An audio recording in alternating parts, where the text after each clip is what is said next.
Money. Money means a medium of exchange authorized or adopted by government. UCC 1-201. Note: before 1933 bankruptcy of the U.S. government, money consisted of gold and silver specie, as well as their equivalent in certificate form. Gold, which is portable land, substance, is the money of sovereigns. Fiat money, i.e., money by decree, monopoly money, is the money of artificial persons called banks, corporations, governments, trusts, and individuals. Monopoly. Trademark. A board game in which a player attempts to gain a monopoly of real estate by advancing around the board and purchasing property, acquiring capital by collecting rent from other players whose pieces land on his property. Note: first copyrighted in 1935 by Parker Brothers. Logo includes the caricature of an English banker, replete with top hat, tails, and cane. Another allegorical clue from the powers that be as to what is actually going on. Monopolization of all ownership of real estate / land and wealth. The objection in the game of Monopoly is to drive into bankruptcy all other players, an arrangement otherwise known as tontine wagering scheme. If you examine the nature of economics in America today, you will see that all land is owned by the state. See Senate Document 43, 73rd Congress, First Session. And everyone is completing for the same fixed amount of monopoly money called Federal Reserve notes, and attempting to stay above water and avoid bankruptcy. This is, by definition, a de facto state of war between participants. In both the board game and the game of life, the only way to stay in the game of Monopoly and avoid bankruptcy is to obtain more Monopoly money from other players. The only way to stay in the game of life and avoid bankruptcy is to somehow obtain more FRNs. Acquire more liability / debt instruments / debt called money from those around you. Tontine, or Totina, after its inventor Lorenzo Tonti.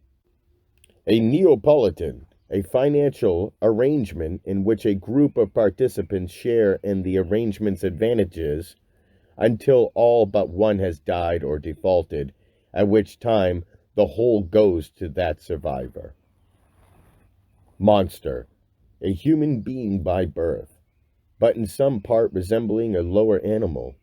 A monster hath no inheritable blood and cannot be heir to any land. Ballantyne's Law Dictionary, 1930. A prodigious birth, a human birth or offspring not having the shape of mankind, which cannot be heir to any land, albeit it be brought forth in marriage. Black's Law, First Edition. Note: under human being, Ballantyne says only see monster. Neither of the above major law dictionaries defines human being, only monster. Mortgage. Mortgage means a consensual interest in real property, including fixtures, which secures payment or performance of an obligation. UCC 9-102, Section A, Section 55. Note: mortgage, another gift of Norman French attorneys, comes from the French mort, dead, equals gage, pledge, dead pledge, i.e., killing of the pledge through payment. Names. Names are divided into Christian names as Benjamin and surnames as Franklin. No man can have more than one Christian name, though two or more names usually kept separate, as John and Peter, may undoubtedly be compounded, so as to form, in contemplation of law, but one, a letter put between the Christian and surname, as an abbreviation, of a part of the Christian name, as John B. Peterson is no part of either. Bouvier's 6th edition. Natural law. Law which so necessarily agrees with the nature and state of man, that without observing its maxims, the peace and happiness of society can never be preserved. Knowledge of natural laws may be attained merely by the light of reason, from the facts of their essential agreeableness with the constitution of human nature. Natural law exists regardless of whether it is enacted as positive law, although there may be instances where natural law cannot be judicially enforced. Barron's Law, 3rd edition. Natural person, a human being as opposed to artificial or fictitious persons, such as corporations. The phrase natural person does not include corporate entities, but the phrase person without qualification may or may not include artificial persons, depending on the context. Thus, the phrase no person in the 14th Amendment's Equal Protection Clause has been held to include natural and artificial persons. But the same phrase, no person, in the Fifth Amendment's Privilege Against Self-Incrimination Clause has been held to include only natural persons, and not corporations, since the privilege is personal and may not be asserted by an artificial person. Barron's 3rd edition. Note: this is how the IRS justifies insisting that flesh and blood, men and women, testify against themselves. People answer up when the name of their fictitious trade name is called, and the IRS enforces its commercial agenda against people by treating them like their trade name. The above definition is enlightening, but it is taken from a law dictionary. Please realize that, in the scheme of life, it is just as impossible for a person to be natural as it is for a man to be artificial. Nature and cause. Nature, a fundamental quality that distinguishes one thing from another, the essence of something. Black's Law, 7th edition. Cause, that which produces an effect. Whatever moves, impels, or leads, the origin or foundation of a thing, as of a suit or action, a ground of action. Black's Law, 1st edition. Note: the right of an accused party to be informed of the nature and cause of any criminal accusation is secured by the 6th Amendment of the Constitution. This term concerns the two absolutely essential elements necessary to establish claims, charges, and demands as commercially and lawfully valid, both criminal and civil, and without which any matter affirmed is devoid of credibility and legal force and effect. Nature. The nature of an accusation is the proof, i.e., ledgering / bookkeeping, set forth with a one-to-one accounting of goods or services provided or offenses committed, with corresponding monetary values, with each and every matter established by affidavit sworn on the commercial liability of the executing party. Cause. Only individual free will, men and women, can act. Nations, governments, and agencies cannot act. At the origin of each and every allegation and act is the man / woman who is the cause thereof. The cause of an accusation is therefore the particular man / woman who can initiate allegations, claims, and charges, the credibility of which is established by the decree of commercial liability. The alleging party stakes on what he / she asserts.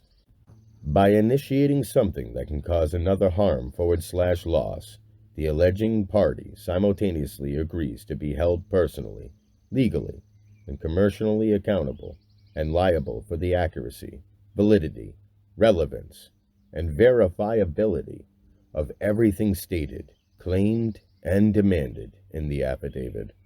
The degree of credibility of alleged statements, claims, and charges is established by the extent of the liability the accuser places at risk, to be forfeited in the event anything he/she states is untrue, in accordance with the commercial maxim. Sacrifice is the measure of credibility. Negotiable. Negotiable means that which is capable of being transferred by assignment, a thing which may be transferred by a sale or endorsement or delivery.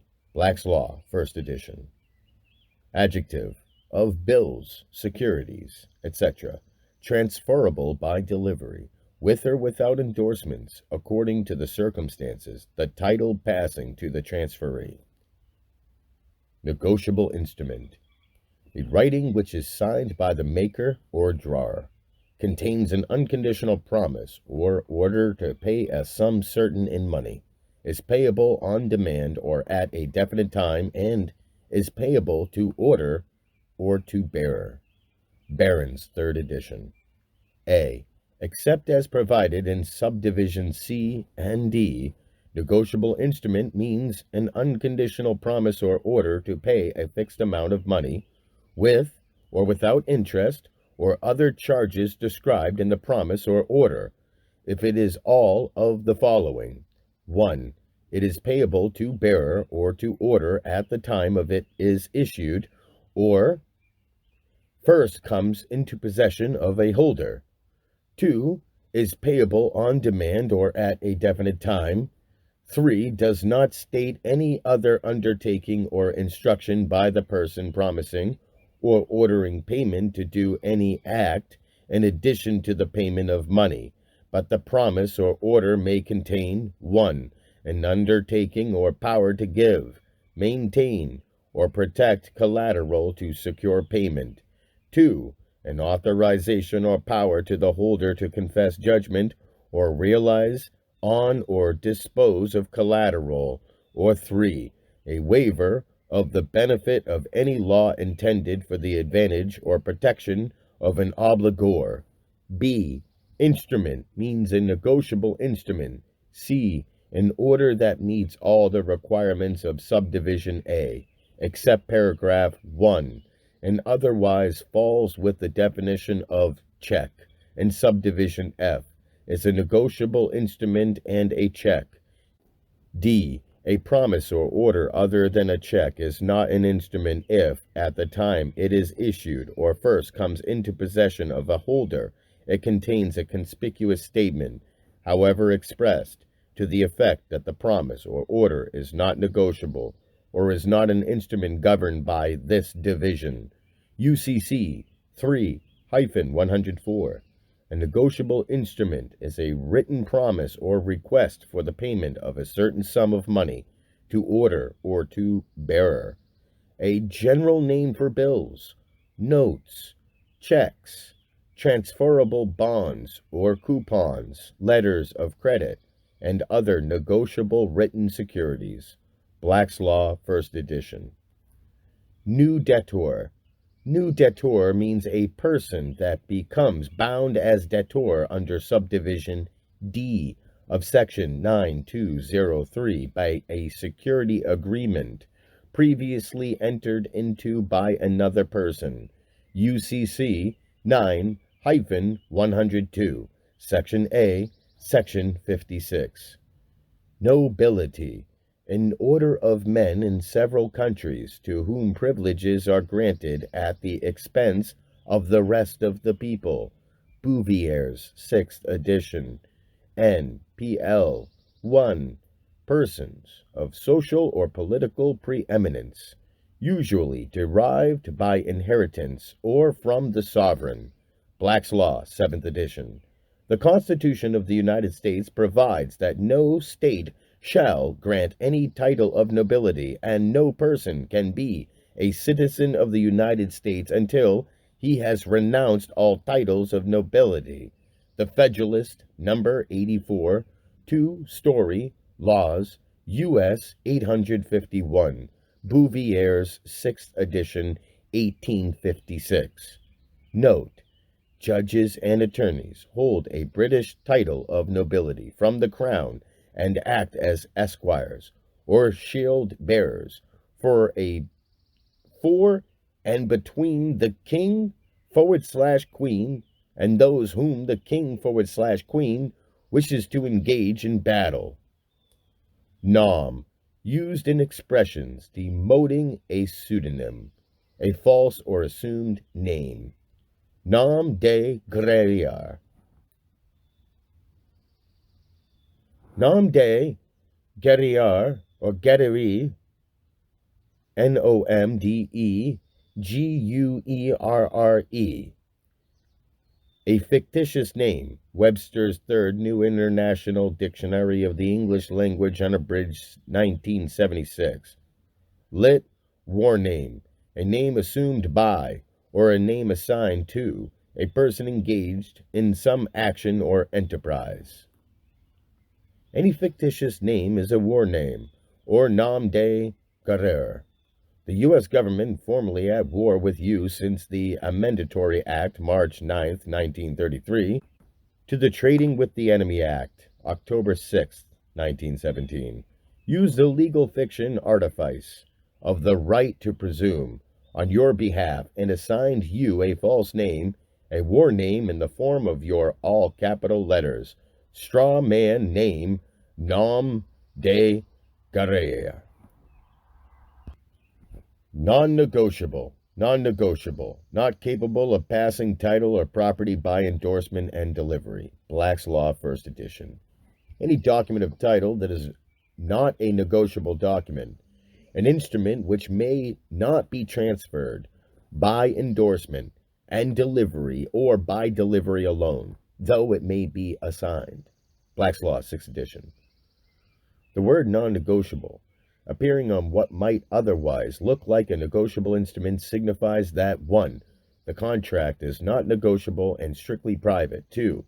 Both between drawer and drawee and obligor and obligee only. And 3. The debtor / payee may pass title / transfer the document neither by delivery nor by endorsement, but only through assignment.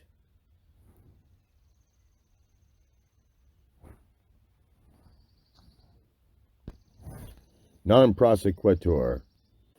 He does not follow up or pursue. If in the proceedings, in an action at law, the plaintiff neglects any of those steps which he ought to take within the time prescribed by the practice of the court for that purpose, the defendant may enter judgment of non-pros against him, whereby it is adjudged that the plaintiff does not follow up non-prosecutor his suit as he ought to do, and therefore the defendant ought to have judgment against him. Under current rules practice, such failure would result in a dismissal of the action, or in a default judgment for defendant. Fed. R. Civil. P. 4155. Black's Law, 6th edition. When any plaintiff fails to respond as required, under the principle of non-prosecutor, the defendant may enter judgment for dismissal for plaintiff's failure in following up as he / she should. End note.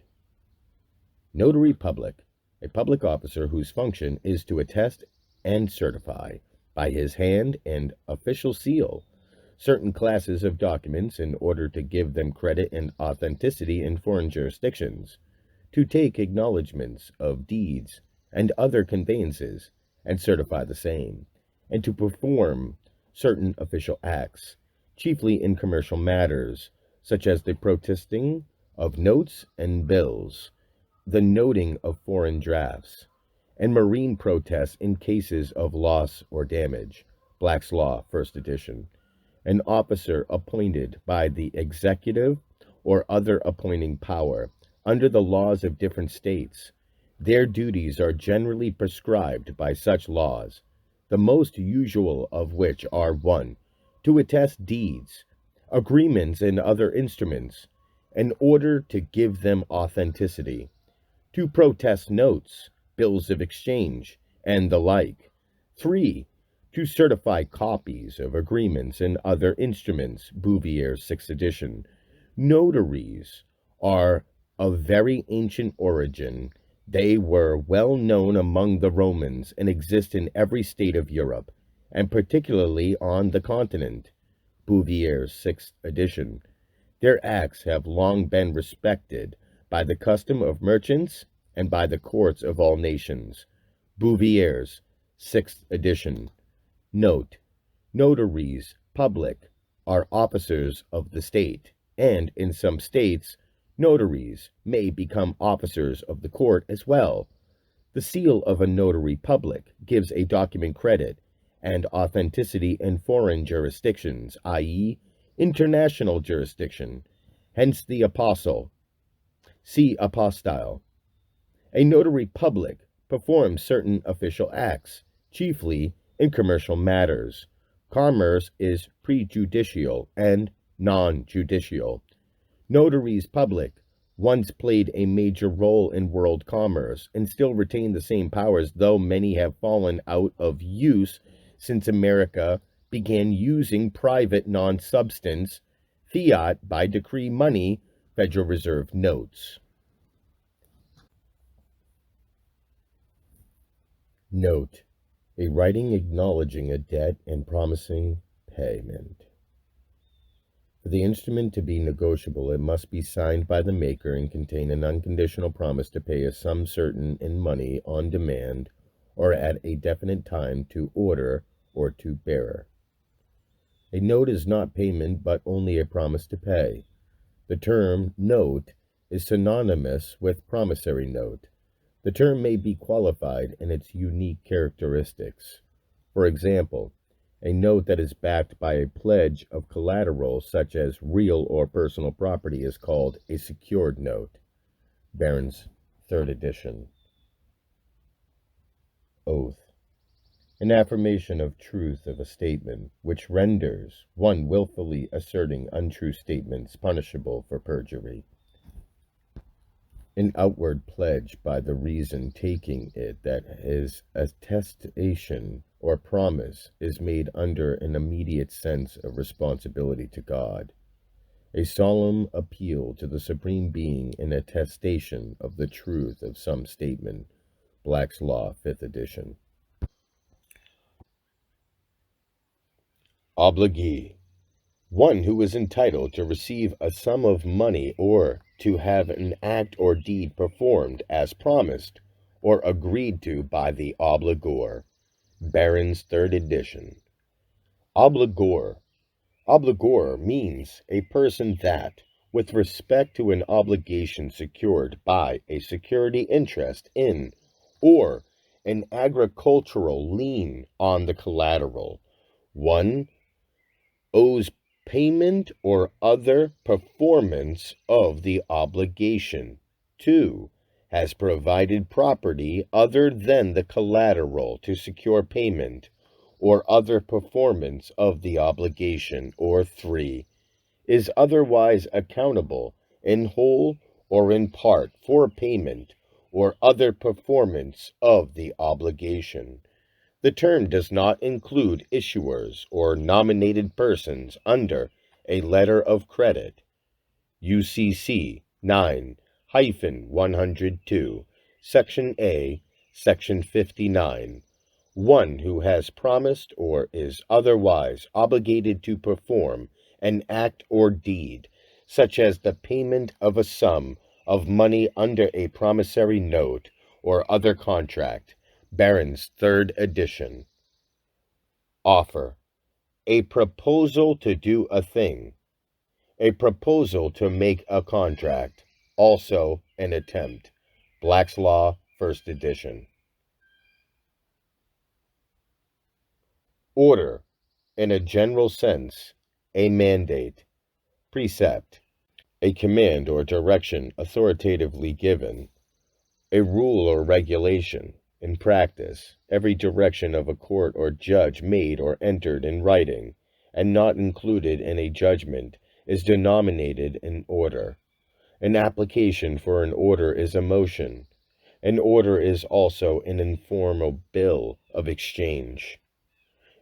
It is further a designation to whom a bill of exchange or negotiable promissory note is to be paid. Black's Law, first edition. Note: none of the above definitions are incompatible with each other as regards the courtroom setting.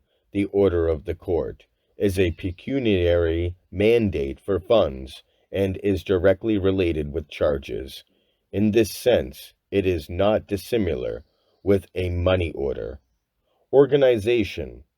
Organization includes a corporation, government, or governmental subdivision or agency. Business trust.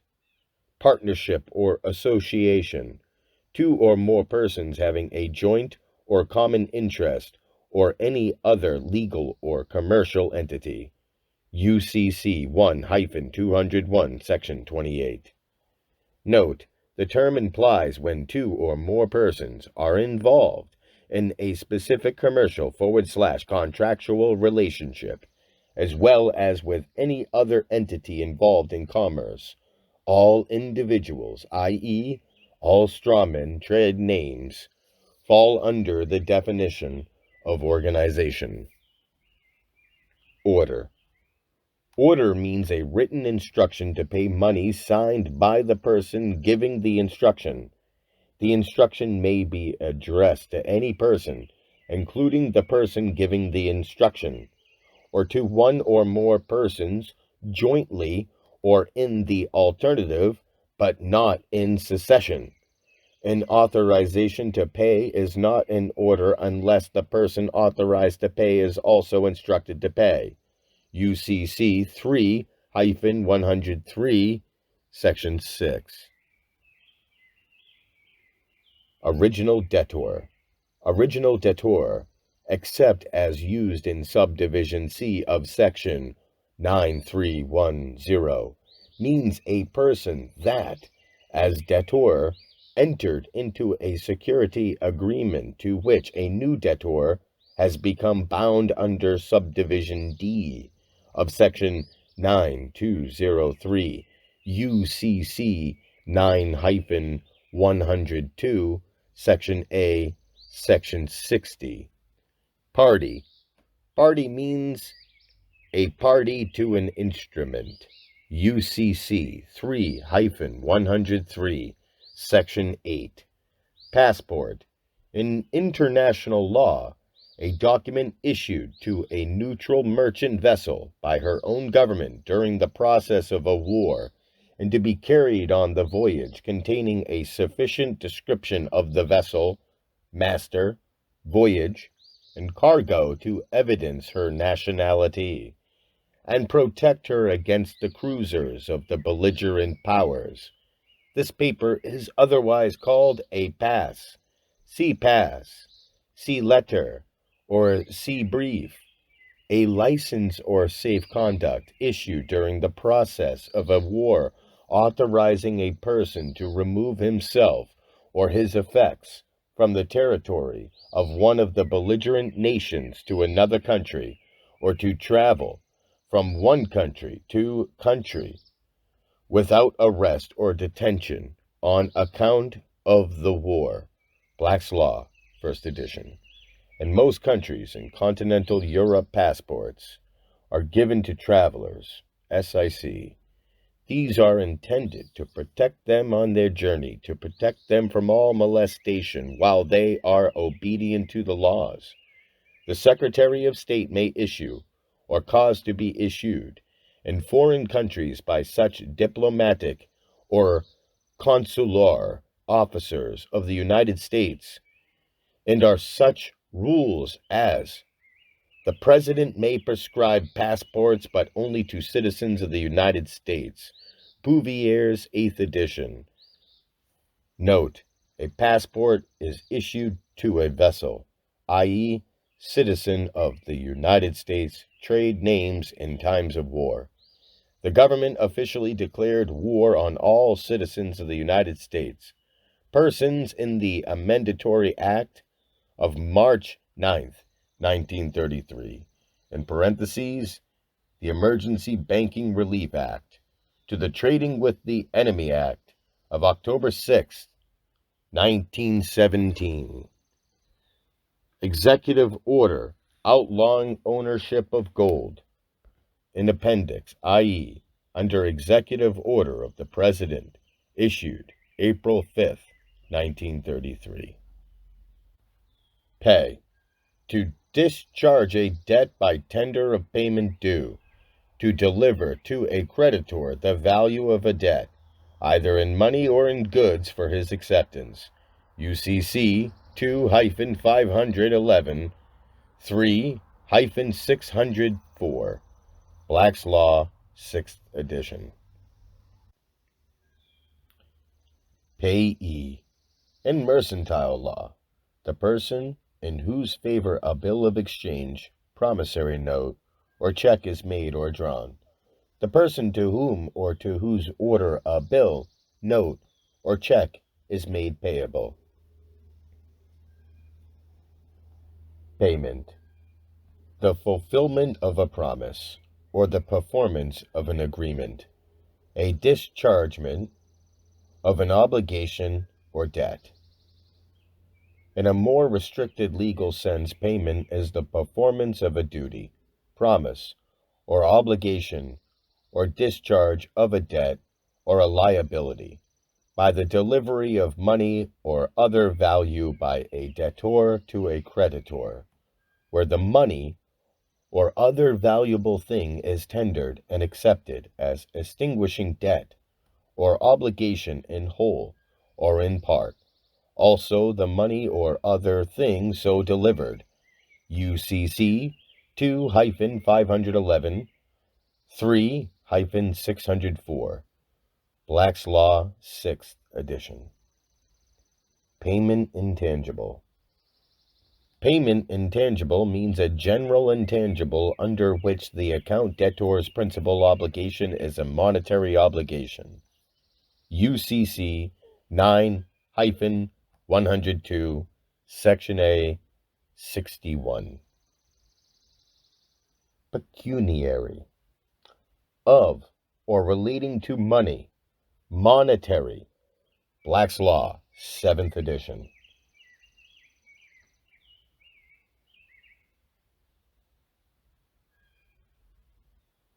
Peonage. The condition of a peon, formerly a debtor, kept in virtual servitude until he had worked out his debt, or the system of employing this form of labor. Perfect. To legally establish. Security interest in collateral is perfected when a document describing the collateral is entered into the courts of the UCC office.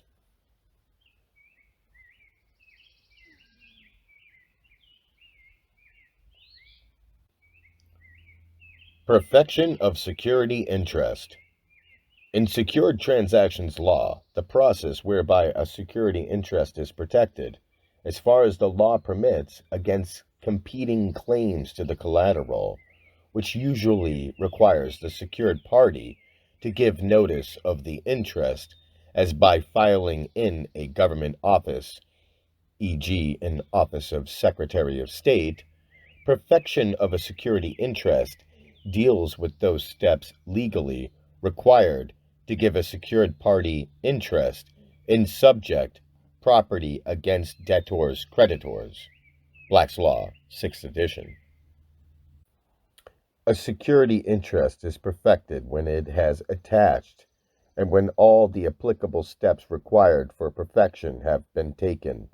Such steps are specified in sections 9-302, 9-304, 9-305, 9-306.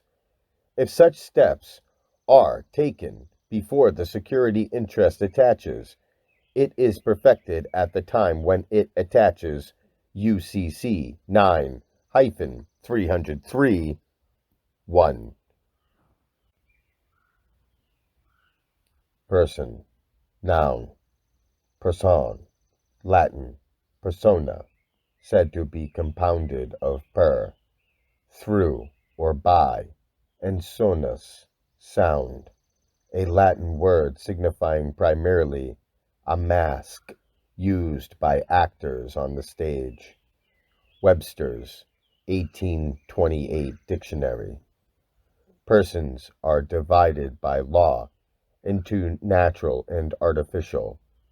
Natural persons are such as the God of nature formed us. Artificial persons are such as are created and devised by human laws for the purposes of society and government, which are called corporations or bodies politic. Black's Law, first edition.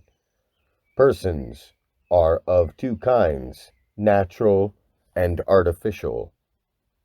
In law, a human being is called a natural person.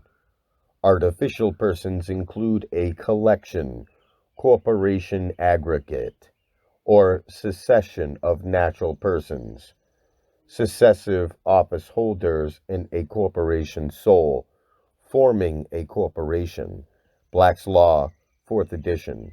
In law, an individual or incorporated group having a certain legal rights and responsibilities.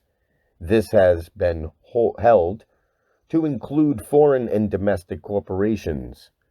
Precise definition and delineation of the term has been necessary for purposes of ascertaining those to whom the 14th Amendment to the U.S. Constitution affords its protection, since that amendment expressly applies to persons. Barron's, 3rd edition. Compare natural person. Uniform Negotiable Instruments Law, Statute 191, Uniform Sales Act, Statute 76, Uniform Warehouse Receipts Act, 58.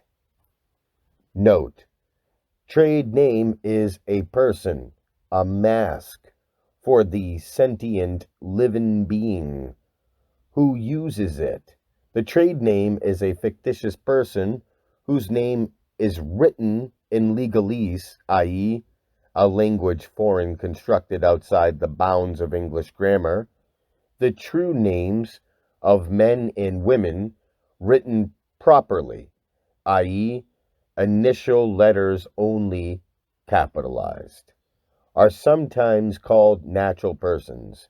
However, it is just as impossible for a person to be natural as it is for a man to be artificial. Person is a moniker. Person is a moniker hatched by laws, introduced by generating confusion in the mind of non-esquire victims between the actual and the artificial.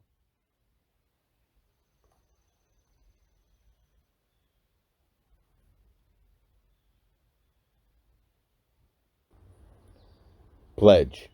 A deposit of personal property as security for a debt. Delivery of goods by a debtor to a creditor until the debt is repaid. Generally defined as a lien or contract that calls for the transfer of personal property only as security. The pledgor can pledge intangible as well as tangible personal property as long as it is capable of delivery, and it can confer ownership rights upon the person to whom the delivery is made. Barron's, 3rd edition, Law Dictionary. Note: the bankrupt U.S. government pledged your body, labor, and property as collateral for a loan of credit, in parentheses, Federal Reserve notes, including your birth certificate, in parentheses, negotiable document, document of title, as the security for the loan. Ponzi scheme. A fraudulent investment scheme in which money contributed by later investors generates artificially high dividends for the original investors, whose example attracts even larger investments. Money from the new investors is used directly to repay or pay interest to old investors, usually without any operation or revenue producing activity other than the continual raising of new funds. This scheme takes from the Charles Ponzi, who in the late 1920s was convicted for fraudulent schemes he conducted in Boston. Black's Law, 7th edition. Positive law. Law actually and specifically enacted or adopted by proper authority for the government of an organized jural society. Possessory. Relating to possession, founded on possession, contemplating or claiming possession. Black's Law, 1st edition. Possessory lien. A lien allowing the creditor to keep possession of the encumbered property until the debt is satisfied. Black's Law, 7th edition. See UCC 9-333. Priority of certain liens arising by operation of law. Note: the new security agreement in this manual evidences a possessory lien, in parentheses common law lien, re certain collateral, giving the secured party right of possession of every such item of a debtor's property until the obligation is satisfied. A possessory lien has priority over a security interest in goods.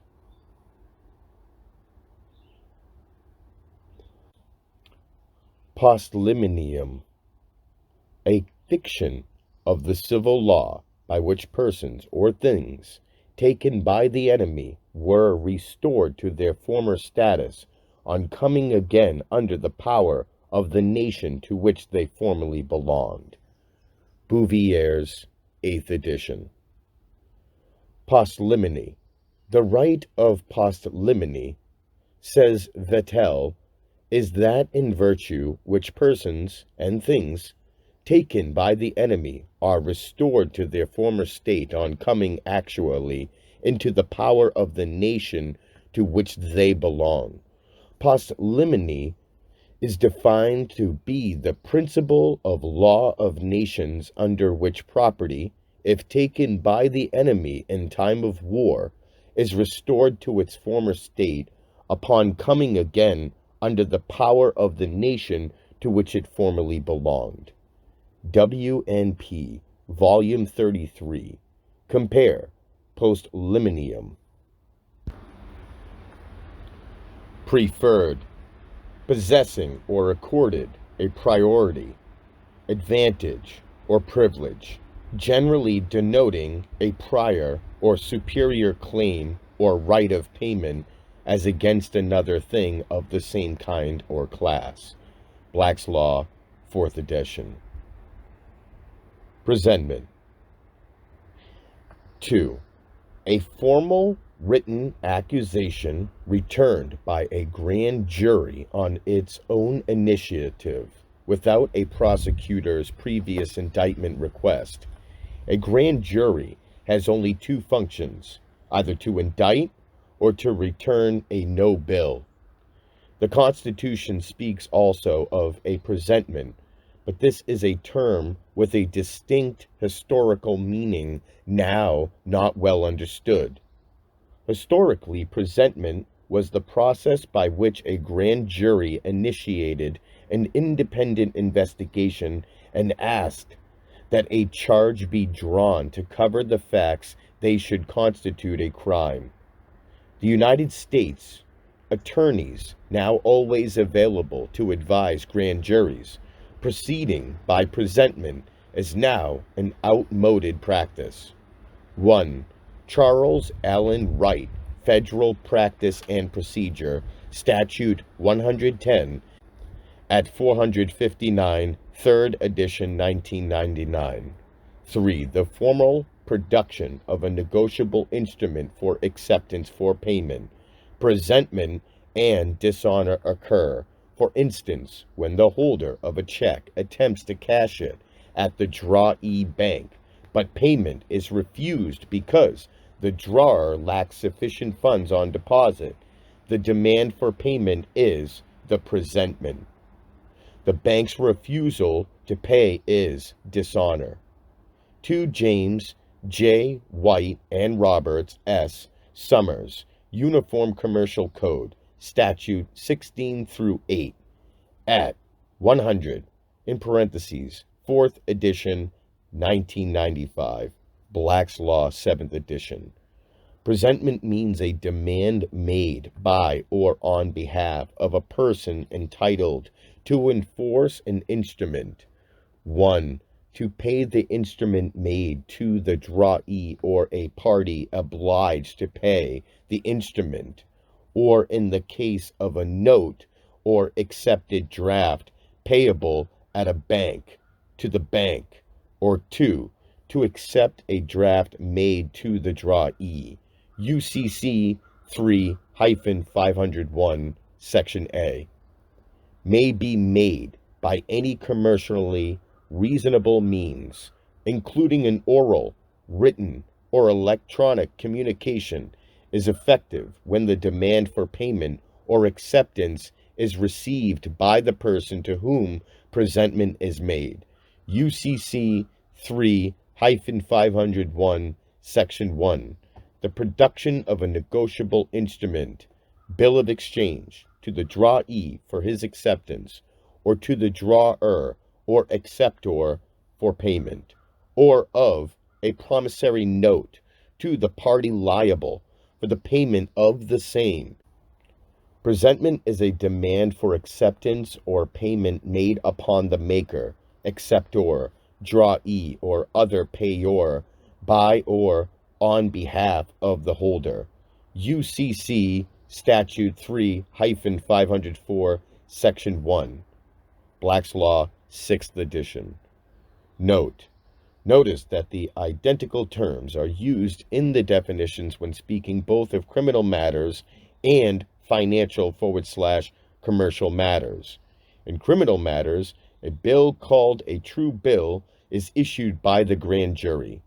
A bill is a list of charges, both criminally and financially. A true bill is a list of charges that is sworn true, correct, and complete. In parentheses, affidavit. In financial matters, a presentment can only be one of the following. 1. A demand for payment of negotiable instrument. 2. A demand for acceptance of responsibility for payment /performance, a negotiable instrument. Presumptions nature. Except as otherwise provided in Section 1-202, the presumptions established by this code are presumptions affecting the burden of producing evidence. UCC 1-210. Presumption. A presumption is an assumption of fact that the law requires to be made from another fact or group of facts found or otherwise established in the action.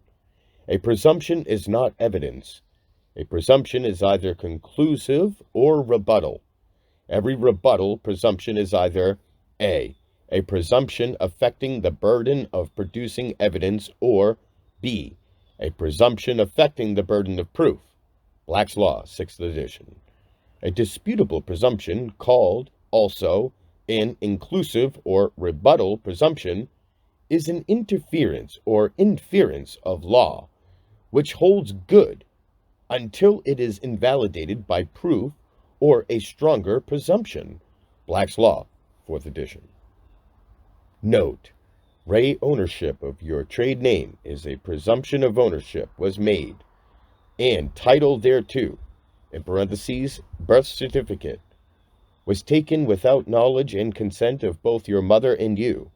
Such presumption is nullified via the publication of the copyright notice under common law, and is further amplified with the filing of a UCC financing statement. Priority. Precedence. Going before. A legal preference or precedence. When two persons have similar rights in respect of the same subject matter, but one is entitled to exercise his right to the exclusion of the other, he is said to have priority. Black's Law, 4th edition. Private bank. An unincorporated banking institution owned by an individual or partnership and, depending on state statutes, subject to or free from state regulation. Black's Law, 1st edition. Private banker. A private banker is one who conducts the business of banking without incorporation and without any special privilege or authority of law. Perkins v. Smith, 116, New York, 441, People v. Doughty, 80, New York, 225.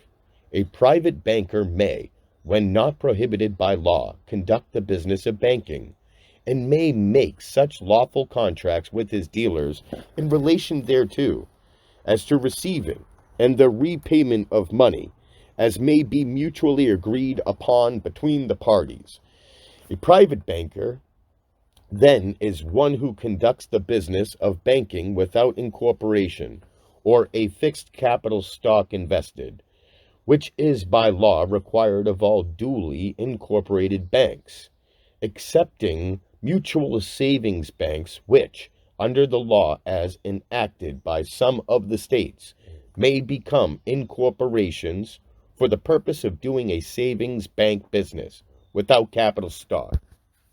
McGee on Banks and Banking, a treatise on the law of national and state banks, 1906. Note, per 31 U.S.C. 5312, Section A, Section 2, Section C, every private individual is a financial institution and a private banker. And Bank of Augusta v. Erie, 13 Pet, U.S. 519, the court ruled a private individual has as much privilege as banks. Prize. In admiralty law, a vessel or cargo belonging to one of two belligerent powers, apprehended or forcibly captured at sea by a war vessel or privateer of the other belligerent, and claimed as enemy's property, and therefore liable to appropriation and condemnation under the laws of war. Black's Law, 1st edition. Note, prize on land is called booty. Prize law. The system of laws and rules applicable to the capture of prize at sea, its condemnation, rights of the captors, distribution of the proceeds. Black's Law, 1st edition. Proceeds. Proceeds, except as used in subdivision B of section 9609, means any of the following property. A. Whatever is acquired upon the sale, lease, license, exchange, or other disposition of collateral. B. Whatever is collected on or distributed on account of collateral. C. Rights arising out of collateral. D. To the extent of the value of the collateral, claims arising out of the loss, nonconformity, or interference with the use of, defects or infringement of rights in, or damage to, the collateral. E. To the extent of the value of the collateral and to the extent payable to the debtor or the secured party. Insurance payable by the reason of the loss or nonconformity of, defects or infringement of rights in, or damage to the collateral. UCC 9-102, Section A, Section 64, anything that is used to guarantee the payment of a loan or the fulfillment of some other obligation. Promise. Promise means a written undertaking to pay money signed by the person undertaking to pay. An acknowledgement of an obligation by the obligor is not a promise unless the obligor also undertakes to pay the obligation. UCC 3-103, Section 9. Promissory note. Promissory note means an instrument that evidences a promise to pay. A monetary obligation does not evidence an order to pay, and does not contain an acknowledgement by a bank that the bank has received for deposit a sum of money or funds. UCC 9-102, Section A, Section 65. A note, a kind of negotiable instrument wherein the maker agrees, promises to pay a sum certain at a definite time. Barron's 3rd edition. What banks do, when they make loans is to accept promissory notes in exchange for credits to the borrower's transaction accounts. Modern Money Mechanics, page 6, Federal Reserve Bank of Chicago, 1992. The promissory note is synonymous with note. The last section of the first definition above tacitly acknowledges that a borrower's promissory note constitutes funds/money. Banks do not loan substance. Per banking regulations and generally accepted accounting principles, banks are forbidden from loaning the bank's assets and likewise the assets of the bank's depositors. As confirmed in the above excerpt from Modern Money Mechanics, the signed promissory note constitutes the sole source of the funds that are loaned for the benefit of the borrower. No substance is loaned. The so-called transaction account referenced in the above excerpt from Modern Money Mechanics goes on the bank's books exactly as a demand deposit, in parentheses, checking, savings, passbook, time, account would. The borrower's /customer is actually the lender and creditor of the bank. The bank is actually the borrower and debtor of the customer. The bank issues a pretend loan, which is actually the borrower's/depositor's own funds taken from the transaction account created upon the borrower's/customer's execution of the promissory note and the bank's subsequent deposit of the promissory note /the money into the account. See House Joint Resolution 192 of June 5, 1933. Proper. Gram. A. In parentheses, of a name, noun, or adjective, designating a particular person or thing, written in English with an initial capital letter. John, Chicago, Monday, American. In grammar, used to designate a specific individual, place, etc. Donald, Rover, Boston, etc. are proper nouns, written with an initial capital letter. Webster's New 20th Century Dictionary of the English Language, unabridged section edition, 1975. Note: a true name has an initial capital letter only. There is no provision in the rules of English grammar for proper nouns to be written any other way, including all capital letter format. An all capital letters name is a legal artifice, existing only by force of or in contemplation of law. Proposal. Proposal means a record authenticated by a secured party that includes the terms on which the secured party is willing to accept collateral in full or partial satisfaction of the obligation it secures pursuant to sections 9620, 9621, and 9622 UCC 9 P.2, Section A, Section 66. Protest.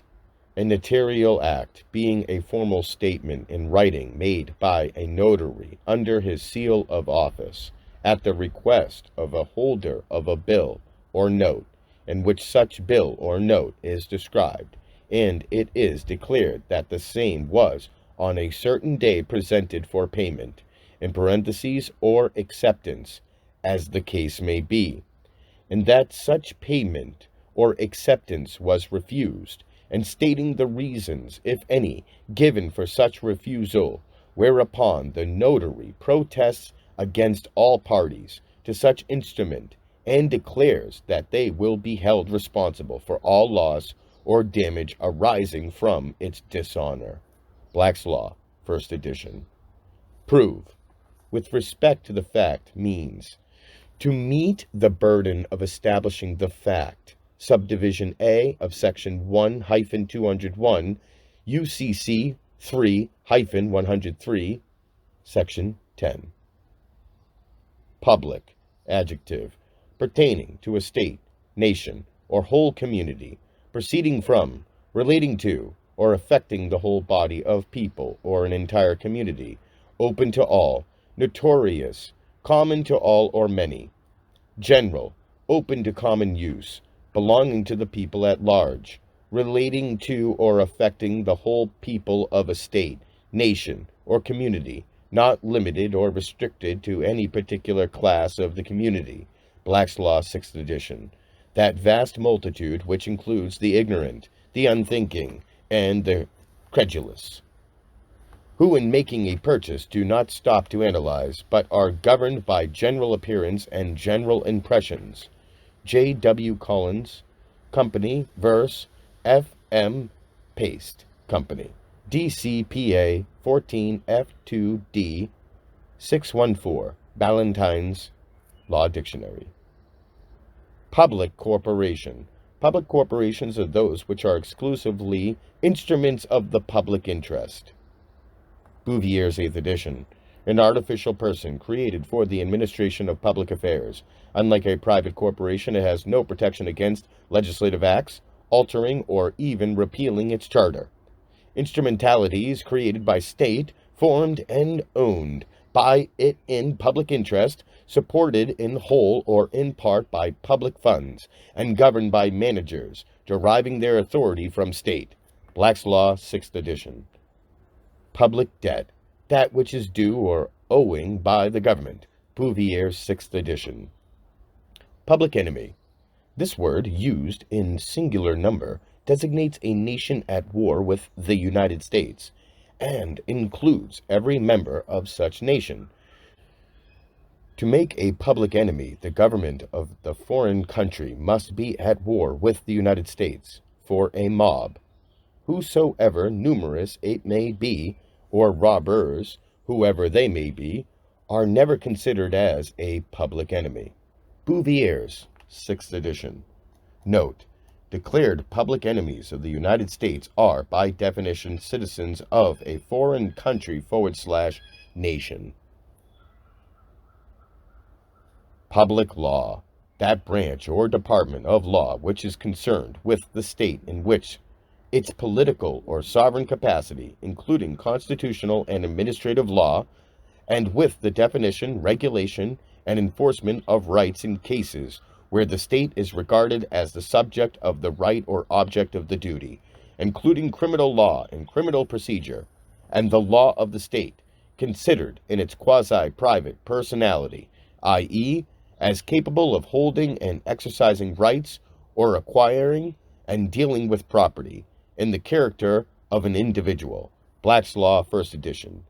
Note: if the term state is meant to designate a government associated with a collective body politic, it is a fictitious entity and therefore cannot be sovereign.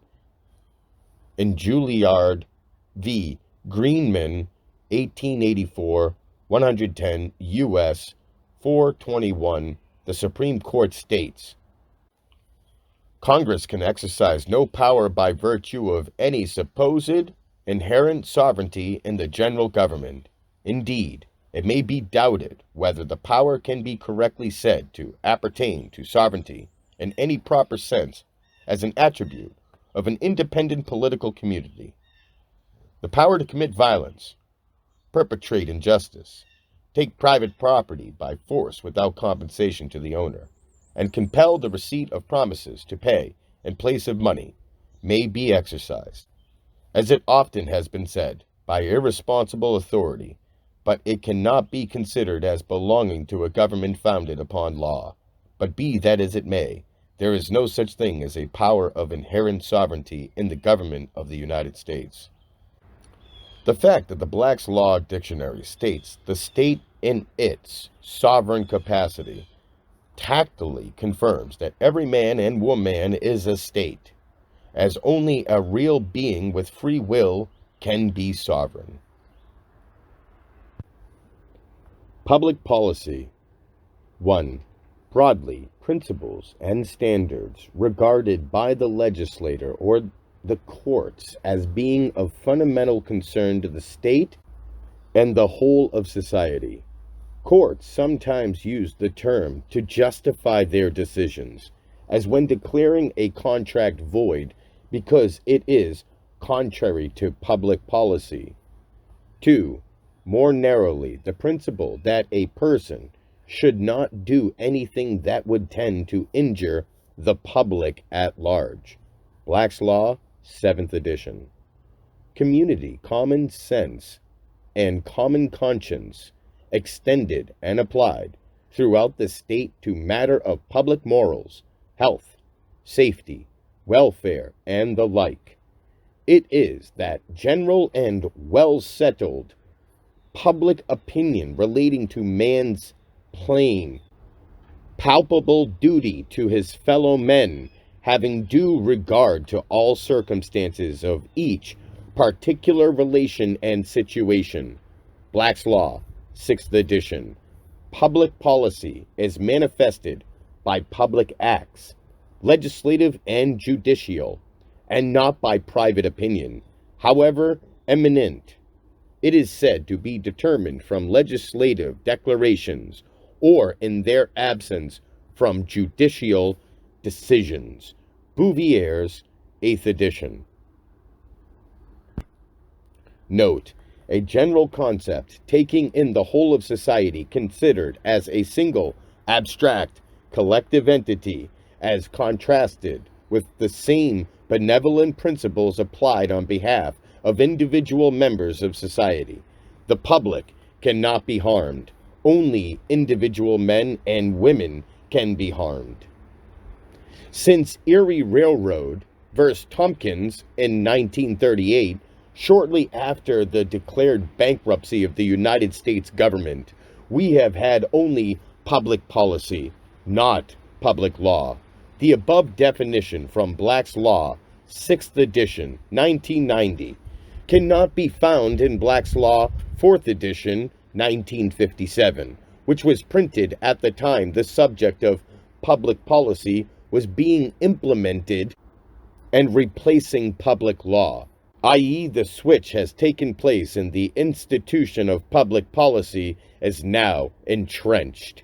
E.g., as well as the UCLA School of Law, there is also a UCLA School of Public Policy and Social Research.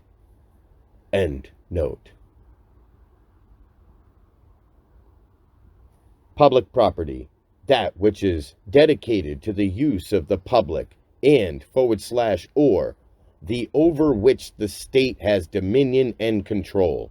Thus the term may be used either to describe the use to which the property is put or to describe the character of its ownership. Public vessel, one owned and used by a nation or government for its public service, whether in its navy or its revenue service or otherwise. Note: your corporately colored trade name may be construed as a vessel, a public vessel, and is used by the U.S. government in its revenue service and otherwise.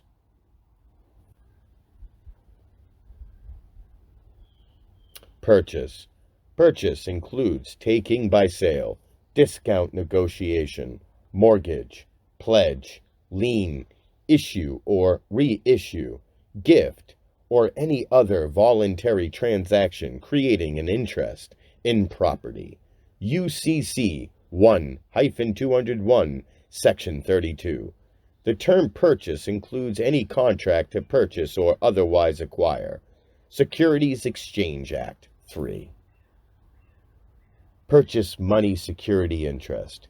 A secured interest which is created when a buyer issues or uses the money of the lender to make the purchase and immediately gives to the lender a security interest. UCC 9-107. Note, when you borrow to purchase a new automobile, the purchase money for the car comes from the lending bank. The lending bank is listed on the certificate of title as lien holder. This is a designation of the lending bank's purchase money security interest in the car. The funny thing is, however, when a loan takes place at a Federal Reserve member bank, the money of the lender does not come from the lender/bank. It comes from the borrower. Banks do not loan their own money, i.e., no account belonging to the bank is debited in the loan transaction. The banker does a banker's acceptance of the borrower's promissory note, cash, and loans it back to the borrower at interest. What they, banks, do when they make loans is to accept promissory notes in exchange for credits to the borrower's transactions account. Modern Money Mechanics, page 6, Federal Reserve Bank of Chicago, 1992.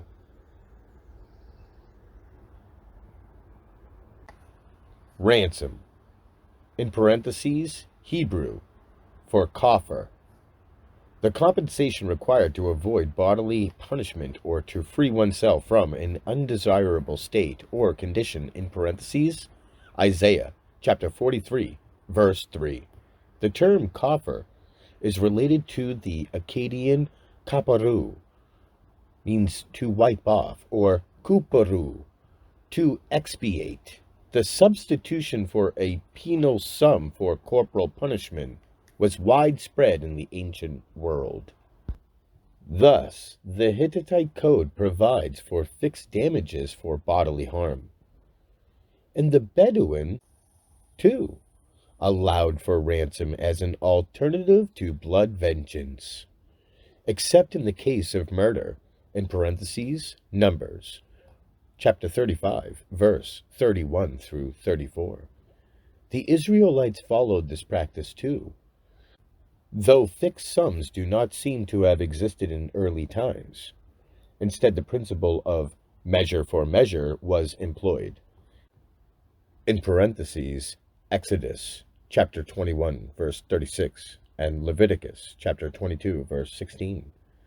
Later, set amounts were established, in parentheses, Deuteronomy chapter 22, verse 29, such as the redemption fees for those consecrated to Yahweh, in parentheses, Leviticus chapter 27, to be distinguished from coffer in the sense of ransom, which is paid to an aggrieved party, is coffer in the sense of bribe, which is paid to a judge in the hope of influencing his decision. In parentheses, 1 Samuel chapter 12, verse 3, and Amos chapter 5, verse 12. See also captives. Ransoming of. Encyclopedia Judaica, 1972. Compare redemption. Real party and interest. The person who will be entitled to benefits of a court action if successful. One who is actually and substantially interested in the subject matter, as opposed to one who has only a nominal, formal, or technical interest in or connection with it. Barron's Law Dictionary, 3rd edition. Note: this term is not defined in law dictionaries, just as Federal Reserve notes is not defined. Big Brother's operation cannot withstand the light of day, and so must remain in the shadows. The real party / parties of interest are unknown. A real party in interest defined directly above is merely an intermediate link in the chain. The actual boss is the real party of interest. End quote. Rebuttal presumption. An ordinary presumption which must, as a matter of law, be made once certain facts have been proved, and which is thus said to establish a prima facie conclusion. It may be rebutted or overcome through the introduction of contrary evidence. But if it is not, it becomes conclusive. After rebutting evidence is introduced, under prevailing doctrine, the competing facts are weighed on their own merits without further reference to the presumption. Barron's Law Dictionary, 3rd edition. See also disputable presumption. Legal fiction. Record. Record, except as used in, for record, of record.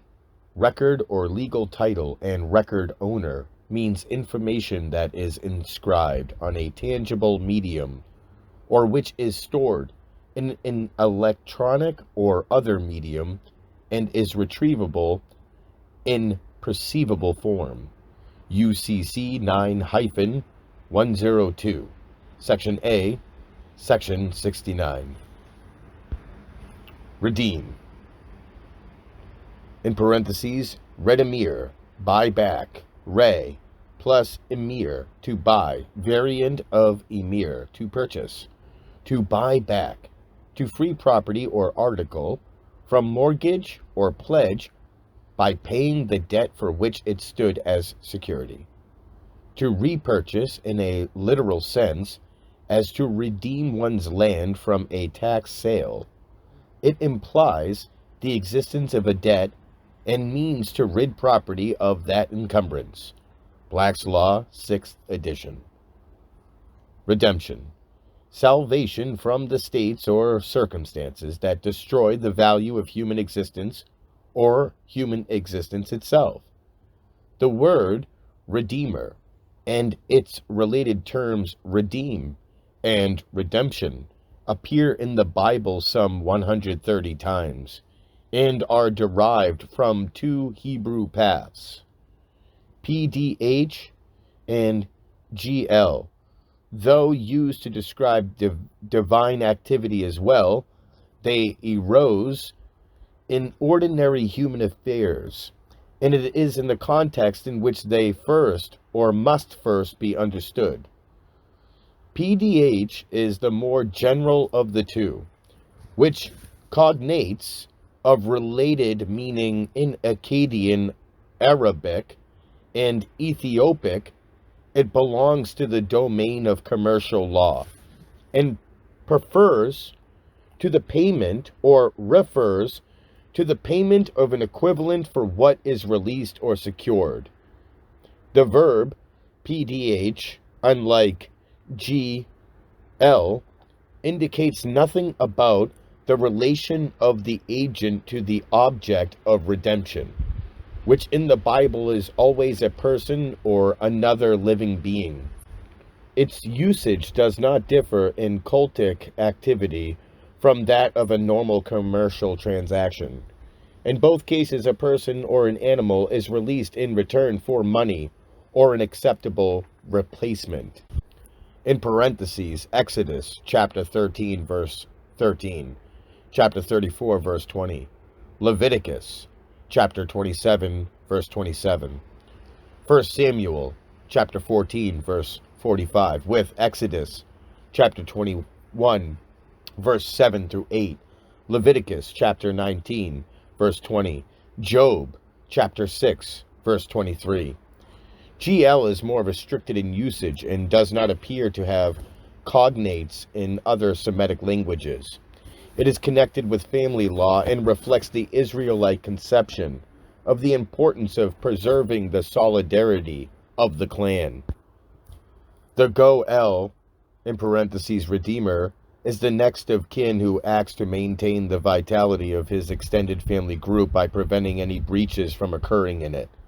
Thus he acquires the alienated property of his kinsman, in parentheses Leviticus, chapter 25, verse 25, or purchases it when it is in danger of being lost to a stranger, in parentheses Jeremiah, chapter 32, verse 6. While the Bible uses both pada and gahal, or goel, for redemption, the Talmud applies pada to ransom and gahal, or goel, to redemption. Encyclopedia Judaica, 1972. Cognate, a person or thing related in origin. Note, per Encyclopedia Judaica, the subject of redemption belongs in the domain of commercial law, has to do with payment of an equivalent for what is released or secured, is essentially commercial in nature, even if cultic, in parentheses religious sacred, and wherein a person or an animal is released in return for money or an acceptable substitute. End quote. Register. Regir, to rule. Rex, king.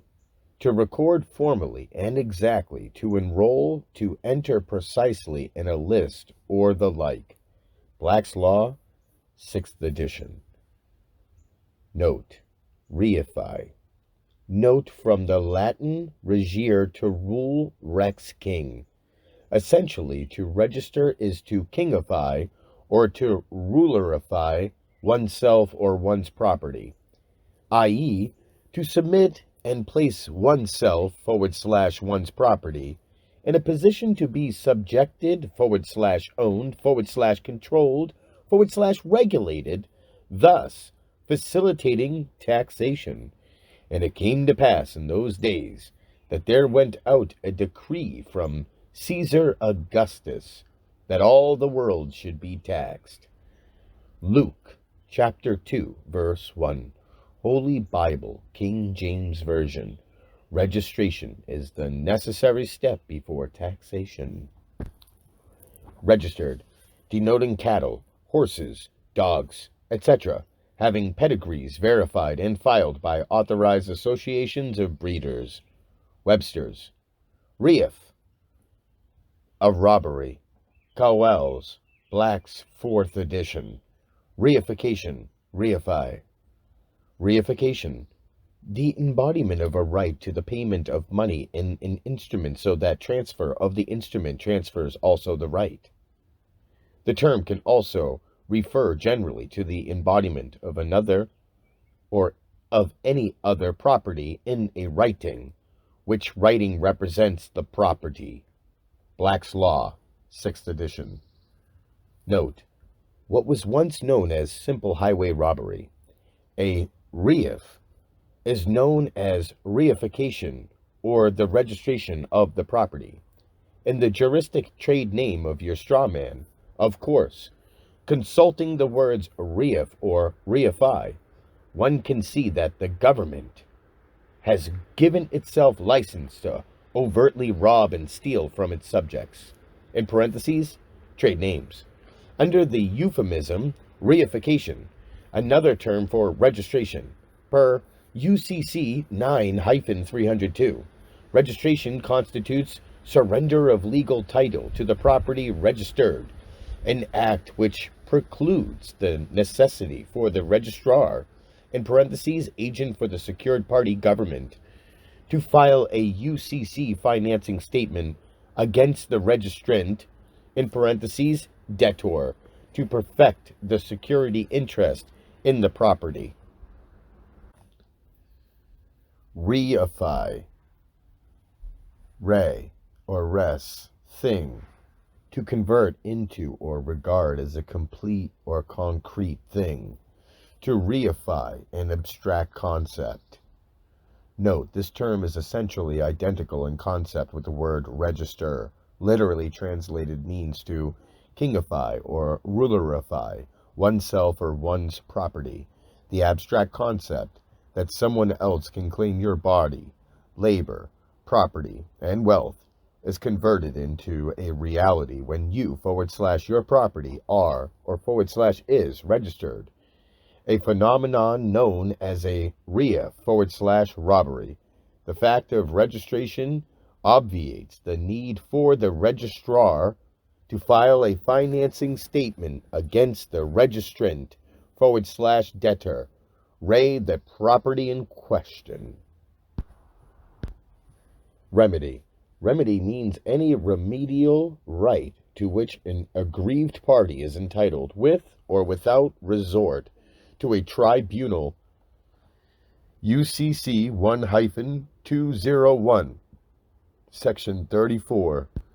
Remedy is the means by which the violation of a right is prevented, redressed, or compensated. Black's Law, 1st edition. New. The purpose is to make it clear that both remedy and rights, in parentheses as defined, include those remedial rights of self-help, which are among the most important bodies of rights under this Act. Remedial rights being those which an aggrieved party can resort on his own motion. UCC 1-201, Section 34, compare rights. See excerpt from speech by Theodore Roosevelt at beginning of this book. Remitter. Remitter means a person who purchases an instrument for its issuer if the instrument is payable to an identified person other than the purchaser. UCC 3-103, Section 11. Res. Latin. In the civil law, a thing, an object. As a term of the law, this word has a very wide and extensive signification, including not only things which are objects of property, but also such as are not capable of individual ownership. And in Old English law, it is said to have a general import, comprehending both corporeal and incorporeal things of whatever kind, nature, or species. By res, according to the modern civilians, is meant everything that may form an object of rights, in opposition to persona, which is regarded as a subject of rights. Res, therefore, in its general meaning, comprises actions of all kinds, while in its restricted sense, it comprehends every object of right, except actions. This has reference to the fundamental division of the Institutes, that all law relates either to persons, to things, or to actions. In modern usage, the term is particularly applied to an object, subject matter, or status, considered as the defendant in an action, or as an object against which directly proceedings are taken. Thus, in a prize case, the captured vessel is the res, and proceedings of this character are said to be in rem or rem. See in personam or rem. Res may also denote the action or proceeding, as when a cause, when between adversary parties, is entitled in re. Black's Law, 1st edition. Prize law. The system of laws and rules applicable to the capture of prize at sea, its condemnation, rights of captors, distribution of the proceeds, etc. Black's Law, 1st edition. Prize in admiralty law, a vessel of cargo, belonging to one of two belligerent powers, apprehended or forcibly captured at sea by a war vessel or privateer of the other belligerent, and claimed as enemy's property, and therefore liable to the appropriation and condemnation under the laws of war. Black's Law, 1st edition. Note, your straw man is a vessel under Admiralty law and is also a prize in war. In parentheses, war was officially declared against American citizens by the U.S. government under FDR in the Amendatory Act of March 9th, 1933, aka Emergency Banking Relief Act, to the Trading with the Enemy Act of October 6th, 1917. Prize on land is called booty. Res judicata. A matter adjudged, a thing judicately acted upon or decided, a thing or matter settled by judgment. Black's Law, First Edition. Residence, the act or fact of living or regularly staying at or in some place for the discharge of a debt or the enjoyment of a benefit. Merriam-Webster's Online Dictionary, 2002. Resources, money or any property that can be converted to meet needs, means of raising money or supplies, capabilities of raising wealth or to supply necessary wants, available means or capability of any kind. Black's Law, 6th edition. The government looks upon Department of Health and Human Resources as just that. Retail, to sell by small parcels, and not in the gross. To sell in small quantities. Black's Law, First Edition. Compare wholesale. Revenue, as applied to the income of a government. This is a broad and general term, including all public moneys, which the state collects and receives, from whatever source, and in whatever manner. Black's Law, First Edition. Note, government income revenue is a rev, or venue, of funds from the private venue into the public venue. Revenue agent, and any duly authorized Commonwealth Internal Revenue Agent of the Department of the Treasury of Puerto Rico. 27 CFR Statute 250, period 11. Note, the above is the only definition of revenue agent, and all the Code of Federal Regulations and elsewhere. In parentheses, Puerto Rico is a commonwealth. The IRS is ensconced in a private trust. Parentheses, Puerto Rico Trust number 62 that operates out of Puerto Rico.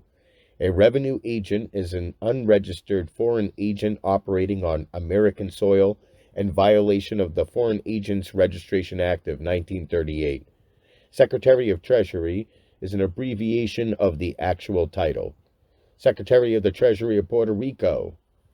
Revised Article 9. Revised Article 9 governs any transaction that creates a security interest in personal property or fixtures by contract, consignments, agricultural liens, sales of accounts, chattel paper, payment intangibles, promissory notes, and other UCC security interests. Section 9-109. William C. Smith, ABA, American Bar Association, Journal, August 2001, page 53. Rights. Rights includes remedies. UCC 1-201, Section 36. As a noun, and taken in a concrete sense, a right signifies a power, privilege, faculty, or demand, inherent in one person and incident upon another. Rights are defined generally as powers of free action, and the primal rights pertaining to men are undoubtedly enjoyed by human beings purely as such. Being grounded in personality and existing antecedently to their recognition by positive law, but leaving the abstract moral sphere and giving to the term a juristic content. A right is well defined as a capacity residing in one man of controlling, with the assent and assistance of the state, the actions of others. Black's Law, First Edition. Note, rights can only descend upon one in a corporate capacity and are inescapably linked with remedy. The concept of a remedy, the alter ego of a right, immediately involves corporate entities and officers, with the aggrieved party assessing his rights. Autonomous, sovereign beings neither have nor need rights, and a true sovereign neither relies on, nor draws from, nor hopes for the slightest shred of a right. Rather, a sovereign governs himself herself without intervention of any party other than God, and exercises the party or power that inheres within him her without compunction. Corporation Soul.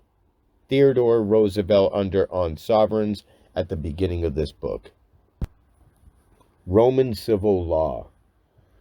Note, there are fundamentally only two kinds of law in human society. Real law, of which original English common law as well as commercial law are particular cultural lifestyles or cultural styles and developments, and Roman civil law, the latter is a perversion of the former. Common law and commercial law, as expressions of real law pertaining to free, sovereign people, are independent of organized governments. In common law, for instance, a king cannot access without permission the meanest commoner's hovel, which is the source of the phrase, a man's home is his castle. Roman civil law is the law of government rulers, kings, princes, emperors, dictators, etc. Over the centuries, governments have usurped the forms, trappings, and genius of common law and commercial law, transmuting them into forms of Roman civil law as tools of rulership.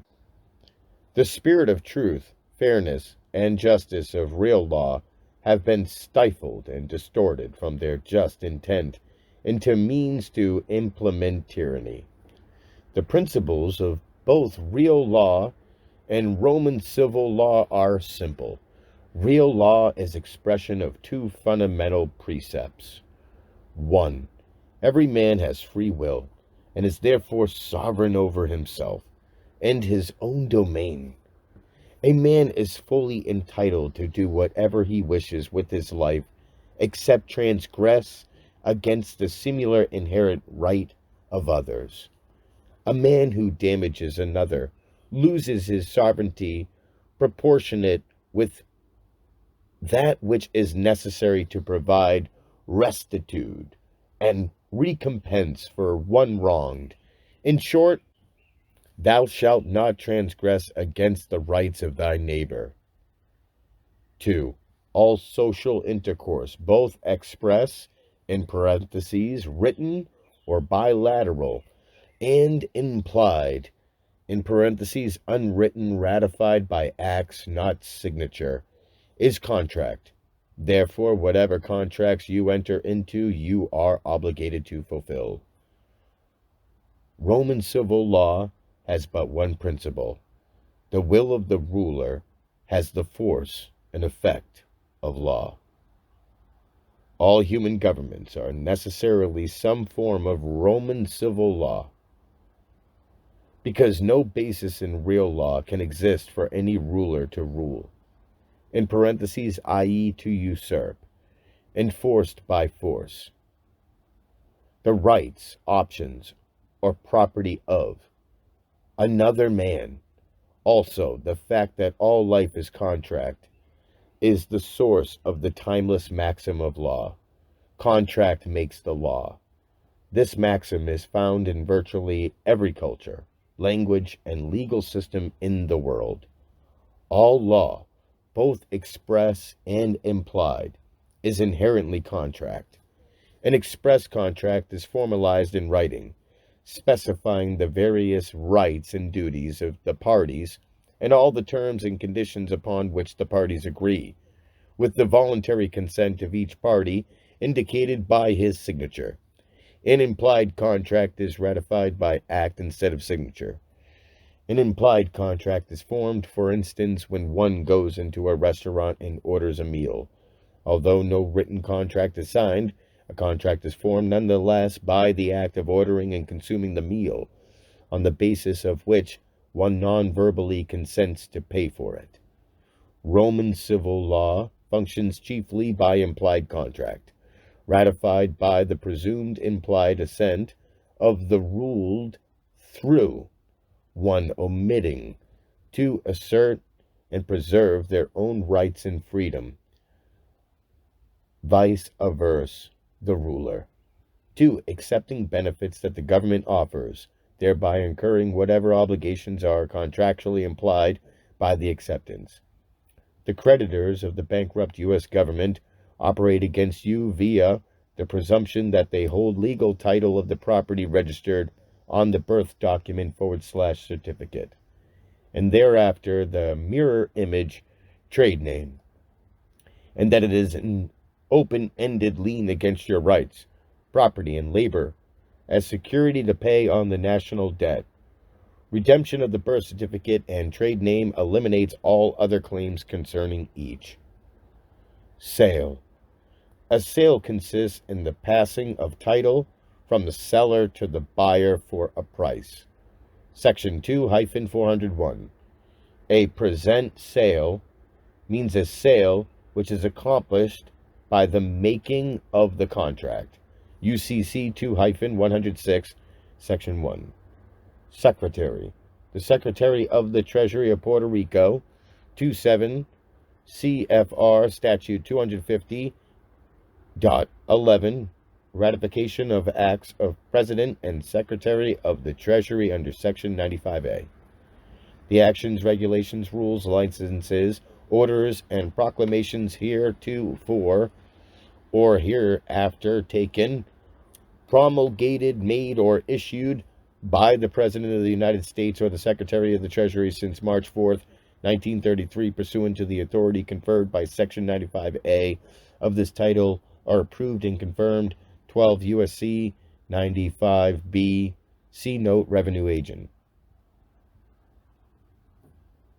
The title Secretary of the Treasury is an abbreviation of the actual title.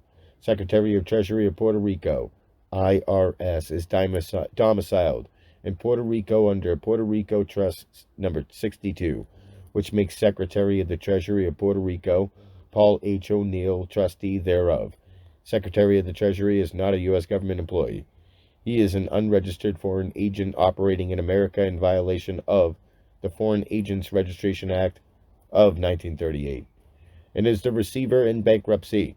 Reorganization Plan Number 26, 1950, Title 5, USC 903, Public Law 94 through 564, or Legislation History, page 5967. For the U.S. government, on behalf of the Federal Reserve creditors and the governor of both World Bank and International Monetary Fund, which are headquartered in Washington, D.C., and is easily discernible from the second sight above the 12 U.S.C. 95B, Secretary of the Treasury is openly accorded equal status with the President of the United States. Ray all actions, regulations, rules, licenses, orders, and proclamations, thus confirming the Secretary's receiver status over the United States. The Department of the Treasury's websites states that the Secretary oversees the activities of the Department in serving as the financial agent for the United States government.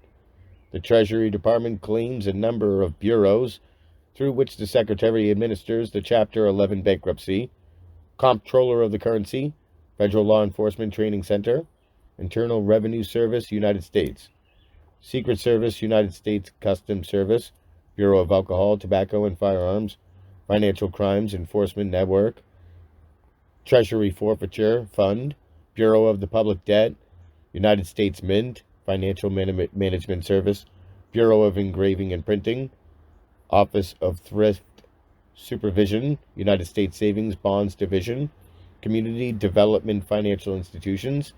Each bureau is assigned and engaged in its own mission, in parentheses, military objective, ascribed by Secretary and openly publishes such. These bureaus and the personnel operating within are unregistered foreign agencies and agents on American soil, also in violation of the Foreign Agents Registration Act of 1938. The identifier United States is not a part of the official title or either Department of the Treasury or Secretary of the Treasury. In the popular TV series Mission Impossible, in parentheses, and in the movies by the same name, after Mr. Phelps, in parentheses, or his motion picture counterpart, receives his instructions for the next impossible mission, the voice announces, "Your mission," should you decide to accept.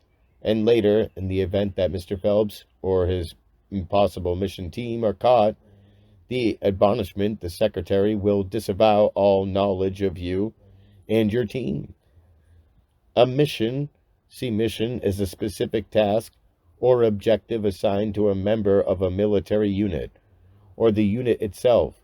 The Secretary is Secretary of the Treasury of Puerto Rico, aka Treasury of the United States, or Secretary of the Treasury, presently Paul H. O'Neill, who runs the de facto military units under him in military style. Missions with Impossible, or his Impossible Mission Force, aka IMF, aka in the National Monetary Fund, of which O'Neill is governor, and also by managing each IMF, i.e. individual master file, in the Puerto Rico-based IRS, and of which there is one individual master file for every citizen of the United States. The trade name with the Social Security account number printed on a Social Security card, along with the straw man's all capital letters, Nom de Guerre, or in parentheses, war name, see Nom de Guerre, mark of the beast, trade name printed thereon. The Wizard has owned outright the United States government since 1933 and has owned Hollywood, an indispensable resource in achieving the impossible mission, since 1938. Secretary of Treasury, an abbreviated form for the actual Secretary of Treasury of Puerto Rico. Secured party. Secured party means any of the following. A person in whose favor a security interest is created or provided for under a security agreement, whether or not any obligation to be secured is outstanding. B, a person that holds an agricultural lien. C, a consignor. D, a person to which accounts, chattel paper, payment intangibles, or promissory notes have been sold. E, a trustee, indenture trustee, agent, collateral agent, or other representative in whose favor a security interest or agricultural lien is created or provided for. F, a person that holds a security interest arising under Section 2401, 2505, 4210, or 5118, or under subdivisions 3 of Section 2711, or subdivision 5 of Section 10508, UCC 9-102, Section A, Section 72. A person or business that has a legal right to designated money and / or goods of another. Securities, stock certificates, bonds, or other evidence of a secured indebtedness or of a right created in the holder to participate in the profits or assets distribution of a profit-making enterprise. More generally, written assurances for the return or payment of money. Instruments giving to their legal holders right to money or other property. As such, securities have value and are used in regular channels of commerce. The basic purpose of the sale of securities is to raise capital for business and government. Barron's 3rd edition. Security agreement. Security agreement means an agreement that creates or provides for a security interest. UCC 9-102, Section A, Section 73.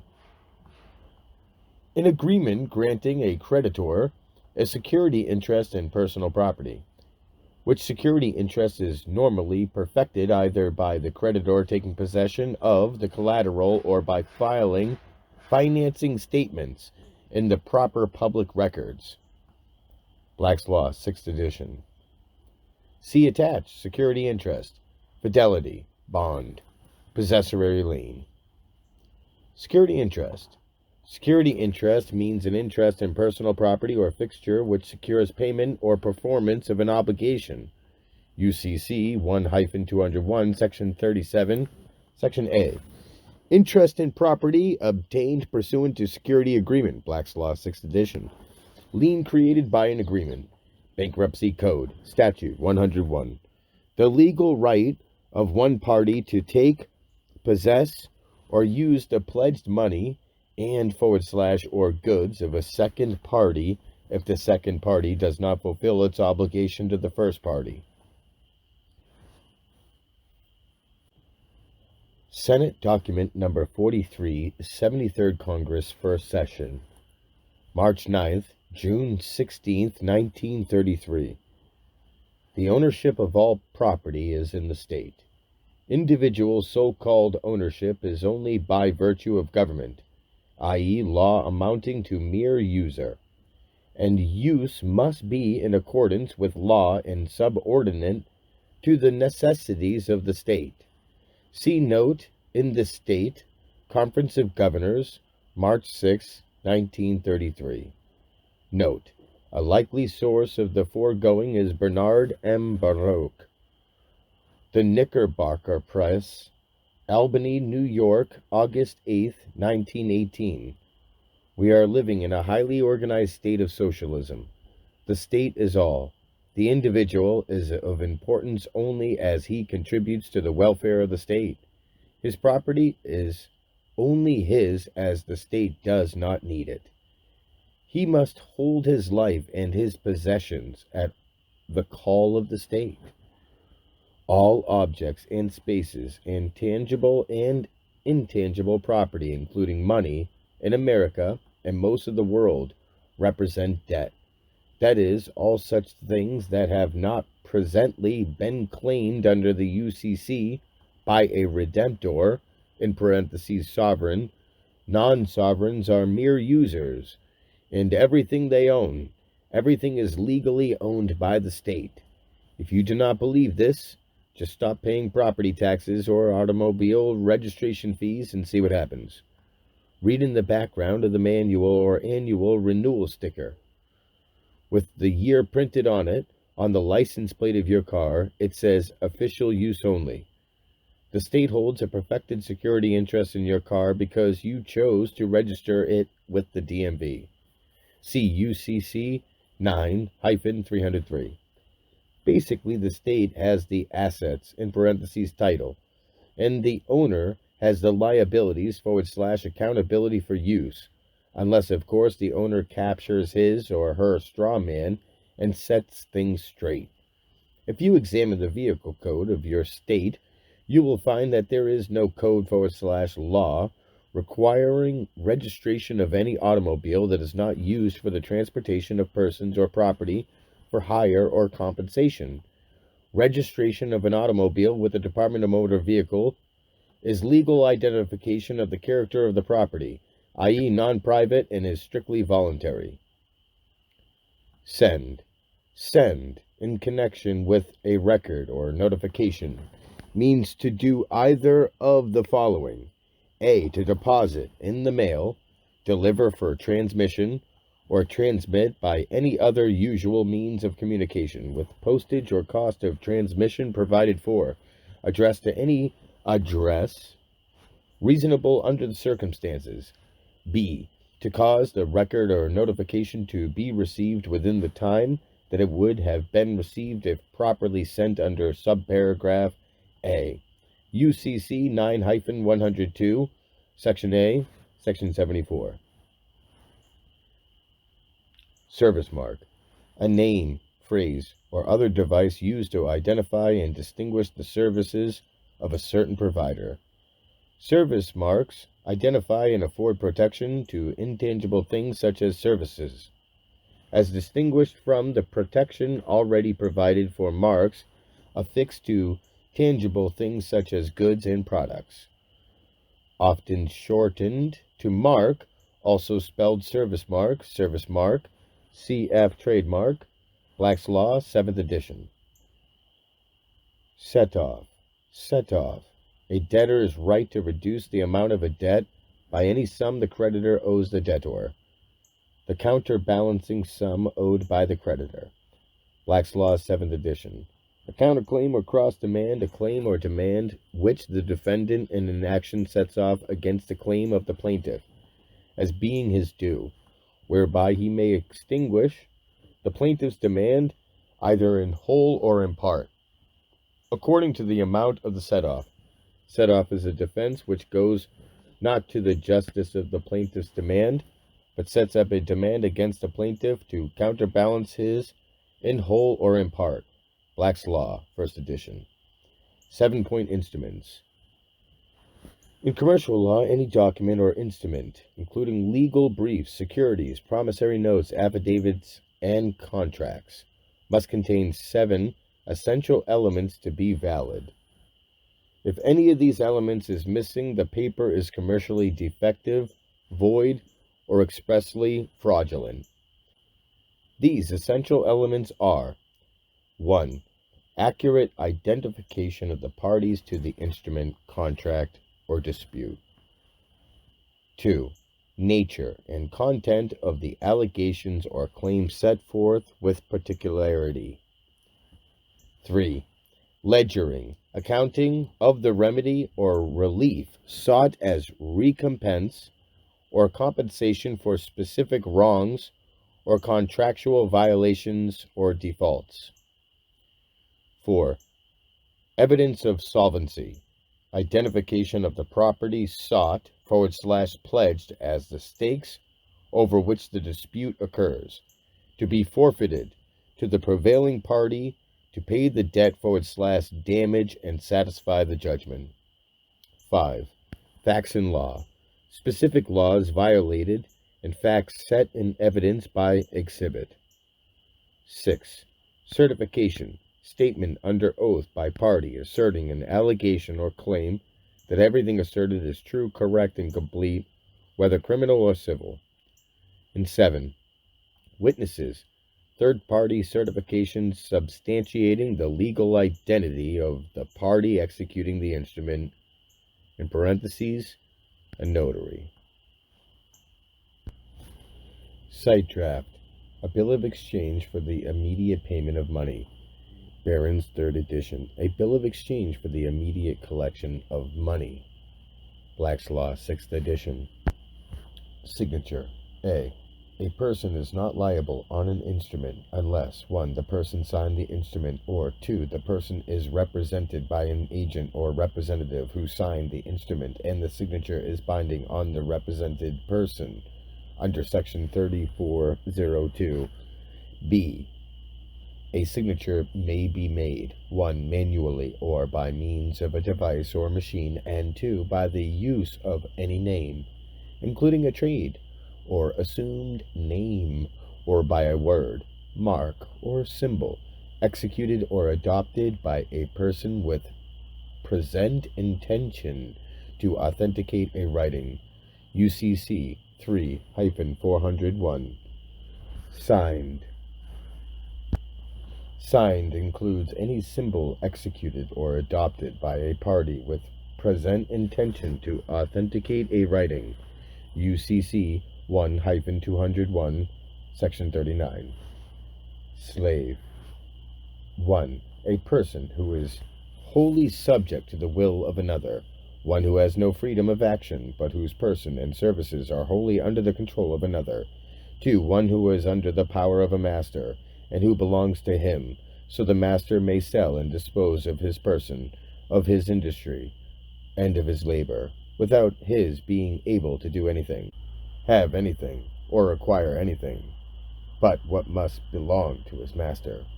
Civil Code, LA, 1838, Article 35, Black's Law, 4th edition. Software. Software means a computer program and any supporting information provided in connection with a transaction related to the program. The term does not include a computer program that is included in the definition of goods. UCC 9-102, Section A, Section 74. Sovereign, one who possesses supreme authority. Adjective, chief or highest, supreme, supreme in power, supreme in position to all others, independent of, and unlimited by, or any other. Webster's Collegiate Dictionary, 5th edition, 1947. Possibly the best and simplest definition of what a sovereign actually is contained within the definition of the term sui juris, of his own right, possessing full social and civil right, and not under any legal disability, or the power of another, or guardianship. The unit of sovereignty, autonomy, and government is each free will being. Sovereign people, the political body consisting of the entire number of citizens and qualified electors who, in their collective capacity, possess the powers of sovereignty and exercise them through their chosen representatives. Mannion v. State, 303, Michigan, 1, 5, NW 2D, 527, 528, Black's Law, 4th edition. Sovereign power, or sovereignty, that power in a state to which none other is superior or equal. Black's Law, 1st edition. Sovereignty, supreme dominion, authority, or rule. Black's Law, 7th edition. The possession power, supreme political authority, paramount control of the Constitution and frame of government and its administration, the self-sufficient source of political power, from which all specific political powers are derived. The international independence of a state, combined with the right and power of regulating its internal affairs without foreign dictation, also a political society or state, which is sovereign and independent. Black's Law, 1st edition. Congress can exercise no power by virtue of any supposed inherent sovereignty in the general government.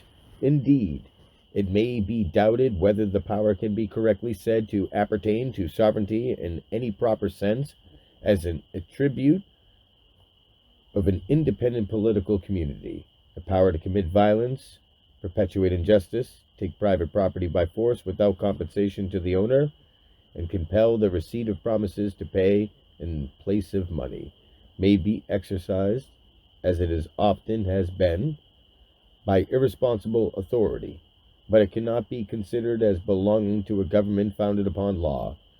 But be that as it may, there is no such thing as a power of inherent sovereignty in the government of the United States.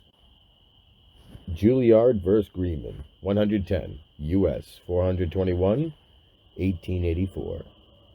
Note: regaining personal sovereignty is a matter of 1. Taking complete legal control of the use of both your true name and trade name, each of which is an article of property under the common law, and 2. Contracting only with those with whom you desire to transact business upon receiving an appellation.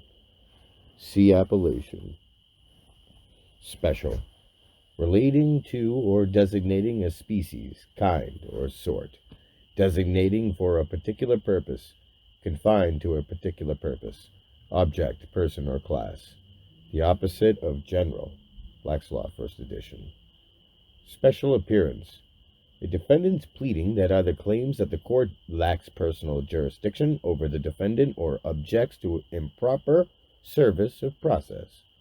2. A defendant showing up in court for the sole purpose of contesting the court's assertion of personal jurisdiction over the defendant. Black's Law, 7th edition. Specie, coin of the precious metals, of a certain weight and fineness, and bearing the stamp of the government, denoting its value as currency. Black's Law, 1st edition. Stare, or stare decisis, Latin, to stand by things decided, the doctrine of precedent, under which it is necessary for a court to follow earlier judicial decisions when the same points arise again in litigation. Black's Law, 7th edition. State. State means a state of the United States, the District of Columbia, Puerto Rico, the United States, Virgin Islands, or any territory or insular possession subject to the jurisdictions of the United States. UCC 9-102, Section A, Section 76. Note: the above definition, as presented, is not inclusive of the 50 several states. Further, UCC 9-307, Section H, reads, Location of United States. The United States is located in the District of Columbia. End quote. Statute. An act of the legislature adopted under its constitutional authority, by prescribed means and in certain form, so that it becomes the law governing conduct within its scope.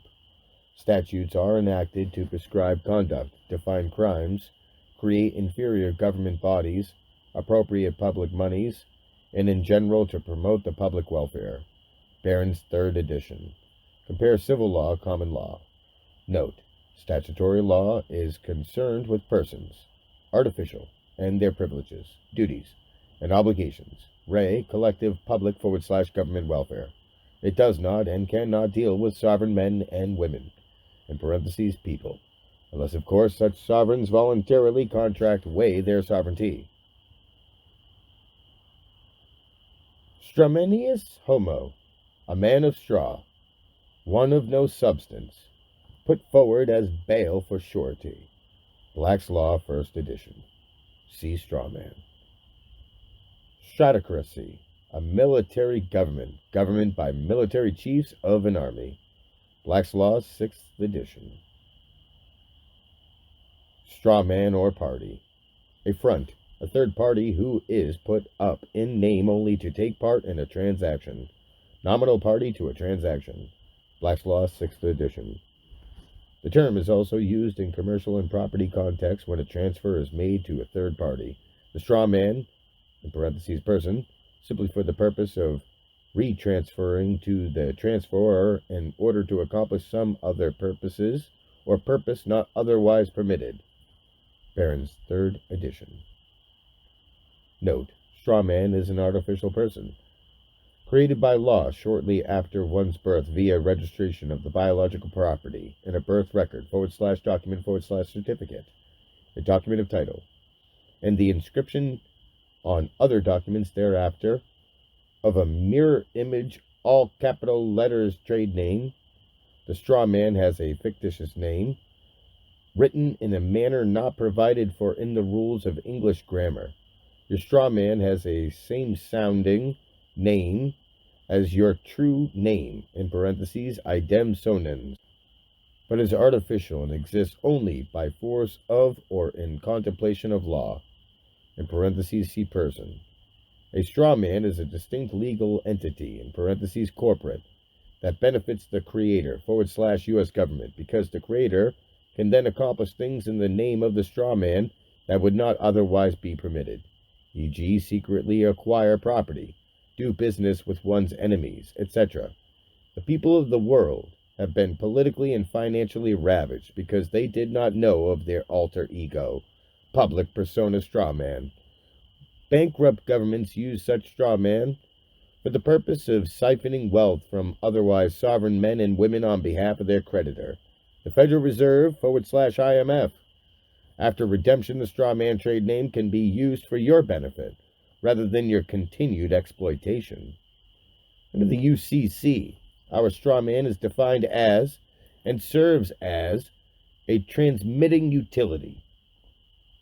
The operators /controllers of the political /economical /industrial system have set it up so that the only way that flesh and blood men and women and children can access the industrial goods and services of the nation is through a nominal third party, a frontman, a dummy, a public corporation of one, a corporately colored juristic person, a straw man, a utility, through which said goods and services may be transmitted, i.e., the only way one can acquire the goods and services of the nation is through the straw man. You cannot keep your body alive and survive in the world today without the industrial goods and services of the nation. So you are forced to interface through your straw man in order to partake of them. Because the straw man has no body, because you are the one actually benefiting from the consumption / use of the industrial goods and services of the nation, and because before redemption, you do not hold title, your straw man. You are the one responsible for discharging the public liability associated with the benefits that you enjoy courtesy your straw man. 1. Purpose not otherwise permitted, mentioned above, is extraction of income tax from a sovereign, i.e., you, something for which you would not otherwise give consent.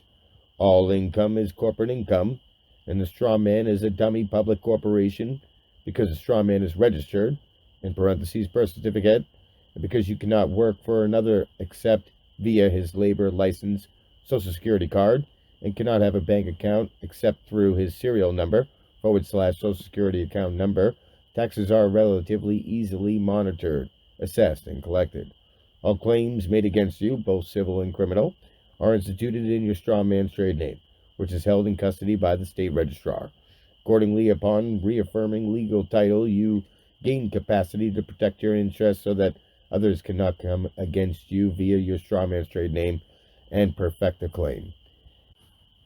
A straw man is a construct of law, is a fictitious entity, is a person, is an artificial person, is a juristic person, is a dummy corporation, is a public corporation, is a public vessel, is a transmitting utility, is an employee, is an individual, is a citizen of the United States. Alter ego, literally another. 1. A second self. 2. An inseparable friend. Strict foreclosure, a rare procedure that gives the mortgagee title to the mortgaged property without first conducting a sale. After a defaulting mortgagor fails to pay the mortgage debt within a court-specified period, the use of strict foreclosure is limited to special situations, except in those few states that permit the remedy generally. Note: the above is a statutory definition, but strict foreclosure is also referenced in the UCC, a highly obscure term. This so-called rare procedure is one that is used every single time by IRS and banks when conducting non-judicial foreclosures on homes and automobiles. The misdirector, court-specified period, mentioned in the definition is a lame attempt at making the reader believe that the courts somehow have a hand in this. However, no court is involved in a strict foreclosure. The so-called court-specified period references only the statutory, in parentheses, non-contractual / commercial redemption period, i.e., the period of time specified by a participating court, during which defaulting debtors may recover the property after foreclosure sales and tax sales by paying the outstanding debt / charges. Since courts are not involved in commercial strict foreclosures, its conclusion here is moot. Strict foreclosures are based on consensual contract and the terms are all agreed upon in advance, thus obviating potential disputes as well as the need for any third-party arbiter. It is also the process used by a redemptor for satisfaction of the commercial default, in parentheses, and failure to cure the default, of any absconding debtor who does business with the redemptor through unauthorized use of the redemptor's common law copyrighted trade name. Sui juris, Latin, of his own right, possessing full social and civil right, not under any legal disability or the power of another or guardianship. Black's Law, 4th edition. Note: the legal masters of the world cannot have it both ways, and cannot stop this one from slipping out. No one can be held accountable as surety, in parentheses, for the trade name, without also being sui juris, in parentheses, sovereign. This defines what a sovereign is better than any other definition. Summary: immediate, peremptory, offhand, without a jury, provisional, statutory. Black's Law, first edition. Summary proceeding: any proceeding by which a controversy is settled, case disposed of, or trial conducted, in a prompt and simple manner, without the aid of a jury, without presentment of indictment, or in other aspects out of the regular course of common law. Black's Law, first edition. Sum certain. Sum certain is any amount that is settled, stated, or exact. Renegotiable instruments. These sum must be ascertainable at the time the instrument is made and computable solely by examination of it. In commercial law, in order for an instrument to be negotiable, it must contain an unconditional promise to pay a sum certain. UCC 3-104, Section 1, Section B. Supra, Latin, above, upon. This word occurring by itself in a book refers the reader to a previous part of the book. Like ante, it is also the initial word of several Latin phrases. Black's Law, 4th edition. Supra protest. In mercantile law, a term implied to an acceptance of a bill by a third person after protest for non-acceptance by the drawee. Black's Law, 4th edition. Surety. 1. A person who is primarily liable for the payment of another's debt or the performance of another's obligation. Although a surety is similar to an insurer, one important difference is that a surety often receives no compensation for assuming liability. Black's Law, 7th edition. One who has contracted himself to be answerable for the debt, default, or miscarriage of another. Surety includes guarantor. UCC 1-201, Section 40. A person who binds himself for the payment of a sum of money, or for the performance of something else for another. Bouvier's 8th edition. A person who is primarily liable for the payment of another's debt, or the performance of another's obligation. Black's Law, 7th edition. One who undertakes to pay money or perform other acts in the event that his principal fails to do so. The surety is directly and immediately liable for the debt. Barron's, 3rd edition. A surety is one who, at the request of another and for the purpose of securing to him a benefit, becomes responsible for the performance by the latter of some act in favor of a third person, or hypothecates property as security therefor. Black's Law, 1st edition. Contracts. 1. A person who binds himself for the payment of a sum of money or for the performance of something else for another, who is already bound for the same. A surety differs from a guarantor, and the latter cannot be sued until after a suit against the principal. 2. The surety differs from bail in this, that the latter actually has, or is by law presumed to have, the custody of his principal, while the former has no control over him. The bail may surrender his principal in discharge of his obligation. The surety cannot be discharged by such surrender. Bouvier, 6th edition. See voluntary surety, co-sureties, suretyship, bail, guarantor. Voluntary surety. A surety who receives no consideration for the promise to act as surety. Black's Law, 7th edition. Co-sureties. Joint sureties, 2 or more sureties to the same obligation. Black's Law, 4th edition. Co-surety.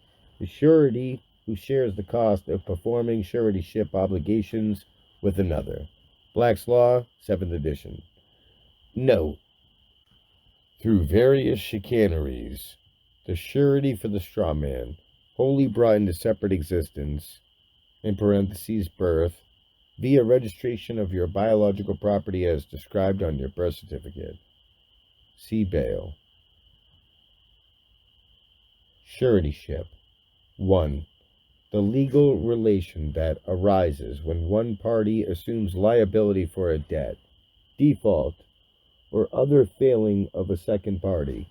The liability of both parties begins simultaneously. In other words, under a contract of suretyship, a surety becomes a party to the principal obligation. 2. The lending of credit to aid a principal who does not have sufficient credit. The purpose is to guard against loss if the principal debtor were to default. 3. The position or status of a surety. Black's Law, 7th edition. Contracts. 1. An accessory agreement by which a person binds himself for another already bound, either in whole or in part, as for his debt, default, or miscarriage. 4.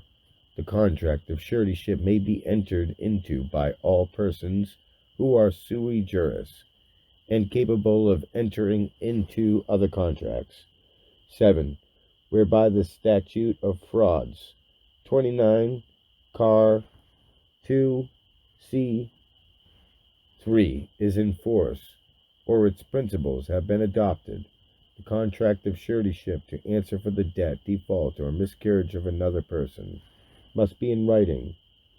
8. The contract of suretyship is discharged and becomes extinct. First, either by the terms of the contract itself. 2d. By the acts to which both the creditor and the principal alone are parties. 3d. By the acts of the creditor and sureties. 4th, by fraud. 5th, by operation of law. 10. 2. The contract of suretyship becomes extinct or discharged by the acts of the principal and of the creditor without any act of the surety. This may be done 1. By payment by the principal. 2. By release of the principal. 3. By tender made by principal to the creditor. 4. By compromise. 5. By accord and satisfaction. 6. By novation. 7. By delegation. 8. By set-off. 9. By alteration of the contract. 12.2. As the release of the principal discharges the obligation, the surety is also discharged by it. 13.3. A lawful tender made by the principal or his authorized agent to the creditor or his authorized agent will discharge the surety. 18.8. When the principal has a just set off to the whole claim of the creditor, the surety is discharged. 20.3. The contract is discharged by the acts of the creditor and surety. 1. By payment made by the surety. 2. By release of the surety by the creditor. 3. By compromise between them. 4. By accord and satisfaction. 5. By set-off. 21.4. Fraud by the creditor in relation to the obligation of the surety, or by the debtor with the knowledge or assent of the creditor, will discharge the liability of the surety. 22.5. The contract of suretyship is discharged by operation of law. 1. By confusion. 2. By prescription or the act of limitations. 3. By bankruptcy. 23.1. The contract of suretyship is discharged by confusion or merger of rights, as where the obligee marries the obligor. 24.2. The act of limitations of prescription is a perfect bar to a recovery against the surety after a sufficient lapse of time, when the creditor was sui juris in the capacity to sue. 25.3. The discharge of the surety under the bankruptcy laws will put an end to his liability, unless otherwise provided for in the law. 27. Cursed sureties are in general bound in solido to pay the debt when the principal fails, and if one be compelled to pay the whole, he may demand contribution from the rest and recover from them their several portions or proportions of their common liability in an action for money paid by him to their use. Bouvier's 6th edition. Novation. The act of substituting for an old obligation a new one that either replaces an existing obligation with a new obligation or replaces an original party with a new party. Black's Law, 7th edition. In solido. As a whole. of an obligation, creating joint and several liability. The term is used in several law jurisdictions, such as Louisiana, also termed in solidum.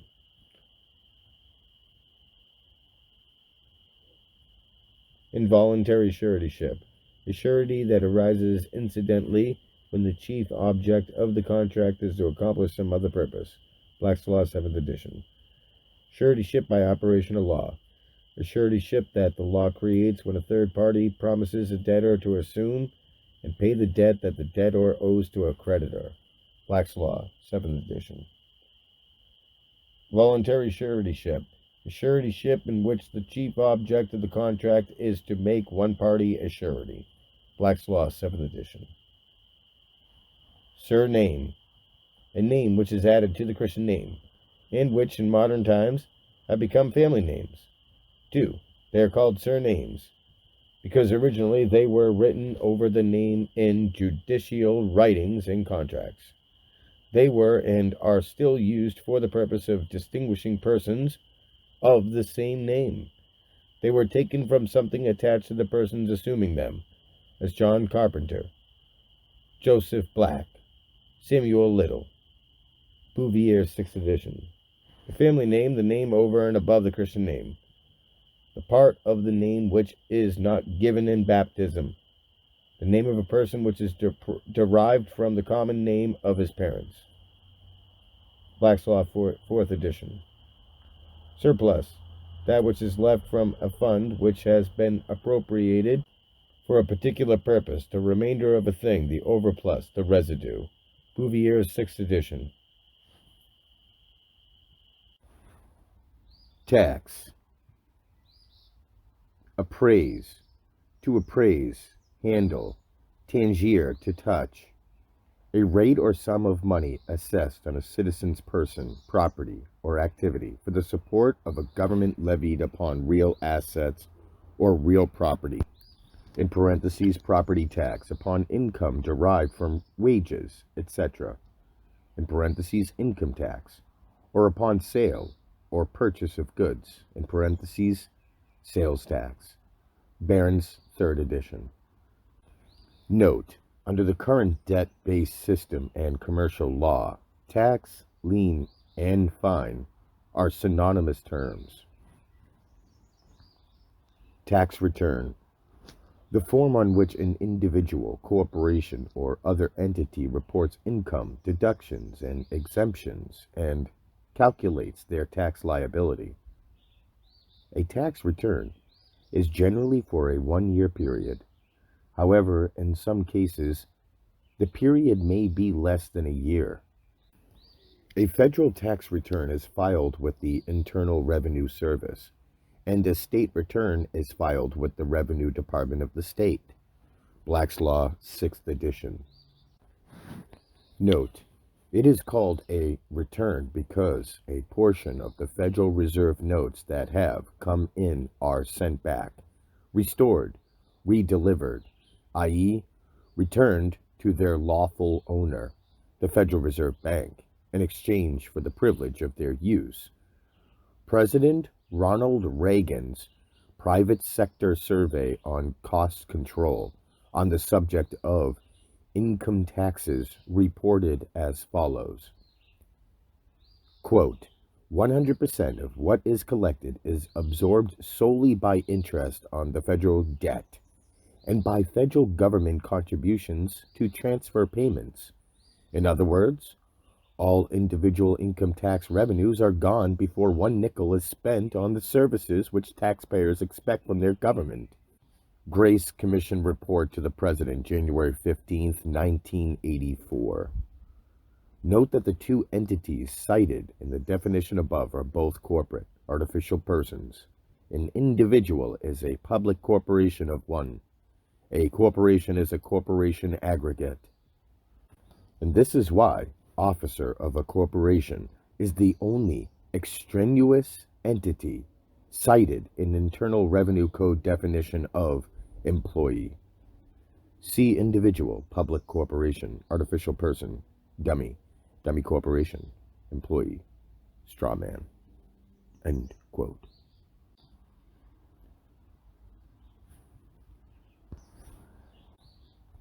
Taxpayer, one who is subject to a tax on income, regardless of whether or not he or she pays the tax. Internal Revenue Code 7701, Section A, Section 14. Note: being a public corporation and an individual, the trade name is the one who is subject to a tax on income. But the straw man does not, indeed cannot, pay the tax. You, as the straw man's surety, pay the tax on its behalf.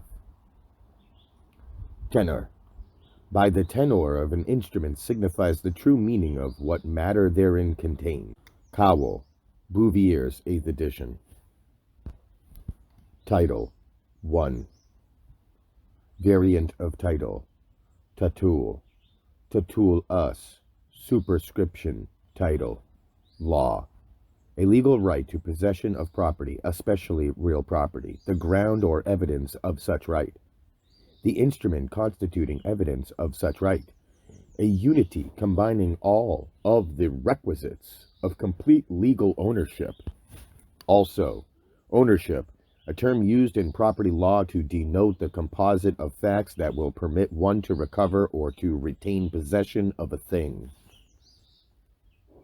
Note: your birth certificate is only a certificate of title re your straw man, and confirms only that the issuer of the certificate held the actual title at the time of registration. In parentheses, the issuer may have since assigned, /sold, /transferred the original document of birth. You are the source, origin, and cause of the property registered in the birth certificate, the corporate all-capital letter trade name of your straw man. As its surety, you bear all liability for its misadventures in the public sphere, including being personally financially responsible for its fair share of the national debt and any other penalties and charges associated with its name. You are also the only one referenced / identified on the original birth document. For, in parentheses, mother, father, place of birth, exact minute of birth, footsteps, handprints, eye color, weight, height, / length, blood type, etc. Accordingly, you have the supreme claim re title of your birth certificate. To reclaim it and redeem it, all you need to do is speak up in the proper forum and in the proper manner. Title 2. The radical meaning of this word appears to be that of a mark, style, or designation, a distinctive appellation, the name by which anything is known. Thus, in the law of persons, a title is an appellation of dignity or distinction, a name denoting the social rank of the person bearing it, as duke or count. Note: the title Esquire, flaunted by most attorneys in America, is a title of nobility, the granting of which is prohibited by the Constitution. In the British class system of contemporary feudalism, signifying status above the rank of gentleman and below the rank of knight. Tort, wrong, injury, the opposite of right, so called according to Lord Coke, because it is wrested or crooked, being contrary to that which is right and straight. In modern practice, tort is constantly used as an English word to denote a wrong or wrongful act, for which an action will lie, as distinguished from a contract. A tort is a legal wrong committed upon the person or property independent of contract. It may be either 1. A direct invasion of some legal right of the individual, 2. The infraction of some public duty by which special damage accrues to the individual, 3. The violation of some private obligation by which like damage accrues to the individual. In the former case, no special damage is necessary to entitle the party to recover. In the 2 later cases, such damage is necessary. Note: torts are a fabrication and a fraud. In order to keep judges from having criminal charges filed against them, a way of cheating on the rules was needed. in parentheses, in order to stay in business with the system, wherein a civil charge could be converted into a criminal charge, and vice versa. The solution was a third system of law within the courts called torts. Tort means a twisting. When words such as accused of, counts, and fraud appear in a civil complaint, it is said to be in the nature of a criminal process. Since it is in the nature of a criminal process, one can respectfully reserve the right to remain silent and not be a witness against himself. All interrogatories are thereby thwarted. There is no discovery, and the tort claim is killed. They must proceed criminally with a jury trial, and it's all over because it isn't simple for them anymore, and it's no longer profitable. That's how tort claims are stopped.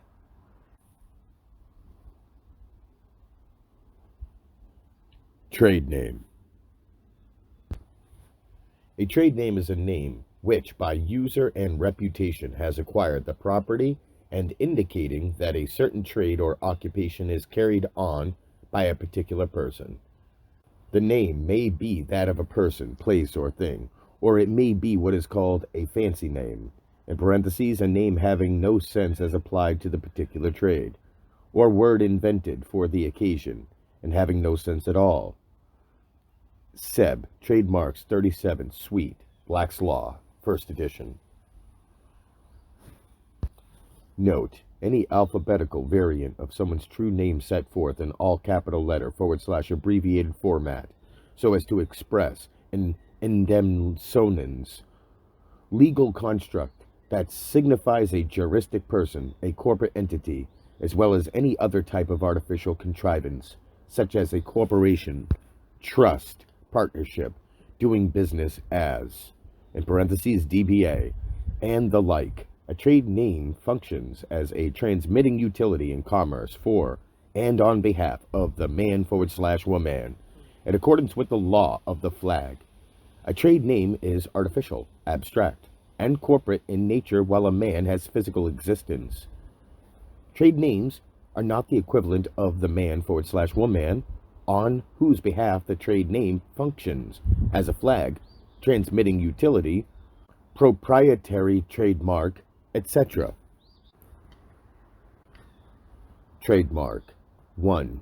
A word, phrase, logo, or other graphic symbol used by a manufacturer or seller to distinguish its product or products from those of others. The main purpose of a trademark is to guarantee a product's genuineness. In effect, the trademark is the commercial substitute for one's signature.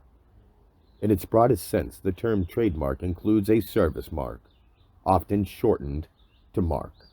Black's Law, 7th edition. Trading with the Enemy Act of October 6th, 1917. House Resolution 4960, Public Number 91, B.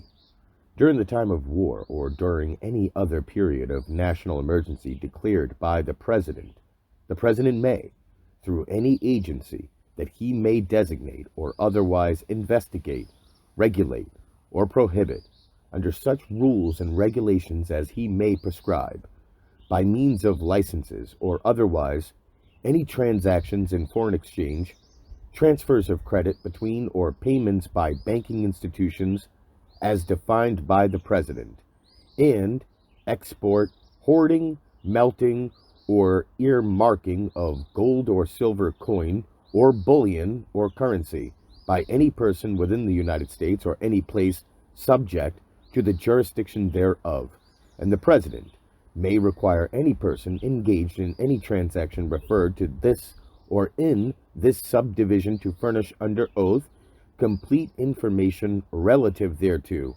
including the production of any books of account, contracts, letters, or other papers in connection therewith, in the custody or control of such person, either before or after such transaction is completed, and c. such other individuals or body or class of individuals as may be natives, citizens, or subjects of any nation with which the United States is at war, other than citizens of the United States, wherever resident or wherever doing business, as the President, if he shall find the safety of the United States or the successful prosecution of the war shall so require, may, by proclamation, include within the term enemy. Note: a government's tactic of fostering emergencies and stepping in as hero to extricate the people from the difficulty by dramatically increasing state power is as old as governments themselves. The U.S. bankruptcy occurring in 1861 placed the country under emergency war powers, in parentheses 12 Statute 319, and has never been repealed, and exists in Title 50, United States Code, USC, Statute 212, 213, 215, Appendix 16, 26 Code of Federal Regulations, Chapter 1, Statute 303.1 through 6, Section A, and 31 of the Code of Federal Regulations, Chapter 5, Statute 500.701, Penalties. The Civil War was not fought over slavery, but over private bank control of America. On October 6, 1917, the United States passed the Trading with the Enemy Act, H.R. 4960, Public Law 91, granting itself extraordinary additional powers under the cover of World War I. On March 9, 1933, just after Roosevelt's inauguration, Congress passed the Amendatory Act, in parentheses 48 Statute 1, to the Trading with the Enemy Act, at a time when the United States was not in a shooting war with any foreign foe, in parentheses, government had become an administration for the creditors in bankruptcy. The amended version provided legal justification for dramatic increases in the power, scope, and authority of the U.S. government, in parentheses, now owned by, and an administrative agency of, the Federal Reserve / IMF bankers. Aspects of such increase are: the President became king via Section 1 of Title 1 of the Act. The actions, regulations, rules, licenses, orders, and proclamations hereinafter taken, promulgated, made, or issued by the President of the United States or the Secretary of the Treasury pursuant to the authority conferred by Subdivision B of Section 5 of the Act of October 6, 1917, as amended, are hereby approved and confirmed. This means that anything the President wants to do is approved and confirmed automatically, in advance, in parentheses, i.e., hereinafter, and backed by the full force, effect, and power of the government. Title 12 of the United States Code, 95, Section A, states in part, A, in order to provide for the safer and more effective operation of the national banking system and the Federal Reserve System, indicating that the President acts for, on behalf of, and under the direction of the Federal Reserve, during such emergency period as the President of the United States by proclamation may prescribe. Every president since Roosevelt has reaffirmed the national emergency and issued executive orders under 12 USC 95A and continued the reorganization of the country in favor of the Federal Reserve / IMF bankers since March 18, 1968. 31 USC 5112, in parentheses 84 Statute 1769, 1970, and 31 USC 5119 FRNs, Federal Reserve Notes, have not been redeemable in silver. In 1971 to 1973, President Nixon declared total international bankruptcy, rendering private Federal Reserve notes unredeemable, non-negotiable. pieces of paper as a medium of exchange. These notes are listed in 26 USC 165 Section G as worthless securities. The original Trading with the Enemy Act excluded citizens of the United States from being treated as the enemy when involved in transactions wholly within the United States. The Amendatory Act of March 9, 1933, however, included the people of the United States as the enemy by inserting the following: by any person within the United States or any place subject to the jurisdiction thereof. Chapter 1, Title 1, Section 1, Section B. By operation of law, all persons, in parentheses, citizens of the United States, involved in monetary transactions within the United States became official enemies of the United States government and, as such, required a license for almost every type of commercial activity imaginable. The fact that sovereign Americans do not qualify as persons within the United States, and hence are not subject to the legislation, was not explained for them by the U.S. government in 1933, nor any time thereafter, and never will be. Trading with the enemy. The federal offense of carrying on commerce with a nation or with the subject or ally of a nation with which the United States is at war. Black's Law, 7th edition. Transmit. May or me.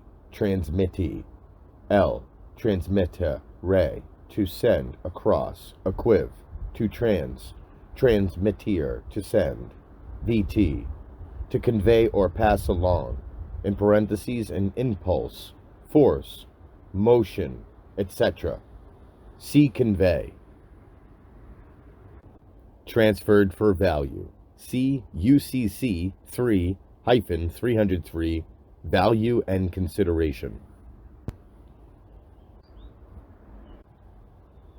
Transmitting utility. Transmitting utility means a person primarily engaged in the business of any of the following: A. Operating a railroad, subway, street railway, or trolley bus. B. Transmitting communications electrically, electromagnetically, or by light. C.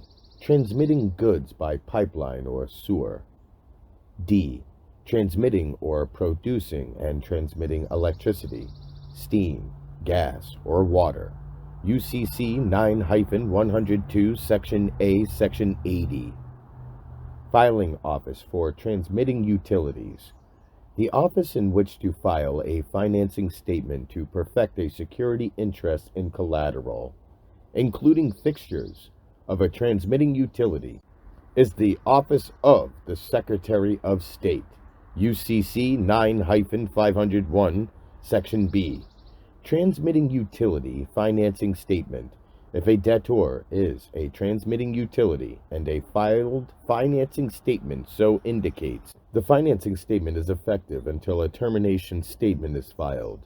UCC 9-515, Section F. Note: we all use in some degree electricity, steam, gas, water, telephone service, sewer service, etc. in our life. The bills for these services come in the trade name of our straw man, but we are the ones who must pay.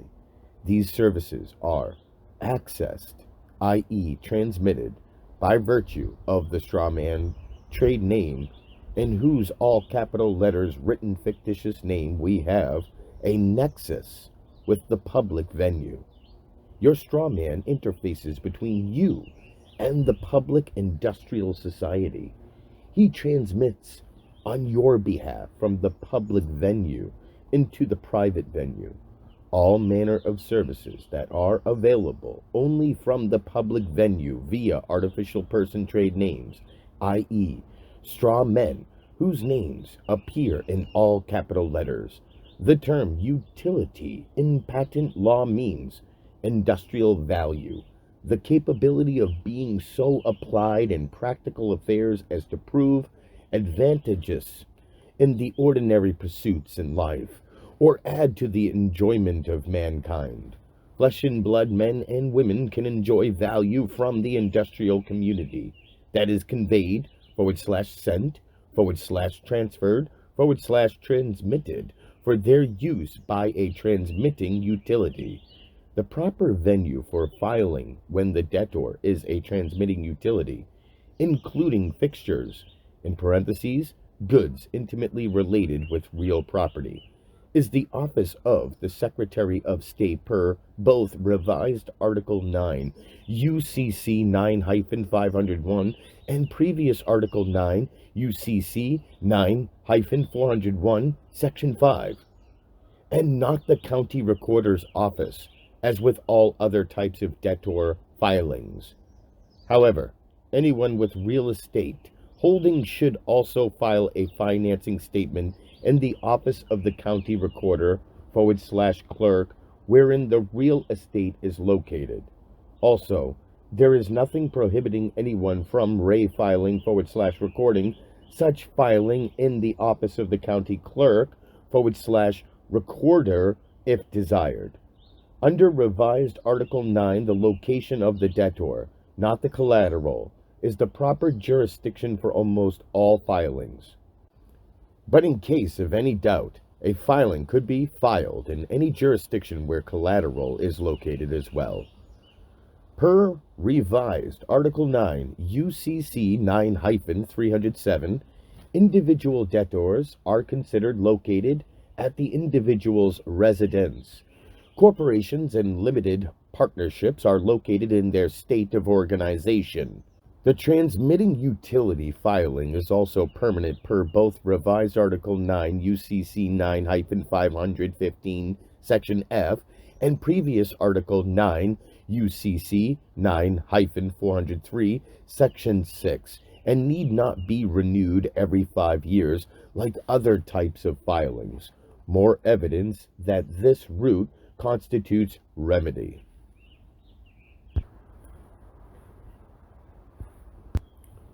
Traverse. In the language of pleading, a traverse signifies a denial. Thus, where a defendant denies any material allegations of fact in the plaintiff's declaration, he is said to traverse it, and the plea itself is thence frequently termed a traverse. Black's Law, 1st edition. Traverser. In pleading, one who traverses or denies. A prisoner or party indicated, so called from his traversing the indictment. True. Conformable to fact, correct, exact, actual, genuine, honest.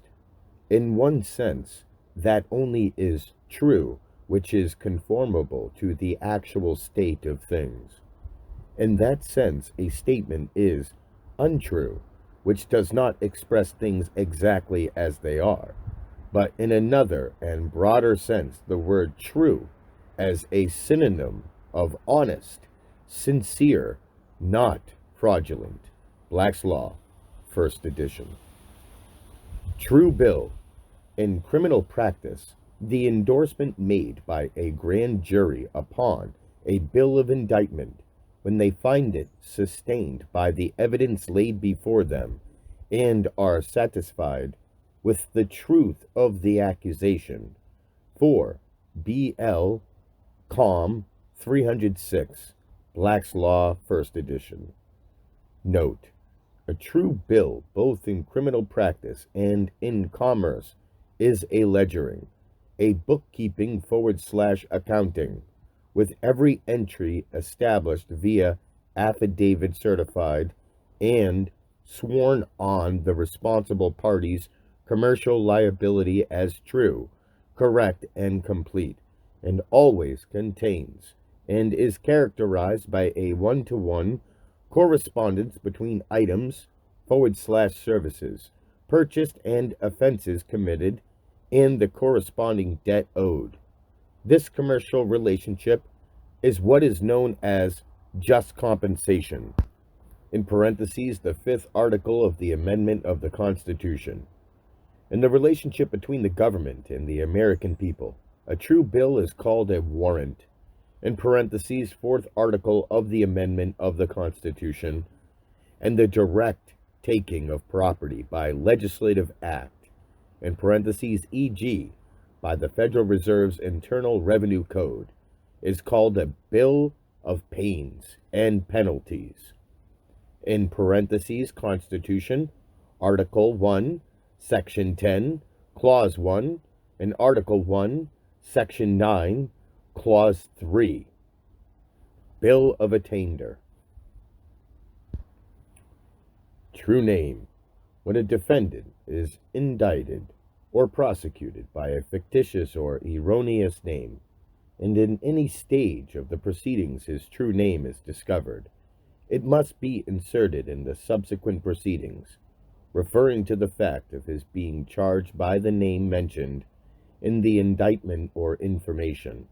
Oklahoma Statutes, Chapter 22, Statute 403, 17b.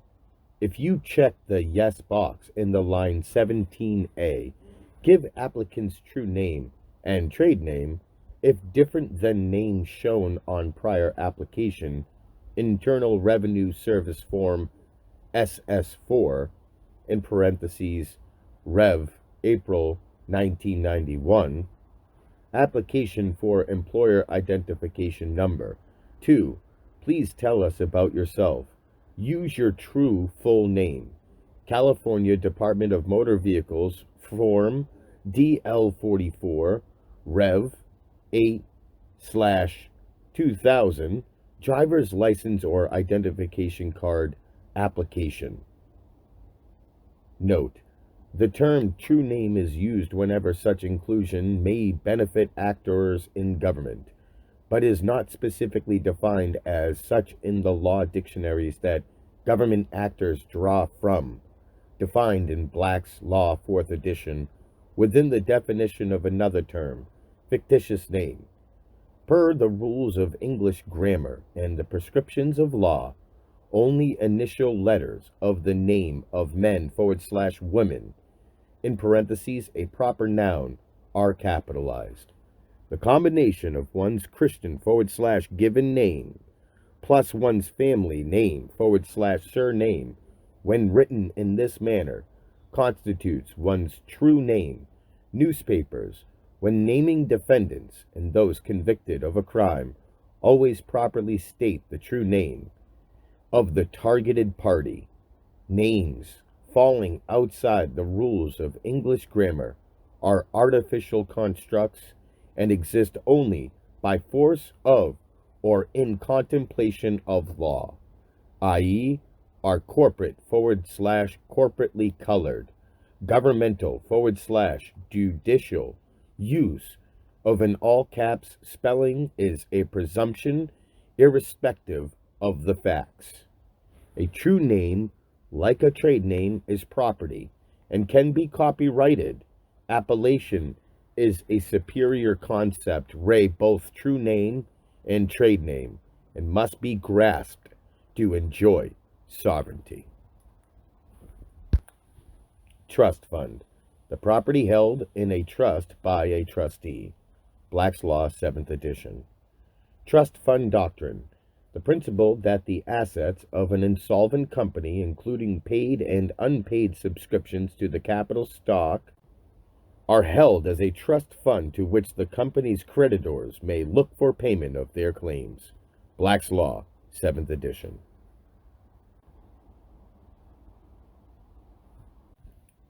Truth in Lending Act.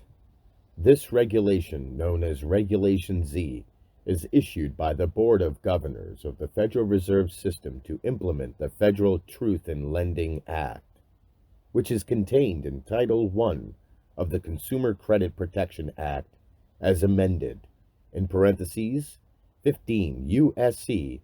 1601, et. SEQ.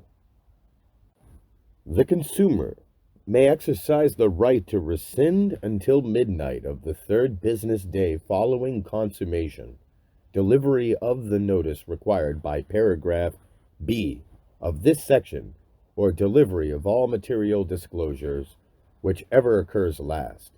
Title 12 Code of Federal Regulations, Chapter 2, Part 226, Truth in Lending, Regulation Z. UCC, Uniform Commercial Code. UCC Statute 1-103, Supplementary General Principles of Law Applicable. Unless displaced by the particular provisions of this code, the principles of law and equity, including the law merchant and the law relative to capacity to contract, principal and agent, estoppel, fraud, misrepresentation, duress, coercion, mistake, bankruptcy, or other validating or invalidating cause, shall supplement its provisions. UCC Statute 1-104, Construction Against Implicit Repeal. This code being a general act intended as a unified coverage of its subject matter, no part of it shall be deemed to be impliedly repealed by subsequent legislation if such construction can reasonably be avoided. Note, nothing in the UCC has ever been repealed, nor can it ever be. In the event of conflict between a deleted section and a current section and deleted section controls, if this is examined, one will see that it cannot be any other way. Potentially countless commercial transactions can be consummated based on the current UCC at any given time. To cancel any portion of the UCC at a later point is to throw into upheaval and chaos all commercial agreements that were based on the deleted portion, an act that would carry unimaginably astronomical liability for any one of the actors who attempted to effect such change. Ultra vires, unauthorized, beyond the scope of power allowed or granted by a corporate charter or by law. Black's Law, 7th edition. Uniform Commercial Code, otherwise known as the UCC, one of the uniform laws drafted by the National Conference of Commissioners on the Uniform State Laws and the American Law Institute governing commercial transactions, in parentheses, including sales and leasing of goods, transfer of funds, commercial paper, bank deposits and collections, letters of credit, bulk transfers, warehouse receipts, bills of lading, investment securities, and secured transactions. The UCC has been adopted in whole or substantially by all states. Black's Law, 6th edition. A code of laws governing various commercial transactions, including the sale of goods, banking transactions, secured transactions in personal property, and other matters, that was designed to bring uniformity in these areas to the laws of the various states, and that has been adopted with some modifications in all states, as well as in the District of Columbia and in the Virgin Islands. Barron's Law Dictionary, 3rd edition. Unless displaced by the particular provisions of this code, the principles of law and equity, including the law merchant and the law relative to capacity to contract, principal and agent, estoppel, fraud, misrepresentation, duress, coercion, mistake, bankruptcy, or other validating or invalidating cause shall supplement its provisions. UCC 1-103. Note: to paraphrase, the third definition above, the UCC is the supreme codified law on the planet, and all other forms of law are encompassed by it and included in it. Pennsylvania was the first state to adopt the UCC July 1st, 1954, and Louisiana the last, January 1st, 1975. United States, U.S. United States means A federal corporation 28 U.S.C. Statute 3002, Section 15, Chapter 107.6. It is clear that the United States is a corporation. 534 Federal Supplement 724. The United States of America is a corporation endowed with the capacity to sue and be sued, to convey and receive property. 1 Marsh, December. 177. 181. Bouvier's Law Dictionary, 5th edition. This term has several meanings. It may be merely the name of a sovereign occupying the position analogous to that of other sovereigns and family of nations. It may designate territory over the sovereignty of the United States extends, or it may be collective name of the states which are united by and under the Constitution. Black's Law, 6th edition. The United States government is a foreign corporation with respect to a state. 19 Corpus Juris Secundum, Statute 884. In re Miriam's estate, 36 New York 505. 141 New York 479, affirmed in U.S. v. Perkins, 163, U.S. 625. What is included in terms United States and possessions of the United States, Hawaii and Alaska, are included in the term United States. Puerto Rico, the Virgin Islands of the United States, the Philippine Archipelago, Guam, Tutuila, and Manua, and other islands of the Samoan group east of the longitude 171 west of Greenwich, and the Canal Zone are included in the term possessions of United States. United States Official Postal Guide, July 1929.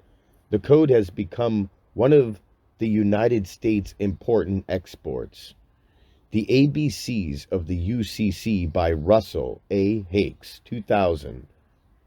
Note: it is well settled that United States ETL is a corporation originally incorporated February 21st, 1871, under the name District of Columbia. 16 Statute 419, Chapter 62, reorganized June 11th, 1878. A bankrupt organization per House Joint Resolution 192 of June 5th, 1933, Senate Report 93, 549, and Executive Orders 6072, 6102, 6111, and 6246. A de facto government, originally the 10 square miles tract ceded by Maryland and Virginia and comprising Washington, D.C., plus the possessions, territories, forts, docks, and arsenals. In parentheses, tract from Virginia was retroceded in 1846. It is also abundantly clear that, in postal matters, the term United States as a political entity distinct from the 50 freely associated compact states, the several states of the Union. From the last cite in the definition above, one can also see that the United States is a singular proper noun, just as corporate General Motors is not plural. Neither is United States. For a corporate history of United States Incorporated, see Demise of the American Constitutional Republic. United States Code, a multi-volume published codification of federal statutory law. In its citation, it is abbreviated as USC, as in 42 USC Statute 1983. Black's Law, 7th edition. United States Notes, promissory notes resembling banknotes issued by the government of the United States. Black's Law Dictionary, 6th edition. Note: the last president to print United States notes was JFK. Lincoln Garfield, McKinley, and Kennedy were assassinated for the same reason. They were making significant changes in the monetary system. Assassinations were attempted on other presidents by the same people for the same reason, but were unsuccessful. United States of America, the republic whose organic law is the Constitution adopted by the people of the 13 states that declared their independence of the government of Great Britain on the 4th day of July, 1776. If the nation comes down from its position of sovereignty and enters the domain of commerce, it submits itself to the same laws of commerce that govern individuals therein. It assumes the position of ordinary citizen, and it cannot recede from the fulfillment of its obligations. Bouvier's 8th edition. A federal republic formed after the War of Independence was made up of 48 conterminous states, plus the state of Alaska and the District of Columbia in North America, plus the state of Hawaii in the Pacific. Black's Law, 7th edition. Of or pertaining to or founded upon and organized by a compact or act of union between separate sovereign states as 1. By a league for common interest and defense as regards external relations, the internal sovereignty of each member remaining unimpaired, as the Hanseatic League or the German Confederation, or 2. By a permanent act of union founded on the consent of the people duly expressed, constituting a government supreme within the spheres of the powers granted to it by the act of union as the United States of America. The Constitution of the United States of America is of a very different nature than that of the German Confederation. It is not merely a league of sovereign states for their common defense against external and internal violence, but a supreme federal government or a compositive state, acting not only upon the sovereign members of the Union, but directly upon all its citizens in their individual and corporate capacities. Wheaton Elements International Law, Statute 52, page 78, L.B. and Company 66. From 1776 to 1789, the United States were a confederation. After 1789, it was a federal nation. Excerpt from the definition of a federal in Standard Dictionary of the English Language. Conterminous, sharing a common boundary, enclosed within a common boundary. Black's Law, 7th edition. Notice that the 1903 Funk and Wagnalls affirms that the term United States was a plural designation between 1776 and 1789, but that after 1789 it was a singular. Utility. Equivalent to util, useful. Something useful, a useful thing. Utility is said to be absence of frivolity and mischievousness, and utility for some beneficial purpose. Robert Patent, Statute 339, and the degree of utility is not material. Gibbs v. Hoffner, 19 Fed 323, Bouvier's 8th edition. Value. To be worth, equivalent worth, or return in money, materials, services, etc. 44. A person gives value for rights if he or she acquires them in any of the following ways. A. In return for a binding commitment to extend credit or for the extension of immediately available credit, whether or not drawn upon, and whether or not a chargeback is provided for in the event of difficulties in collection. B. As security for or in total of partial satisfaction of a pre-existing claim. C. by accepting delivery pursuant to a pre-existing contract for purchase. D.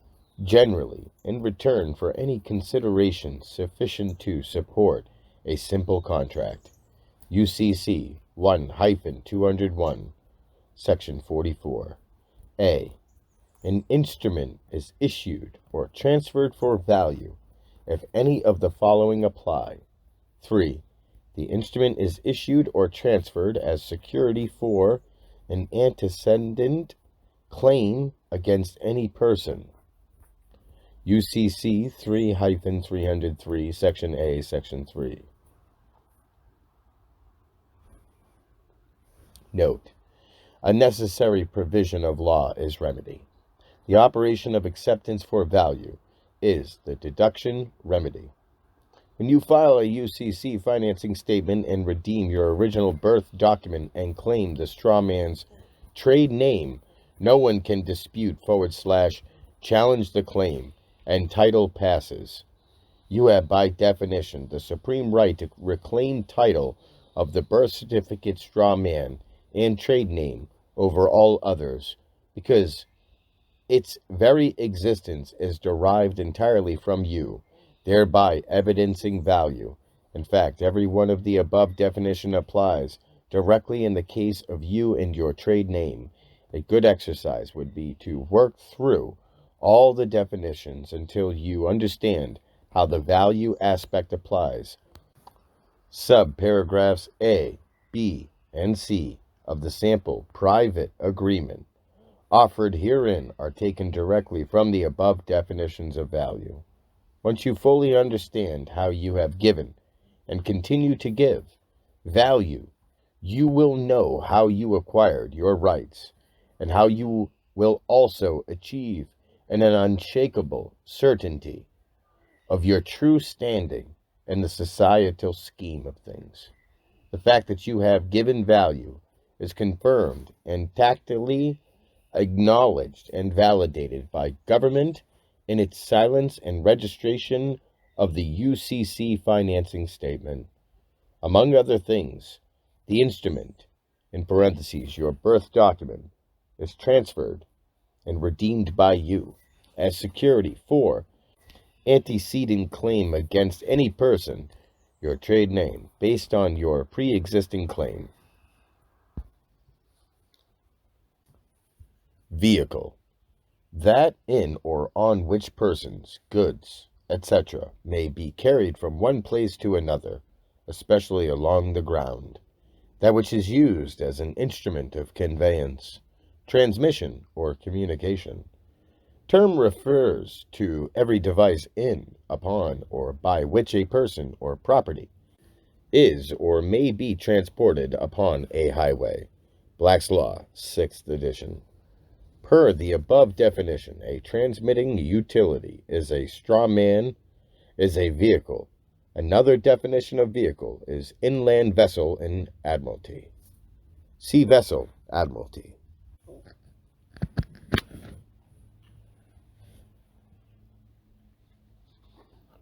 Vessel. The term vessel in admiralty law is not limited to ships or vessels engaged in commerce. Black's Law, 6th edition. Note: in admiralty, names of vessels are designated in all capital letters. Whenever you appear in any public forum, it is always via your straw man. Your capital letters vessel, much like an officer stands on the bridge of a ship and sails into port. All law now admiralty / maritime, and you can no longer go into courts as a woman / man. Only by sailing your vessel into the jurisdiction of the court. Everyone speaks from his / her vessel. With one vessel officer transacting with another, each is trying to get the other officer to recognize the condition of his / her vessel, i.e., its registration. If a vessel is unregistered on the high seas in time of war, it is presumed / assumed to be a private vessel, to be confiscated and investigated. If the vessel is registered, the exact issue is with the public entity. Is it registered? Your straw man is a transmitting utility, is a vessel, is an island vessel, an admiralty, is a public vessel, is a vehicle. In times of war, neutral vessels require passports. Admiralty courts in English law, courts established in the Queen's possessions beyond the seas, with jurisdiction over maritime causes, including those relating to prize. Note, all courts in America are vice admiralty courts in the Crown's private commerce. War. Hostile conflict by means of armed forces carried on between nations, states, or rulers, or sometimes by parties within the same nation or state. A period of such conflict. Black's Law, 7th edition. Note, the definition includes the war currently being conducted by the U.S. government against the American people as sureties of their Citizen of the United States trade name, as declared in the Amendatory Act, March 9, 1933, to the Trading with the Enemy Act of October 6, 1917. War contribution, international law, an extraordinary payment imposed by an occupying power on the population of an occupied territory during wartime. Black's Law, 7th edition. Note, Social Security payroll taxes are war contributions. End note. War powers. See Trading with the Enemy Act of October 6, 1917. Wards of court. Infants and persons of unsound mind. Black's Law, 4th edition. Note, per corpus juris secundum, clients of attorneys are wards of the court, thereby also qualifying them as persons of unsound mind. In parentheses, non compos mentis. Warehouse man. A warehouse man is a person engaged in the business of storing goods for hire. UCC 7-102H. Note, some birth certificates have two sets numbers printed on the back of them. One of the numbers identifies the state warehouse district where the birth took place. The state is the warehouse. Each county is a warehouse district. The governor is in the main warehouse. The governor is in the main warehouseman. The county recorder of each county is the district warehouseman. The birth certificate is a warehouse receipt and a fieldhouse receipt. It is also a dock receipt. The ship, the vessel, in Admiralty, the trade name, was berthed at a specific warehouse, in parentheses, hospital, in a specific warehouse district, in parentheses, county, and the goods, in parentheses, your body, were delivered therein. Warehouse receipt. A receipt issued by a person, in parentheses, bailee, engaged in the business of storing goods for hire. UCC Statute 1-201, Section 45. A warehouse receipt constitutes a document of title under the Uniform Commercial Code, which evidences that the person in possession of the document is entitled to receive, hold, and dispose of the document and the goods it covers.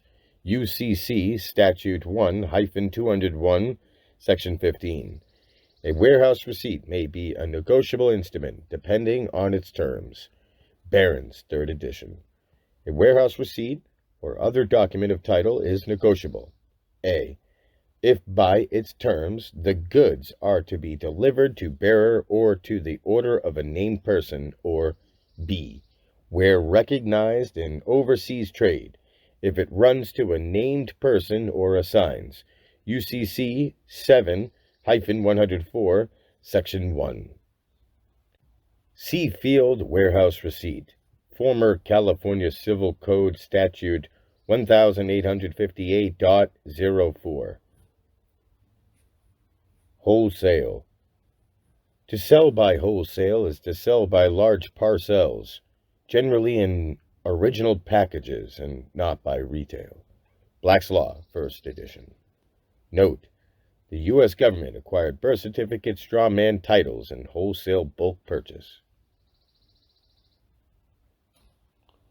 Wizard of Oz, the motion picture, 1939 Metro Goldwyn Mayer, book by L. Frank Baum, adaptation by Noel Langley, screenplay by Noel Langley, Florence Ryerson and Edgar Allan Wolfe, lyrics by E. Y. Harburg, produced by Mervyn Leroy, directed by Victor Fleming.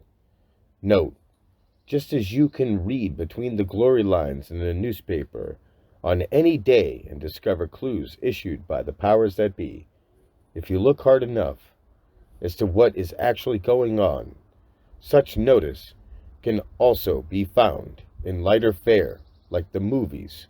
Such a movie was The Wizard of Oz, an allegory for the new state of affairs in America in the 1930s following the stock market crash and factual bankruptcy of the U.S. government immediately thereafter. The setting was Kansas, heartland of America, and geographical center of the USA. In comes the twister, the tornado, i.e., whirling confusion. The stock market crashes, theft of America's gold, U.S. bankruptcy, the Great Depression, and whisks Dorothy and Toto up into a new artificial dimension somewhere above solid ground of Kansas. When they finally land in Oz, Dorothy comments to her little companion, "Toto, I have a feeling we're not in Kansas anymore." After the bankruptcy, Kansas was no longer just plain old Kansas. It was now KS, artificial corporate venue of the bankrupt United States, newly established federal territory, part of the federal zone, and Dorothy and Toto were in this state. In the 1930s, the all-capital letters written straw man, newly created artificial aspect of the former American sovereigns, had no brain, and Americans were too confused and distracted by all the commotion to figure out that they have even had a straw man. The Scarecrow identified his straw man persona for Dorothy. Some people without brains do an awful lot of talking. Of course, I'm not bright about doing things. And in this classic, or his classic song, "If I Only Had a Brain," the Scarecrow / straw man succinctly argued, "I unravel every riddle for every individual in trouble or in pain." Translation: once one discovers that his straw man exists, all political and legal mysteries, complexities, and confusions are resolved, and once he reclaims the legal title attached thereto, he can protect himself from legal trouble and damage. The Tin Man, or TIN, Taxpayer Identification Number Man, was a hollow man of metal, a vessel, a vehicle, newly created commercial code words for the straw man. Just like the Scarecrow / straw man had no brain, this Tin Man vessel had no heart. Both were artificial persons. One of the definition of tin in Webster's is counterfeit. The Tin Man also represented the mechanical and heartless aspects of commerce and commercial law. Just like they say in the Mafia, nothing personal, it's just business. The heartless Tin Man also carried an axe, traditional symbol for God, i.e., modern commercial law, and most earlier dominant civilizations, including fascist states. In the words of the Tin Man, expressing relief after Dorothy had oiled his arms, "I've held that axe up for ages." The word ace is etymologically related to the word or with the word axe, and in a deck of cards, the only one above the king is the ace, i.e., God. One of the Axis powers of the World War II, Italy, was a fascist state. The symbol for fascism is the fasces of bundle, the bundle of rods with an axe bound up in the middle of and its blade projecting. The fasces may be found on the reverse of the American Mercury head dime. In parentheses, the Roman deity Mercury was the god of commerce. And on the wall behind and on each side the speaker's podium in this U.S. Senate, in parentheses, each gilded fasces or fasci is approximately 6 feet in height. At the base of the seal of the U.S. Senate are two crossed fasces, and directly below Lincoln's hands on the face of the arms of the chair in which Lincoln is sitting at the Lincoln Memorial in Washington, D.C. The lion, or king of beasts, in parentheses, see Gentile. Some members of society regard you and your family and friends as nothing more than animals, cattle, to be bred and birthed, herded and harvested, and sold and slaughtered according to the whims of those who run the global plantation. A denigration in itself, representing the once fearless American people, had lost his courage. After your first round with the UCC-constituted IRS, defending your 10-man dummy corporation vessel/vehicle, individual employee public corporation, all capital letters, written juristic name, artificial person, straw man, trade name, you probably lost some of your courage too. You didn't know it, but the IRS has been dealing with you strictly under the laws of commerce. And just like the Tin Man, commerce is heartless. To find the wizard, you had to follow the yellow brick road, i.e., follow the trail of American stolen gold, and you will find the thief who stole it. In the beginning of the movie, the wizard was represented by the traveling mystic, Professor Marvel, whom Dorothy encountered when she ran away with Toto. His macabre shingle touted that he was acclaimed by the crown heads of Europe, past, present, and future. Boy, that Professor Marvel must have been a regular wizard to be acclaimed by the future crowned heads of Europe. Before they were even crowned, before the bankers stole America, they had long since disempowered the Christian monarchies of Europe and looted their kingdoms. Maybe this Professor Marvel fellow knew something about the future that other folks didn't. With a human skull peering down from its painted perch above the door inside his wagon, the good professor lectured Dorothy of the priests of Isis and Osiris, and the days of the pharaohs of Egypt. When Dorothy, Gale, and her new friends emerged from the forest, they were elated to see Emerald City before them. Only a short jaunt away, the Wicked Witch of the West, desperate for the ruby slippers that Dorothy was wearing, would have to make her move before our heroes were inside the walls. A significant point here is that in the original book, The Wonderful Wizard of Oz, published in 1900, in parentheses 39 years earlier, the slippers were not ruby or red, but silver. At the time the book was written, America still had all its gold and silver, and the value of 1 ounce of gold was set at 15 ounces of silver, silver being the more plentiful of the two metals. Just as the silver slippers carried Dorothy, America's stockpile of silver and gold backing, the currency carried the country to a position of preeminence throughout the world at that time.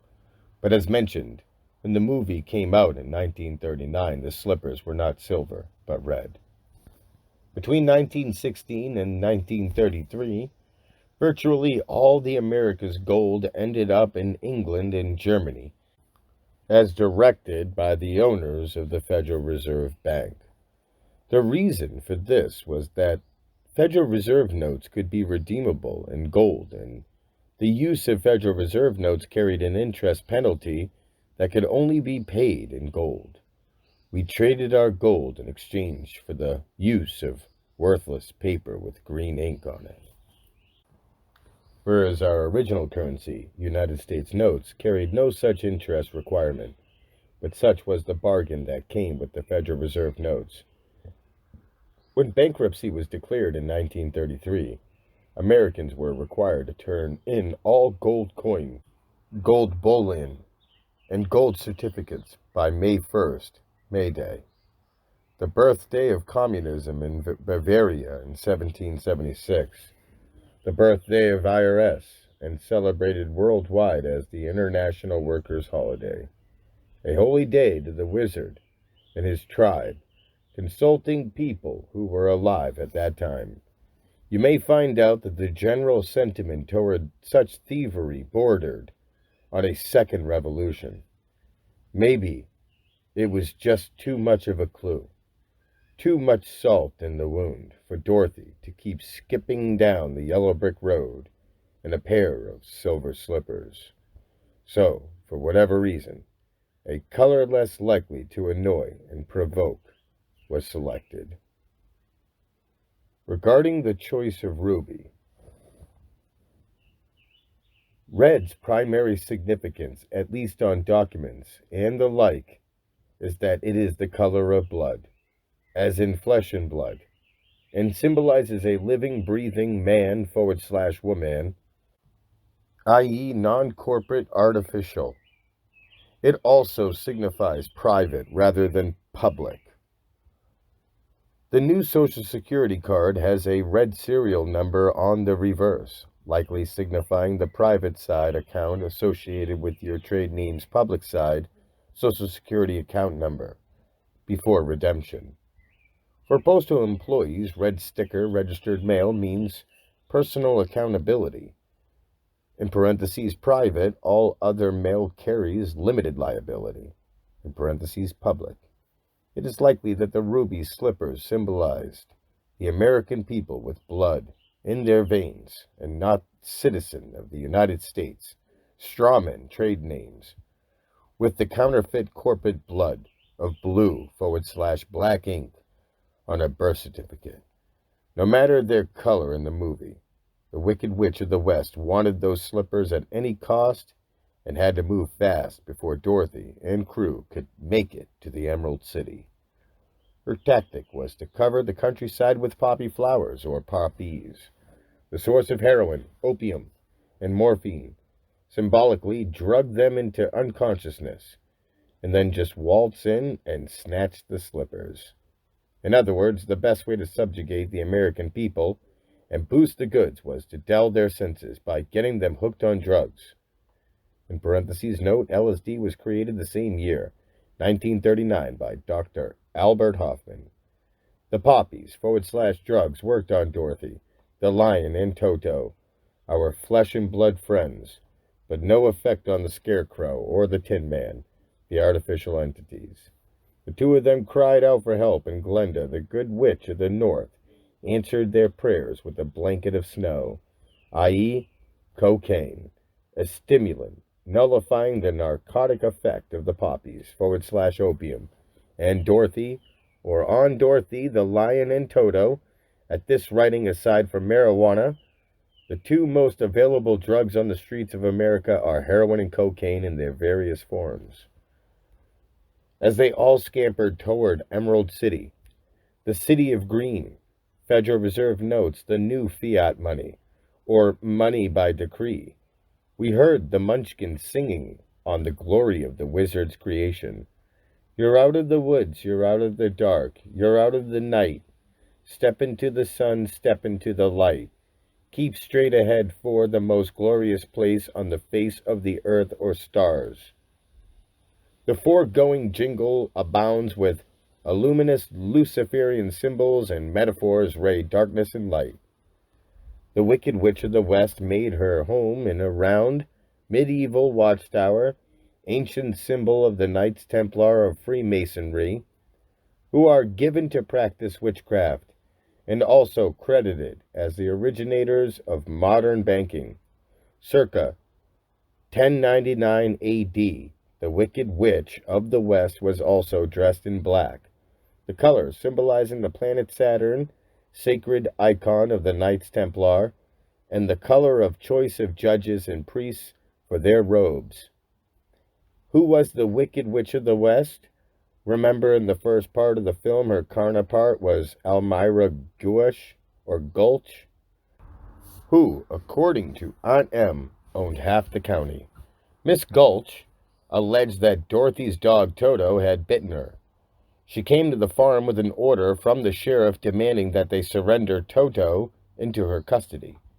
Aunt Em was not immediately cooperative and answered Miss Gulch's allegations that Toto had bitten her. He's really gentle, with gentle people, that is. Could gentle really mean Gentile? When Miss Gulch defied them to withhold Toto and go against the law, dear old Aunt Em was relegated to pushing the party line for Big Brother. She dutifully succumbed under the pressure and counseled Dorothy reluctantly. "We can't go against the law, Dorothy. I'm afraid poor Toto will have to go." When Dorothy refused to surrender Toto, Miss Gulch lashed out. "If you don't hand over that dog, I'll bring a damn suit that'll take your whole farm." Today, 70% of all attorneys in the world reside in the West, America to be exact, and 95% of all lawsuits in the world are filed under U.S. jurisdiction. The Wicked Witch of the West and Miss Gulch, my dear friends, represent esquires, judges, and attorneys, i.e. the American legal system, in parentheses including the attorney-run U.S. Congress and White House, executioner and primary henchman for transferring all wealth in America, everything from the people into the possession of banks and the government. The Wicked Witch of the West wanted the silver slippers, the precious metals, and her counterpart, Miss Gulch, wanted Toto. What does the word Toto mean in attorney language? I.e., Latin.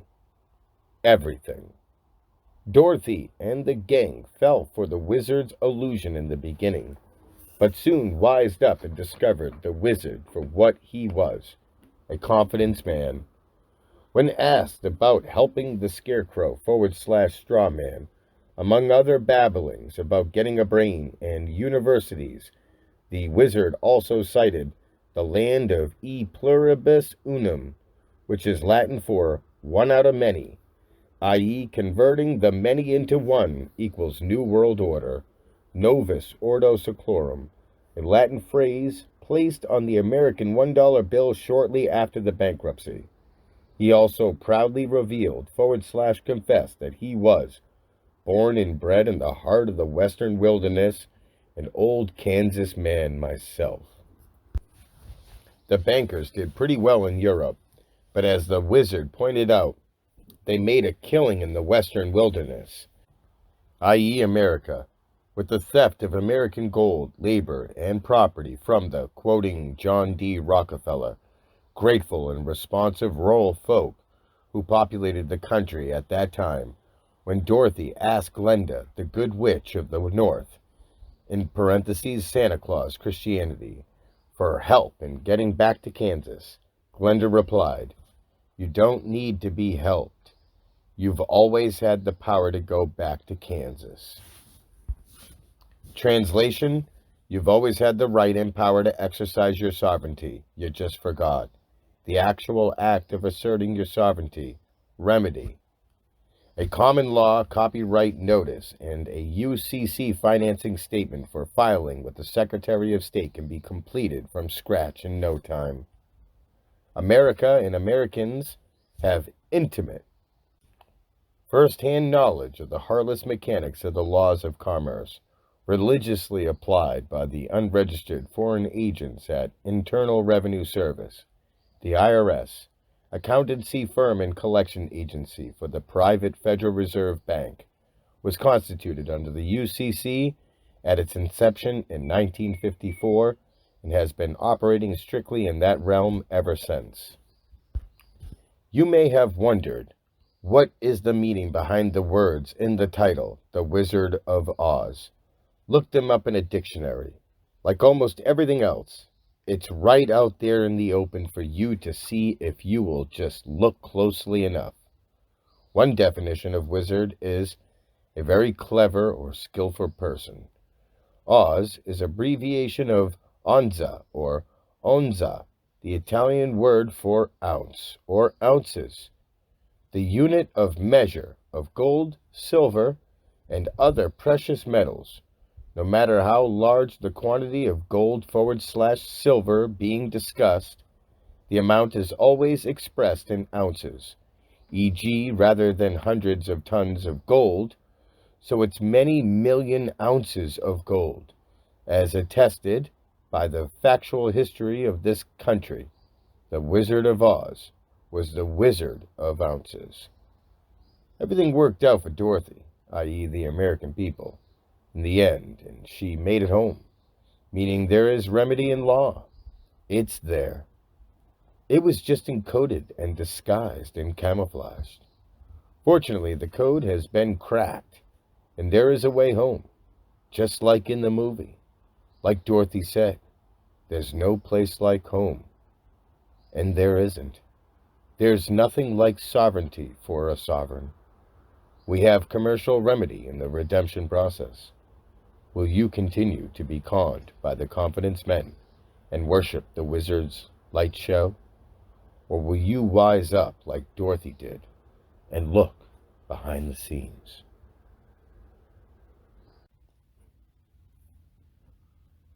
Part 2, Section 5, Copyright Notice Instructions. Copyright Notice Instructions. Introduction. The power of the copyright notice is the common law, unwritten, ancient, and immutable. The copyright notice forms the basis of your ability to enforce ownership rights over all property associated with and registered in the trade name of your straw man. For this reason, it is vital that you formally establish your claim of right of ownership of property under the common law on the public record. Ideally, you would file your copyright notice at the county clerk/recorder's office. But this office, like all government offices, has been set up not for the purpose of enhancing the quality of life of the little guy, but for functioning as an integral cog in Big Brother's property and wealth confiscating machinery. The common law is alive and well and underlies all intercourse amongst all Americans and all law forms as well, including the Uniform Commercial Code. But the criminal brilliance of the chosen masters in the legal, commercial, and financial arenas has completely obliterated people's awareness of it. The Norman French attorneys that destroyed the quality of life and property rights in England beginning in 1066 have carried forward across the centuries and have accomplished the same feat on this side of the Atlantic. By switching the language, the whole of English society was thrown into an upheaval, and the king's esquires, with force of arms backing them, legally ravaged the population. The same tribe of miscreants is now wreaking its wrath on America and the rest of the world. The new attorney language is Latin, not French, and people are drowning in endless oceans of code. Most people are too overwhelmed by the rigors of staying alive and paying their bills and taxes to even mount a defense, to even know what exactly is wrong.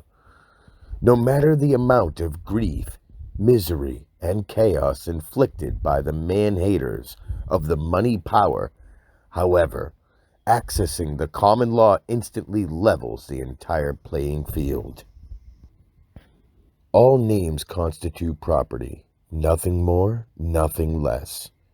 The esquire shysters that enforce the agenda of the legal masters of the world have gotten one and all to identify with the name, have gotten people to believe that they are their own name. A name is a useful communication tool for getting someone's attention, but response is voluntary, and this is what sovereignty is all about. When Big Brother's operatives ask you for your name, they are asking you to turn over your private property. They are asking for you to voluntarily surrender control of your private property so they can use the name you give to them to create an account and lodge a charge in it. The private property that you voluntarily give them, if they do not get a name, guess what? There is no account and there is no charge. On the other side of the coin, when someone takes your property without authorization, i.e., without you voluntarily giving it to them, and uses it for commercial gain, you have an innate right, the nature of common law, to charge them for it. The UCC is expressly designed by Esquire frontmen to facilitate this undertaking. In parentheses, you just weren't supposed to find out about it. All you need is the perpetrator's name and address, and the UCC to enforce your common law property rights. Pretty nifty, right? The common law copyright of name has been constructed so as to align perfectly with the agreed upon tenets of the UCC, thereby augmenting your common law right to require and obtain just compensation for the, in parentheses, unauthorized use of your private property. The thoroughness of the copyright notice in spelling out the minute details of the terms of doing business with you demonstrates sincerity and full disclosure on your part, because the intention is to follow through exactly as stated in the copyright notice and do what you say will do if someone decides he wants to use your property. Creating the copyright notice. A. 2 copyright notices, one for a single man/woman and one for the family, have been included here. Whichever you choose will need to be adapted for your situation. B. You are retyping the copyright notice for the purpose of having it published in a newspaper. The newspaper can take your copyright notice in written form, but if so, it will have to be retyped by someone at the newspaper, thus opening the door for errors in the text.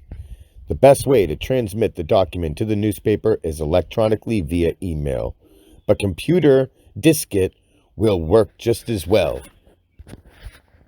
C. Beginning at the top, go through the sample copyright notice word by word, clearing up the meaning of any terms you are not sure of, and plug in your particulars in place of those of John Henry Doe's. Placement of the copyright symbol, which appears throughout, is important for the power of the copyright notice. Sometimes the symbol is superscripted for aesthetic reasons, as in John Henry Doe, all capital letters, but the regular version of the symbol will work just as well. 3. Peculiarities of the copyright notice. A. A manner of dating the document. The date of the copyright notice is reflected in the date of another document cited within the copyright notice called the Hold Harmless and Indemnity Agreement, and is spelled out common law style, e.g., capital T, lowercase h-e, capital F, lowercase o-u-r-t-h, capital D, lowercase a-y. On the 3rd month in the 3rd year of our Lord 1973. The common law designated for March 4th, 1973, in parentheses, done so for removing the document from the statutory dating system, which is also an indication of grant of jurisdiction, however slight. The numerical designation of the number of the Hold Harmless and Indemnity Agreement also matches up with this date, e.g., capital J H D 030473 hyphen HHIA, i.e., Redemptor's initials with the month, day, and year document initials. B. Selecting the date. There is no restriction on the document date, no matter when published, but the nearer the 18th birthday, the better. However, this is not always feasible. Your parents were accountable for you until you turned 18, in parentheses 14 actually under common law, but this will not be contested. And then you took over. Your first day of full legal accountability in the eyes of the government was your 18th birthday. For obvious logical reasons, the earlier you can claim the existence of the common law copyright of the trade name, the better. However, dating the copyright notice as of the 18th birthday will not work for most people, as discussed below. For example, in the case of a family where the husband/father is copywriting all the trade names of the family, the date of the document will need to be no earlier than the day the youngest child was born. It must be this way if the document is to have legality, because it is legally impossible for a child's name to be included in a document dated before the child is born. For the same reason, in the case of a marriage but no children, the document date would need to come after the wife adopted the husband's surname, i.e., after the wedding day. All events implied within the copyright notice must come before the date stated as the date of the hold harmless and indemnity agreement, which matches up with the security agreement of the same date.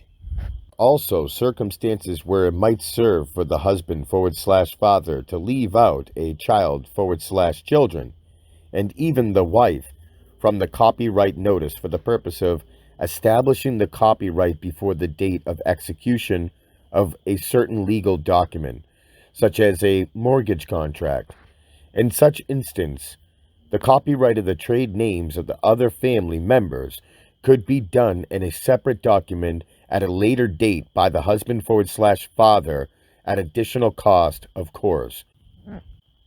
But the benefit of establishing the copyright before the mortgage was executed could easily outweigh the additional costs of publishing.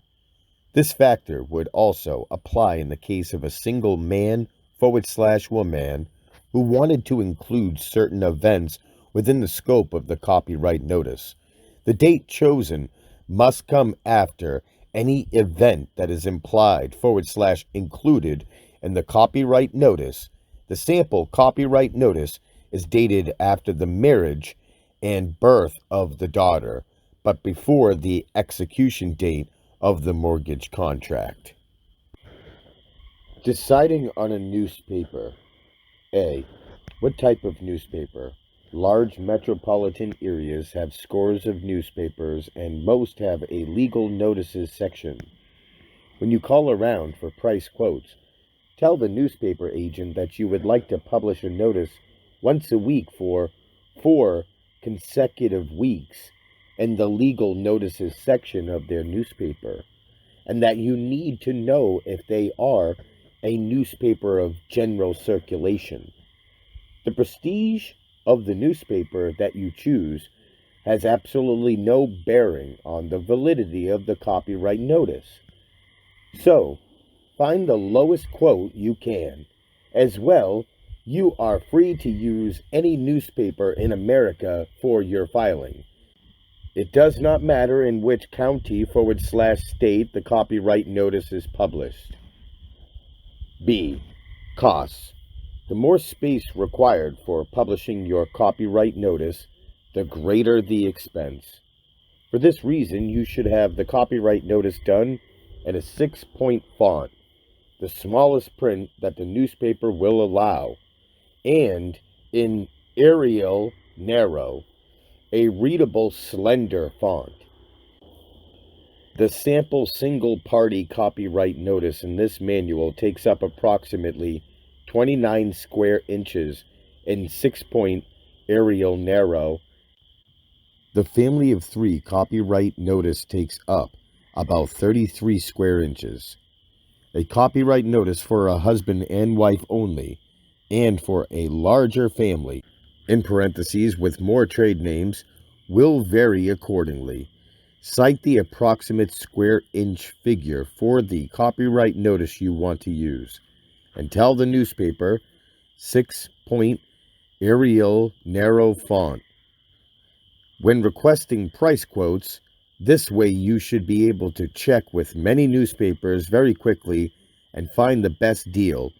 Prices can run as little as $100 and as much as $3,000 for the 4 publishings. Find the least expensive newspaper. C. Payment. Most newspapers are happy to bill you after completion of the run, rather than bill you up front, but this may not always be the case.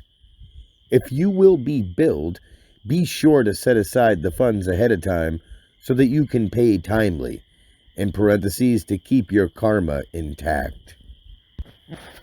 E. Instructions for the newspaper.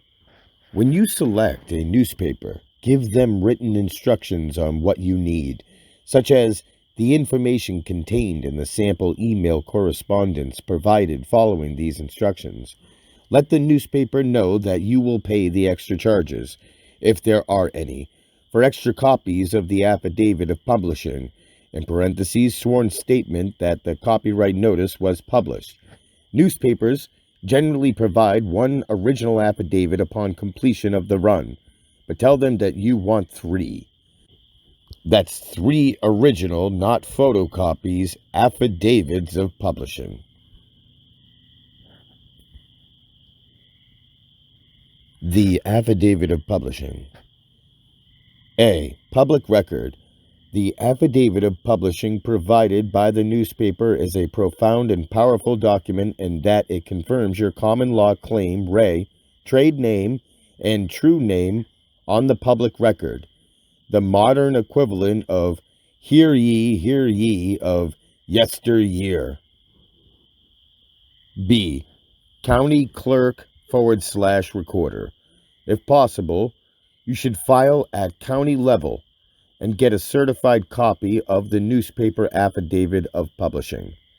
This is another widely recognized form of giving public notice and, based on the current de facto governmental setup, has its own advantages over simply publishing in the newspaper. However, many county clerk / recorder offices are resistive about filing such affidavits. They are in business to make money off the trade name and do not generally respond kindly when former slaves start breaking away. For this reason, it may be difficult to get your copyright notice filed, but there are other techniques besides just a straight filing. C. Filing at county level. If you encounter difficulty in getting your newspaper affidavit of publishing of copyright notice filed at the county, here are some techniques that may assist you in obtaining a certified copy of the public notice filing. 1. File under miscellaneous. 2. File the copyright notice as an attachment with a fictitious business name, filing under the exact same trade name. And 3. If you own real estate, you may include the filing of the newspaper affidavit of publishing along with your UCC financing statement, as well as in any UCC financing statement amendment thereafter. D. Certified copies. Using the copy certification by document custodian, notary form, which is described in detail in the next section. Vital general instructions for all UCC filings.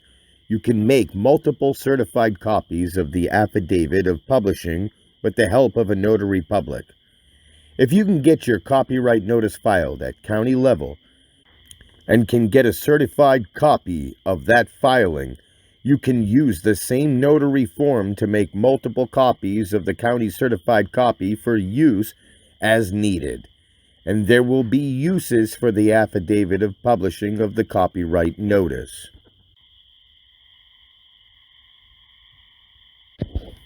Copyright notice. All rights reserved. Ray, common law, copyright of trade name / trademark, all capital letters, John Henry Doe. as well as any and all derivatives and variations in the spelling of said trade name / trademark common law copyright 1973 by John Henry Doe.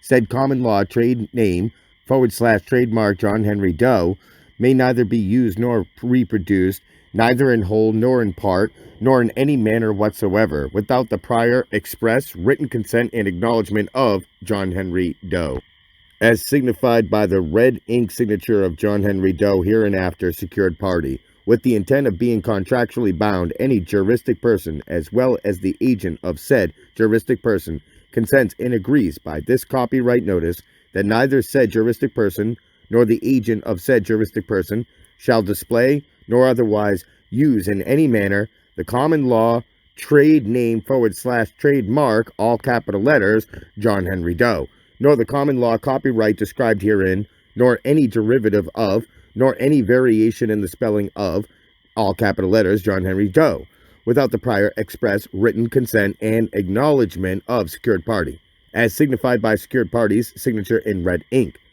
Secured party neither grants, nor implies, nor otherwise gives consent for any unauthorized use of all capital letters, John Henry Doe, and all such unauthorized use is strictly prohibited. Secured party is not now, nor has secured party ever been, an accommodation party, nor a surety for the purported debtor, i.e., all capital letters, John Henry Doe, nor for any derivative of, nor for any variation in the spelling of said name, nor for any other juristic person, and is so indemnified and held harmless by debtor, i.e., all capital letters, John Henry Doe, in hold harmless and indemnity agreement number JHD 030473-HHIA, dated the 4th day of the 3rd month in the year of our Lord 1973, against any and all claims, legal actions, orders, warrants, judgments, demands, liabilities, losses, depositions, summonses, lawsuits, costs, fines, liens, levies, penalties, damages, interest, and expenses whatsoever, both absolute and contingent, as are due and as might become due, now existing and as might hereafter arise, and as might be suffered by, imposed on, and incurred by debtor for any and every reason, purpose, and cause whatsoever. Self-executing contract / security agreement in an event of unauthorized use. By this copyright notice, both the juristic person and the agent of said juristic person hereinafter jointly and severally user consent and agree that any use of all capital letters named John Henry Doe, other than authorized use as set forth above, constitutes unauthorized use, counterfeiting of secured parties' common law copyrighted property, contractually binds user, renders this copyright notice a security agreement wherein user is debtor and John Henry Doe is secured party, and signifies that user 1 grants secured party a security interest in all the user's assets, land, and personal property, and all of user's interests in assets, land, and personal property in the sum certain amount of 500,000 per each occurrence of use of the common law copyrighted trade name / trademark John Henry Doe, as well as for each and every occurrence of use of any and all derivatives of and variations in the spelling of all capital letters John Henry Doe, plus cost plus triple damages.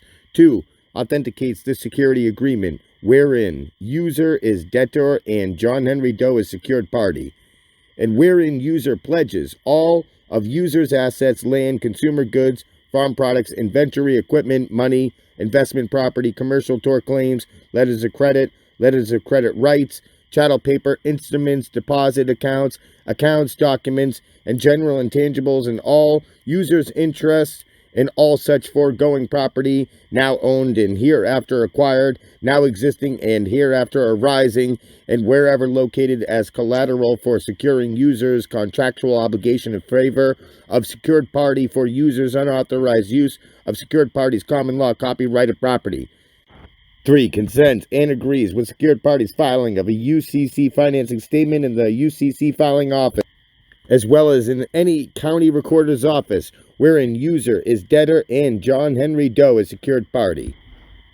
4. consents and agrees that said UCC financing statement described above in paragraph 3 is a continuing financing statement and further consents and agrees with secured parties filing of any continuation statement necessary for maintaining secured parties' perfected security interest in all of user properties and interest in property pledged as collateral in this security agreement and described above in paragraph 2 until user's contractual obligation thereto incurred has been fully satisfied.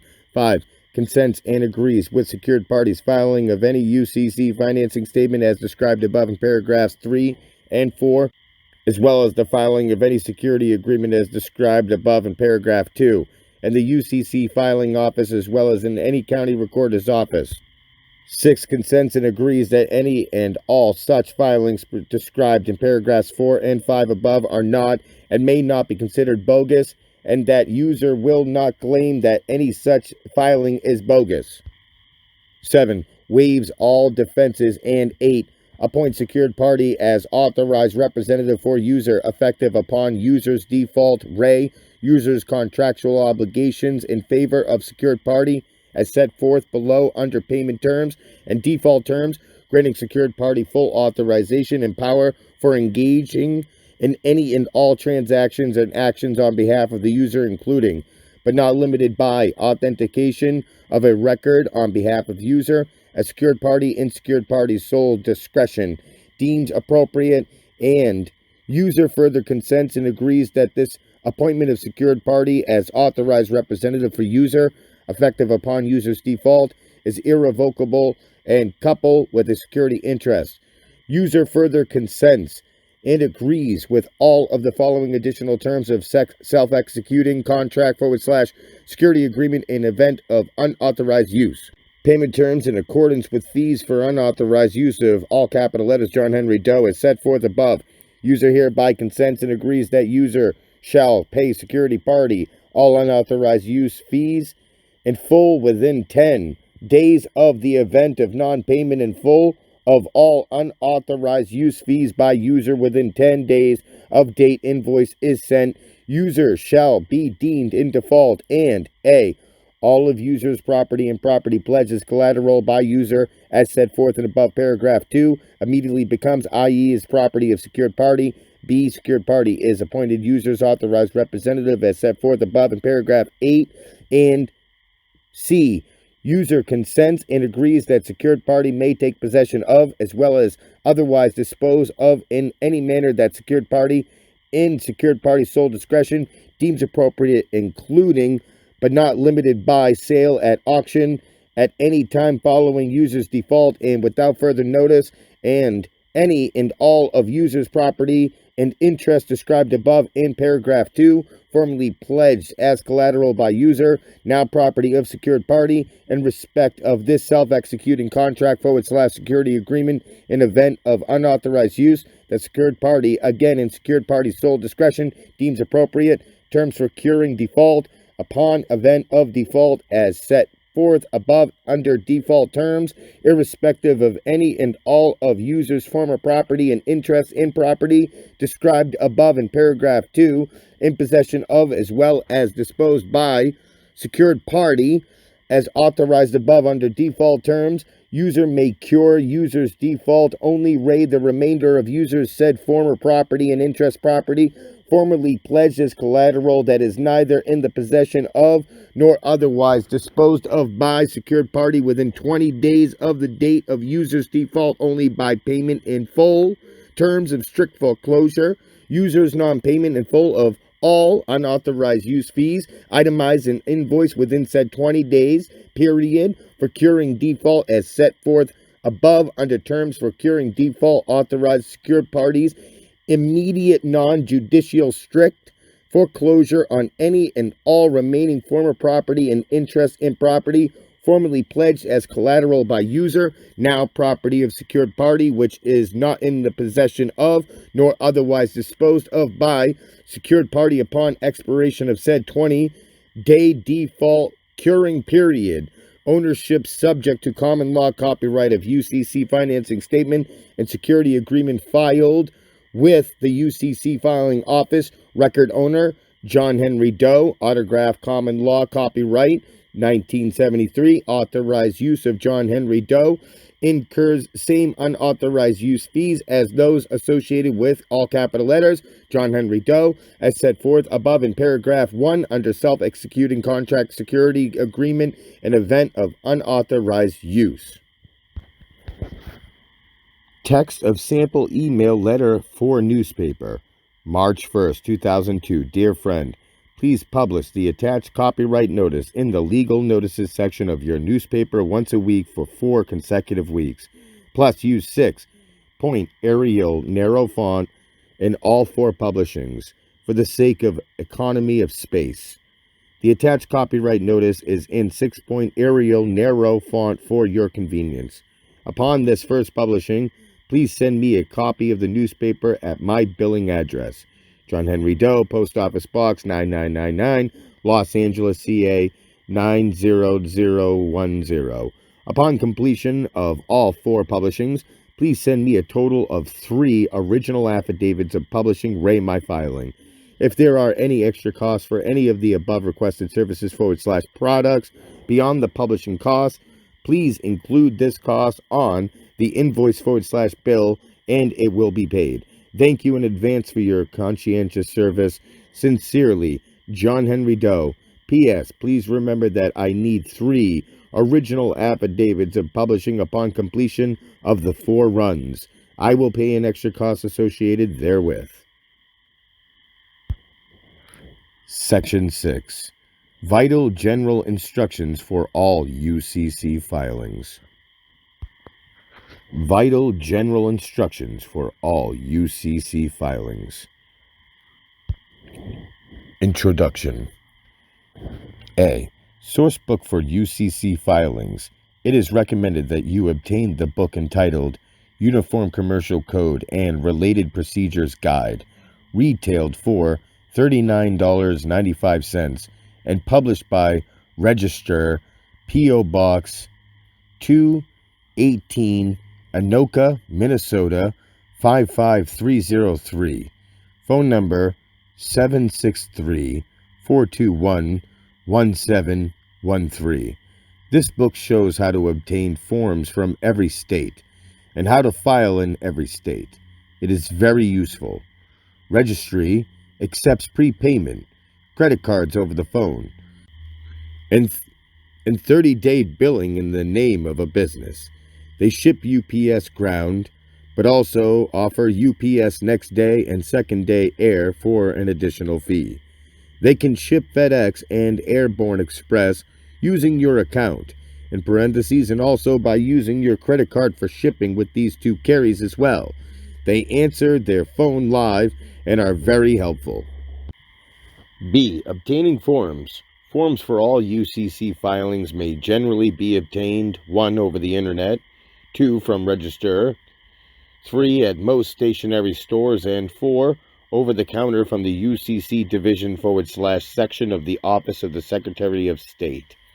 C. Filing modes. Though you should always verify first, most states accept filings by 1. personal appearance at the UCC filing office, 2. fax, 3. electronically, 4. mail / courier, and 5. local document filing service organizations. D. Transmitting utility filings. Item 18 on the addendum page of the National Forum UCC Financing Statement, in parentheses, the recommended form for all initial filings, has a box marked Transmitting Utility. Many times this is the only reason that the addendum page is used. Your trade name fits the UCC definition of a transmitting utility, but it is important that you, why this is so, look up any necessary related terms to achieve clarification on this. Transmitting utility status is beneficial in that the filing is permanent and need not be renewed every 5 years, as with all other types of debtors. In parentheses, more evidence that this is the right path. E. Filing fees. You'll need to check with your state's UCC filing office for current filing fees for the particular type of filing you are doing. A list of contact telephone numbers, email addresses, and websites for all American and Canadian UCC filing offices is included in the appendix under the title UCC Filing Office Information. F. There is no requirement that the Social Security account number, SSAN, of the debtor be provided in Box 1D of the UCC Financing Statement form. However, since the Social Security number account officially differentiates you from the trade name debtor, it is recommended that the SSAN always be included when referencing the trade name. Obtaining legal evidence of your standing as secured party. A. Relief.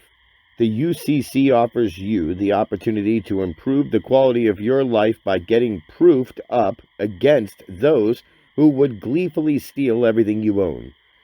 If you wish to guarantee yourself the best possible chance of protecting yourself, your family, and your property from predatory attorneys, banks, government officials, judges, and taxmen, you will need to secure legal evidence of your new standing, and a UCC filing office certified copy of all pertinent UCC filing constitutes such legal evidence. Documenting your position. Plain photocopies and fax copies of a filing do not qualify as evidence. Therefore, it is imperative that you obtain bona fide legal evidence of all UCC filings, because it is virtually 100% certainty that you will one day need to provide such documentation. Certified copy. This is the best way to document your new standing. It is recommended that you secure a certified copy of a filing as soon as possible. Include the appropriate fees with every filing, along with instructions for transmittal of the certified copy. This could include overnight courier arrangements as well. If the time comes when you need to prove standing, you will not want to wait a single day for certified copies to arrive from the UCC filing office. A certified copy of a filing is admissible as evidence in the courts of the state of issue and can be made into valid evidence for all other states with the help of a notary public. Certification of information. A certificate of information is a signed, computer print-out certification used by a UCC filing officer of a particular state containing the result of A. Name searches, and B. Record searches for a particular filing. The search request is valuable because it shows, in parentheses usually, no other filings against the trade name.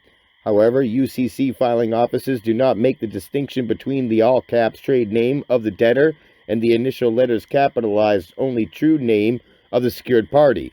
All search results show the secured party's name in all capital letters. The real advantage of a certificate of information is that it proves that there is no other secured party with a superior claim, the trade name debtor. Actual proof of your supreme claim can be shown with a certified copy of the security agreement that is referenced in line box 4, collateral description of the UCC financing statement. C. Copy certification. A notary public is an officer of the state, and any document bearing a notary's seal and signature must be admitted as evidence, in parentheses testimony in the courts of that in any other state. In parentheses, the judge must take judicial notice of a notarial acknowledgement. The National Notary Association form used to make a legally valid photocopy of a document in all but one state, Florida, is called copy certification by document custodian. However, California and Washington State have their own form by the same name, form number 5923. All other states except Florida use the same form, form number 5177. Florida's form is entitled Florida Certification of Photocopy, form number 5187. A blank original of the proper form of your state has been included within this manual. These forms are not particularly common with notaries public, so you may want to make multiple photocopies in color of the blank form provided before using it to ensure you have a form on hand when needed, even if the notary does not. A notary public cannot personally certify a photocopy of publicly recorded instruments and public records, but can take a sworn statement from someone else who wants to certify a copy of such a document in the role of document custodian. Any can serve as document custodian. The document custodian makes a sworn statement that the copy is a true, correct, and complete photocopy of the original and is the equivalent of sworn testimony. The notarized photocopy is then admissible as evidence in the courts of any state. This form is especially handy when you need multiple certified copies of an original certified copy that you obtain from the UCC filing office. Make photocopies of the original certified copy and use a copy certification by document custodian form to certify each photocopy, retaining the original certified copy for future use in the same way again if needed. The lower portion of each form is marked optional. Use this section of the form to identify as precisely as possible the attached photocopy so as to marry the notary form with the document. Conversely, it is wise to omit any unnecessary information that could compromise your privacy/security, such as providing a thumbprint and given the location where the original document is kept. But these are personal choices. New developments. A. Signatures. For distinguishing between the trade name debtor and secured party, it is recommended that secured party always sign in red ink, in parentheses, symbolic of blood. It is also recommended that printed signatures of the strawman's trade name be done in blue ink. Black is okay, but not as easily recognized as an original. Ink signature. Your authors also recommend red ink signatures exclusively on all legal documents where the flesh and blood man/woman is signing. B. Maintaining privacy. For privacy reasons, in parentheses discussed in the first essay of this manual, Maintaining Commercial Integrity, it is not prudent to include any other documents and information along with the filing of your UCC financing statement in parentheses and subsequent UCC financing statement amendments. Voluntarily placing such data in the public record relinquishes all privacy and property connected therein. The financing statement form properly completed is all that is required. Creating your paperwork and assembling your filings. Work in a relaxed atmosphere where you will not be disturbed, preferably with a large surface area where documents can be spread out and properly organized. Work on your filing when you can set everything else aside and concentrate solely on the task at hand. Be thorough and unhurried, making sure that all details are covered before sending. Any error in any filing can be corrected with a UCC financing statement amendment, but it is just as easy to get it right the first time. As you study the instructions for a particular filing, it is good practice to flip back and forth between instruction page and the sample filing provides so as to not drown in the words of explanation. I.e., if you're trying to learn about sailboats, don't just read about them. Go and look at an actual sailboat for the first time and from time to time. Section 7. Information Request Instructions. Information Request Instructions. 1. Introduction. A. Information Request. The information request is a UCC name search utility that is used for obtaining from the Secretary of State's office a record that documents all filings, in parentheses by filing number, against a particular debtor by any and all creditors, and also for retrieving certified copies of certain filings. For our purposes, the latter constitutes the more typical use. It is not an accident that the legal definition of information is an accusation exhibited against a person for a criminal offense, without an indictment. An accusation in the nature of an indictment, from which it differs only and being presented by a competent public officer on his oath of office instead of a grand jury under their oath. Black's Law Dictionary, first edition, 1891. The legal masters of the world look upon all outsiders as debtors, i.e., criminals and slaves, and this choice of terms for named debtors is apropos of this philosophy. B. The form. To file an information request, you will need form by the same name in parentheses former UCC hyphen 11R as described in section 6. Vital general instructions for all UCC filings. Forms may generally be obtained via the internet from registry at most stationery stores and over the counter, and generally by fax from your state's UCC section of the Office of the Secretary of State. 2. Completing the information request. A. Familiarization. Please look over the form and read the official instructions for the information request, found immediately following these instructions, and then return to this point. B. Filling out the information request form. 1. Filing offices prefer 12-point Arial / Helvetica font, so use this font size and type whenever possible.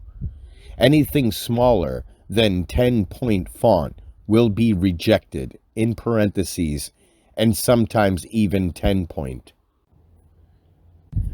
2. Box A is optional. It is recommended that you leave this blank. 3. Box B contains the desired return mailing location of the requesting party. Enter any name and any mailing location you desire for return of the requested data. 4. In box 1B, fill in the last, first, and middle name of your straw man where indicated in capital letters. 5. Box 2A. Check certified and all if you are seeking a certified copy of a list of all financial statements filed against the name debtor, in parentheses, your trade name. You will need to determine the cost of this service at the UCC filing office where the request is to be submitted. Phone number, email, and website for all American and Canadian filing offices can be found in appendix under UCC filing offices and UCC filing offices in Canada. 6. Box 2B gives the choice of obtaining a certified copy of all filings and all unlapsed, in parentheses, current filings. The need for using Box 2B should never arise, i.e., for the redemptor's needs, because it is recommended that a certified copy of each filing be obtained as each filing is submitted. 7. Box 2C is for obtaining a certified copy of a particular filing already filed in the filing office, and this will be the primary use of the information request, in parentheses, if certified copies of a filing cannot be obtained otherwise, rather than just a certified record listing all financing statements filed against the trade name.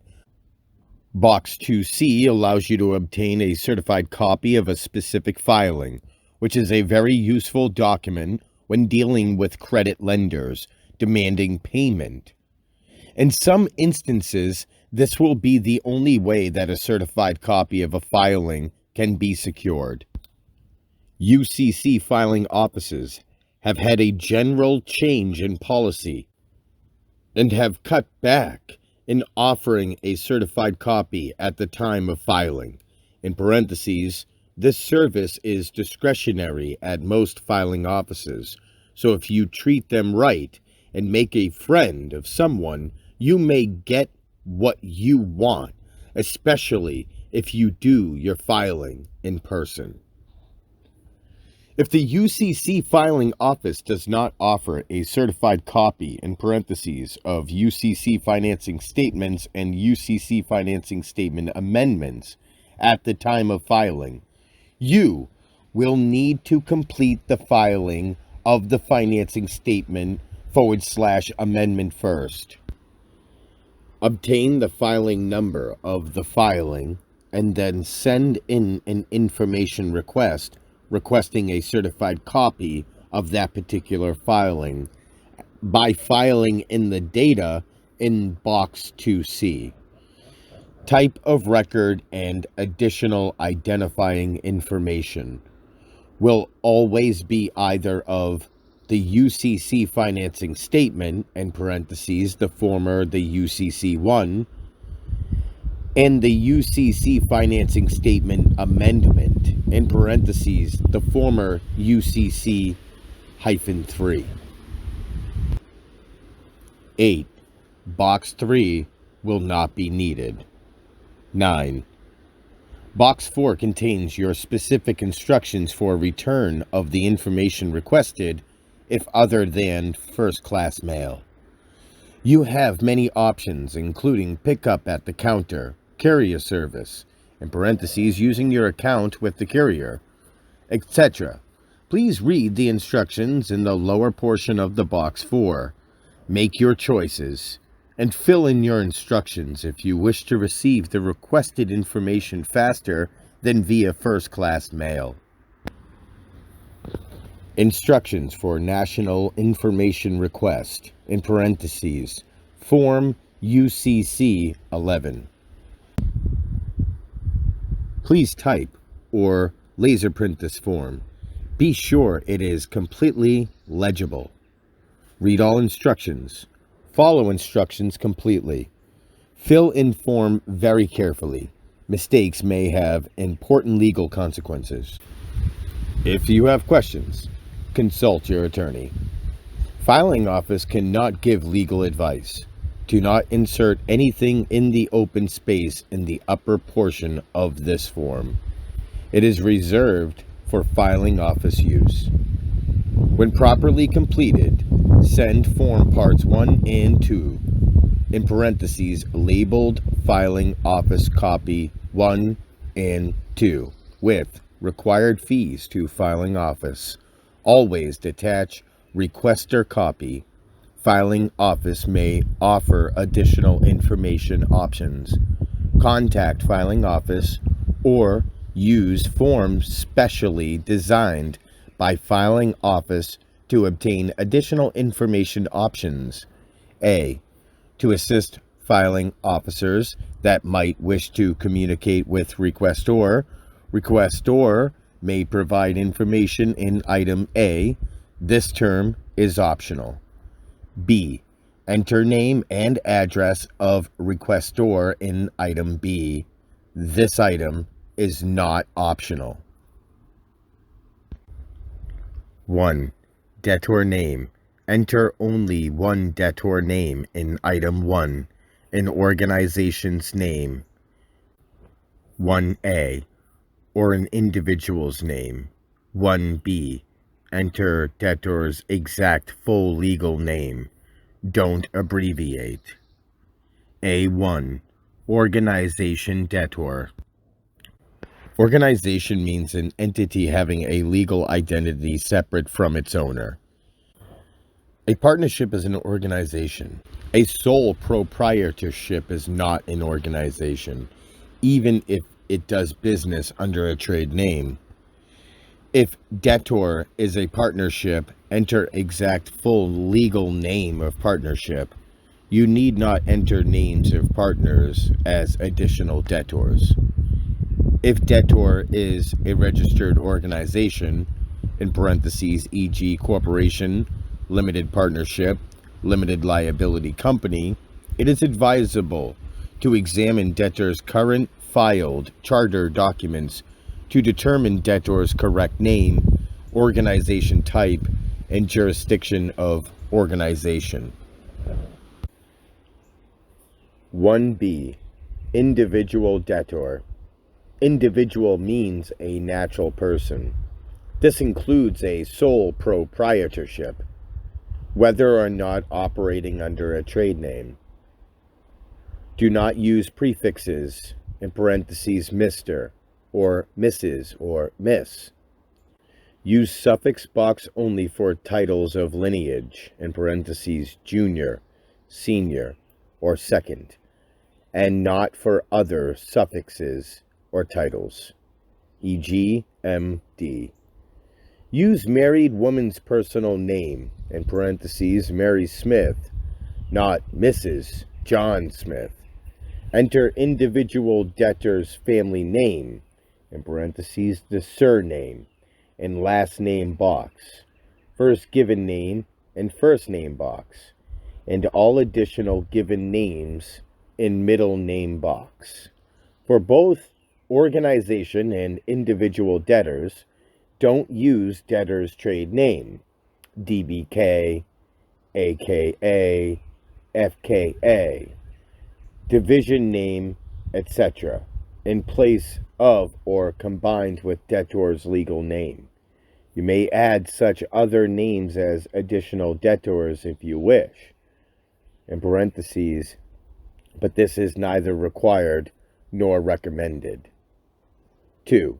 Information options relating to UCC filings and other notices on file in the filing office that include as a debtor name the name identified in the item. 1. Please note that it is permissible to select an option in 2A and also check an option in 2B. Check the certified, in parentheses, optional, box appropriately in items 2A, 2B, or 2C. 2A. Check appropriate box in item 2A, the box in quote, all, if you are required a search of all active records, including lapsed filings, or the box unlapsed, if you requesting a search of only active records that have not lapsed. 2C. Complete item 2C if you are ordering copies of specific records by record number. 3. Some filing offices offer service options in addition to those offered in item 2. These may be shown on the face of this form and may otherwise be publicized by the particular filing office. Caution: if any of these additional service options introduces a search criterion, in parentheses, e.g., limiting search to named debtor at an address in a specified city and state that narrows the scope of the search, this may result in an incomplete search, in parentheses, that fails to list all filings against the named debtor, and you may fail to learn information that might be of value to you. 4. Delivery instructions. Unless otherwise instructed, filing office will mail information to the name and address in item B. If information will be picked up from the filing office, check the pickup box. Contact filing office concerning availability of other delivery options. For other than mail or pickup, check the other box and specify the other delivery method that you are requesting. If requesting delivery service, Provide delivery service's name and requestor's account number to bill for delivery charge. Filing office will not deliver by delivery service unless prepaid, waybill, or account number for billing is provided.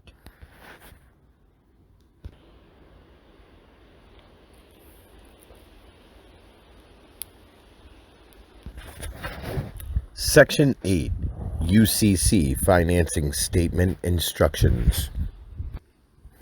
UCC Financing Statement Instructions. 1. Preliminary filing considerations for UCC financing statement. A. Certified copy of all filings. You will need to obtain a certified copy of all your USC filings, both at state level and county level. If you expect to be able to prove your position in the event you are attacked in the future, availability of a certified copy at the time of filing has generally been diminished across the country, but we know from personal experiences that it is still possible. If a filing office neither offers a certified copy at time of filing, nor the procedure to order a certified copy at time of filing, you will need to utilize the process described in Section 7, Information Request, described below in paragraph B. B. Obtaining certified copy of filing via Information Request. In this method, the key is obtaining the original filing number from the filing office as soon as possible. 1. By regularly going online and checking the UCC debtor filings in your state's UCC section of the Secretary of State's website. 2. By calling in and requesting the original filing number from the filing officer by providing the debtor's complete name. And 3. By waiting for the acknowledgement copy of the filing to arrive in the mail. Once received, the filing office will record and index the filing and then microfilm it, and can take as much as a month. This process can also be expedited by enclosing a self-addressed prepaid overnight envelope for return of the acknowledgement copy. In this case, actually establishing contact, in parentheses, and making friends with filing office personnel can greatly assist you. Once you know the original filing number, you can order a certified copy of that particular filing using an information request and the procedures set forth in Section 7. The copy you receive will likely be a photograph of the microfilm of your filing, with a grayish, filmy appearance. Nowhere near as aesthetic and readable as a regular photocopy. For this reason alone, it is visible to do your best to obtain a certified copy associated with the time of filing, discussed below in paragraph C. C. Certified copy based on the original filing. If the filing office offers a certified copy in connection with the actual filing, you can file in person or by mail/courier. 1. In person.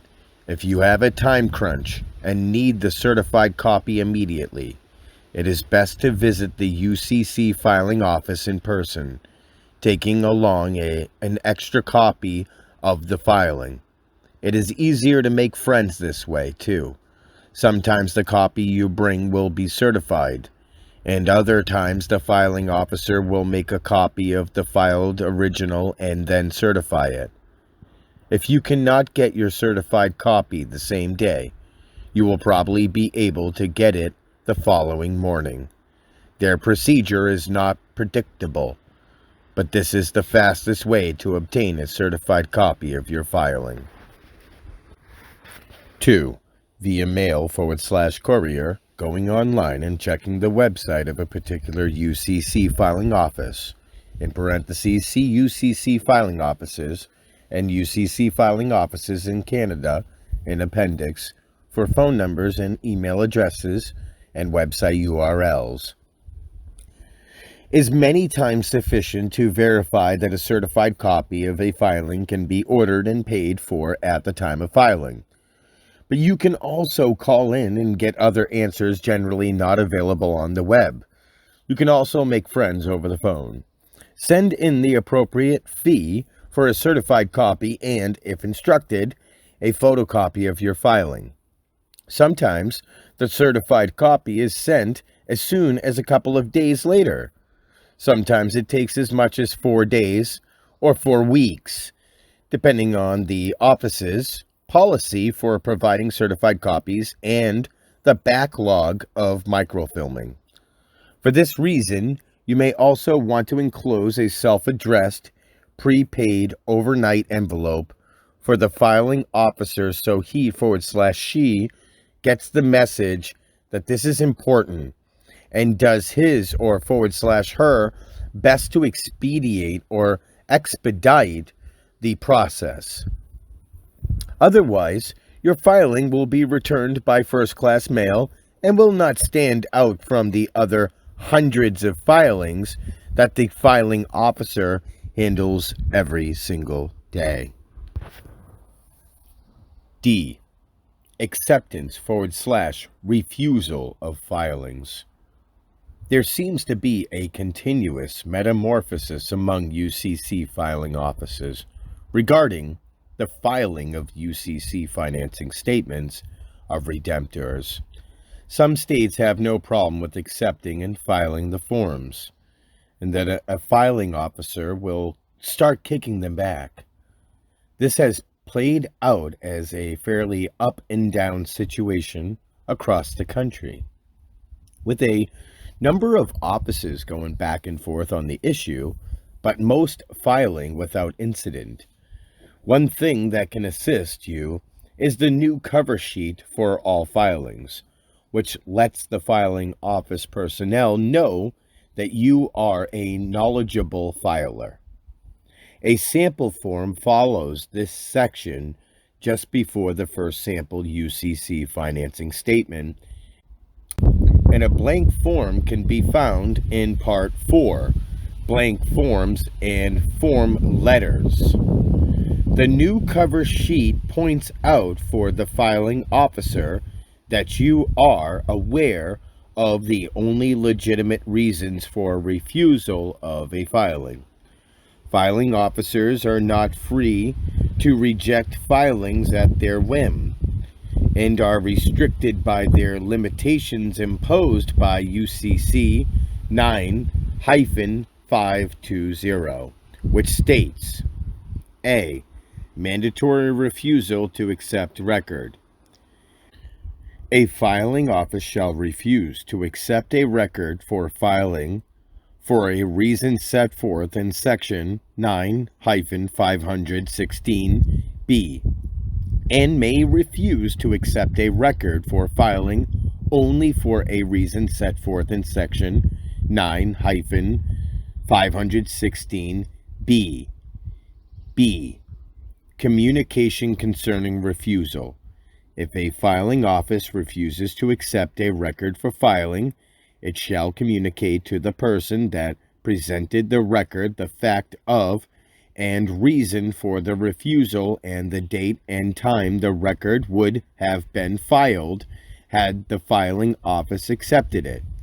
The communication must be made at the time and in the manner prescribed by filing office rule, but in no event no more than 2 business days after the filing office receives the record. C. When filed, financing statement effective. A filed financing statement satisfying Section 9-502 in parentheses A and B is effective even if the filing office is required to refuse to accept it for filing under subsection A. However, Section 9-338 applies to a filed financing statement providing information described in Section 9-516 parentheses B parentheses 5, which is incorrect at the time the financing statement is filed. D. Separate application to multiple debtors. If a record communicated to a filing office provides information that relates to more than one debtor, this part applies as to each debtor separately.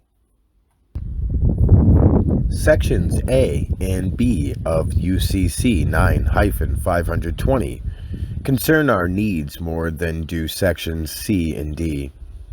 Note, Section 900-502A and B, referenced in 9-502C above, concerns mortgages as a financing statement and as extracted timber, respectively.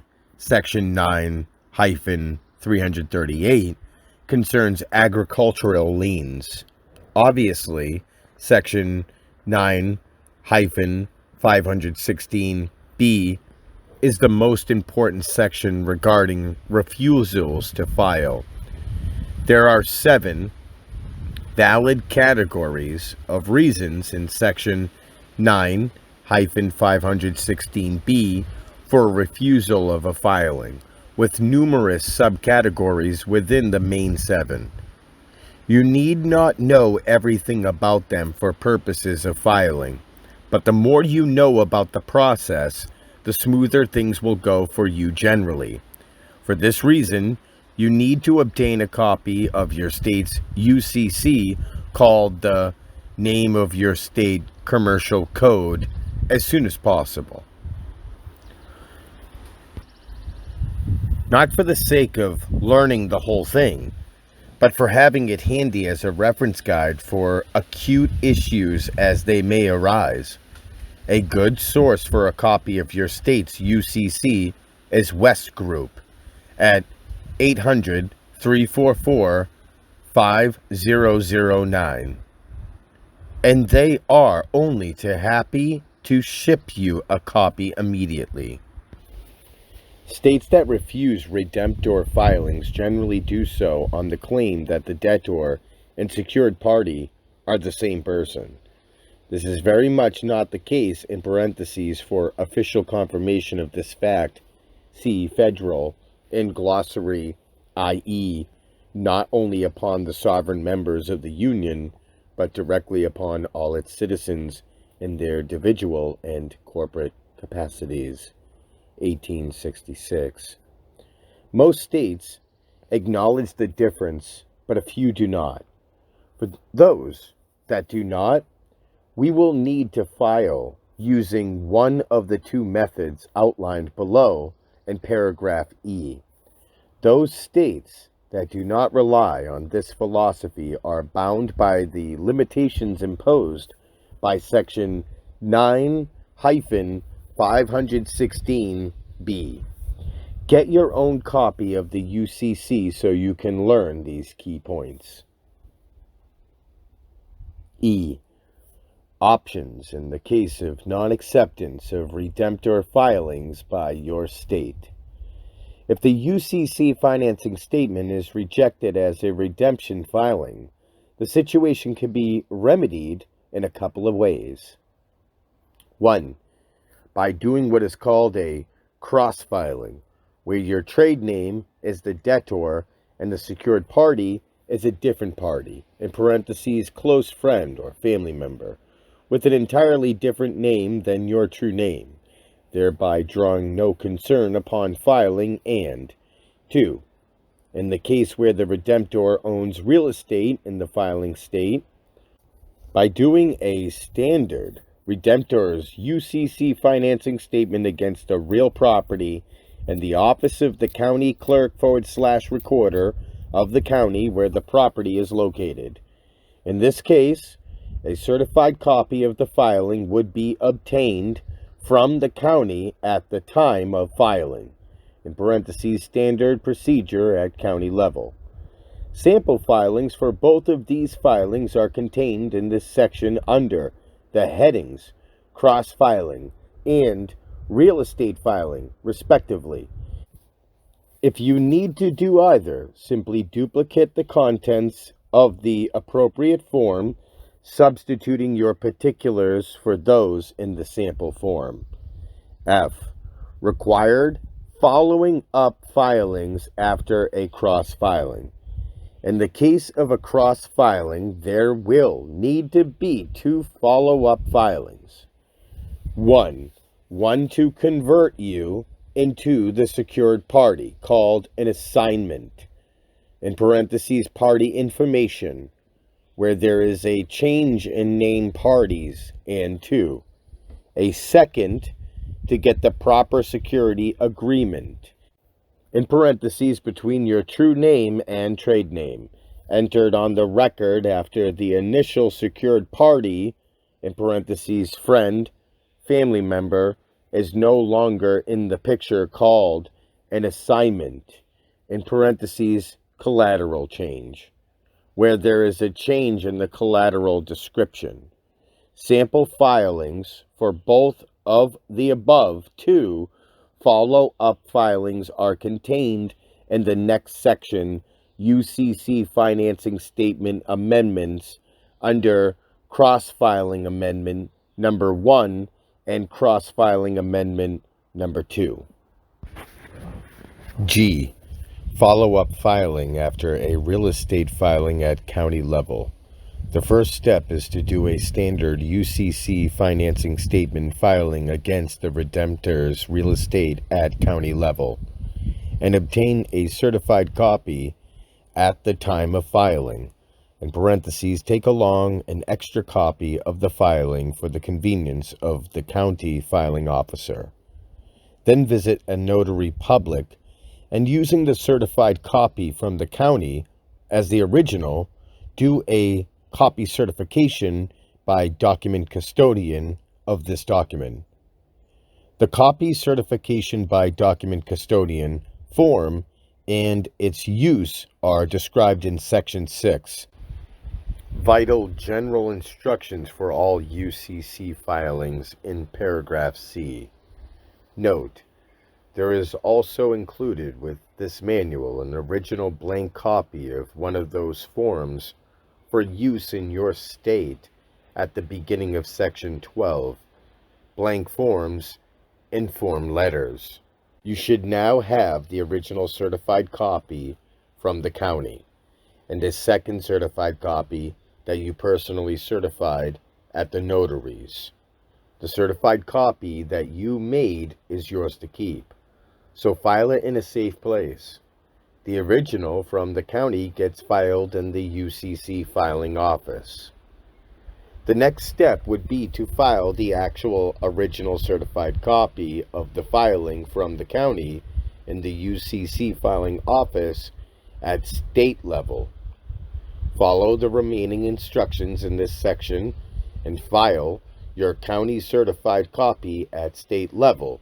The reason is this: the state must accept UCC filings from any county filing office, but may reject those that can be invalidated over authenticity issues.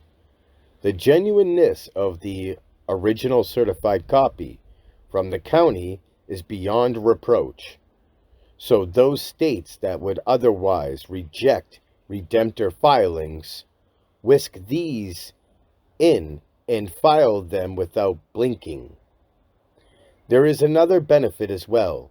Anyone with real estate needs to file a UCC financing statement in every county where he/she owns real property. This needs to be done sooner or later. In this case, it is done sooner. Note: the procedures described above are not intended to address completing the actual UCC financing statement form, but are necessary to cover preliminary issues you need to understand before commencing the filing process, which begins now. 2. Instructions for completing the UCC financing statement form. A. Official UCC instructions. Please read instructions for National UCC Financing Statement, in parentheses, Form UCC-1, and instructions for National UCC Financing Statement, Addendum, in parentheses, Form UCC-1AD, immediately following this set of instructions, and then return and continue reading at paragraph B immediately below. B. No inkjet printers. Do not use an inkjet printer for printing your documents, laser jet printers, and typewriters only. Filing officers will reject inkjet printed documents because their UCC filing office computers are unable to read the text. C. Completing the form, in parentheses, standard UCC financing statement, as well as the standard filing. These instructions also cover the cross filings and real estate filings discussed above. Please consult the sample UCC financing statement form for John Henry Doe as above as needed to confirm your understanding of the following instructions. 1. Box A. Providing data in this box is optional. We recommend you leave it blank. 2. Box B. Box B is for return of the UCC financing statement form after it has been indexed, in parentheses, filed, and microfilmed. You may place any name and mailing location you desire for return of the form. Because some states resist doing redemption filings, you should select the most appropriate data for Box B.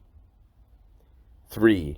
Box 1A, not applicable for our purposes, hereinafter, N/A.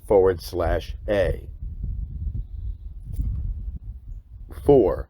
Box 1B. Enter all capital letters trade name of your straw man, military style, i.e., last, first, middle, as requested. 5. Box 1C. Enter the statutory address, complete with 2-letter postal designation of the state and the ZIP, in parentheses, Zoning Improvement Plan code. You may also put U.S. in the country slot if you desire. 6. Box 1D. To further differentiate between the true name and the trade name, enter trade name's Social Security account number in this box. 7. Box 1E-1G, capital N/A. 8. Box 2A, capital N/A. 9. Box 2B. This would come into play only in the case of the secured party parent naming as an official debtor, the wife, as well as any son/daughter under the age of 18. In parentheses, husband can claim wife's trade name, but wife cannot claim husband's. The need for having to list multiple family member debtors on the UCC financing statement can be avoided by the secured party spouse/parent simply claiming all birth certificates and trade names of desired family members as shown in the sample security agreement. 10. Box 2C. Using the technique described in Box 2B immediately above, in parentheses paragraph 9, this box would not need to be completed. If you decide to list multiple debtors, please follow the same instructions for addresses given above for box 1C in parentheses paragraph 5. 11. Box 3A, capital N/A. 12. Box 3B. There are a number of options refilling in the secured party's true name, depending on the nature of the filing and any eccentricities of the UCC filing office that you are aware of. A. Standard filing. Surname in box marked individual's last name, initial part of given name box marked first name.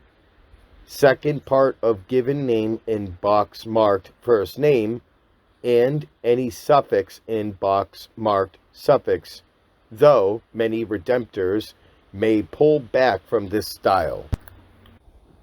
We have not discovered a detriment in any proceedings.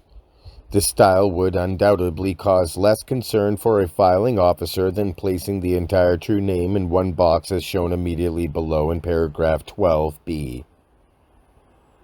B. Optional redemptor filing. Complete true name in parentheses given name plus surname, initial letters only capitalized, appearing completely within the box marked individual's last name.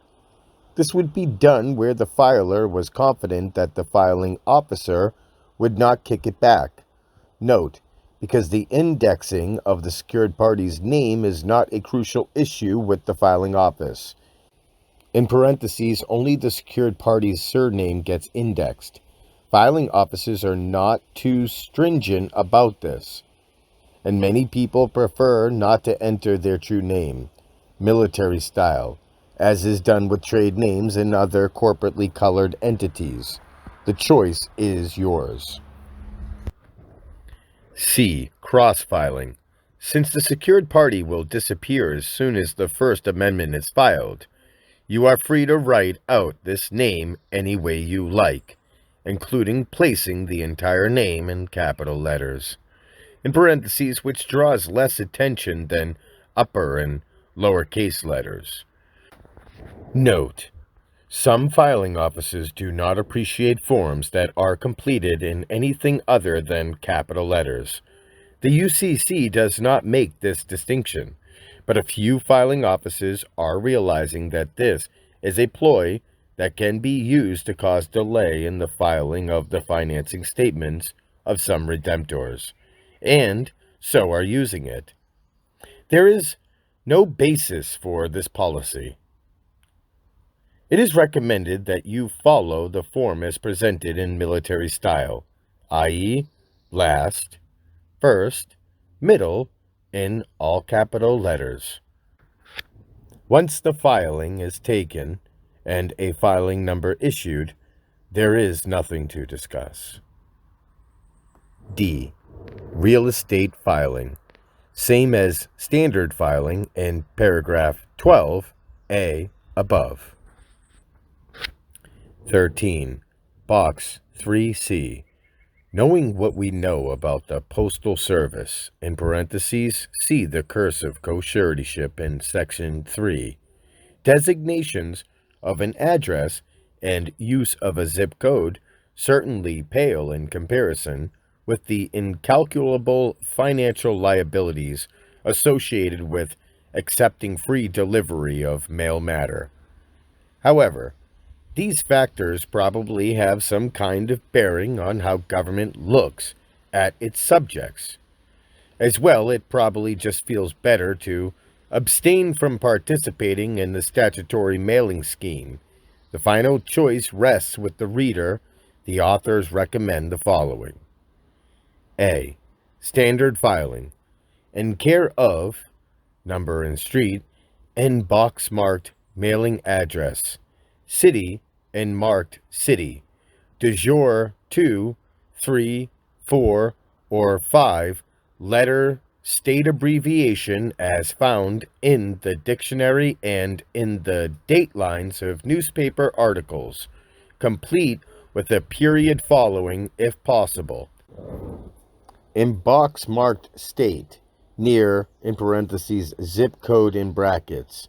In box marked postal code, USA, in box marked country. B. Cross-filing. Again, since this party and his/her mailing location will vanish upon the filing of the first UCC financing statement amendment, it is recommended that the filer enter address designations as done normally by non-redemptors. C. Real estate filing, same as standard filing in paragraph 13A above. 14. Box 4. Here is the standard blanket collateral description for each type of following. A. Standard filing. The literal spelling out in words of the document date as shown below is a common law, in parentheses, non-statutory, designation of the date, i.e., a way of distinguishing between the common law and statutory law. Quote, all of debtor's assets, land, and personal property, and all of debtor's rights in said assets, land, and personal property, now owned and hereinafter acquired, now existing and hereafter arising, and wherever located, described fully in security agreement number, in brackets, your initials, MMDDYY of document date, SA dated the, in brackets, sequential spelled out, day of, sequential spelled out, month in the year of our Lord, in brackets, year spelled out.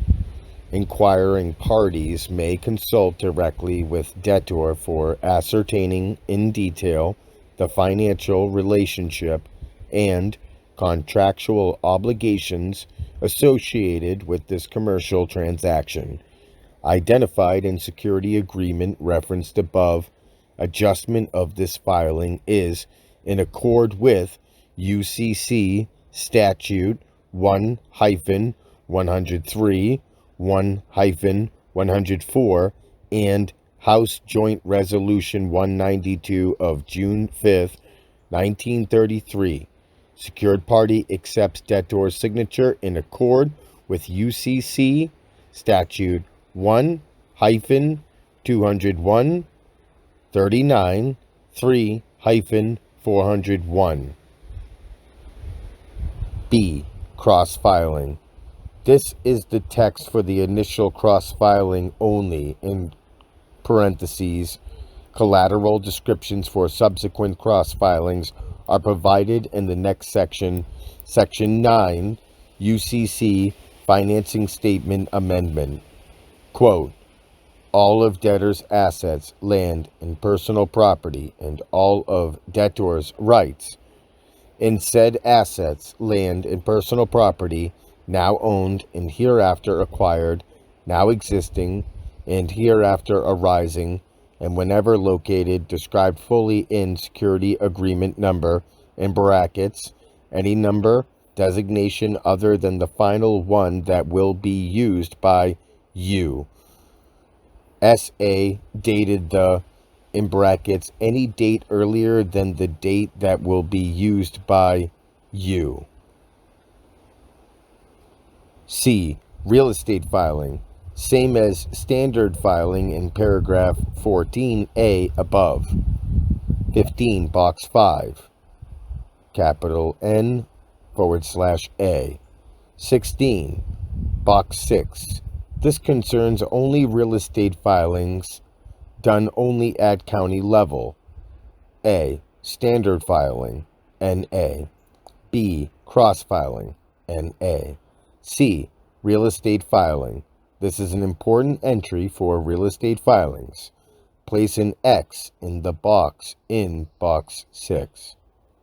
17. Box 7, capital N/A.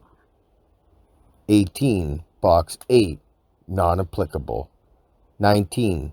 Addendum, box 9A, non-applicable. 20. Addendum, box 9B, same name designation for debtor as that for box 1C, described in paragraph 4 above. 21. Addendum, box 10, non-applicable. 22. Addendum, box 11A, 11G, non-applicable. 23. Addendum, box 12A, 12C, non-applicable. 24. Addendum, box 13. Always place an X in the box for the fixture filing. Last of the three boxes in every UCC financing statement filing you do at both state and county level. This is a very important entry in that it places a security interest in all fixtures. Fixtures is defined as follows. Fixtures means goods that have become so related to particular real property that an interest in them arises under real property law. UCC 9-102A41. This can be a somewhat fuzzy area, but basically fixtures are anything that has to do with a house, building, structure, etc., except for immovable components, such as the foundation, walls, roof, etc. The shell, house essentially. Everything else can be construed as fixtures. Some examples of fixtures are dishwashing machines, satellite dish, lighting fixtures, garbage disposal, weather vane, mailbox, electric garage door opener, sprinkler system, electrical wiring system, water heater, oven, refrigerator, etc. The bank only has an interest in the paper that identifies the house, not the house itself. If you have a security interest in the fixtures on a piece of property, you automatically have leverage with the financial institution that holds the paper. Addendum Box 14. This box applies only in the case of a real estate filing at county level. Fill in the precise legal description of the property. Remember also that no matter when it is filed, anyone with real estate holdings needs to file a UCC financing statement in the county where the property is located. 26. Addendum Box 15, NA. Addendum Box 16, used for additional space when a collateral description runs over from the first page, generally does not come into play in our filings. 28. Addendum Box 17, NA. 29. Addendum Box 18. Always place an X in the box marked debtor is a transmitting utility. See transmitting utility in glossary if you are not certain why this is always done in redemption filings. A transmitting utility filing is a permanent filing and need not to be renewed every 5 years, as in the case with all other types of debtor filings. If for no other reason, and there generally is no other reason in redemptor filings, the addendum page should always be used for designating the debtor as a transmitting utility. The remaining two boxes in box 18 are not applicable for our purposes and so should be left blank. Completing your private contractual documents. A. Maintaining privacy. None of the following documents is ever filed along with a financing statement in the UCC filing office. Voluntary filing in the public record of your private information makes it public, i.e., no longer private. For a real-life example of how filing private data in the public record can harm your interests, See public filing versus privacy near the end of Section 1, maintaining fiscal integrity. B. Certifying your documents. Since none of these documents are ever filed in the UCC filing office, none of them will ever be time/date stamped and certified, as will be the case with an actual financing statement. However, certification of any of these documents can be easily done with the notary's copy certification by document custodian form. Your notarized certification of your documents, combined with a UCC filing office certified copy of the financing statement, which precisely identifies your documents, is all the evidence you will need to prove your claim. C. Nature of each document. Understanding these documents can only come through diligent study of their contents. The first three, the private agreement, the hold harmless and indemnity agreement, and the security agreement, are described more fully in Section 1, maintaining fiscal integrity, and therein below. Please see those descriptions for any uncertainties that you may have about the essence of each. The other two, attachment sheet and private collateral list, are described below. D. Creating your documents.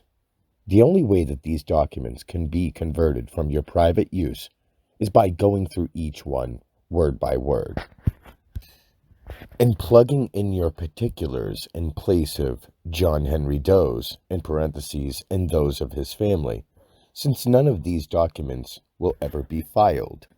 It is not unreasonable that you complete and file your UCC financing statement in the filing office before your documents are ever completed. The only caveat is that you select the proper date for your documents in accordance with the history of your life with spouse, children, binding contracts, etc. So key events are included within the scope of the documents time-wise. Sample documents are all dated so as to come after a marriage and birth of a daughter, but before execution of a mortgage contract. Mistakes are not fatal. Any error can be corrected with an amendment, but you do not want to put yourself in a vulnerable position, so just get it right the first time. E. Description of documents. 1. Private agreement. Foundation of contractual relationship between creditor and debtor. Seminal document. Never allowed to be seen by anyone else, for your use only. Confirms the nature of the private relationship. No third party has any right to impair the obligation of this contract. 2. Hold harmless and indemnity agreement. Differentiates between the parties, constitutes debtor's pledge to hold harmless and indemnify the secured party for any alleged mischief that debtor is tagged for. Officially declares that creditor is not now, nor has creditor ever been, an accommodation party and likewise a surety for debtor. 3. Security agreement. Comprehensive statement of pledge of collateral by debtor.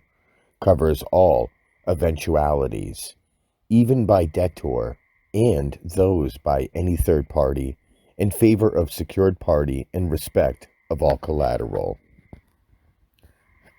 4. Attachment sheet. Allows for itemized description of collateral without including it in security agreement proper.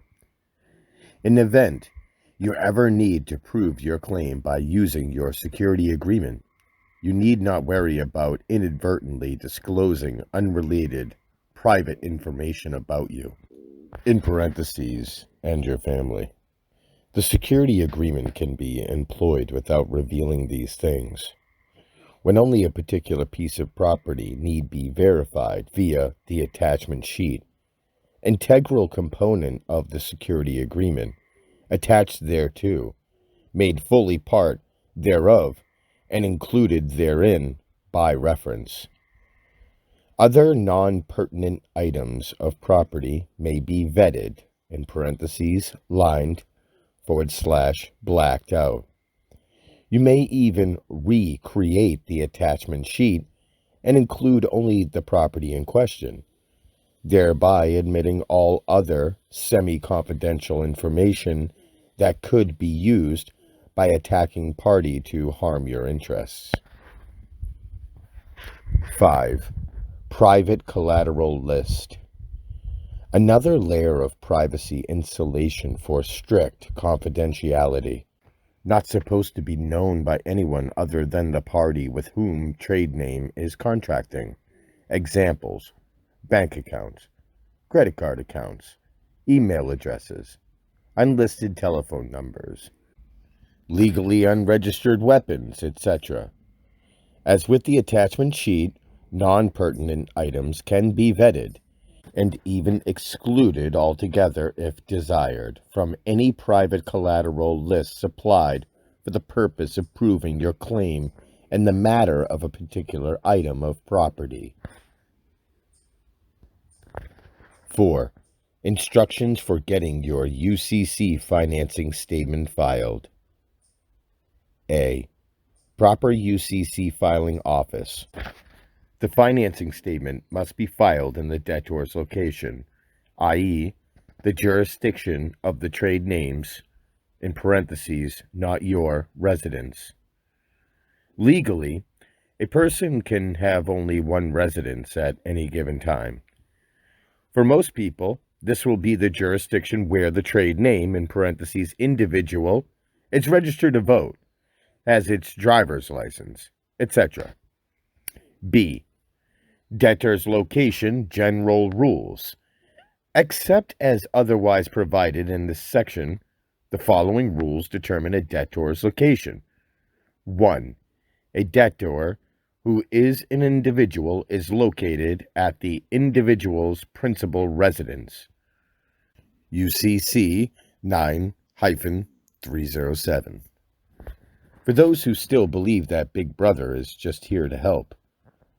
Residence, the act or fact of living or regularly staying at or in some place for the discharge of a debt or the enjoyment of a benefit. Merriam-Webster's Online Dictionary, 2002. B. Filing in birth state. It has recently been confirmed that the state registrar of the birth state is the official custodian, in parentheses, trustee, of the property contained in the birth certificate, i.e., the name. For this reason, no matter where the trade name is currently a resident, it is recommended that you also file in the birth state. When the residence state is the same as the birth state, there will be only one filing. Otherwise, there will be two. After reading under birth certificate in glossary, see letter for state registrar, Ray, birth certificate, in appendix, for putting the state registrar on notice that he / she is forbidden to share your property, in parentheses name, with anyone other than you, in parentheses a death blow for those in government who depend on these records as the source of your name and use it for financial gain. C. Mailing / courier location of UCC filing office. Based on debtor trade names location, use the list of filing offices in appendix under UCC filing offices, in parentheses, and UCC filing offices in Canada, and contact the appropriate filing office and find out the exact filing fee for your 2-page UCC financing statement, as well as the fee and procedure for obtaining a certified copy of your filing as soon as possible, establishing a phone relationship with one of the filing personnel is a good idea because he/she can rescue you from unwanted situations, if necessary, in the future. If he/she likes you, he/she will remember you. D. Compiling the package for transmittal. 1. Cover sheet. Make a photocopy of the blank cover sheet in section 12 under cover sheet for filing by mail/courier and fill in the blank spaces by hand in accordance with your filing. You can see a completed sample cover sheet just before the sample UCC financing statement in this section. 2. UCC financing statement. Place the cover sheet on top of the 2 stapled pages of the UCC financing statement, in parentheses, financing statement page plus addendum page. 3. Mode of transmitting your file. As stated in Vital General Instructions for all UCC filings in Section 6, you generally have the following choices of transmitting and getting your UCC financing statement filed. A. In person. Best if you have a deadline and need your certified copy immediately, and the filing office offers a certified copy at time of filing.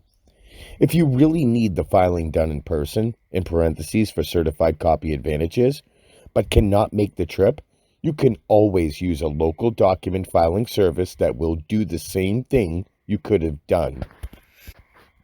Unless time is of the essence, filing in person is not necessary. B. Mail. First class mail works fine. But sending by certified/registered mail gives you an automatic temporary filing number, i.e., the article number on the sticker. In the event the filing is rejected for an invalid reason, in parentheses, other than the one of those in UCC 9-516B, meaning if the filing is rejected for a bogus reason, you can use the mailing number for filing until the situation is rectified. If you decide on registered mail for this mailing, please read the instructions for registered mail appearing at the top of the sample registered mail receipt form in Section 10, Handling Presentments. C. Courier. Most dependable and expeditious method. The air bill number can work like certified/registered mail number in event filing is rejected. See 3B above. If not filing in person, this is the recommended method. D. Electronically. We never file electronically, but that is no reason that you shouldn't. Check out the options online and make your choice. E. Fax. If you have an extreme situation and cannot file electronically, fax may be the answer. You would need to make contact with the filing office and find out all particulars, including payment details. Filing offices usually fax back time/date stamped copies of the fax filing, sometimes for an extra fee. The return fax you receive will be a second-generation copy, so print quality will be inferior. Also, there may be no method of obtaining a certified copy of a fax filing other than submitting an information request, in parentheses described in Section 7, and waiting for it to be processed. Providing an overnight envelope can accelerate return of the certified copy, but the main delay will be in getting the fax filing microfilmed. F. Local document filing service. If there are advantages with filing in person, but you are unable to make the trip, this may be the answer. There are local document filing services in every American jurisdiction, in parentheses, and in Canada as well. You can locate these organizations through UCC filing office personnel best, sometimes through the Secretary of State's website, by searching the web, and in the yellow pages under Messenger Services and Delivery Services. Fees are generally very reasonable, although such companies generally require payment up front for individual parties. Businesses can usually be billed. One firm, Diligence, offers filing services in every jurisdiction. They can be reached at 800-858-5924. Fax 800-345-6059. Website www.diligenz.com. That's DILIGENZ.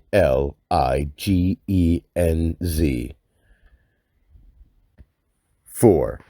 Planning for return of filed UCC financing statement from the filing office. We feel it is important to control the travels of the UCC financing statement. Therefore, we recommend inserting a self-addressed, prepaid, overnight envelope in your transmittal package. If you are filing in person, just provide the filing officer with the overnight envelope. This is another reason to make friends with someone in the filing office. He/she will generally go the extra mile for someone he/she is familiar with, whereas he/she might not for someone else. You need to account for a return of as many as 2 documents. A. Acknowledgement copy. This is your original copy of your UCC financing statement, date/timestamped, by the filing office and returned upon completion of microfilming. If you do not make other arrangements, the acknowledgement copy will be sent by first-class mail. Once you receive this copy from the filing office, you can make a certified copy using the notary's copy certification by document custodian form. But such would only be for temporary use until you obtained an original certified copy. B. Certified copy. This is the legal proof of your claims. Each filing office will have its own policy, providing certified copies. So work with your new friend at the filing office. Find out the best way of getting your certified copy as soon as possible and comply with the guidelines given. Providing a self-addressed, prepaid overnight envelope has proven to be the most dependable way, unless you retrieve the certified copy in person. 5. Transmitting your filing. Select the best method of transmission and get your package filed and a certified copy of the filing in hand as soon as possible. Completing your private contractual documents. A. Maintaining privacy. None of the following documents is ever filed along with a financing statement in the UCC filing office. Voluntary filing in the public record of your private information makes it public, i.e., no longer private.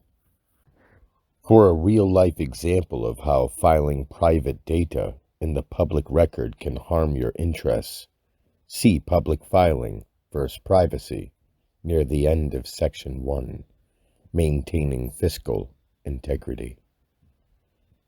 B. Certifying your documents.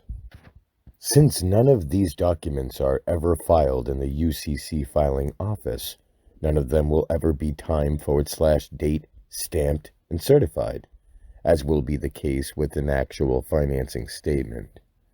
However, certification of any of these documents can be easily done with the notary's copy certification by document custodian form.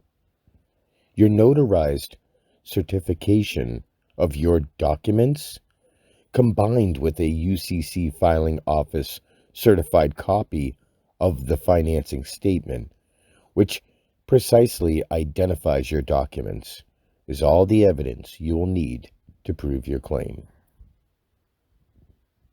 C. Nature of each document. Understanding these documents can only come through diligent study of their contents.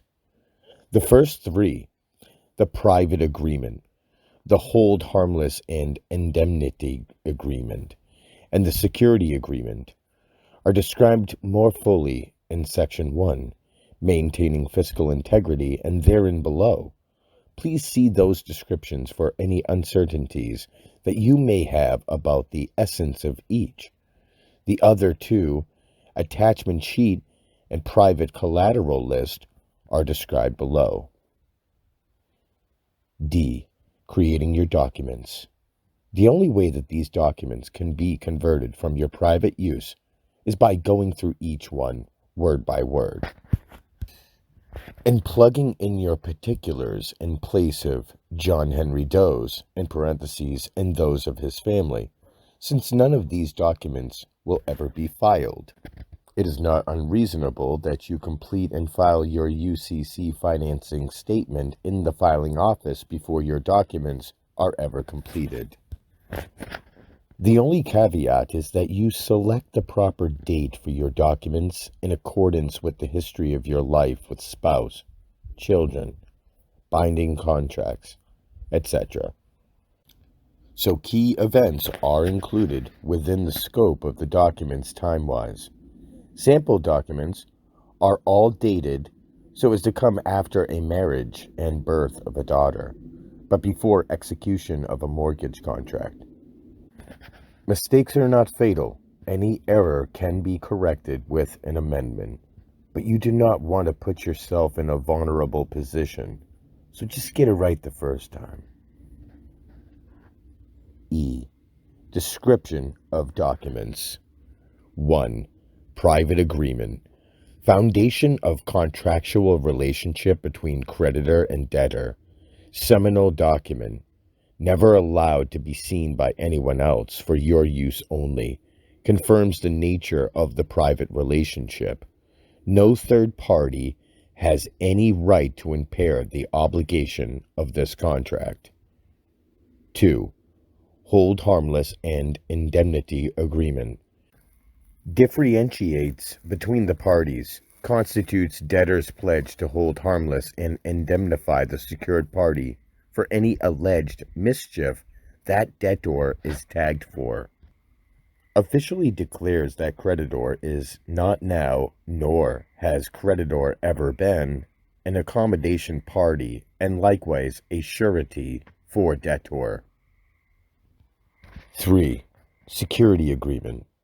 Comprehensive statement of pledge of collateral by debtor, covers all eventualities, even by debtor and those by any third party, in favor of secured party in respect of all collateral. 4. Attachment sheet. Allows for itemized description of collateral without including it in security agreement proper. In the event you ever need to prove your claim by using your security agreement, you need not worry about inadvertently disclosing unrelated, private information about you, in parentheses, and your family. The security agreement can be employed without revealing these things, when only a particular piece of property need be verified via the attachment sheet, integral component of the security agreement, attached thereto, made fully part thereof, and included therein by reference. Other non-pertinent items of property may be vetted, in parentheses, lined, / blacked out.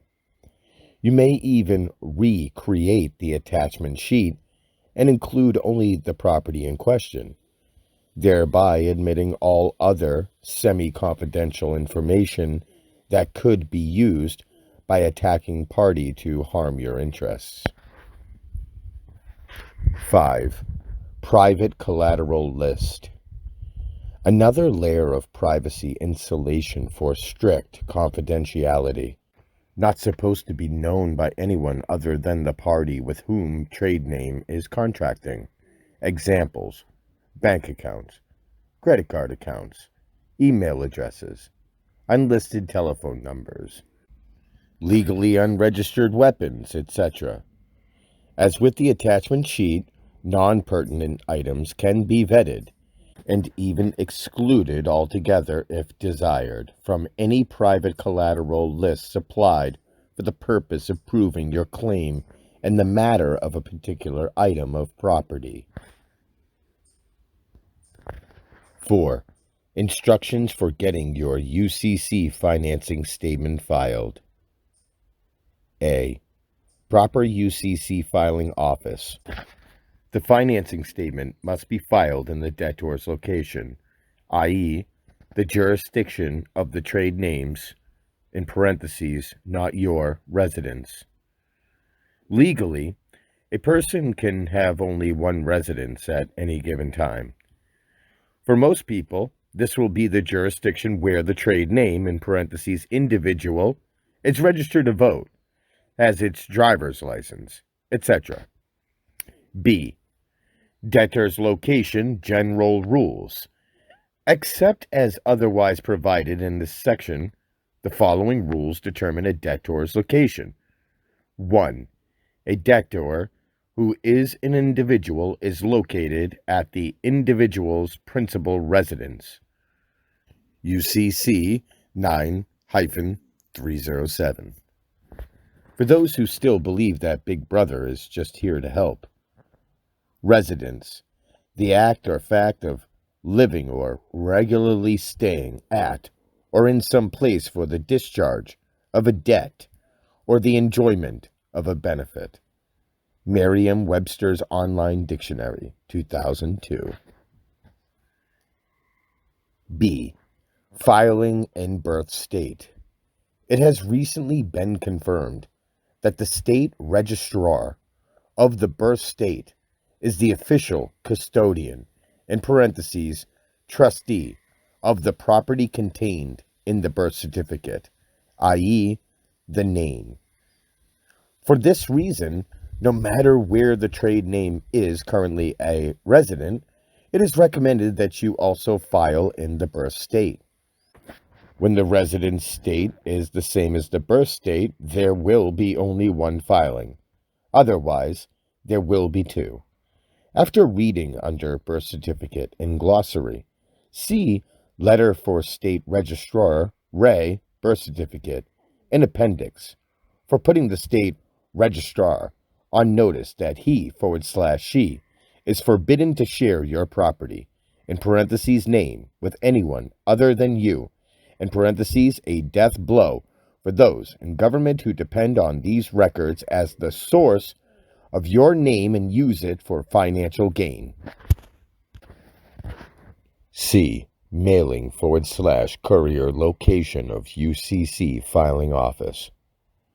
Based on debtor trade names location, use the list of filing offices in appendix under UCC filing offices, in parentheses, and UCC filing offices in Canada, and contact the appropriate filing office and find out the exact filing fee for your 2-page UCC financing statement, as well as the fee and procedure for obtaining a certified copy of your filing as soon as possible. Establishing a phone relationship with one of the filing personnel is a good idea because he/she can rescue you from unwanted situations, if necessary, in the future. If he/she likes you, he/she will remember you. D. Compiling the package for transmittal. 1. Cover sheet. Make a photocopy of the blank cover sheet in section 12 under cover sheet for filing by mail/courier and fill in the blank spaces by hand in accordance with your filing. You can see a completed sample cover sheet just before the sample UCC financing statement in this section. 2. UCC financing statement. Place the cover sheet on top of the 2 stapled pages of the UCC financing statement, in parentheses, financing statement page plus addendum page. 3. Mode of transmitting your file. As stated in Vital General Instructions for all UCC filings in Section 6, you generally have the following choices of transmitting and getting your UCC financing statement filed. A. In person. Best if you have a deadline and need your certified copy immediately, and the filing office offers a certified copy at time of filing. If you really need the filing done in person, in parentheses for certified copy advantages, but cannot make the trip, you can always use a local document filing service that will do the same thing you could have done. Unless time is of the essence, filing in person is not necessary. B. Mail. First class mail works fine. But sending by certified/registered mail gives you an automatic temporary filing number, i.e., the article number on the sticker. In the event the filing is rejected for an invalid reason, in parentheses other than the one of those in UCC 9-516B, meaning if the filing is rejected for a bogus reason, you can use the mailing number for filing until the situation is rectified. If you decide on registered mail for this mailing, please read the instructions for registered mail appearing at the top of the sample registered mail receipt form in Section 10, Handling Presentments. C. Courier. Most dependable and expeditious method. The air bill number can work like certified/registered mail number in event filing is rejected. See 3B above. If not filing in person, this is the recommended method. D. Electronically. We never file electronically, but that is no reason that you shouldn't. Check out the options online and make your choice. E. Fax. If you have an extreme situation and cannot file electronically, fax may be the answer. You would need to make contact with the filing office and find out all particulars, including payment details. Filing offices usually fax back time/date stamped copies of the fax filing, sometimes for an extra fee. The return fax you receive will be a second-generation copy, so print quality will be inferior. Also, there may be no method of obtaining a certified copy of a fax filing other than submitting an information request, in parentheses described in Section 7, and waiting for it to be processed. Providing an overnight envelope can accelerate return of the certified copy, but the main delay will be in getting the fax filing microfilmed. F. Local document filing service. If there are advantages with filing in person, but you are unable to make the trip, this may be the answer. There are local document filing services in every American jurisdiction, in parentheses, and in Canada as well. You can locate these organizations through UCC filing office personnel best, sometimes through the Secretary of State's website, by searching the web, and in the yellow pages under Messenger Services and Delivery Services. Fees are generally very reasonable, although such companies generally require payment up front for individual parties. Businesses can usually be billed. One firm, Diligence, offers filing services in every jurisdiction. They can be reached at 800-858-5924. Fax 800-345-6059. Website www.diligenz.com. That's DILIGENZ.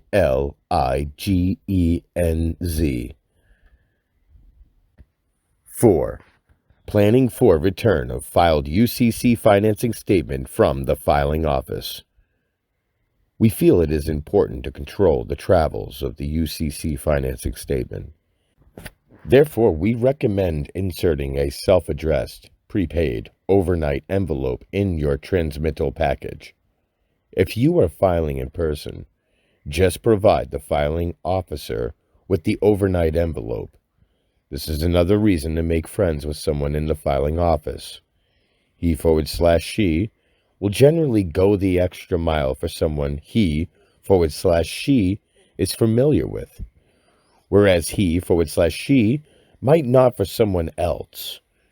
You need to account for a return of as many as 2 documents. A. Acknowledgement copy. This is your original copy of your UCC financing statement, date/timestamped, by the filing office and returned upon completion of microfilming. If you do not make other arrangements, the acknowledgement copy will be sent by first-class mail. Once you receive this copy from the filing office, you can make a certified copy using the notary's copy certification by document custodian form. But such would only be for temporary use until you obtained an original certified copy. B. Certified copy. This is the legal proof of your claims. Each filing office will have its own policy, providing certified copies. So work with your new friend at the filing office. Find out the best way of getting your certified copy as soon as possible and comply with the guidelines given. Providing a self-addressed, prepaid overnight envelope has proven to be the most dependable way, unless you retrieve the certified copy in person. 5. Transmitting your filing. Select the best method of transmission and get your package filed and a certified copy of the filing in hand as soon as possible. Instructions for National UCC Financing Statement. Please type or laser print this form. Be sure it is completely legible. Read all instructions, especially Instruction 1. Correct debtor name is crucial. Follow instructions completely. Fill in form very carefully. Mistakes may have important legal consequences. If you have questions, consult your attorney. Filing office cannot give legal advice. Do not insert anything in the open space in the upper portion of this form. It is reserved for filing office use only.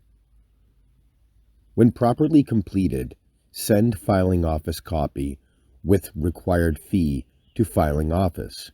If you want an acknowledgement, complete item B, and if filing in a filing office that returns an acknowledgement copy furnished by filer, you may also send acknowledgement copy, otherwise detach. If you want to make a search request, complete item 7 in parentheses after reading instruction 7 below, and send search report copy, otherwise detach. Always detach debtor and secured party copies. If you need to use attachments, use 8.5 by 11-inch sheets and put at the top of each sheet the name of the first debtor, formatted exactly as it appears in item 1 of this form. You are encouraged to use addendum in parentheses form UCC 1AD. A. To assist filing offices that might wish to communicate with filer, filer may provide information in item A. This item is optional. B. Complete item B if you want an acknowledgement sent to you.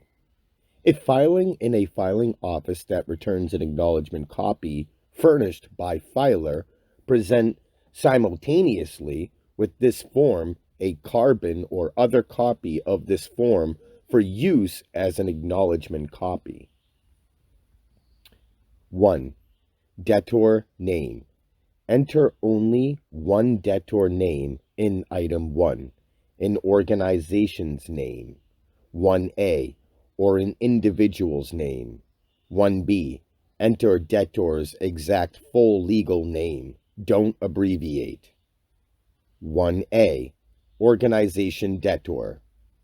Organization means an entity having a legal identity separate from its owner. A partnership is an organization. A sole proprietorship is not an organization, even if it does business under a trade name. If debtor is a partnership, enter exact full legal name of partnership.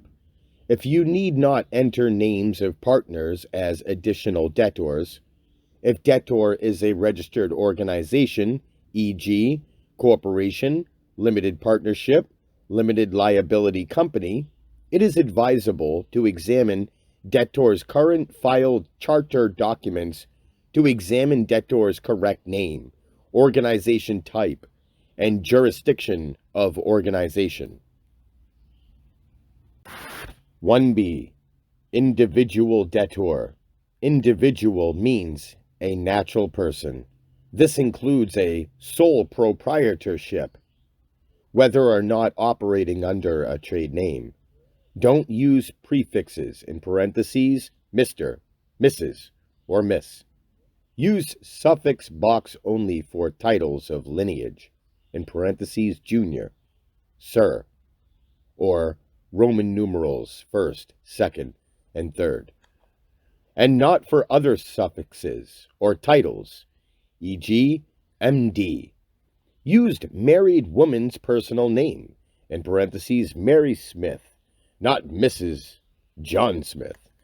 Enter individual debtor's family name, in parentheses, surname, in last name box, first given name in first name box, and all additional given names in middle name box. For both organization and individual debtors, don't use debtor's trade name, DBA, aka FKA, division name, etc., in place of or combined with debtor's legal name. You may add such other names as additional debtors if you wish, in parentheses, but this is neither required nor recommended. 1C. An address is always required for the debtor named in 1A or 1B. 1D. Debtor's taxpayer identification number, tax ID, Social Security number, or employer identification number may be required in some states. 1E, F, and G. Additional information reorganization debtor is always required. Type of organization and jurisdiction of organization, as well as debtor's exact legal name, can be determined from debtor's current filed charter document. Organizational ID number, if any, is assigned by the agency where the charter document was filed. This is different from tax ID number. This should be entered preceded by the 2-character U.S. Postal Identification of State of Organization if one of the United States, in parentheses, e.g., capital CA, 12345 for a California corporation whose organizational ID number is 12345. If agency does not assign organization ID number, check box in item 1G indicating none.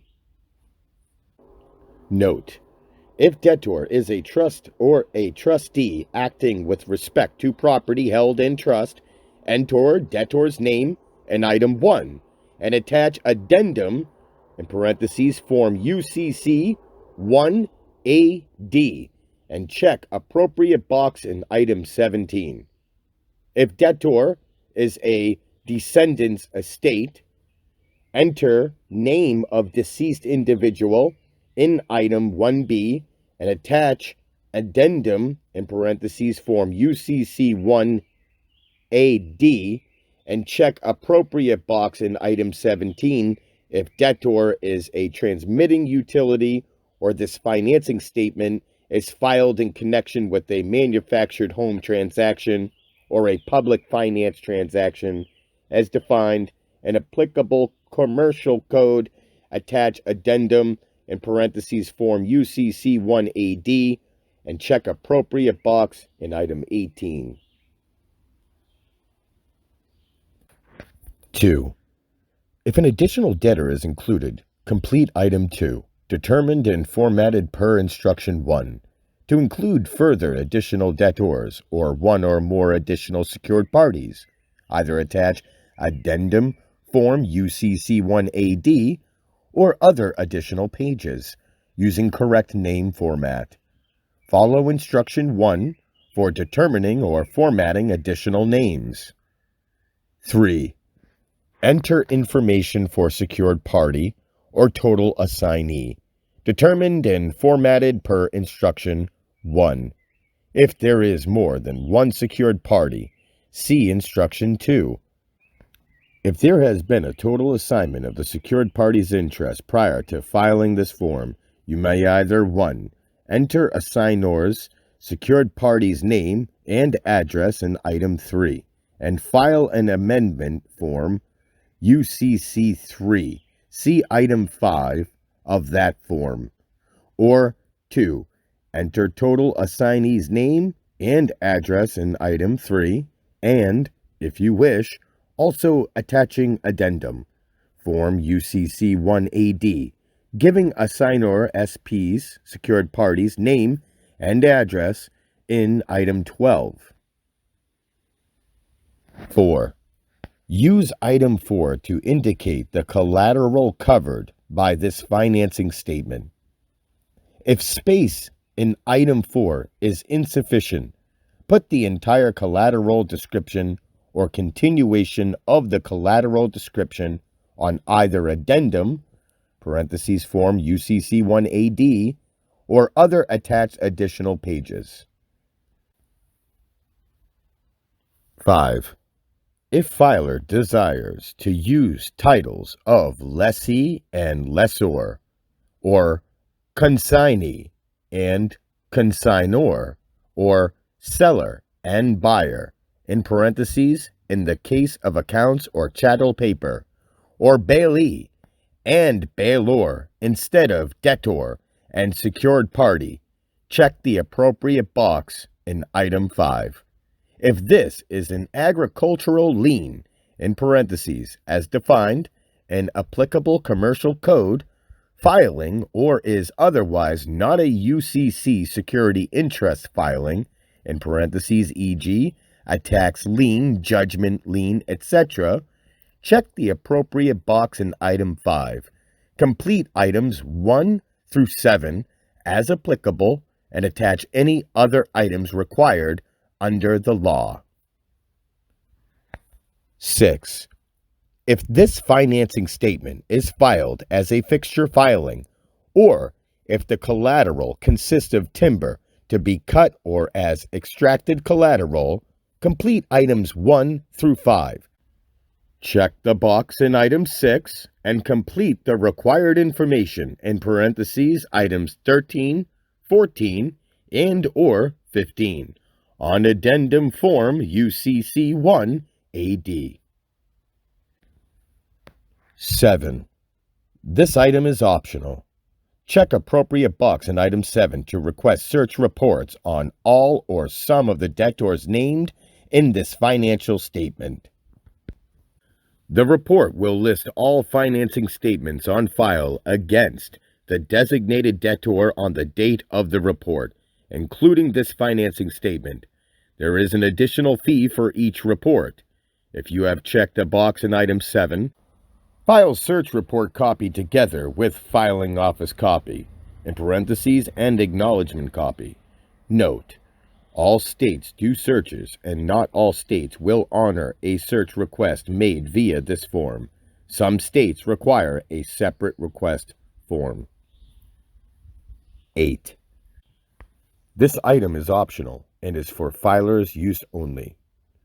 For filer's convenience of reference, filer may enter in Item 8 any identifying information, e.g., secured party's loan number, law firm file number, debtor's name or other identification, state in which form is being filed, etc., that the filer may find useful.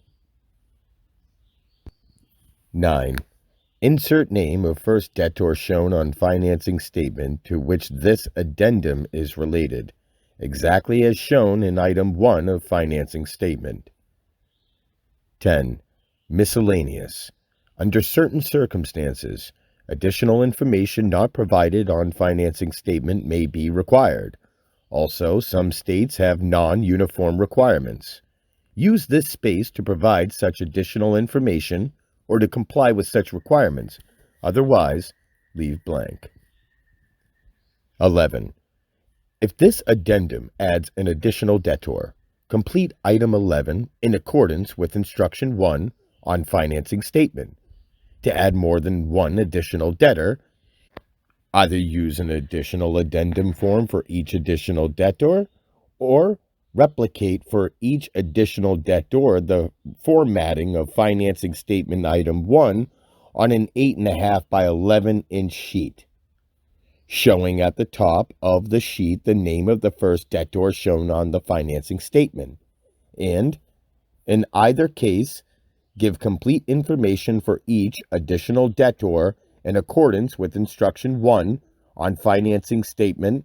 All additional debtor information, especially the name, must be presented in proper format exactly identical to the format of Item 1 of financing statement. 12. If this addendum adds an additional secured party, complete Item 12 in accordance with Instruction 3 on financing statement. In the case of a total assignment of the secured party's interest before the filing of this financing statement, if filer has given the name and address of the total assignee in Item 3 of the financing statement, filer may give the assigner's secured party creditor's name and address in Item 12. 13 through 15. If collateral is timber to be cut or as extracted collateral, or if this financing statement is filed as a fixture filing, check appropriate box in Item 13. Provide description of real estate in Item 14, and, if debtor is not a record owner of the described real estate, also provide in Item 15 the name and address of a record owner. Also provide collateral description in Item 4 of financing statement. Also check box 6 on financing statement. Description of real estate must be sufficient under the applicable law of the jurisdiction where the real estate is located. 16. Use this space to provide continued description of collateral if you cannot complete description in Item 4 of financing statement. 17. If debtor is a trust or a trustee acting with respect to property held in trust, or as is a descendant's estate, check the appropriate box. Cracking the Code, page 265. UCC financing statement. Follow instructions in parentheses, front and back, carefully. Box A. Name and phone number of contact at filer, optional. B. Send acknowledgement to, in parentheses, name and address. In square abbreviated brackets, in care of, Post Office Box 9999, Los Angeles 90010, California, in common law spelling, John Henry Doe. The above space is for filing use only. 1. Debtor's exact full legal name. Insert only one debtor name, in parentheses, 1A or 1B. Do not abbreviate or combine names. Box 1A, organization's name, or Box 1B, consisting of. 4 sections. Individuals, last name, all capital letters, Doe. Individuals, first name, all capital letters, John. Individuals, middle name, all capital letters, Henry. Suffix. Box 1C, consisting of 5 sections. Mailing address, P.O. Box 9999, City, Los Angeles. State, all capital letters, CA. Postal code 90010. Country, all capital letters, US. Box 1D consists of 2 sections. Tax ID number, SSN or EIN 123-45-6789. Additional info, Ray, organization, debtor. Box 1E consists of type of organization. Box 1F, jurisdiction of organization. Box 1G, organization ID number, if any, consists of box none. 2. Additional debtor's exact full legal name. Insert only one debtor name and abbreviations, 2A or 2B. Do not abbreviate or combine names. Box 2A, organization's name, or Box 2B consists of 4 sections. Individuals, last name, individuals, first name, individuals, middle name, individuals, suffix. Box 2C consists of 5 sections.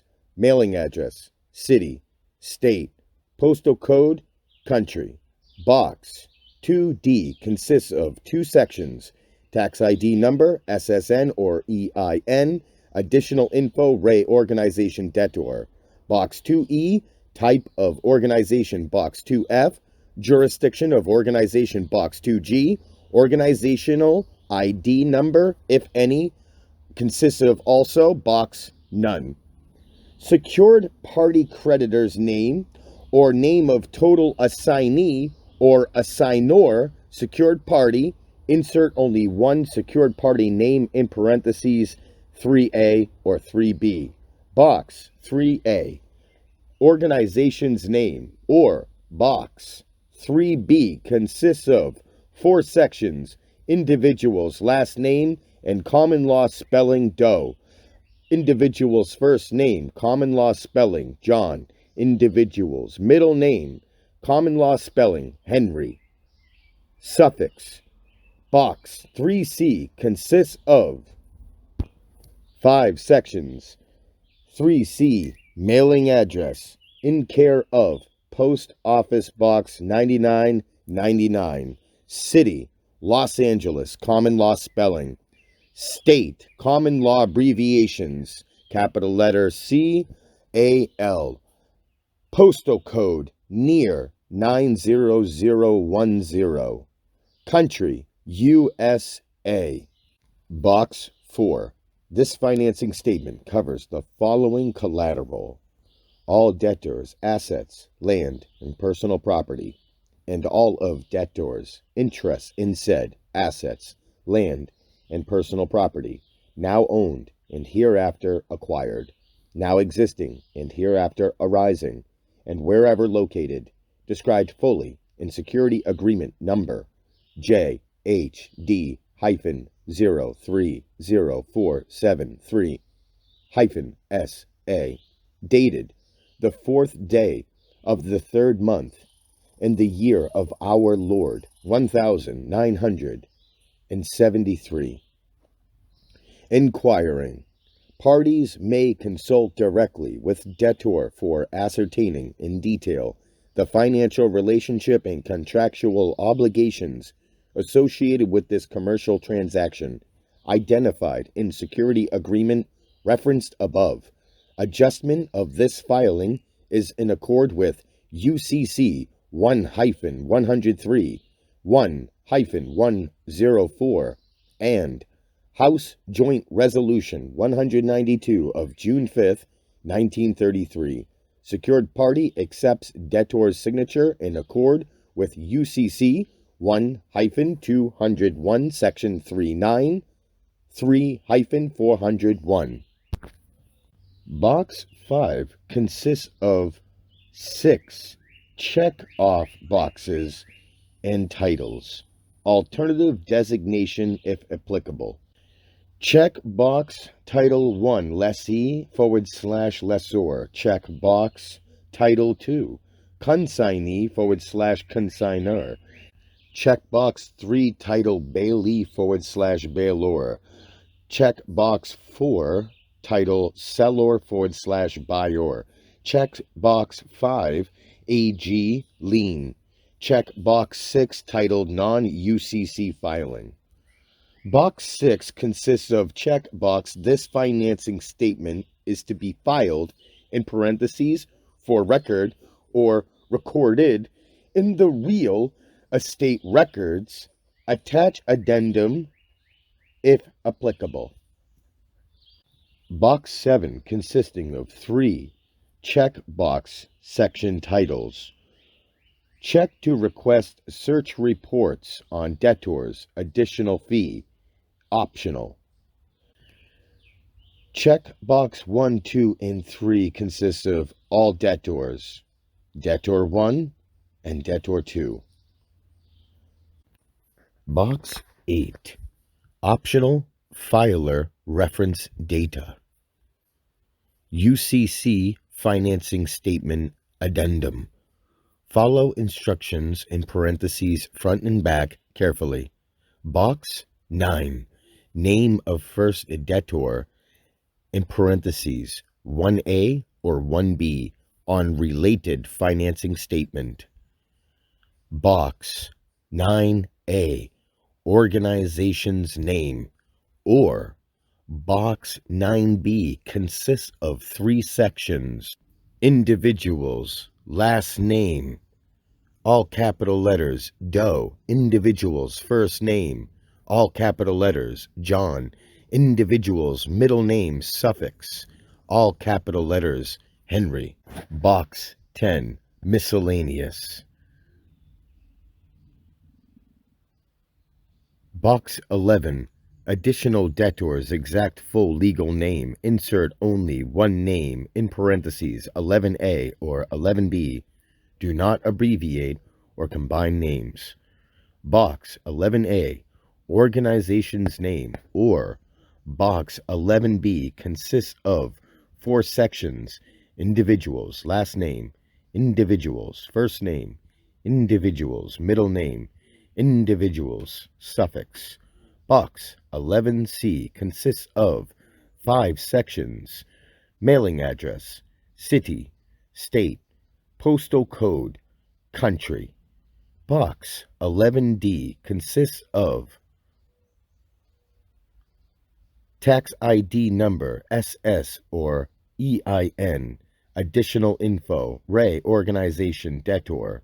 Box 11A, type of organization. Box 11F, jurisdiction of organization. Box 11G consists of organizational ID number, if any. Check box none. Box 12 consists of checkbox additional secured party, or checkbox assignor's secure party's name, insert only one name, in parentheses 12A or 12B. Box 12A, organization's name, or Box 12B consists of 4 sections: individual's last name, individual's first name, individual's middle name, individual's suffix. Box 12C consists of 5 sections: mailing address, city, state, postal code, country. The next box consists of both 13, 14.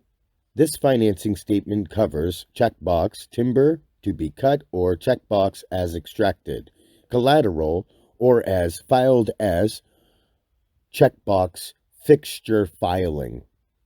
And there's an X on the fixture filing.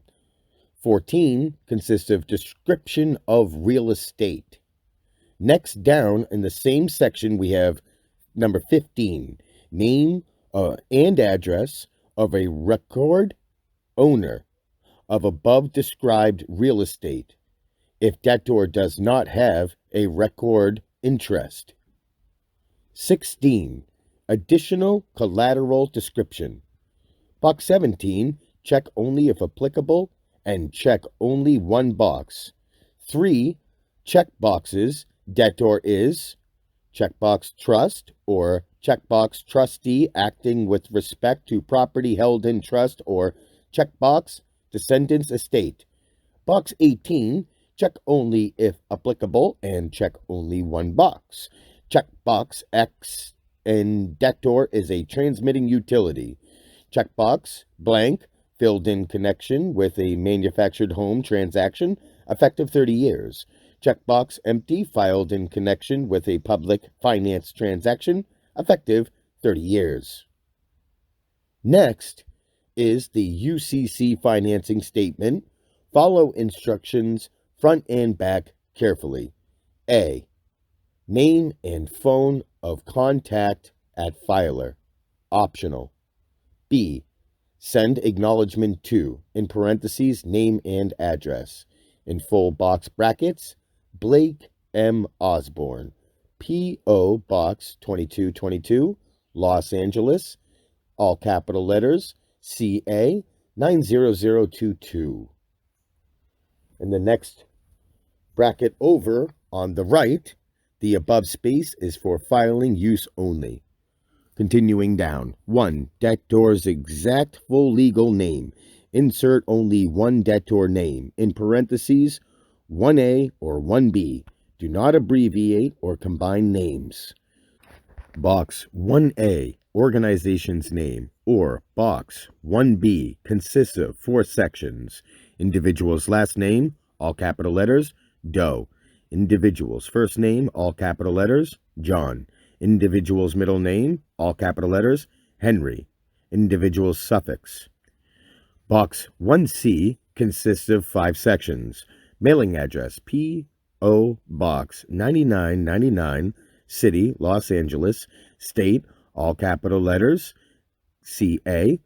Postal code 90010. Country.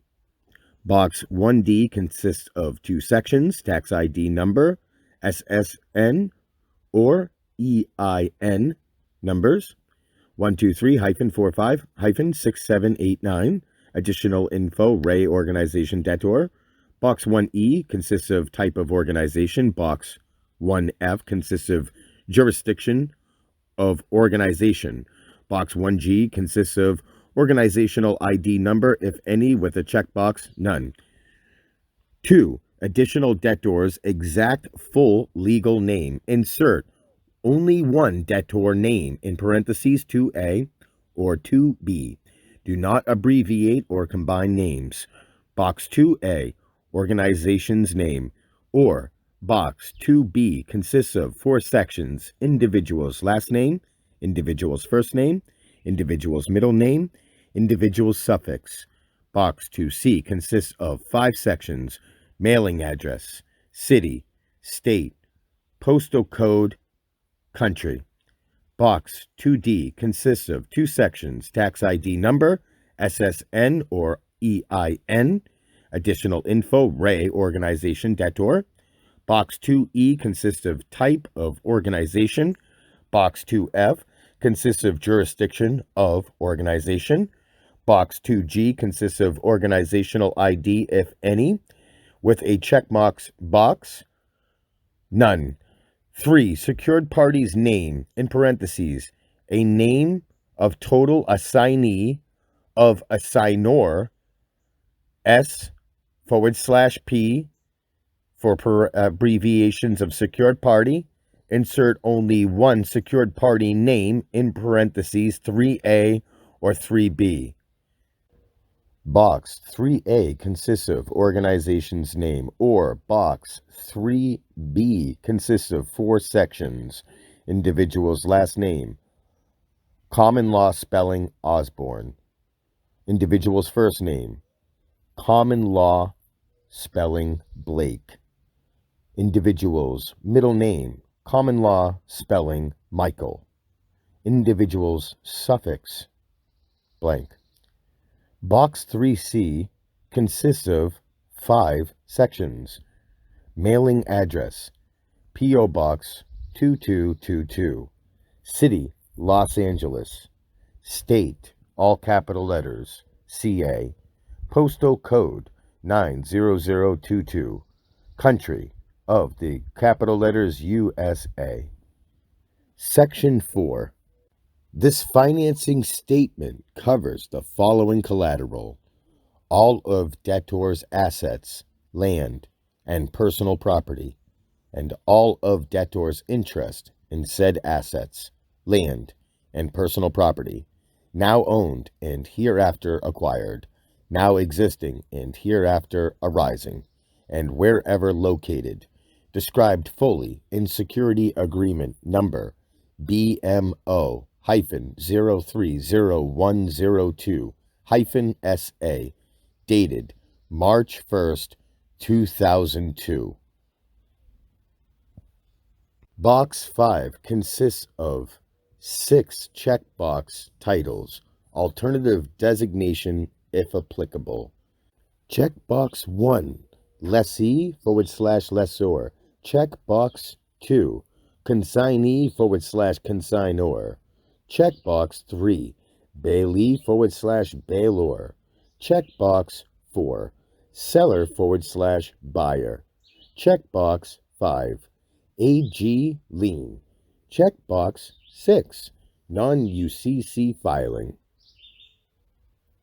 Box 6 consists of checkbox 1.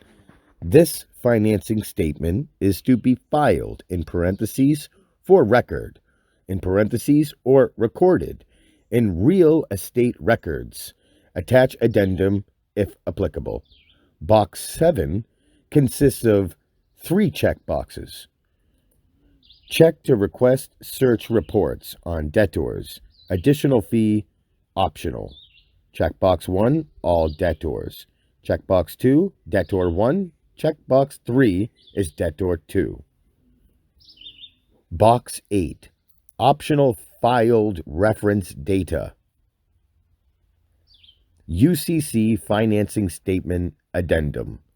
Follow instructions front and back carefully. 9. Name of first debtor in parentheses 1A or 1B on related financing statement. 9A, organization's name, or 9B consists of 3 sections: individual's last name, all capital letters, Doe; individual's first name, all capital letters, John; individual's middle name and suffix, all capital letters, Henry. Box 10, miscellaneous. On the right side, the above space is for filing office use only. Box 11, additional debtor's exact full legal name. Insert only one name in parentheses 11A or 11B. Do not abbreviate or combine names.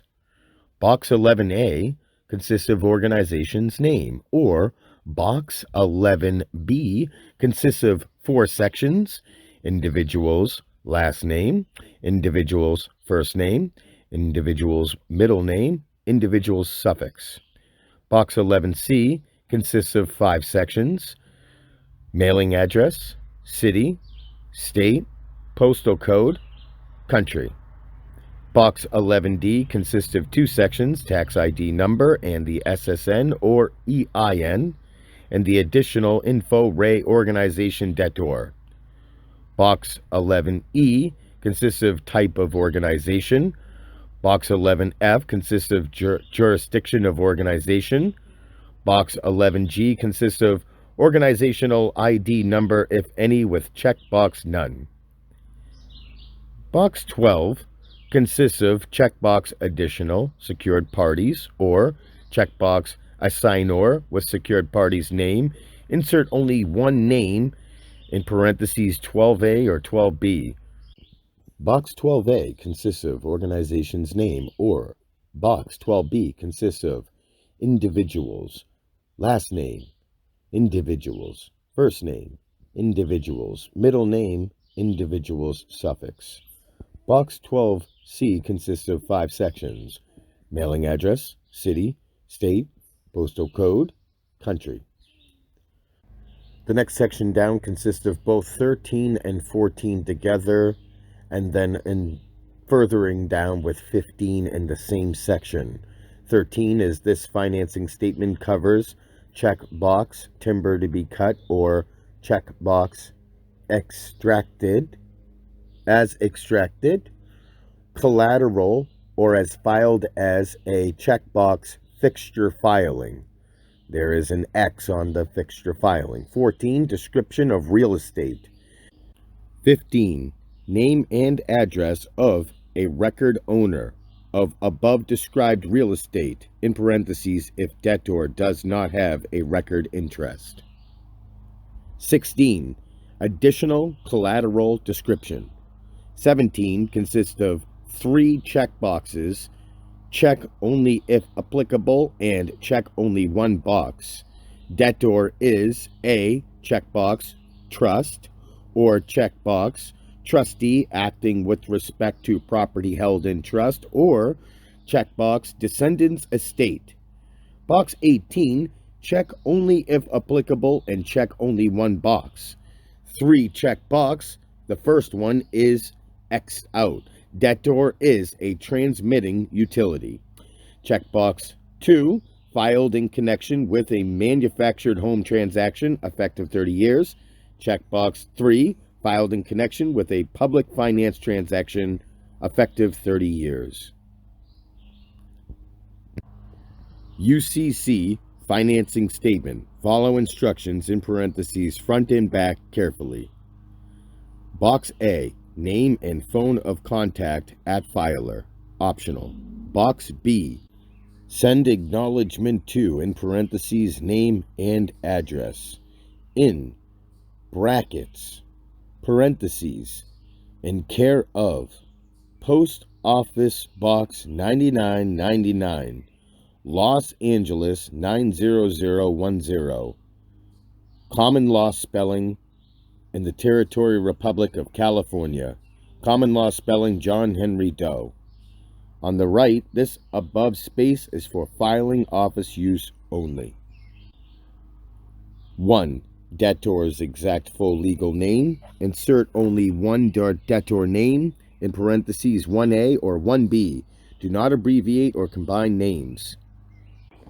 Box 1A, organization's name, or Box 1B, consists of 4 sections. Individual's last name, all capital letters, Doe. Individual's first name, all capital letters, John. Individual's middle name, all capital letters, Henry. Individual's suffix. Box 1C consists of 5 sections. Mailing address, P.O. Box 9999. City, Los Angeles. State, all capital letters, CA. Postal code, 90010. Country, all capital letters, US. Box 1D consists of 2 sections. Tax ID number, SSN or EIN, 123-45-6789. Additional info, Ray Organization Debtor. Box 1E consists of type of organization. Box 1F consists of jurisdiction of organization. Box 1G consists of organizational ID number, if any, with checkbox none. 2. Additional debtor's exact full legal name. Insert only one debtor name, in parentheses 2A or 2B. Do not abbreviate or combine names. Box 2A consists of organization's name. Or Box 2B consists of 4 sections. Individual's last name, individual's first name, individual's middle name, individual's suffix. Box 2C consists of 5 sections. Mailing address, city, state, postal code, country. Box 2D consists of 2 sections. Tax ID number, SSN or EIN. Additional info, Ray Organization Debtor. Box 2E consists of type of organization. Box 2F consists of jurisdiction of organization. Box 2G consists of organizational ID number, if any, with optional checkbox none. 3. Secured party's name, in parentheses, or name of total assignee or assignor, SP. Insert only one secured party name in parentheses, 3A or 3B. Box 3A consists of organization's name, or Box 3B consists of 4 sections. Individual's last name, Doe. Individual's first name, John. Individual's middle name, Henry. Individual suffix, blank. All Doe John Henry, common law spelling. Box 3C consists of 5 sections. In care of Post Office Box 9999, City Common Law Spelling, Los Angeles, State Common Law Abbreviation, CAL, Postal Code, near, in bracket parentheses 90010, country, all capital letters, USA. Section 4 consists of this financing statement covers the following collateral. All of debtor's assets, land, and personal property, and all of debtor's interest in said assets, land, and personal property, now owned and hereafter acquired, now existing and hereafter arising, and wherever located, described fully in security agreement number, capital letters JHD-060996-SA, dated the 9th day of the 6th month in the year of our Lord 1996. Inquiring parties may consult directly with debtor for ascertaining in detail the financial relationship and contractual obligations associated with this commercial and transaction, identified in the security agreement referenced above. Adjustment of this filing is in accord with UCC Statute 1-103, Statute 1-104, and House Joint Resolution 192 of June 5, 1933. Secured party accepts debtor's signature in accord with UCC Statute 1-201, Section 39, Statute 3-401. Box 5, alternative designation, if applicable, 6 checkbox items. Lessee /lessor, consignee /consignor, Bailey /bailor, seller /buyer, AG, lien, non-UCC filing. Box 6 consists of this financing statement is to be filed for record or recorded in real estate records. Attach addendum if applicable. The check box is X'd out in box 6. Box 7, to check to request search reports on debtor's additional fee, optional. 3 checkbox options, all debtors, debtor 1 and debtor 2, and none of the boxes are checked off. 8. Optional filer reference data. UCC financing statement addendum. Follow instructions in parentheses front and back carefully. 9. Name of first debtor in parentheses 1A or 1B on related financing statement. 9A. Organization's name, or 9B, 3 sections, individual's last name, ens legis, all capital letters, Doe, individual's first name, ens legis, all capital letters, John, individual's middle name and suffix, ens legis, all capital letters, Henry. Box 10, miscellaneous.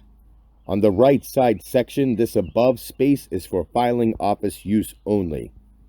11. Additional debtors' exact full legal name. Insert only one name, in parentheses 11A or 11B. Do not abbreviate or combine names. Box 11A, organization's name, or Box 11B consists of 4 sections: individuals, last name, individuals, first name, individuals, middle name, individuals, suffix. Box 11C consists of 5 sections: mailing address, city, state, postal code, country. Box 11D consists of 2 sections: tax ID number, SSN, or EIN. Additional info, RE, organization, debtor. Box 11E consists of type of organization. Box 11F consists of jurisdiction of organization. Box 11G consists of organizational ID number, if any. Checkbox none. Box 12 consists of checkbox additional secured parties, or checkbox assignors secured parties name, insert only one name in parentheses 12A or 12B. 12A consists of organization's name, or 12B consists of 4 sections: individuals, last name, individuals, first name, individuals, middle name, individuals, suffix. Box 12C consists of 5 sections: mailing address, city, state, postal code, country. The next section consists of both 13, 14, and 15 altogether. 13, this financing statement covers checkbox timber to be cut, or checkbox as extracted collateral, or is filed as checkbox marked X, fixture filing. 14, description of real estate: Westchester Acres, PH 1C, BLK 12, LT 14, ACS 0.350, VOL 96136 /0927, DD 070199, CO-LOS ANG 24315000022825009, deed transfer date 199-60610. 15, name and address of a record owner of above described real estate if debtor does not have a record interest. The next section is Box 16, additional collateral description. Box 17 consists of 3 checkbox options: check only if applicable and check only one box. Debtor is a blank checkbox trust or blank checkbox trustee acting with respect to property held in trust, or blank checkbox descendants estate. Box 18 consists of 3 optional checkboxes: check only if applicable and check only one box. X marked box, debtor is a transmitting utility. Next is a optional check box that is blank, filled in connection with a manufactured home transaction effective 30 years. Next one is a blank checkbox filed in connection with a public finance transaction effective 30 years. Next is a form, date March 1st, 2002. Filing officer, Secretary of State, UCC Division, 1500 11th Street, room 255, Sacramento, California, 95814. Ray, reference commercial transaction. Greetings. Please find enclosed. Below is blank checkbox option, UCC information request. Next is an X checkbox option, UCC financing statement. The next is a checkbox option, certified copy request, $5 plus minus per wage. Blank checkbox, UCC financing statement addendum. Blank checkbox, certified copy requested with blank monies. You have 5 fee sections of $10 plus $15 falling under UCC 9-525. Local rule going all the way down to a total fees of $15. Please take the following actions read the enclosed.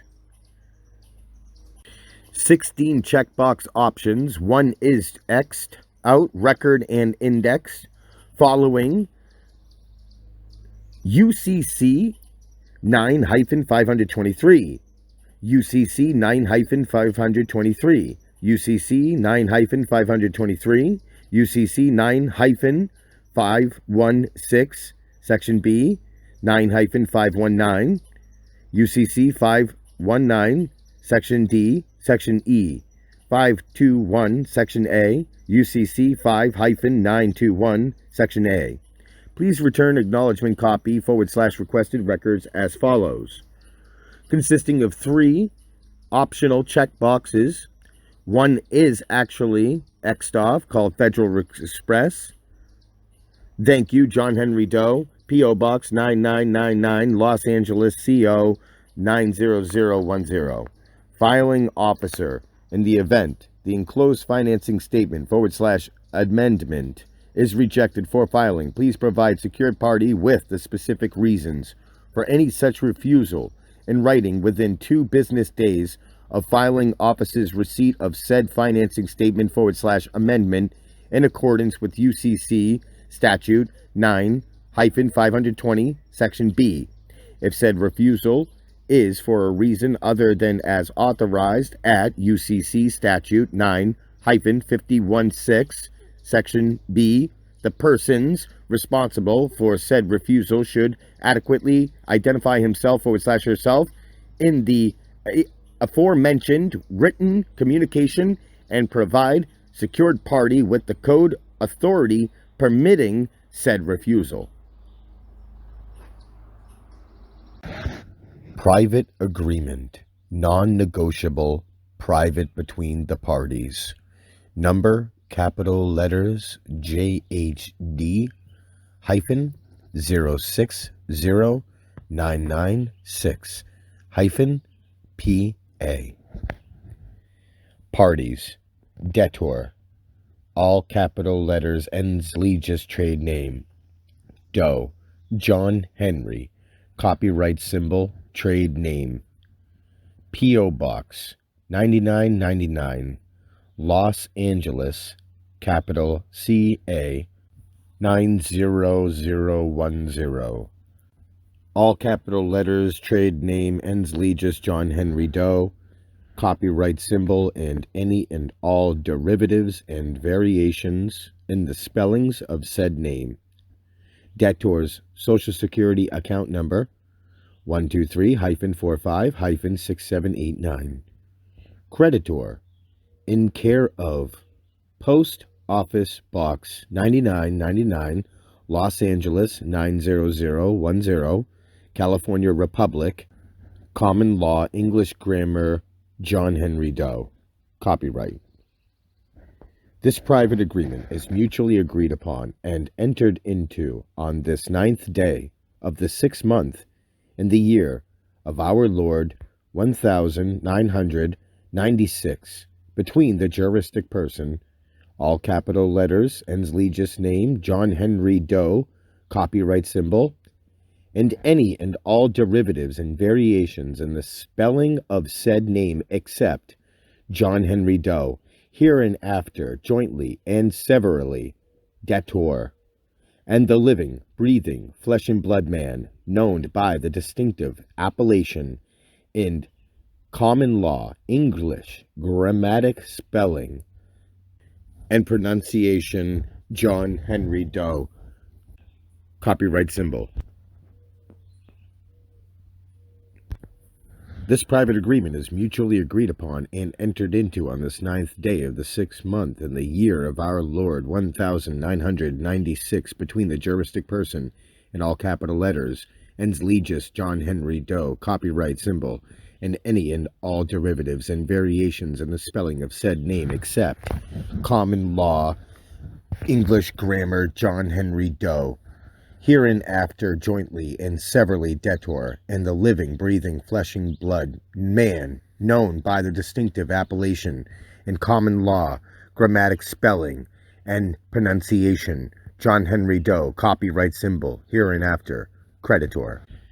In consideration for creditor, A, constituting the source, origin, substance, and being, i.e., basis of pre-existing claim, from which the existence of debtor is derived, and the basis upon which debtor functions as a transmitting utility, i.e., serves as a conduit granting creditor capacity for interacting, contracting, and exchanging goods and services in commerce with other artificial/juristic persons. B, constituting the source of debtor's assets via the sentient existence, exercise of faculties, and labor of creditor, which provides valuable consideration sufficient for supporting any contract whatsoever the debtor may execute, and concerning which debtor may be regarded as bound. And C, providing the security for payment of all sums now due and owing, and as might become due and owing, by debtor.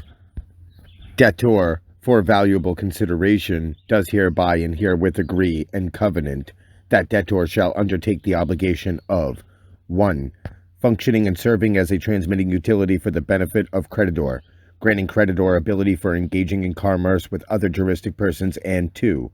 Indemnifying, defending, and holding creditor harmless from and against any and all liability, claims, demands, orders, summonses, warrants, judgments, damages, costs, losses, liens, levies, depositions, lawsuits, legal actions, penalties, fines, interest, and expenses whatsoever, both absolute and contingent, due and as it might become due, now existing and hereafter arising, howsoever evidence suffered, incurred by, and imposed on debtor, and for whatever reason, purpose, and cause whatsoever, debtor for valuable consideration does also hereby and herewith expressly acknowledge, consent, and agree that creditor cannot and must not, under any circumstance, nor in any manner whatsoever, be deemed an accommodation party, nor a surety for debtor. Words defined. Glossary of terms. As used in this private agreement, the following words and terms express the meaning set forth as follows: non abstante. Appellation. In this private agreement, the term appellation means a general term that introduces and specifies a particular term which may be used in addressing, greeting, calling out for, and making appeals of a particular living, breathing, flesh and blood man. Conduit. In this private agreement, the term conduit signifies a means of transmitting and distributing energy and the effects / produce of labor, such as goods and services, via the name, the all caps letter, ens legis, John Henry Doe, also known by any and all derivatives and variations in the spelling of said name of debtor, except the common law English grammatic spelling and pronunciation, John Henry Doe. Creditor. In this private agreement, the term creditor means the common law English grammatic spelling and pronunciation of John Henry Doe. Debtor. In this private agreement, the term debtor means the all capital letters ens legis name and entity John Henry Doe, also known by any and all derivatives and variations in the spelling of said name except the common law English grammatical spelling and pronunciation of John Henry Doe. Derivative. In this private agreement, the word derivative means coming from another, taken from something preceding, secondary, that which has not the origin in itself, but obtains existence from something foregoing, and of a more primal and fundamental nature, anything derived from another. Ens legis. In this private agreement, the term ens legis means a creature of the law, an artificial being as contrasted with a natural person, such as a corporation considered as deriving its existence entirely from the law. John Henry Doe. In this private agreement, the term all capital letters John Henry Doe means all capital letters John Henry Doe copyright, and any and all derivatives and variations in the spelling of said name except in the common law, English grammatical spelling and pronunciation John Henry Doe, copyright 1973 by common law, English grammatic spelling and pronunciation John Henry Doe, all rights reserved. Common law, spelling, pronunciation of the English grammar name John Henry Doe. In this private agreement, the term John Henry Doe means the sentient living being known by the distinctive appellation in the common law, English grammar, in spelling and pronunciation John Henry Doe.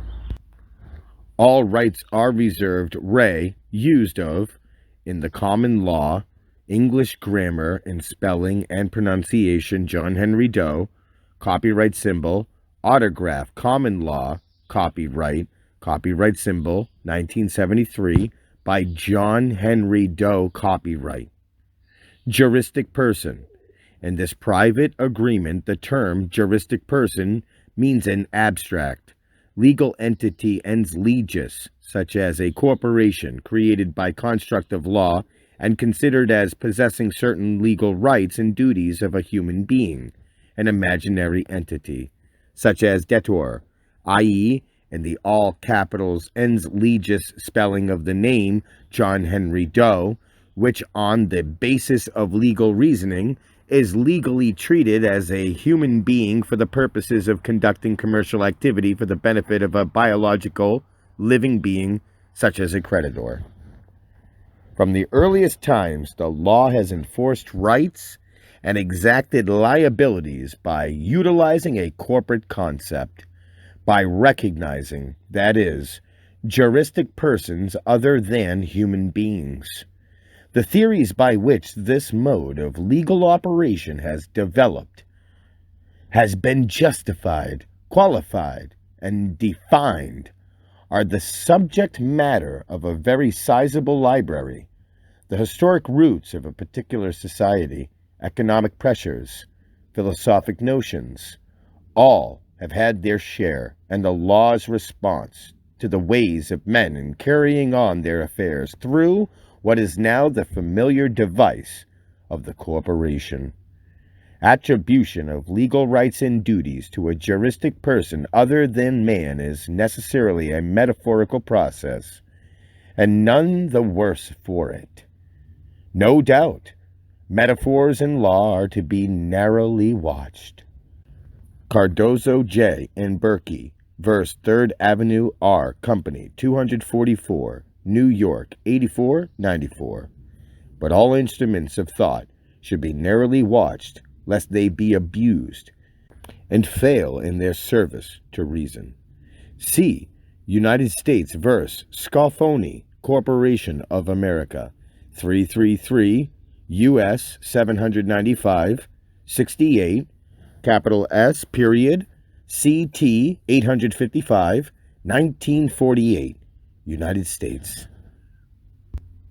Living, breathing, flesh and blood man. In this private agreement, the term living, breathing, flesh and blood man means the creditor. In common law, English grammatical spelling and pronunciation, John Henry Doe, a sentient living being, as distinguished from an artificial legal construct, ens legis, i.e., a juristic person created by construct of law. Non-abstante.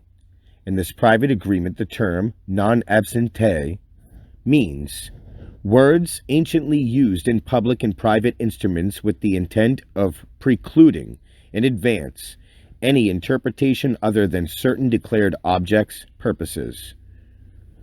There, every man is independent of all laws, except those prescribed by nature.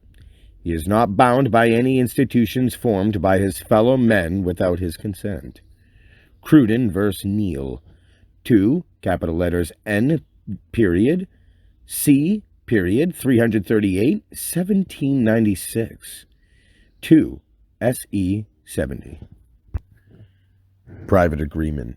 In this private agreement, the term private agreement means the written, express, private agreement number, in capital letters JHD hyphen 060996 hyphen PA, dated the 9th day of the 6th month in the year of our Lord 1996, between creditor and debtor, together with all modifications of and substitutions for said private agreement. Sentient living being. In this private agreement, the term sentient living being means the creditor, i.e., common law, English grammatical spelling and pronunciation of the name John Henry Doe, a living, breathing, flesh and blood man, as distinguished from an abstract legal construct such as an artificial entity, juristic person, corporation, partnership, association, and the like. Signature. C. UCC Statute 3-401 B. What is considered signature? Signed. C. UCC Statute 1-201 Section 39. What is considered signed? Transmitting utility. In this private agreement, the term transmitting utility means a conduit, e.g., the debtor, i.e., all capital letters, ends legis name, John Henry Doe, copyright symbol. UCC. In this private agreement, the term UCC means Uniform Commercial Code. This is a continuing private agreement and perpetuates in effect until the death, i.e., the permanent cessation of all vital functions and faculties of creditor. This private agreement number, all capital letters JHD-0600996-PA, is dated the 9th day of the 6th month in the year of our Lord 1996. Debtor, all capital letters, ens legis name, John Henry Doe.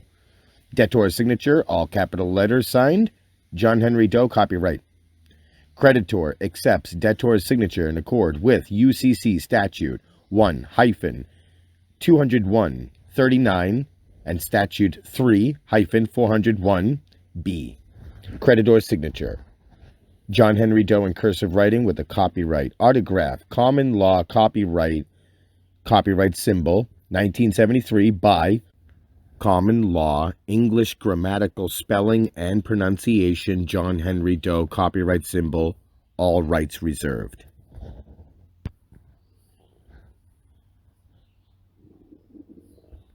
Hold harmless and indemnity agreement, non-negotiable, private between the parties. Number JHD-0600996-HHIA. Parties. Debtor. All capital letters, ens legis, corporate name, Doe, John Henry. Trademark copyright symbol, trade name.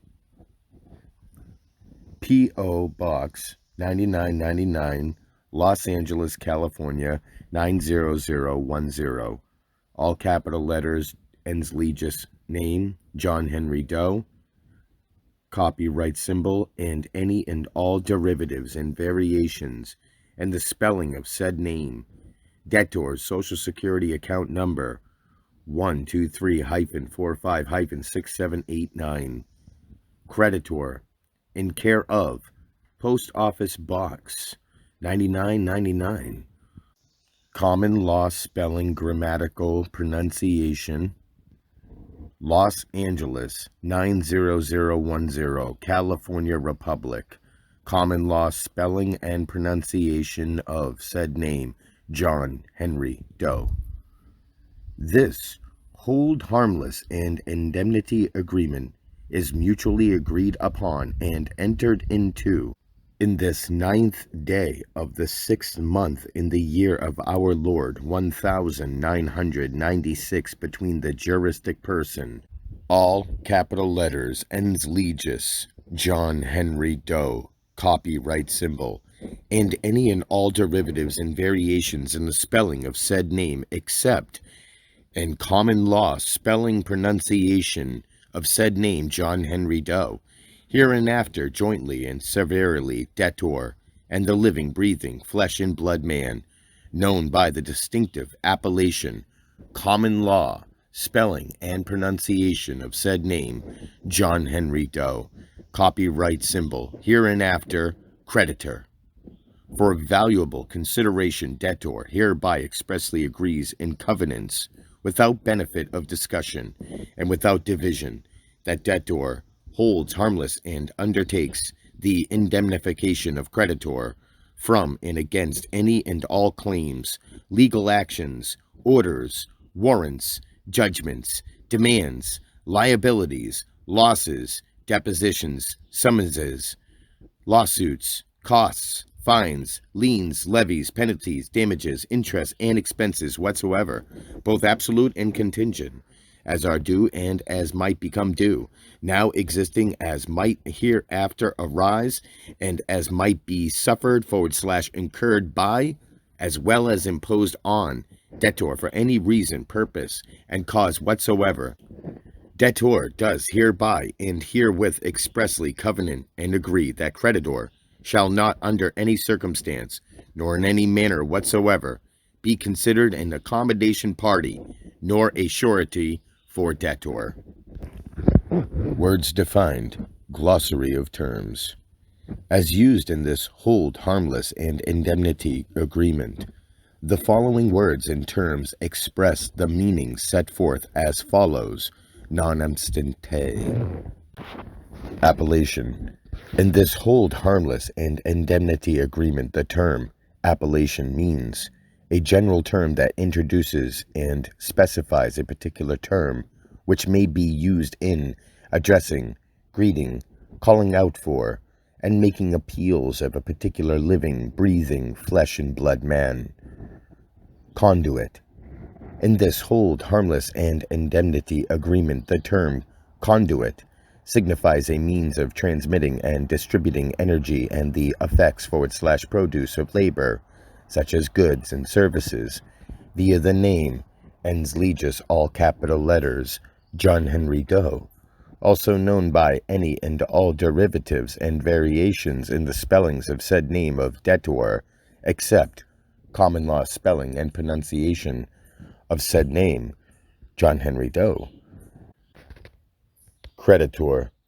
In this hold harmless and indemnity agreement, the term creditor means common law spelling and pronunciation of said name, John Henry Doe, copyright symbol. Debtor. In this hold harmless and indemnity agreement, the term debtor means all capital letters, ens legis, John Henry Doe, copyright symbol, also known by any and all derivatives and variations in the spelling of said name except common law, spelling and pronunciation of said name, John Henry Doe. Derivative. In this hold harmless and indemnity agreement, the word derivative means coming from another, taken from something preceding, secondary, that which has not the origin in itself, but obtains existence from something foregoing, and of a more primal and fundamental nature, anything derived from another. Ens legis. In this hold harmless and indemnity agreement, the term ens legis means a creature of the law, an artificial being, as contrasted with a natural person, such as a corporation, considered as deriving its existence entirely from the law. Hold harmless and indemnity agreement. In this hold harmless and indemnity agreement, the term hold harmless and indemnity agreement means this hold harmless and indemnity agreement number all capital letters, JHD hyphen 060996 hyphen HHIA, is the hold harmless and indemnity agreement may be amended and modified in accordance with the agreement of the parties signing hereunder, together with all attachments, exhibits, documents, endorsements, and schedules, this hold harmless and indemnity agreement attached hereto. In all capital letters spelling of Ensley's name, John Henry Doe.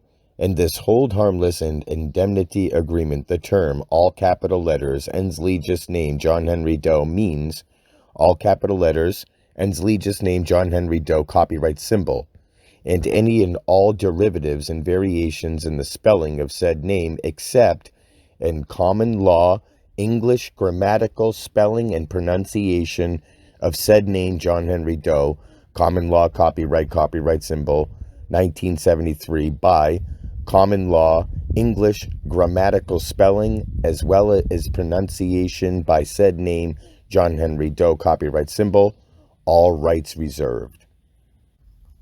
Common law English grammatical spelling and pronunciation of said name, John Henry Doe. In this hold harmless and indemnity agreement, the term in common law English grammatical spelling and pronunciation of said name, John Henry Doe, means the sentient, living, flesh and blood man identified by the distinctive appellation of common law English grammatical spelling and pronunciation of said name, John Henry Doe. All rights reserved. Use of common law English grammatical spelling and pronunciation of said name, John Henry Doe, copyright symbol, autograph, common law copyright symbol 1973, by common law English grammatical spelling and pronunciation of said name, John Henry Doe, copyright symbol. Juristic person. In this hold harmless and indemnity agreement, the term juristic person means an abstract legal entity, ens legis, such as a corporation created by construct of law and considered as possessing certain legal rights and duties of a human being. An imaginary entity, such as debtor, i.e., all capital letters, ens legis name, John Henry Doe, copyright symbol, which, on the basis of legal reasoning, is legally treated as a human being for the purpose of conducting commercial activity for the benefit of a biological, living, breathing being, such as creditor.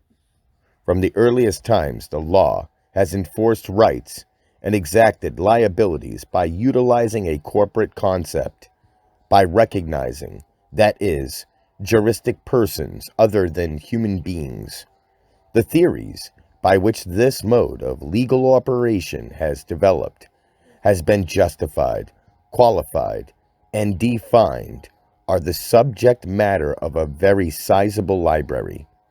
The historic roots of a particular society, economic pressures, philosophic notions, all have had their share in the law's response to the ways of men in carrying on their affairs through what is now the familiar device of the corporation. Attribution of legal rights and duties to a juristic person other than man is necessarily a metaphorical process, and none the worse for it. No doubt, metaphors in law are to be narrowly watched. Cardozo, J., in Berkey verse 3rd Avenue R Company, 244, NY 8494. But all instruments of thought should be narrowly watched, lest they be abused and fail in their service to reason. See U.S. vs. Scafoni Corporation of America, 333, U.S. 795, 68, capital S, capital C, T, 855, 1948, U.S. Living, breathing, flesh and blood man.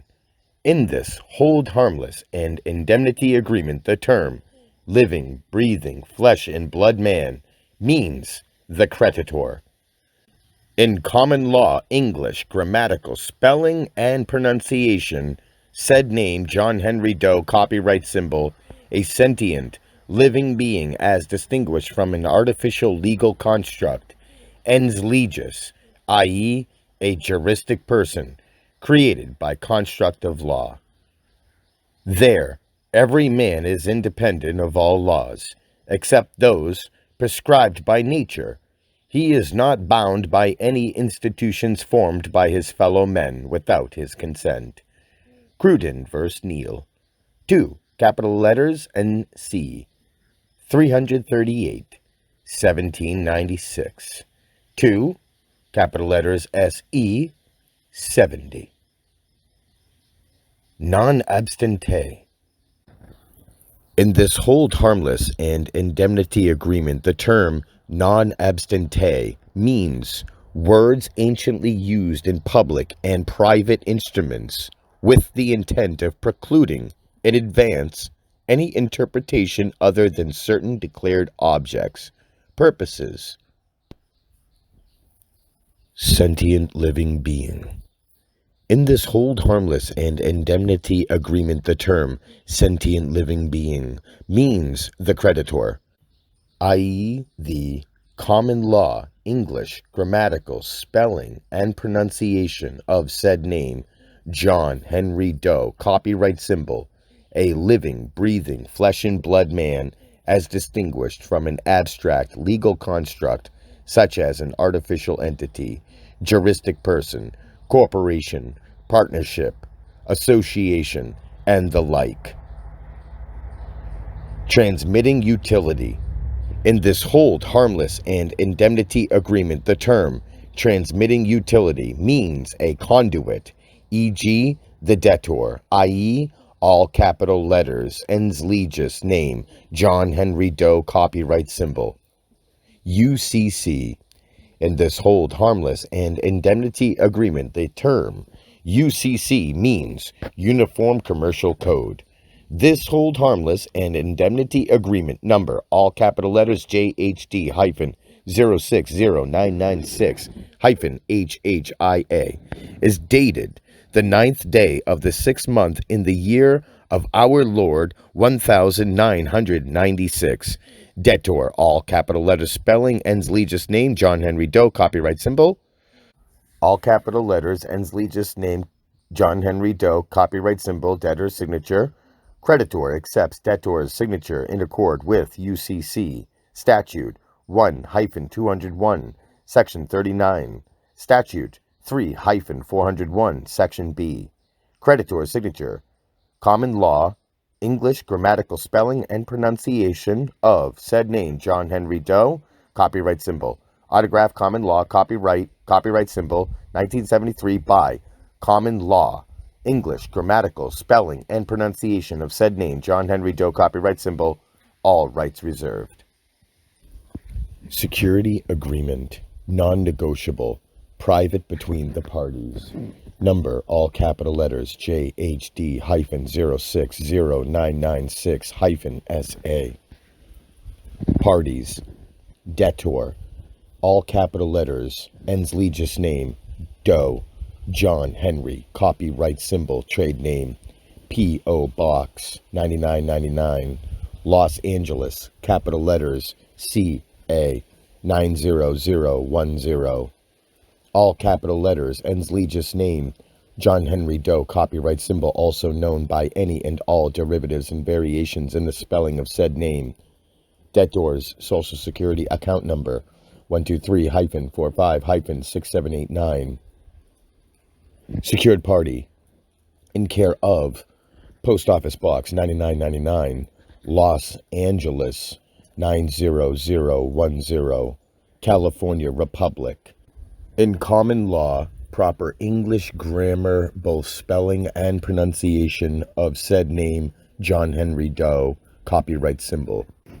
This security agreement is mutually agreed upon and entered into on this 9th day of the 6th month in the year of our Lord 1996 between the juristic person, all capital letters, Ensley's name, John Henry Doe. Copyright symbol, also known by any and all derivatives and variations in the spelling of said name except common law, English, grammar, spelling, pronunciation of said name, John Henry Doe, hereinafter jointly and severally debtor, and the living, breathing, flesh and blood man, known by the distinctive appellation and common law, English, grammatic, spelling, and pronunciation of said name, John Henry Doe, copyright symbol, hereinafter, secured party. For valuable consideration, debtor, A, grants secured party a security interest in collateral described herein below for the purpose of securing the indebtedness. B, delivers all of debtor's negotiable documents, instruments, money, tangible chattel paper, certificated securities, and goods, except those goods for which a security interest cannot be perfected by the filing of a financing statement, into the possession of secured party for the purpose of securing the indebtedness. C, authorizes that all of debtor's certificated securities in registered form be delivered into possession of secured party as of the date of this security agreement for the purpose of securing the indebtedness. D, agrees concerning having debtor's name entered and registered in the records of the UCC filing office as a transmitting utility debtor. And E, agrees that secured party possesses the rights stated in this security agreement re collateral, as well as any and all other rights that secured party may have. This security agreement secures the following. A, obligation of debtor in favor of secured party as set forth in the express written private agreement number JHD-060996-PA. Amount of said obligation, 10 billion United States dollars, in parentheses, 10, comma, 000, comma, 000, comma, 000, period, 00. B, repayment of 1, any amounts that secured party may advance, spend, and otherwise convey for the maintenance, preservation, upkeep, and the like of the collateral, and 2, any other expenditures that secured party may make under the provisions of this security agreement in particular and for the benefit of debtor in general. C, all amounts owed under any modification, renewals, extensions, and the like of any of the foregoing obligations. D, all other amounts owed secured party, both now and in the future, by debtor. E, all indebtedness and liabilities whatsoever owed secured party by debtor, both direct and indirect, absolute and contingent, due and as might become due, now existing and hereafter arising, and however evidenced. F, any other debts that may be owed secured party by debtor, arising upon occasion as stated herein. Debtor consents and agrees that all collateral / property is held in the possession of secured party until secured party terminates this security agreement in writing. Words defined. Glossary of terms. As used in the security agreement, the following words and terms are as defined in this section non abstante. All. In this security agreement, the word all means everything one has, the whole number, totality, including both all and sundry, everyone without restriction. Appellation.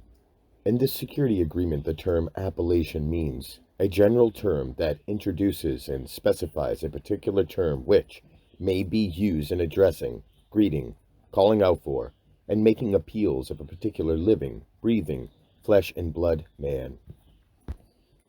Artificial person. In this security agreement, the term artificial person means a juristic person such as debtor. In all capital letters, Ensley's name, John Henry Doe, copyright symbol, also known by any and all derivatives and variations in the spelling of said name except the common law, proper English grammar, spelling, and pronunciation of said name, John Henry Doe. See also juristic person. Authorized representative. In this security agreement, the term authorized representative means the secured party. In common law English grammar of spelling and pronunciation of said name, John Henry Doe. Copyright symbol authorized by debtor for signing debtor's signature without liability and without recourse. Claim. In this security agreement, the word claim means 1. Right of payment, both when such right is rendered into the form of a judgment, and for damages that are liquidated, unliquidated, fixed, contingent, matured, unmatured, disputed, undisputed, legal, equitable, secured, and unsecured, as well as rulings regarding an equitable remedy for a breach of performance if such breach results in a right of payment, both when an equitable remedy is rendered into the form of a judgment and for debts / obligations that are fixed, contingent, matured, unmatured, disputed, undisputed, secured, unsecured. 2. Demanding as one's own any challenge of property and ownership of a thing that is wrongfully withheld. See Hill v. Henry, 66, NJ, EQ, 150-57, ATL period 555. Also, a claim is to the state. See Douglas v. Beasley, 40, ALA, 147. Prigg v. Pennsylvania, 16 P.E.T. 615 10 L. E.D. period 1060. Conduit. In this security agreement, the term conduit signifies a means of transmitting and distributing energy and the effects / produce of labor, such as goods and services, via the name, all capital letters, ens legis corporate, spelling, John Henry Doe, also known by any and all derivatives and variations in the spelling of said name of debtor, except common law proper English form of said spelling and pronunciation of John Henry Doe. Creditor. In the security agreement, the term creditor means in English, common law spelling and pronunciation, John Henry Doe, copyright symbol. Debtor. In this security agreement, the term debtor means ens legis, the all caps ens legis juristic person name, John Henry Doe, copyright symbol, also known by any and all derivatives and variations and the spelling of said name except in common law English grammar of spelling and pronunciation of said name, John Henry Doe. Default. In the security agreement, the term default means debtor's non-performance of a duty arising under the security agreement, specifically any event described below under event of default. Derivative. In the security agreement, the word derivative means coming from another, taken from something preceding, secondary, that which has not the origin in itself, but obtains existence from something foregoing and of a more primal and fundamental nature, anything derived from another. Ens legis. In this security agreement, the term ens legis means a creature of the law, an artificial being, as contrasted with a natural person, such as a corporation, considered as deriving its existence entirely from the law. Hold harmless and indemnity agreement. In this security agreement, the term hold harmless and indemnity agreement means the written express hold harmless and indemnity agreement number, all capital letters, JHD-0609996-HHIA, dated the 9th day of the 6th month in the year of our Lord, 1996, between secured party and debtor, together with all modifications of and substitutions for said hold harmless and indemnity agreement attached hereto and included herein by reference. In common law, English, spelling and pronunciation, John Henry Doe. In this security agreement, the term, in common law English, spelling and pronunciation, John Henry Doe, means the sentient living being known by the distinctive appellation, English common law spelling and pronunciation, John Henry Doe. All rights are reserved use of English common law spelling and pronunciation, John Henry Doe, copyright symbol. Autograph, common law, copyright symbol, 1973, by English common law spelling and pronunciation of said name, John Henry Doe, copyright symbol. All capital letters, ens legis, juristic name of person, John Henry Doe. In this security agreement, the term, all capital letters, ens legis name, John Henry Doe, means all capital letters, ens legis name, John Henry Doe, copyright symbol, and any and all derivatives and variations in the spelling of said name, except common law, English, spelling and pronunciation, John Henry Doe, common law, copyright symbol, 1973, by English common law, spelling and pronunciation of said name, John Henry Doe, copyright symbol. All rights reserved. Juristic person. In the security agreement, the term juristic person means an abstract legal entity, ens legis, such as a corporation created by construct of law and considered as possessing certain legal rights and duties of a human being. An imaginary entity, such as debtor, i.e., all capital letters, ens legis name, John Henry Doe, copyright symbol, which, on the basis of legal reasoning, is legally treated as a human being for the purpose of conducting commercial activity for the benefit of a biological, living being, such as secured party.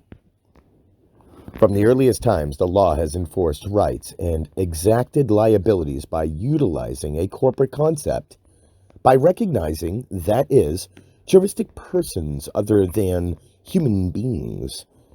The theories by which this mode of legal operation has developed, has been justified, qualified, and defined, are the subject matter of a very sizable library. The historic roots of a particular society, economic pressures, philosophic notions, all have had their share in the law's response to the ways of men in carrying on their affairs through what is now the familiar device of the corporation. Attribution of legal rights and duties to a juristic person other than man is necessarily a metaphorical process, and none the worse for it. No doubt, metaphors in law are to be narrowly watched. Cardozo J. and Burke vs. 3rd Avenue R. Company, 244, NY 84 and 94. But all instruments of thought should be narrowly watched, lest they be abused and fail in the service to reason. See U.S. vs. Scafoni, Corporation of America, 333, U.S. 795, 68, S. CT 885, 1948, U.S. Land. In this security agreement, the word land means any and all ground, soil, and earth whatsoever, including pastures, fields, meadows, woods, moors, waters, marshes, rock, and sand. Legal entity. In this security agreement, the term legal entity means an entity other than a natural person, with sufficient existence in legal contemplation that said entity can function legally, sue and be sued, and make decisions through agents. Liability. In the security agreement, the word liability means every kind of legal obligation, responsibility, and duty. Also, the state of being bound and obligated in law for doing, paying a debt, fulfilling an obligation, rendering committed specific performance, and the like. See Mayfield v. First National Bank of Chattanooga, Tennessee, CCA, Tennessee, 137, F, 2D, 1013, 1019. Field v. City of Corda, Alena, 23, Idaho, 32, 129, P, 643, 649, 43, LRA, NS, 1095. Breslaw v. Reitmeyer, 196, NYS, 539, 541, 119, MISC Miscellaneous, 833. Living, breathing, flesh and blood man. In the security agreement, the term living, breathing, flesh and blood man means the secured party. English common law, spelling and pronunciation. John Henry Doe, copyright symbol. A sentient living being as distinguished from an artificial legal construct. Ens legis, i.e., a juristic person, created by construct of law. There, every man is independent of all laws, except those prescribed by nature. He is not bound by any institutions formed by his fellow men without his consent. Cruden v. Neal, 2 and C. 338, 1796, 2 S.E. 70. Natural person. In the security agreement, the term natural person means a living, breathing, flesh and blood man as distinguished from artificial person, juristic persons, and the like. Non-abstante. In the security agreement, the term non-abstante means words anciently used in public and private instruments with the intent of precluding, in advance, any interpretation other than certain declared objects, purposes. Private agreement. In this security agreement, the term private agreement means the written express private agreement number, capital letters JHD -060996-PA, dated the 9th day of the 6th month in the year of our Lord 1996 between secured party and debtor, together with all modifications of and substitutions for said private agreement. Rents, wages, salaries, and other income from whatever source derived. In this security agreement, the terms rents, wages, salaries, and other income from whatever source derived means all rents, wages, salaries, and other income from whatever source derived being owed and becoming owed for the benefit of debtor. Secured party. In the security agreement, the term secured party means English common law, spelling and pronunciation. John Henry Doe, copyright symbol. A living, sentient being as distinguished from a juristic person created by construct of law. Security agreement.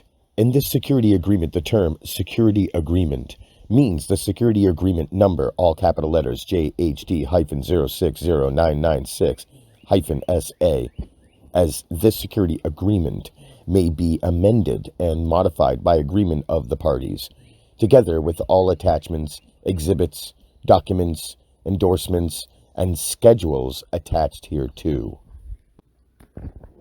Sentient living being.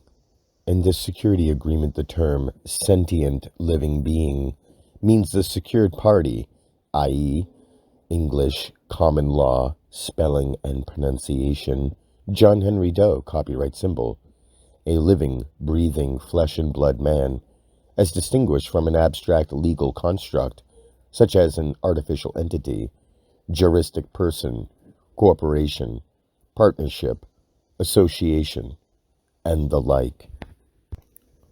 Signature. See UCC Statute 3-401, what is considered signature. Signed. See UCC Statute 1-201-37. Trade name. In this security agreement, the term trade name means any and all of the following juristic persons: In all capital letters, Ensley's name, John Henry Doe, copyright symbol. All capital letters, Ensley's name, Sarah Jane Doe, copyright symbol. And all capital letters, Ensley's name, Anna Marie Doe, copyright symbol, as well as any and all derivatives and variations in the spelling of said names, respectively, except in English common law spelling and pronunciation, John Henry Doe, Sarah Jane Doe, and Anna Marie Doe, respectively. Transmitting utility. In this security agreement, the term transmitting utility means a conduit, e.g., the debtor, i.e., all capital letters, name, John Henry Doe, copyright symbol. UCC. In this hold harmless and indemnity agreement, the term UCC means Uniform Commercial Code. Collateral.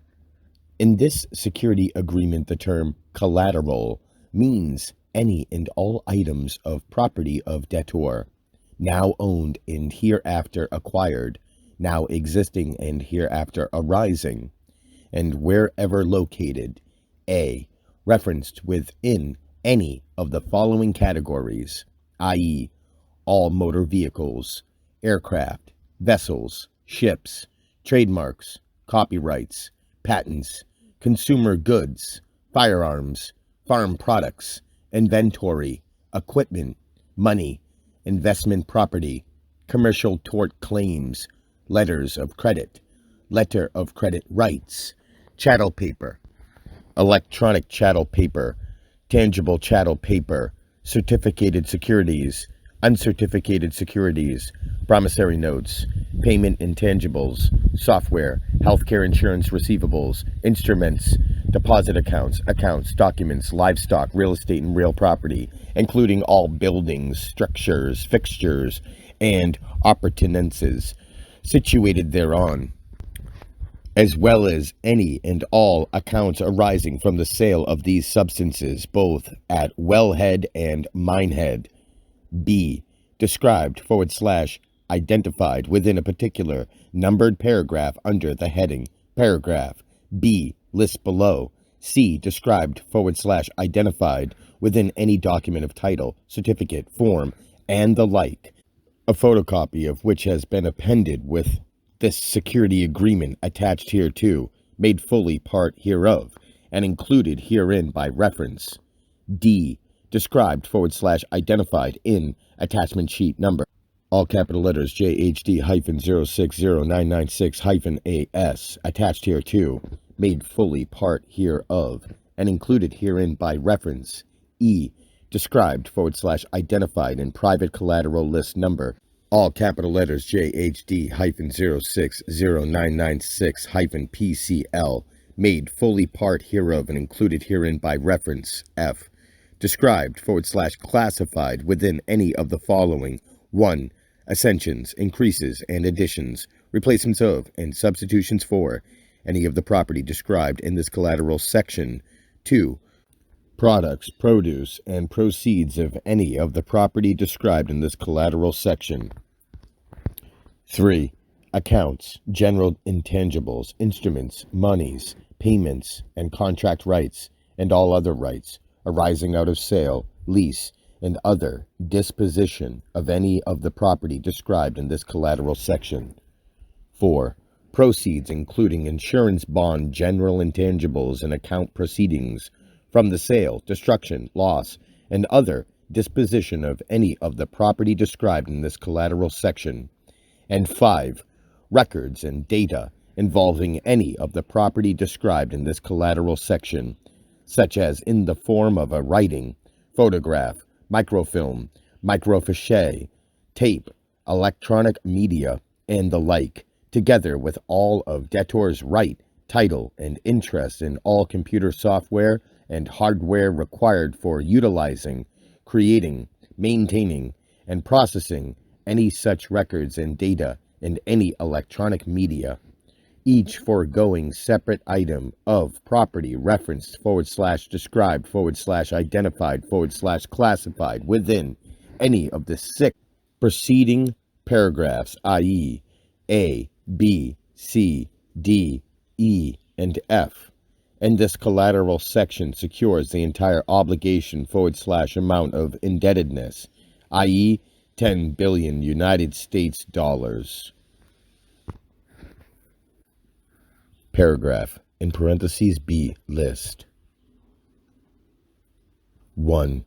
The trade name, mark, and trademark of debtor, i.e., all capital letters and legis name John Henry Doe, and any and all other assemblages of letters and derivatives and variations, and the spelling of said name, used with the intent of identifying / referencing the debtor, and all capital letters and legis name John Henry Doe, copyright symbol, except the English common law spelling and pronunciation of said name John Henry Doe. 2.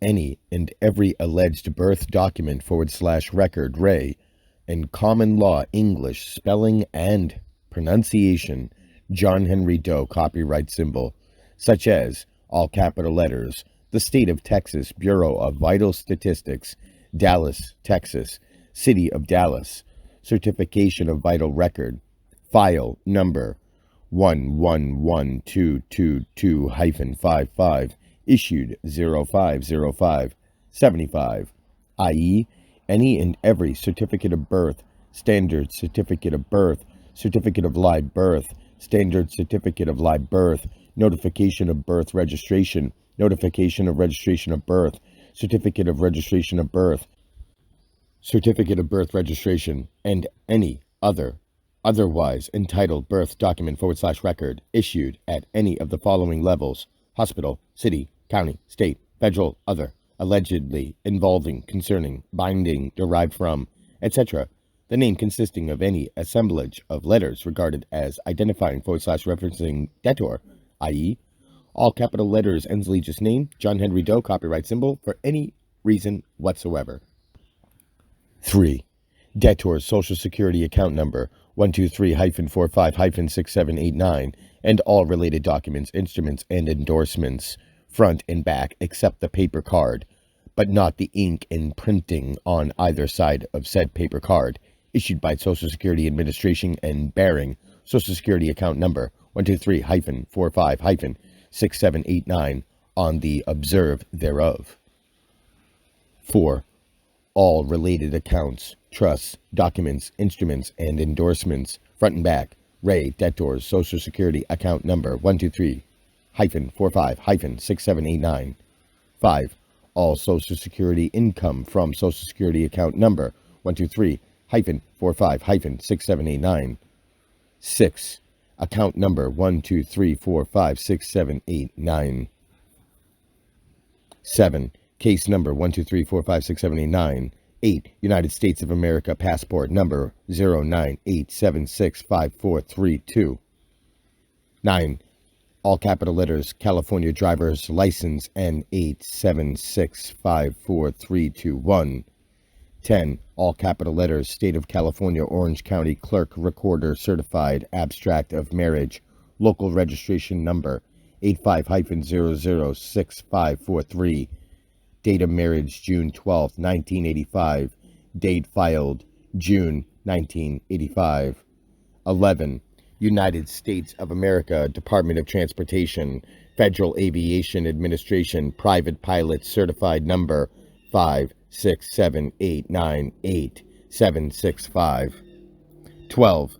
All military / naval records, documentation, discharge papers, files, licenses, and the like referencing debtor.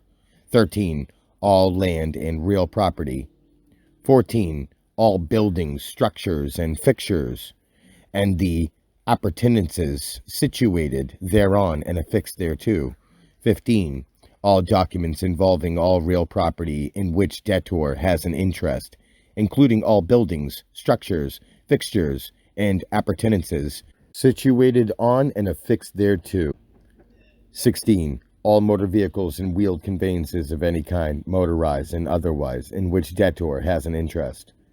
17. All vessels and all equipment, encounterments, baggage, and cargo affixed thereto, pertaining thereto, stowed therein, and the like, including but not limited by all motors, engines, ancillary equipment, accessories, parts, tools, instruments, electronic equipment, navigation aids, surface equipment, lubricants, and fuel additives.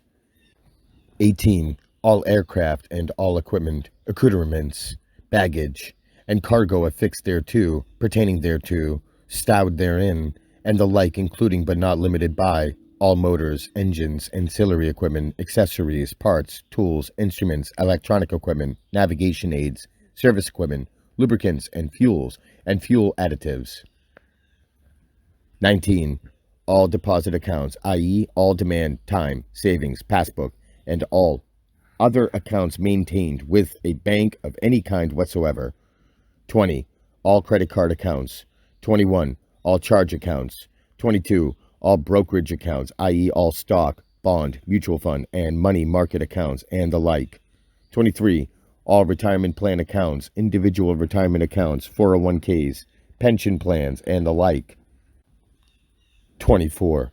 All precious metals and bullion, and any storage box and receptacle within which such is stored. 25. All stockpiles, collections, buildups, amassments, and accumulations, however small, of Federal Reserve notes, gold certificates, and silver certificates, and all other types, and any kinds of cash, coin, currency, and money, in parentheses, delivered into possession of secured party as of date of this security agreement as described in subparagraph B of second paragraph on page 1 of this security agreement. 26. All stocks, bonds, drafts, futures, insurance policies, investment securities, notes, options, puts, calls, warrants, securities, and benefits from trust, and the like. 27. All bank safety deposit boxes, the contents therein, and the box numbers associated therewith, and the keys, combinations, security codes, passwords, and the like associated therewith. 28. All credit of debtor. 29. All proceeds, products, accounts, and fixtures from crops, minehead, wellhead, etc. 30. All rents, wages, salaries, and other income from whatever source derived. 31. All land, mineral, water, and air rights. 32. All documents, records, and certificates, cottages, cabins, houses, and buildings in which debtor has an interest. 33. All inventory in any source. 34. All machinery, both farm and industrial. 35. All trailers, mobile homes, and recreational vehicles, and house, cargo, and travel trailers, and all equipment, accoutrements, baggage, and cargo affixed thereto, pertaining thereto, stowed therein, and in any manner attached thereto, including but not limited by all ancillary equipment, accessories, parts, service equipment, lubricants, and fuel additives. 36. All livestock and animals, and all things required for the care, feeding, use, transportation, and husbandry thereof. 37. All computers, computer-related equipment and accessories, electronically stored files and data, telephones, electronic equipment, and office equipment and machineries. 38. All visual reproductive systems, auroral reproductive systems, motion pictures, films, videotapes, audio tapes, soundtracks, compact discs, phonograph records, film, video and auroral production equipment, cameras, projectors, and musical instruments. 39. All books, booklets, pamphlets, treaties, essays, treatments, monographs, stories, written material, libraries, plays, screenplays, lyrics, songs, and music. 40. All financial books and records. 41. All proprietary data and technology, inventions, royalties, and goodwill. 42. All scholastic degrees, diplomas, honors, awards, and meritorious citations. 43. All records, diaries, journals, photographs, negatives, transparencies, images, video footage, film footage, drawings, sound recordings, audio tapes, videotapes, and computer production and storage facility of any kind. 44. All fingerprints, footprints, palm prints, thumbprints, RNA materials, DNA materials, blood and blood fractions, biopsies, surgically removed tissue, body parts, organs, hair, teeth, nails, semen, urine, other bodily fluids and matter, voice print, retinal image, and the descriptions thereof, and all other corporeal identification factors, and said factors, physical counterparts, in any form, and all records, record numbers, and information pertaining thereto, re detur. 45. All biometrics data, records, information, and processes not elsewhere described, the use thereof and the use of the information contained therein, pertaining thereto, and otherwise. 46. All rights for requesting, refusing, authorizing, and disallowing the administration of any drug, manipulation, material, process, procedure, ray, and wave that secured party considers might alter the state of the body, mind, spirit, will, and any other aspect of being by any means, method, and process whatsoever. 47. All rights for obtaining, using, requesting, refusing, and authorizing the administration of any food, beverage, nourishment, water, and the like that might be infused into, such as by injection, swallowing, and the like into the body, and any substance that might affect the body in any manner whatsoever. 48. All keys, locks, lock combinations, encryption codes, safes, and secured places, and security devices, security programs, and all software, machinery, and devices associated therewith and related thereto. 49. All rights for accessing and using utilities upon payment of the same unit costs as the comparable units of usage offered for the benefit of most favored customers, including cable, electricity, garbage, gas, internet, satellite, sewer, telephone, water, internet, email, and all other methods of communication, energy transmission, and food and water distribution. 50. All rights for bartering, buying, contracting, selling, and trading ideas, products, services, and work. 51. All rights for creating, inventing, adopting, utilizing, and promulgating any system and means of currency, money, medium of exchange, coinage, barter, economic exchange, bookkeeping, record keeping, and the like. 52. All rights for using all free, rented, leased, fixed, and mobile domiciles, as if each were a permanent domicile, free from requirement for applying for, and otherwise securing, any government license, permission, permit, and otherwise, and free from entry, intrusion, and surveillance, by any means, regardless of duration of lease period, so long as any required lease is currently paid, but wherein the alternative, a subsequent 3-day grace period, has not expired. 53. All rights for managing, maneuvering, directing, guiding, and traveling in any form of motorized conveyance whatsoever, e.g. automobile, truck, motorcycle, and the like, without any requirement for applying for, and without the obligation for obtaining any government license, permit, certificate, permission, and the like, of any kind whatsoever.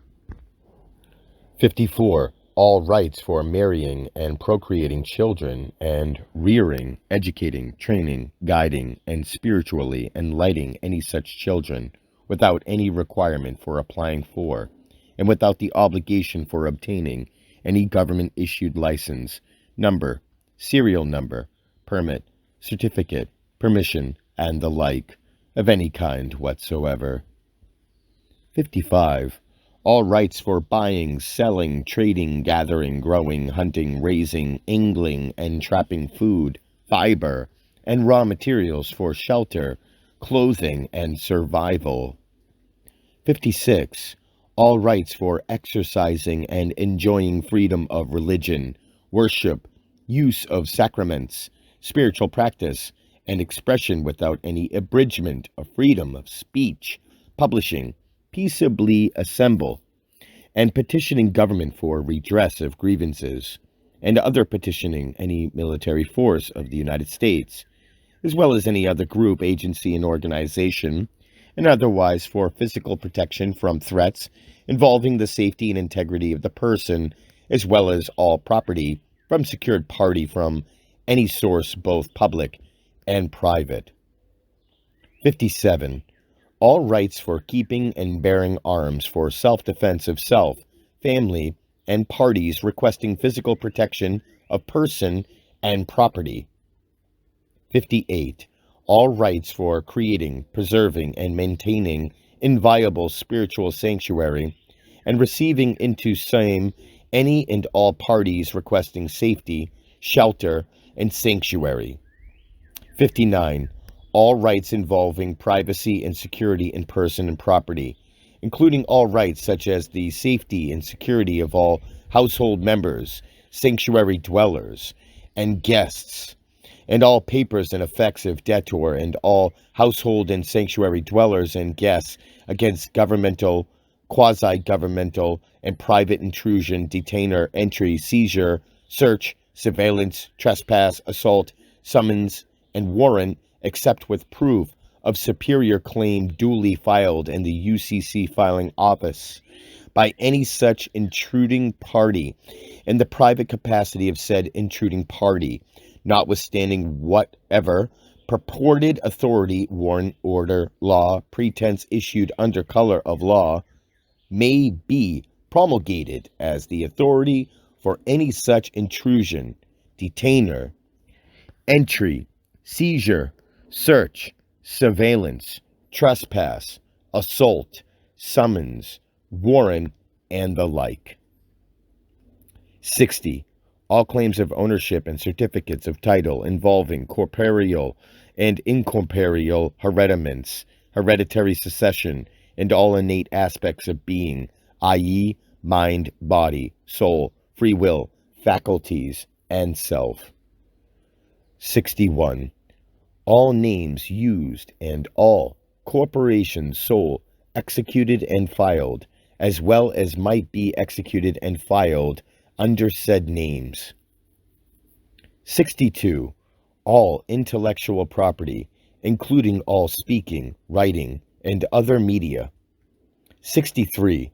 All signatures and autographs. 64. All present and future retirement incomes and rights in such incomes deriving from any of debtors' accounts, deposit accounts, and otherwise. 65. All present and future medical and healthcare rights and rights owned through survivorship from any of debtors' accounts, deposit accounts, and otherwise. 66. All applications, filings, correspondences, information, identifying marks, images, licenses, travel documents, materials, permits, registrations, and record numbers held by any entity for any purpose, however acquired, as well as the analyses and uses thereof, and any use of any information and images contained therein, regardless of creator, method, location, process, and storage form, including all processed algorithms analyzing, classifying, comparing, compressing, displaying, identifying, processing, storing, and transmitting said applications, filings, correspondence, information, identifying marks, images, licenses, travel documents, materials, permits, registrations, records and records numbers, and the like. 67. All library cards.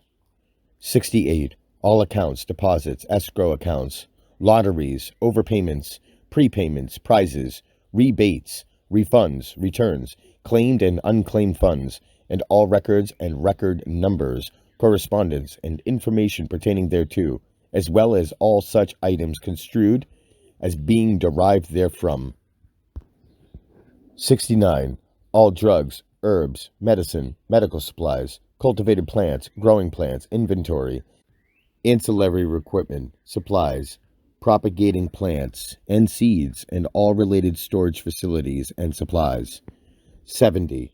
All products of and for agriculture, and all equipment, inventories, supplies, contracts, and accoutrements involved in the planting, tilling, harvesting, processing, preservation, and storage of all products of agriculture. 71. All farm, law, and irrigation equipment, and all accessories, attachments, hand tools, implements, service equipment, parts, and supplies associated therewith and related thereto. 72. All fuel, fuel tanks and containers, and all involved in related delivery and transfer systems. 73. All metalworking, woodworking, and other such machinery, and all ancillary equipment, accessories, consumables, power tools, hand tools, inventories, storage cabinets, toolboxes, workbenches, sharps, and facilities. 74. All camping, fishing, hunting, and sporting equipment, and all special clothing, materials, supplies, and baggage related thereto. 75. All rifles, guns, bows, and crossbows, and related accessories, and the ammunition, projectiles, and integral components thereof. 76. All radios, televisions, communication equipment, receivers, transceivers, transmitters, antennas, and towers, and all ancillary equipment, supplies, computers, software programs, wiring, and related accessories and devices. 77. All power generating machines, devices, and the like, and all storage, conditioning, control, distribution, wiring, and ancillary equipment as might pertain thereto in any manner. 78. All computers and computer systems and the information contained therein, as well as all ancillary equipment, printers, and data compression and encryption devices and processes. 79. All office and engineering equipment, furniture, ancillary equipment, drawings, tools, electronic and paper files, and items associated therewith and related thereto. 80. All water wells and well drilling equipment, and all ancillary equipment, chemicals, tools, and supplies. 81. All shipping, storing, and cargo containers, and all chassels, truck trailers, vans, and the contents thereof, both on-site and in transit, as well as in storage anywhere. 82. All building materials and prefabricated buildings, and all components and materials pertaining thereto, both before and during manufacture, transportation, storage, building, erection, and vacancy while awaiting occupancy thereof. 83. All communications and data, and the methods, devices, and forms of information storage and retrieval, and the products of any such stored information. 84. All books, drawings, magazines, manuals, and reference materials regardless of physical form. 85. All antiques, artwork, paintings, sculptures, etchings, photographic art, illographs, and serigraphs, and all frames and mounts pertaining thereto, affixed thereon and otherwise. 86. All food and all devices, tools, equipment, vehicles, machines, and related accoutrements involved in food preservation, preparation, growth, transport, and storage. 87. All construction machinery and equipment, and all ancillary equipment, supplies, materials, fuels, fuel additives, supplies, materials, and service equipment pertaining thereto. 88. All medical, dental, optical, prescription, and insurance records, record numbers, and information contained in any such records pertaining thereto. 89. All inheritances obtained, as well as all inheritances as might be received. 90. all wardrobe and toiletries. 91. All watches, jewelry, precious jewels, and semi-precious stones, and any mounting attached thereto, and all rings except wedding rings, and all storage boxes within which any of the foregoing items are stored. 92. All radios, televisions, household goods and appliances, linen, furniture, kitchen utensils, cooking utensils, cutlery, tableware, and pottery. 93. All ownership, equity, property, and rights in property now owned, held, and hereafter acquired, and all businesses, corporations, companies, trusts, partnerships, limited partnerships, organizations, proprietorships, and other like entities, and all books and records pertaining thereto, all income obtained therefrom, and all accessories, accounts, equipment, information, inventory, money, parts, spare parts, and computer software pertaining thereto. 94. All packages, parcels, envelopes, and labels of any kind whatsoever that are addressed for the benefit of debtor, both when received and when not received by debtor. 95. All telephone, fax, and page numbers. 96. All email addresses, internet URLs, internet websites, internet domain names, and internet service provider accounts. 97. Any item of property not specifically described /name /specified /listed by make, model, serial number, account number, etc. is expressly herewith included as an item of property pledged by debtor as collateral for securing debtor's contractual obligation in favor of secured party. This security agreement expressly herewith includes and encompasses all rights, legal title, equitable title, and interest in property described here in this collateral section, both when now owned and when hereafter acquired, now existing and such as might hereafter arise, and wherever located, held, harmless, and indemnified. In this security agreement, secured party is held harmless and indemnified by debtor in strict accordance with hold harmless and indemnified agreement number, all capital letters, JHD-0609996-HHIA, attached hereto and included herein by reference. Authorized representative. Debtor hereby appoints secured party as debtor's authorized representative and authorizes secured party to do the following.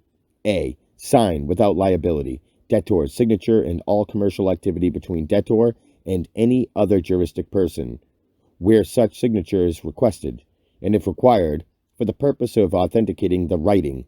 B. Regarding any deposit account of any kind maintained in the name of debtor, and likewise maintained in /under the Social Security account number of debtor, with any bank, without further consent of debtor, and without liability.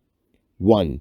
To originate instructions for the deposit account bank and direct the disposition of funds in any such deposit account by acting as sole and exclusive signatory on said deposit account. 2.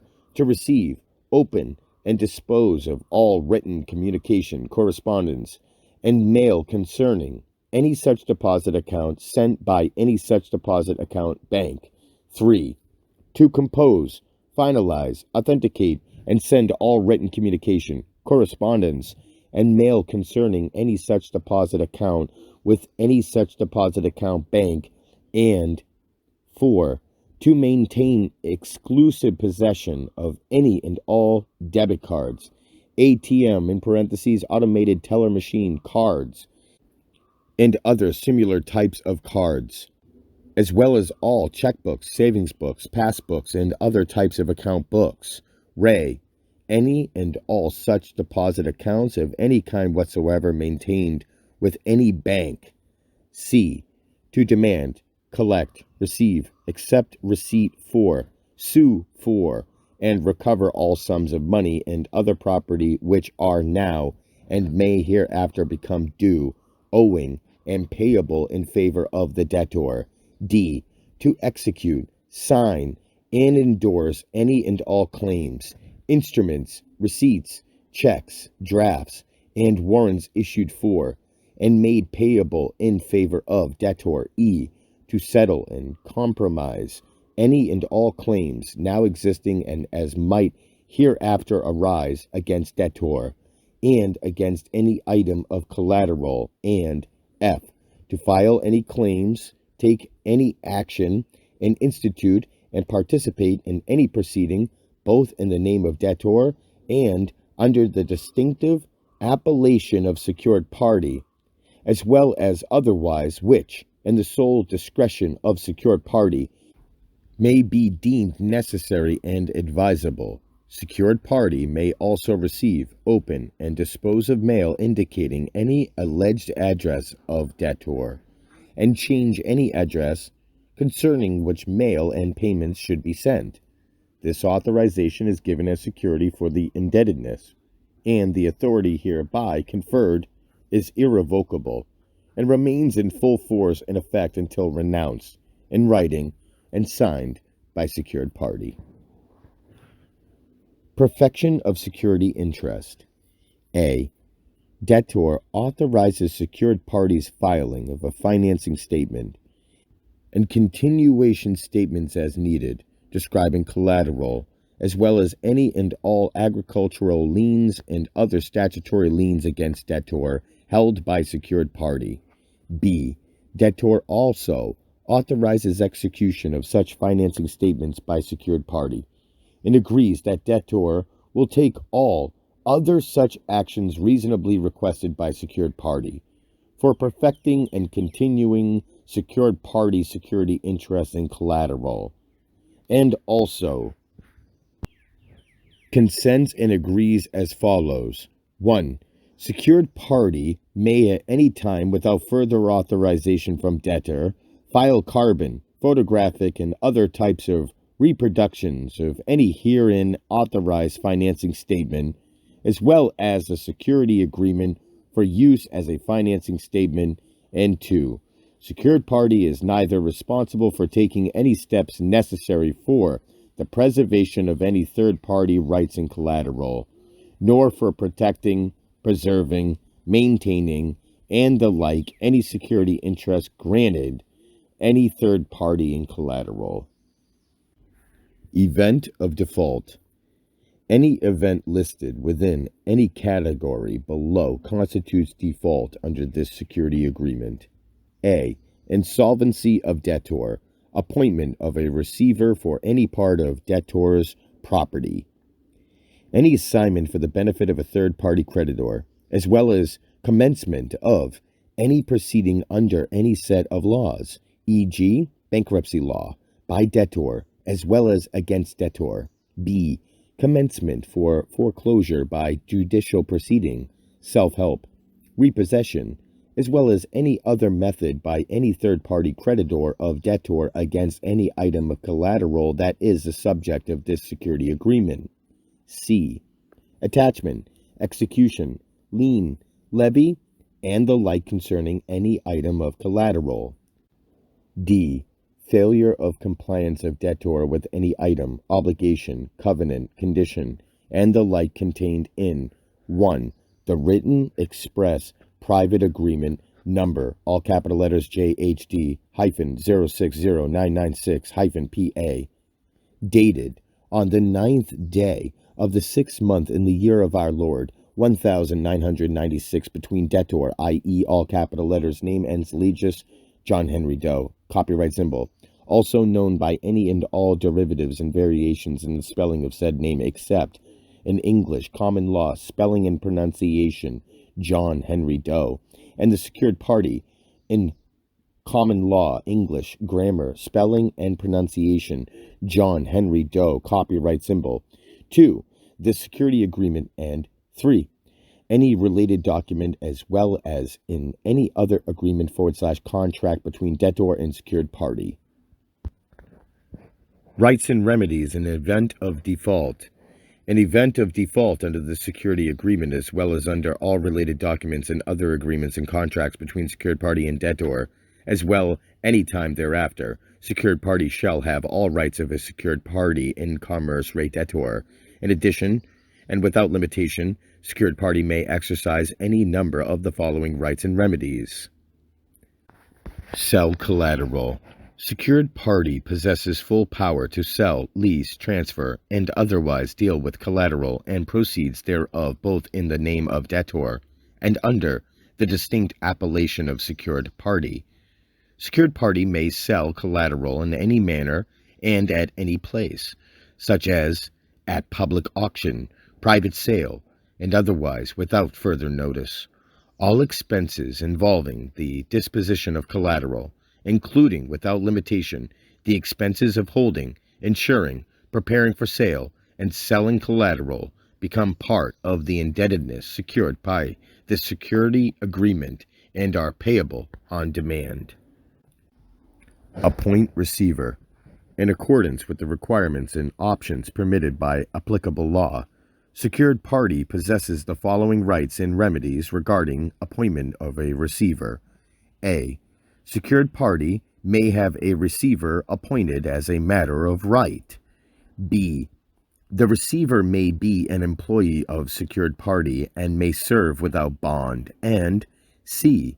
All fees of receiver and all fees of an attorney of receiver become part of the indebtedness secured by the security agreement and are payable on demand, with interest at the note rate, unless payment of interest at the rate is not permitted by applicable law, in which event such unpaid fees shall bear interest at the highest rate permitted by applicable law from date incurred until repaid. Collect revenues, apply accounts. Secured party, both in secured party's personal capacity and through a receiver, may collect the payments, rents, incomes, and revenue from collateral.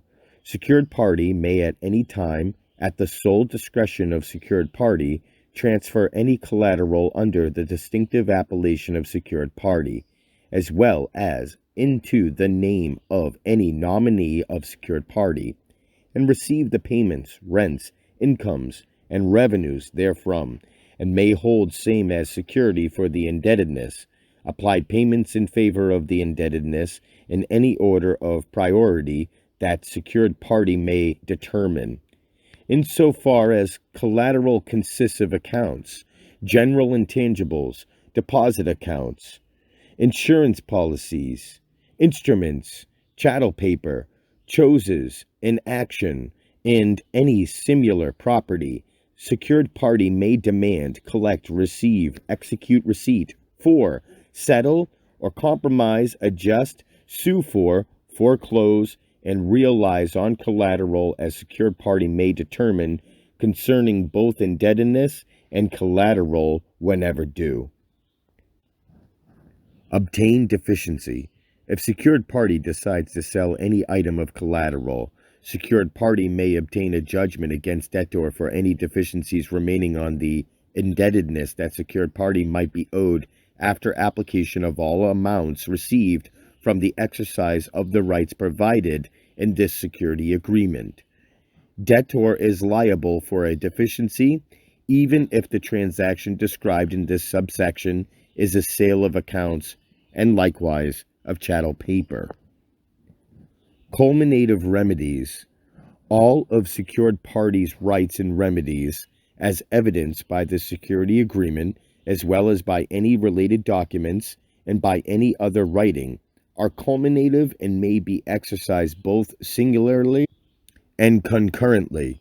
Pursuit by secured party of any remedy does not exclude pursuit of any other remedy, and making expenditures and taking action for performing an obligation of debtor under the security agreement, after debtor's failure of performance, does not affect secured party's right to declare a default and exercise the remedies therefor. Other rights and remedies. Secured party possesses all rights and remedies of a secured creditor under the Uniform Commercial Code, as may be amended upon agreement between the parties. In addition, secured party possesses and may exercise any and all other rights and remedies available at law, in equity, and otherwise. Rules of construction. In the security agreement, A, neither the use of nor the referencing of the term proceeds authorizes any sale, transfer, other disposition, and the like of collateral by debtor. B, the words include, includes, and including are not limiting. C, the word all includes any, and the word any includes all. D, the word or is not exclusive, and E, words and terms, one, and the singular number include the plural, and in the plural, the singular, and two, in the masculine gender include both the feminine and neuter. Miscellaneous provisions. The following miscellaneous provisions are a part of this security agreement. Amendments. This security agreement, together with all related documents and endorsements, constitutes the entire understanding and agreement of the parties, the matters set forth in this security agreement. This security agreement may neither be changed nor modified in any manner whatsoever unless said change/modification is agreed upon by secured party in writing and signed by debtor and secured party. Further assurances. Upon reasonable request by secured party, debtor consents and agrees that debtor will execute any further documents and take any further actions requested by secured party that augment any of the following: A, evidencing the security interest granted herein; B, perfecting the security interest granted herein; C, maintaining first priority of the security interest granted herein; D, effectuating rights herein granted secured party by debtor. Severability.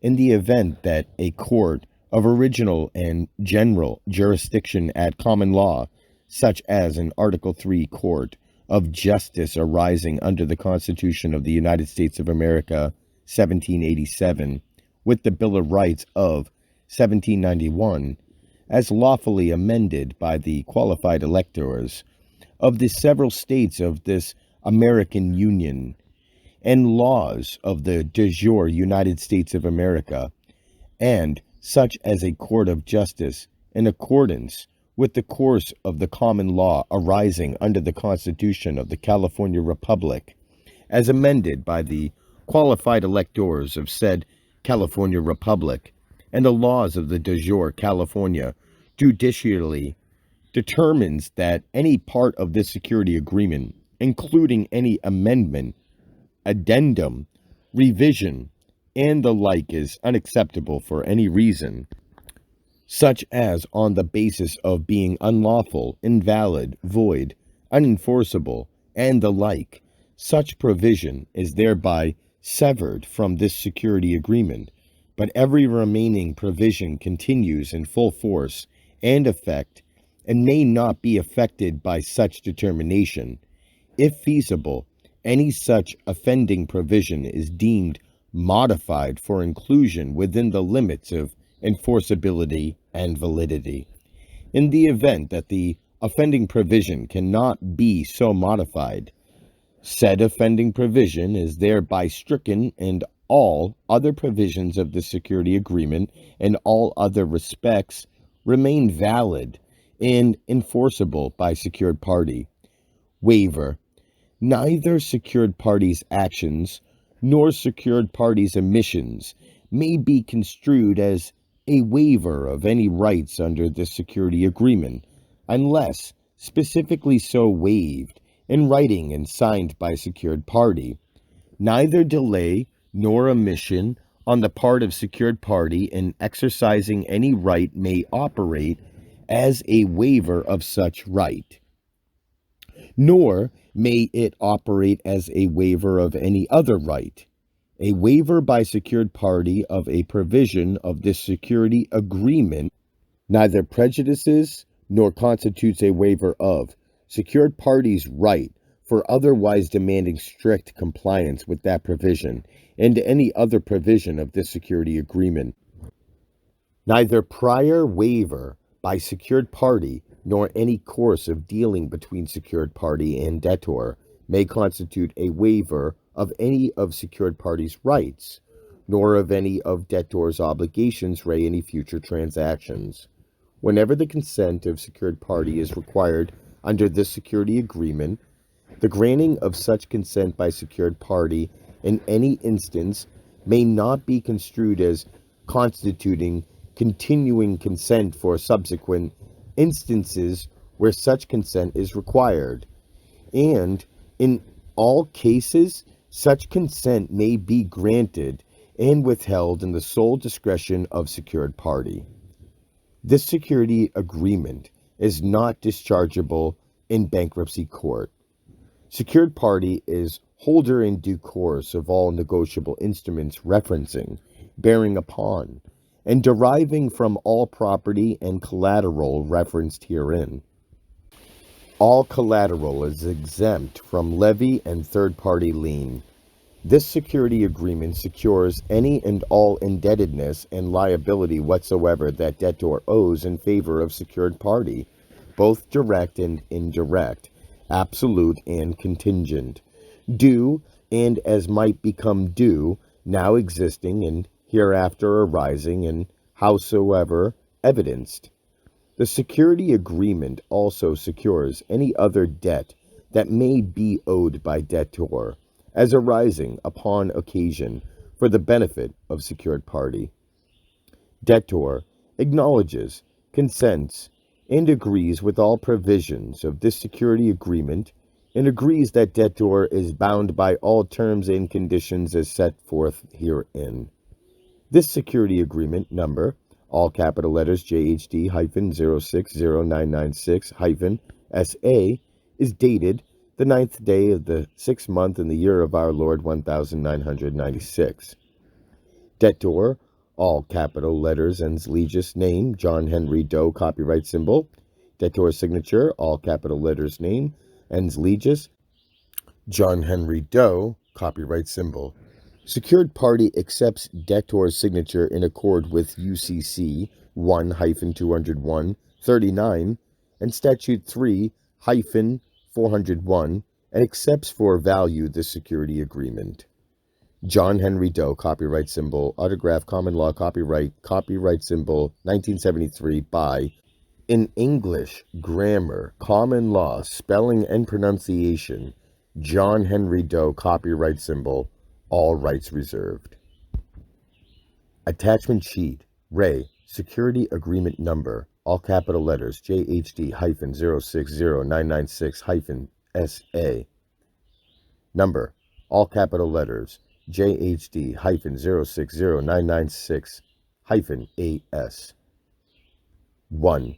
The trade name, mark, and trademark of co-debtor, i.e., all capital letters, ens legis name Sarah Jane Doe, and any and all other assemblages of letters and derivatives and variations, and the spelling of said name, used with the intent of referencing co-debtor, i.e., all capital letters, ens legis name Sarah Jane Doe. 2.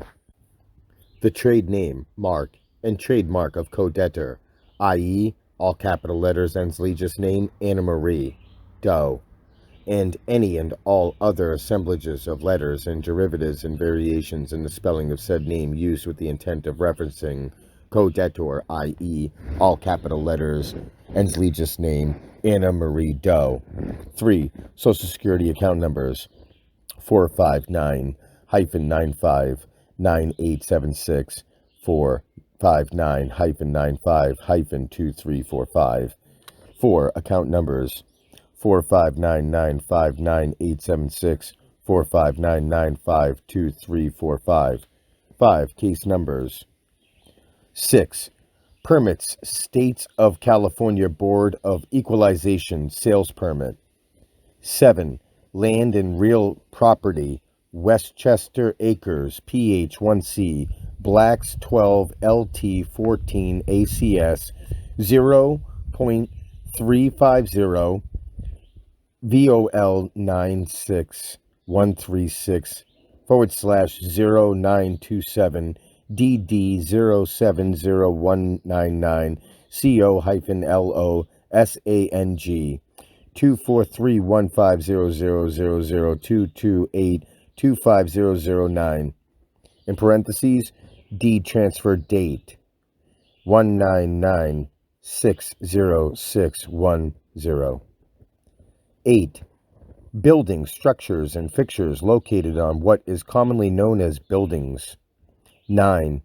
Deposit accounts, in parentheses, i.e. demand, time, savings, passbook, and other accounts maintained with a bank of any kind, as authorized in paragraph B under Authorized Representatives on page 7 of Security Agreement Number, in capital letters, JHD-0609996-SA, dated 4th day of the 3rd month in the year of our Lord 1973, and described in private collateral list number, all capital letters, JHD 060996-PCL. 10. Credit card accounts as described in private collateral list number JHD-0609996-PCL. 11. Charge card accounts as described in private collateral list number JHD-0609996-PCL. 12. Brokerage accounts as described in private collateral list number JHD-0609996-PCL.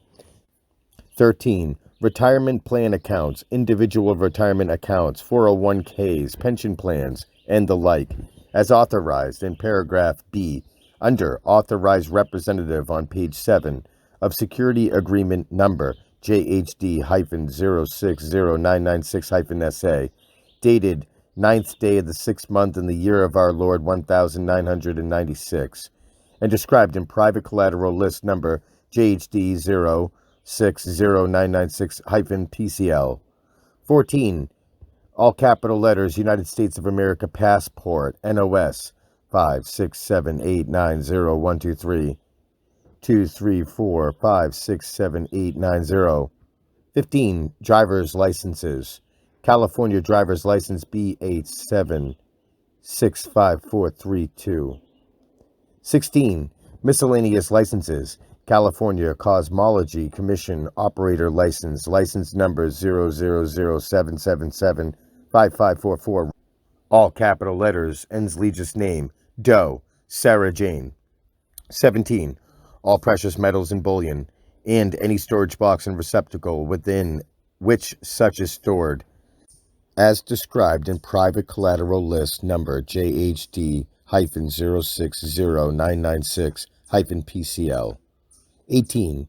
All keys, locks, lock combinations, encryption codes, safes, and secured places, and security devices, security programs, and all software, machinery, and devices associated therewith and related thereto, as described in private collateral list number JHD-0609996-PCL.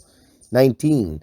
All present and future retirement incomes and rights in such incomes deriving from any of debtors' accounts, deposit accounts, and otherwise, as described in private collateral list number JHD-0609996-PCL. 20. All rifles, guns, bows, and crossbows, and related accessories, and the ammunition, projectiles, and integral components thereof, as described in the private collateral list number JHD-0609996-PCL. 21. All telephone, fax, and pager numbers as described in private collateral list number JHD-0609996-PCL. 22. Email addresses, internet URLs, internet websites, internet domain names, and internet service provider accounts as described in private collateral list number JHD-0609996-PCL. Private collateral list. Ray, attachment sheet number JHD-0609996-AS. Number JHD-0609996-PCL. 1. Deposit accounts, in parentheses, i.e., demand, time, savings, passbook, and other accounts maintained with a bank of any kind. Bank of America account number 54321-12345. Wells Fargo bank account number 0525-876543. 2. Credit card accounts, Capital One account number. 3. Charge card accounts, Chevron account number, Sears account number. 4. Brokerage accounts, Merrill Lynch account number. 5. Retirement plan and individual retirement plan accounts, 401ks, pension plans, and the like. 6. Precious metals and bullion, and any storage box and receptacle with which such is stored, 60 ounces choice silver stamped Smithburg Mint. 7. Keys, locks, lock combinations, encryption codes, safes, and secured places and security devices, security programs, and all software, machinery, and devices associated therewith and related thereto. 8. All present and future retirement incomes and rights in such incomes deriving from any of debtors' accounts, deposit accounts, and otherwise. 9. Rifles, guns, bows, and crossbows, and related accessories, and the ammunition, projectiles, and integral components thereof. 10. Telephone, fax, and pager numbers. 11. All email addresses, internet URLs, internet websites, internet domain names, and internet service provider accounts.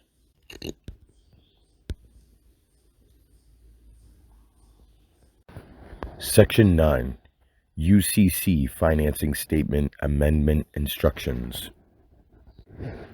UCC Financing Statement Amendment Instructions. 1. Preliminary Filing Considerations. A. Certified copy.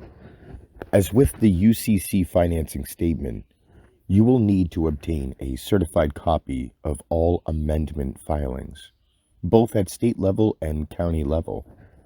In a filing office, neither offers a certified copy at time of filing, nor the option to order a certified copy at time of filing.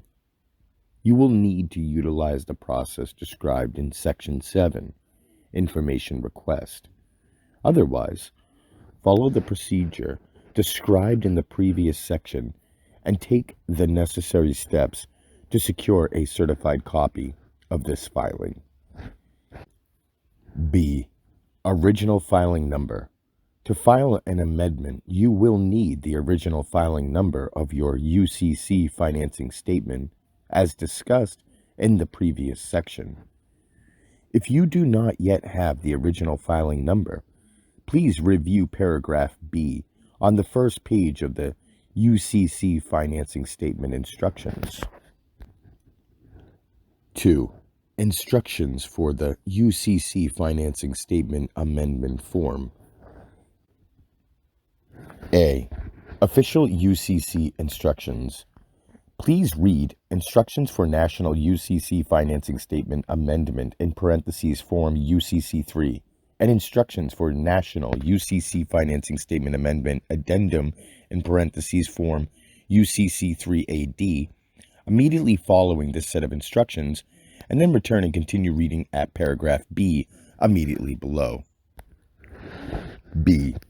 Completing the UCC Financing Statement Amendment form, as well as for a standard amendment. These instructions also cover the 2 follow-up filings for the cross-filing described in the previous section for the UCC financing statement.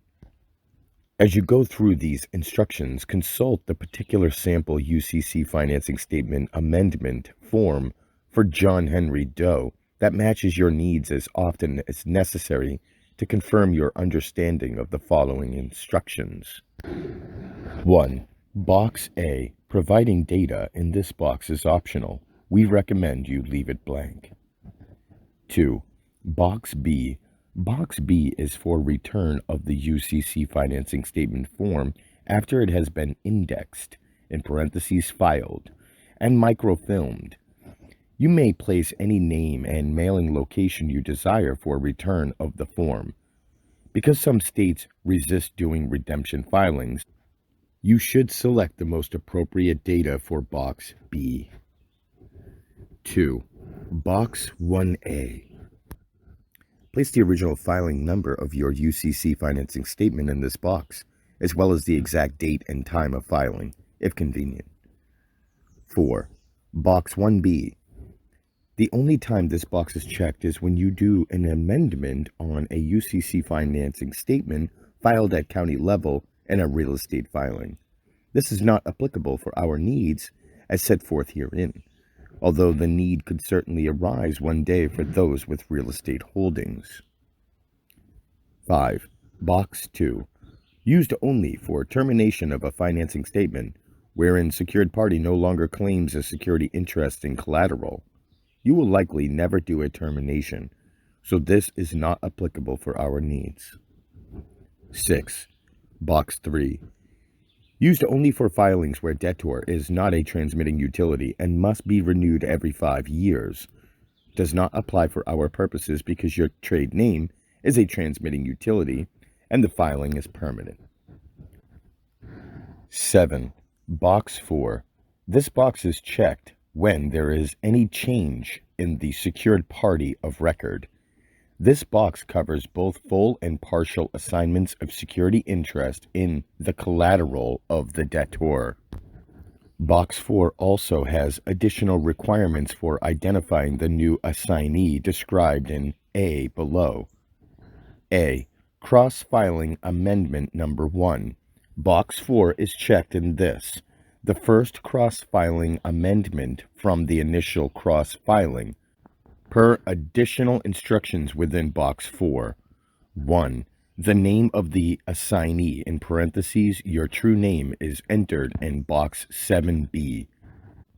2. The mailing location, in parentheses, address of the assignee, in parentheses, you, is entered in Box 7C. And 3. The name of the assignor, in parentheses, your friend / family member, original secured party of record, is entered in Box 9B. 8. Box 5. Used for indicating changes in the names / addresses of the parties. Also to indicate addition of new parties and deletion of former parties. Boxes 6 and 7 are used to reflect the particular change. Generally not applicable for our purposes. 9. Box 6. For listing changed names and addresses from Box 5. In case of name change, current name is entered in Box 6A / 6B. When a party is added / deleted, name of party is entered in Box 6A / 6B, generally not applicable for our needs. 10. Box 7. Entries made based on indication in Box 4 in parentheses assignee, or Box 5 in parentheses new party's name / address and tax ID in the case of a new debtor, generally not applicable, since you are named as assignee in the first cross-filing. A. Cross-filing amendment number 1, as indicated in Box 4 instructions. 1. Enter name of assignee in parentheses your true name in Box 7B. 2. Enter mailing location in parentheses address of assignee in parentheses you in Box 7C. And 3. Enter name of the assignor in parentheses your friend / family member, original secured party of record in Box 9B. 11. Box 8. This box gets an entry whenever there is a change of any kind in the collateral. Both cross-filing amendment number 1 and number 2 will affect the collateral because number 1 is a full assignment of security interest in the collateral of the debtor, and number 2, in parentheses, a subsequent filing, is a restated collateral description, in parentheses, that identifies the correct security agreement between the debtor and secured party. A. Cross-filing amendment number 1. When doing the first follow-up cross-filing, i.e. cross-filing amendment number 1, place an X in the last box on the far right in parentheses of Box 8, marked Describe Collateral Assigned, and enter the following text. Quote, secured party herewith executes a full assignment of collateral identified in security agreement number, in parentheses, any number designated other than the final one that you will use, hyphen SA, dated the, in parentheses, any date earlier than the one you will use, in favor of assignee, new secured party of record, in parentheses, you.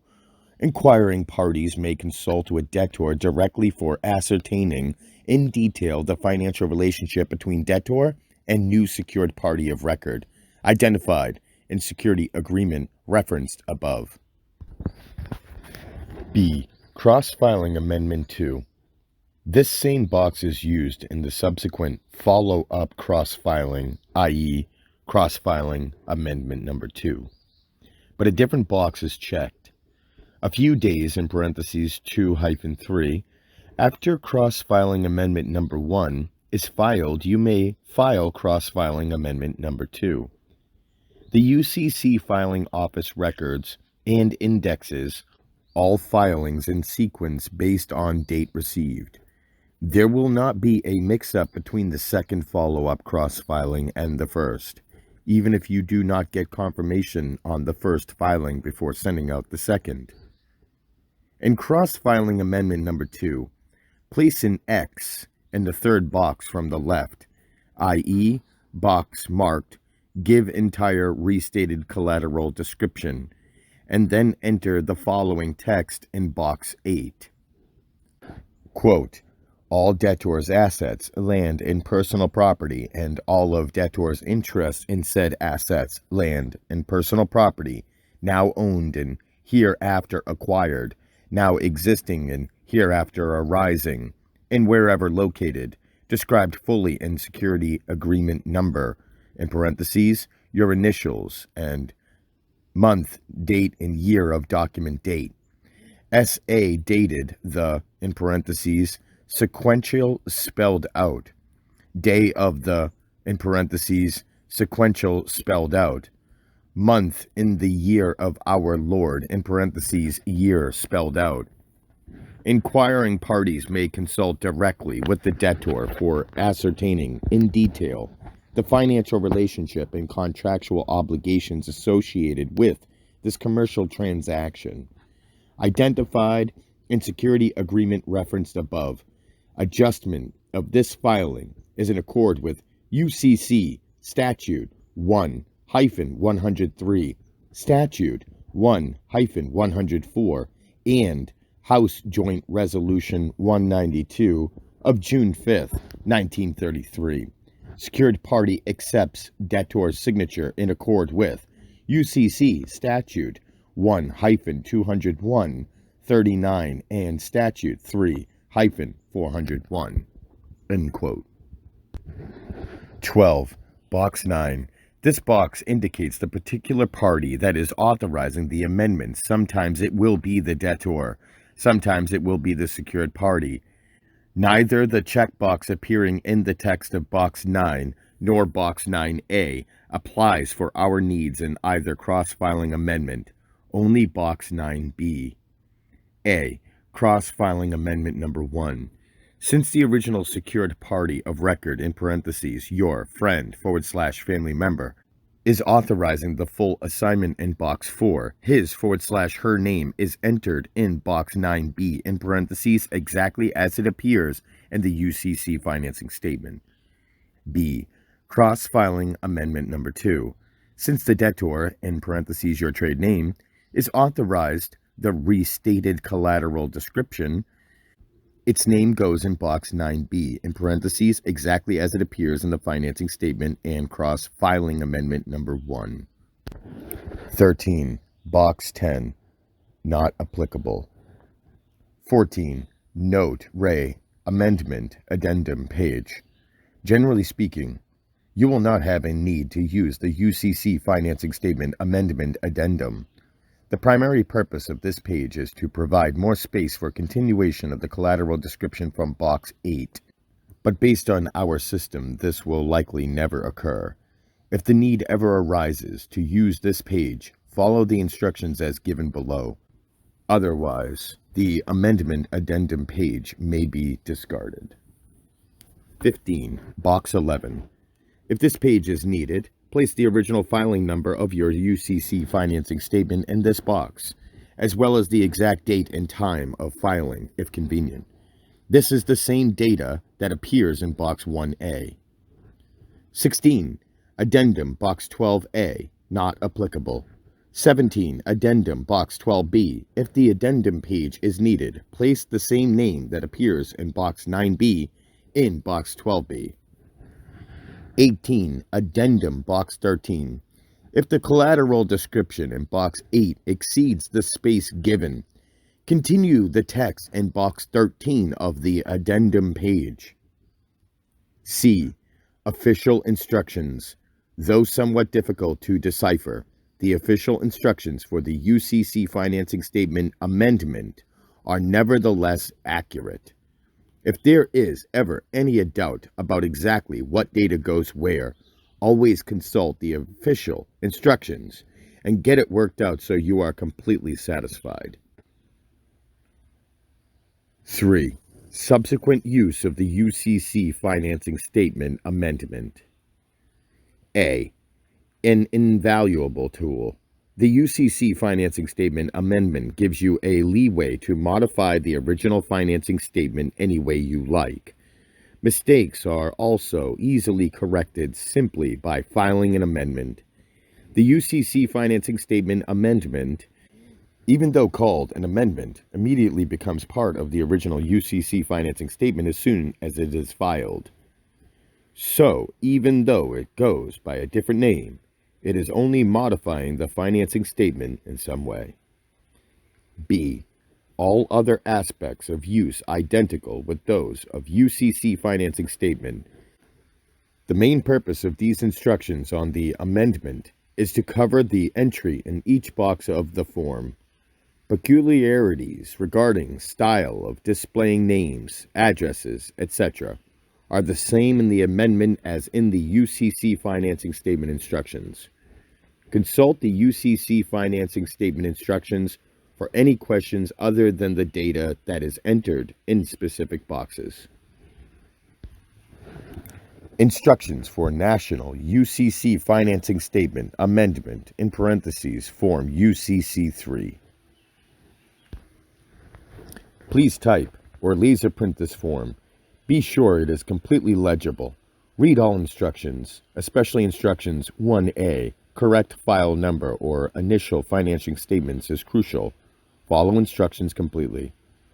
Fill in form very carefully. Mistakes may have important legal consequences. If you have questions, consult your attorney. Filing office cannot give legal advice. Do not insert anything in the open space in the upper portion of this form. It is reserved for filing office use.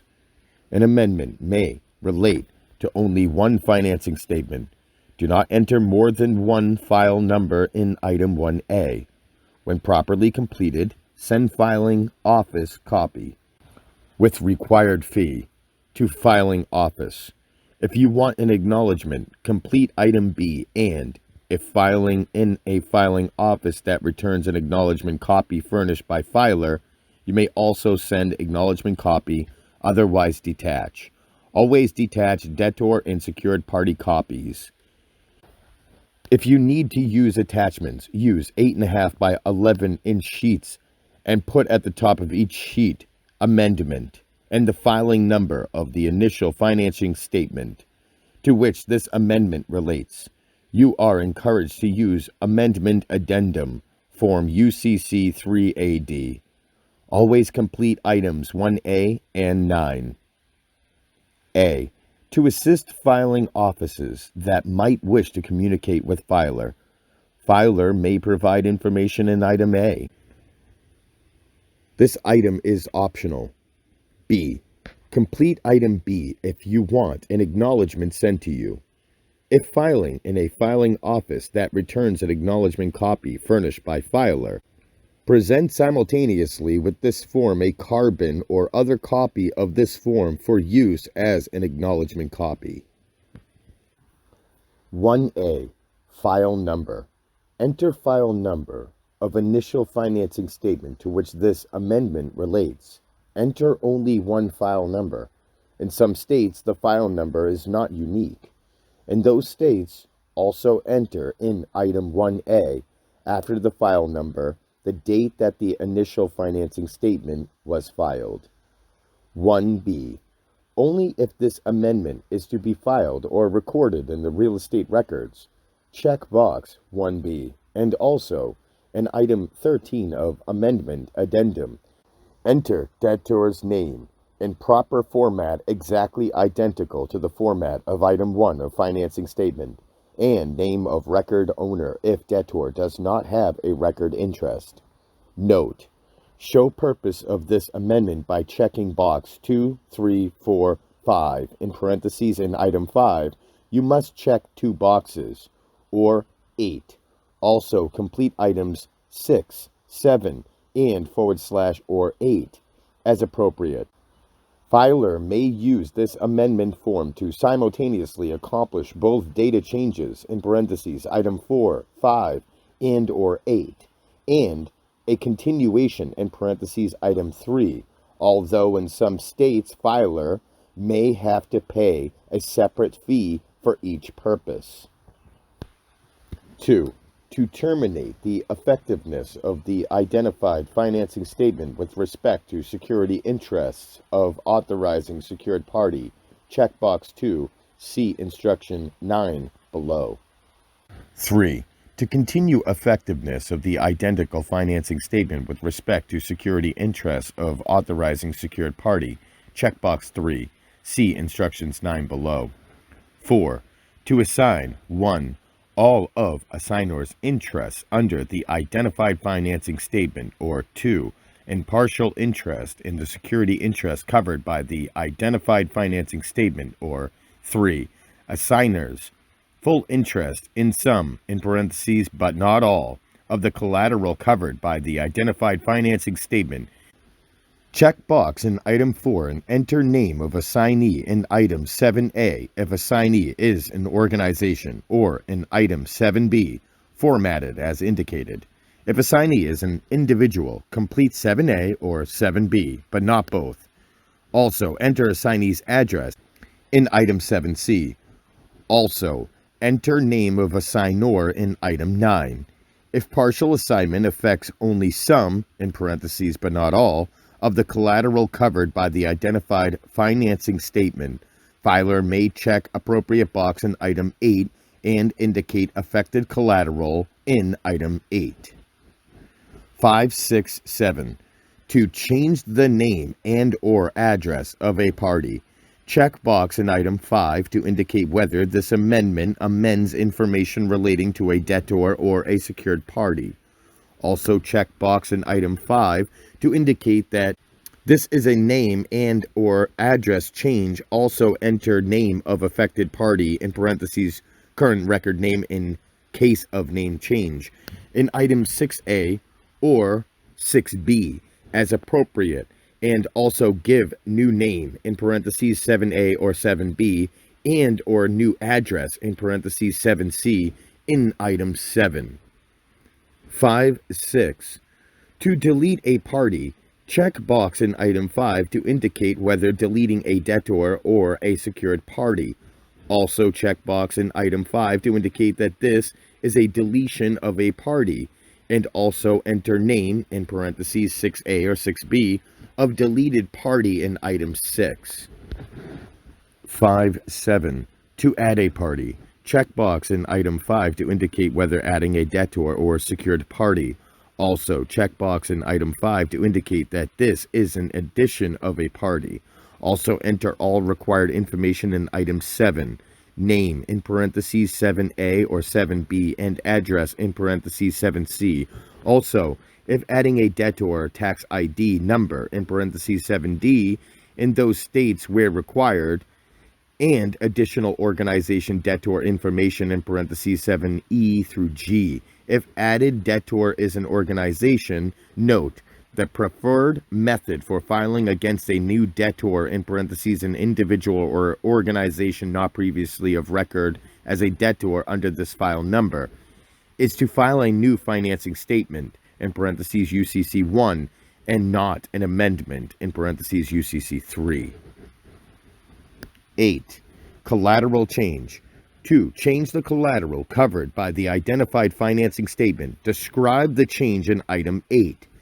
This may be accomplished either by describing the collateral to be added or deleted, or by setting forth in full the collateral description as it is to be effective after the filing of this amendment, indicating clearly the method chosen. In parentheses, check the appropriate box. If the space in item 8 is insufficient, use item 13 of amendment addendum in parentheses form UCC 3AD. A partial release of collateral is a deletion. If, due to a full release of all collateral, filer no longer claims a security interest under the identified financing statement, check box 2 in parentheses termination and not box 8 in parentheses collateral change. If a partial assignment consists of the assignment of some in parentheses but not all of the collateral covered by the identified financing statement, filer may indicate the assigned collateral in item 8 and also comply with instructions 4 above. 9. Always enter name of party of record authorizing this amendment. In most cases, this will be a secured party of record. If more than one authorizing secured party, give additional names, properly formatted in item 13 of amendment addendum in parentheses form UCC 3AD. If the indicated financing statement refers to the parties as lessee and lessor, or consignee and consignor, or seller and buyer instead of debtor and secured party, references in this amendment shall be deemed likewise so to refer to the parties. If this is an assignment, enter assignor's name. If this is an amendment authorized by a debtor that adds collateral or adds a debtor, or if this is a termination authorized by a debtor, check the box in item 9 and enter the name, properly formatted, and the debtor authorizing this amendment, and if this amendment or termination is to be filed or recorded in the real estate records, also enter in item 13 of amendment addendum, name of secured party of record. 10. This item is optional and is for filer's use only. For filer's convenience of reference, filer may enter in item 10 any identifying information, in parentheses e.g. secured party's loan number, law firm file number, debtor's name or other identification, state in which form is being filed, etc., that filer may find useful. Instructions for National UCC Financing Statement Amendment Addendum in parentheses form UCC 3AD. 11. Enter information exactly as given in item 1A on amendment form. 12. Enter information exactly as given in item 9 on amendment form. 13. If space on amendment form is insufficient or you must provide additional information, enter additional information in item 13. UCC Financing Statement Amendment. Follow instructions front and back carefully. Box A. Name and phone of contact at filer in parentheses optional. Box B. Send acknowledgement to in parentheses name and address. In large brackets, in care of Post Office Box 9999, Common Law, Los Angeles 90010, Common Law, California, and English Common Law, spelling and pronunciation, John Henry Doe. 1A. Initial financing statement file number 2002-059-1234 0800 hours March 1st, 2002. 1B. This financing statement amendment is to be filed in parentheses for record or recorded in the real estate records with an optional check box. 2. Optional checkbox termination. Effectiveness of the financing statement identified above is terminated with respect to security interests of the secured party authorizing this termination statement. 3. With an option checkbox, continuation. Effectiveness of this financing statement identified above with respect to security interests of the secured party authorizing this continuation statement is continued for the additional period provided by applicable law. 4. As a checkbox option with an X in it, assignment, in parentheses, full or partial. Give name of assignee in item 7A or 7B and address of assignee in item 7C, and also give name of assignor in item 9. 5. Amendment in parentheses party information. This amendment affects in option square box debtor or optional square box secured party of record. Check only one of these two boxes.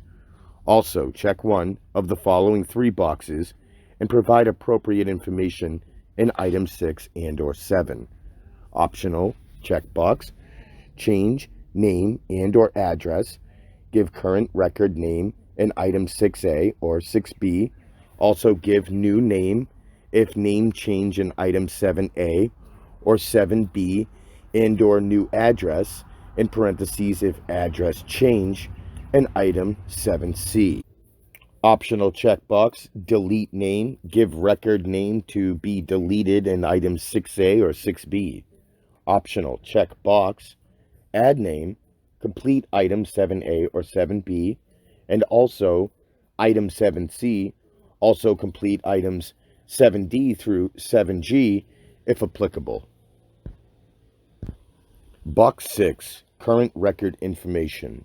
Box 6A includes organization's name, or 6B with 4 boxes, individual's last name, individual's first name, individual middle name, individual's suffix. Box 7, changed in parentheses new or added information. And box 7A, organization's name, or 7B includes 4 sections, individual's last name with common law Doe, individual's first name, common law John, individual's middle name, common law Henry, individual's suffix blank. Box 7C, mailing address, in care of Post Office Box 9999, City, common law spelling, Los Angeles. State, common law abbreviations, capital CAL. Postal code, near 90010. Country, USA. Box 7D includes tax ID number, SSN or EIN. Additional info, Ray, organization, debtor. Box 7E, type of organization.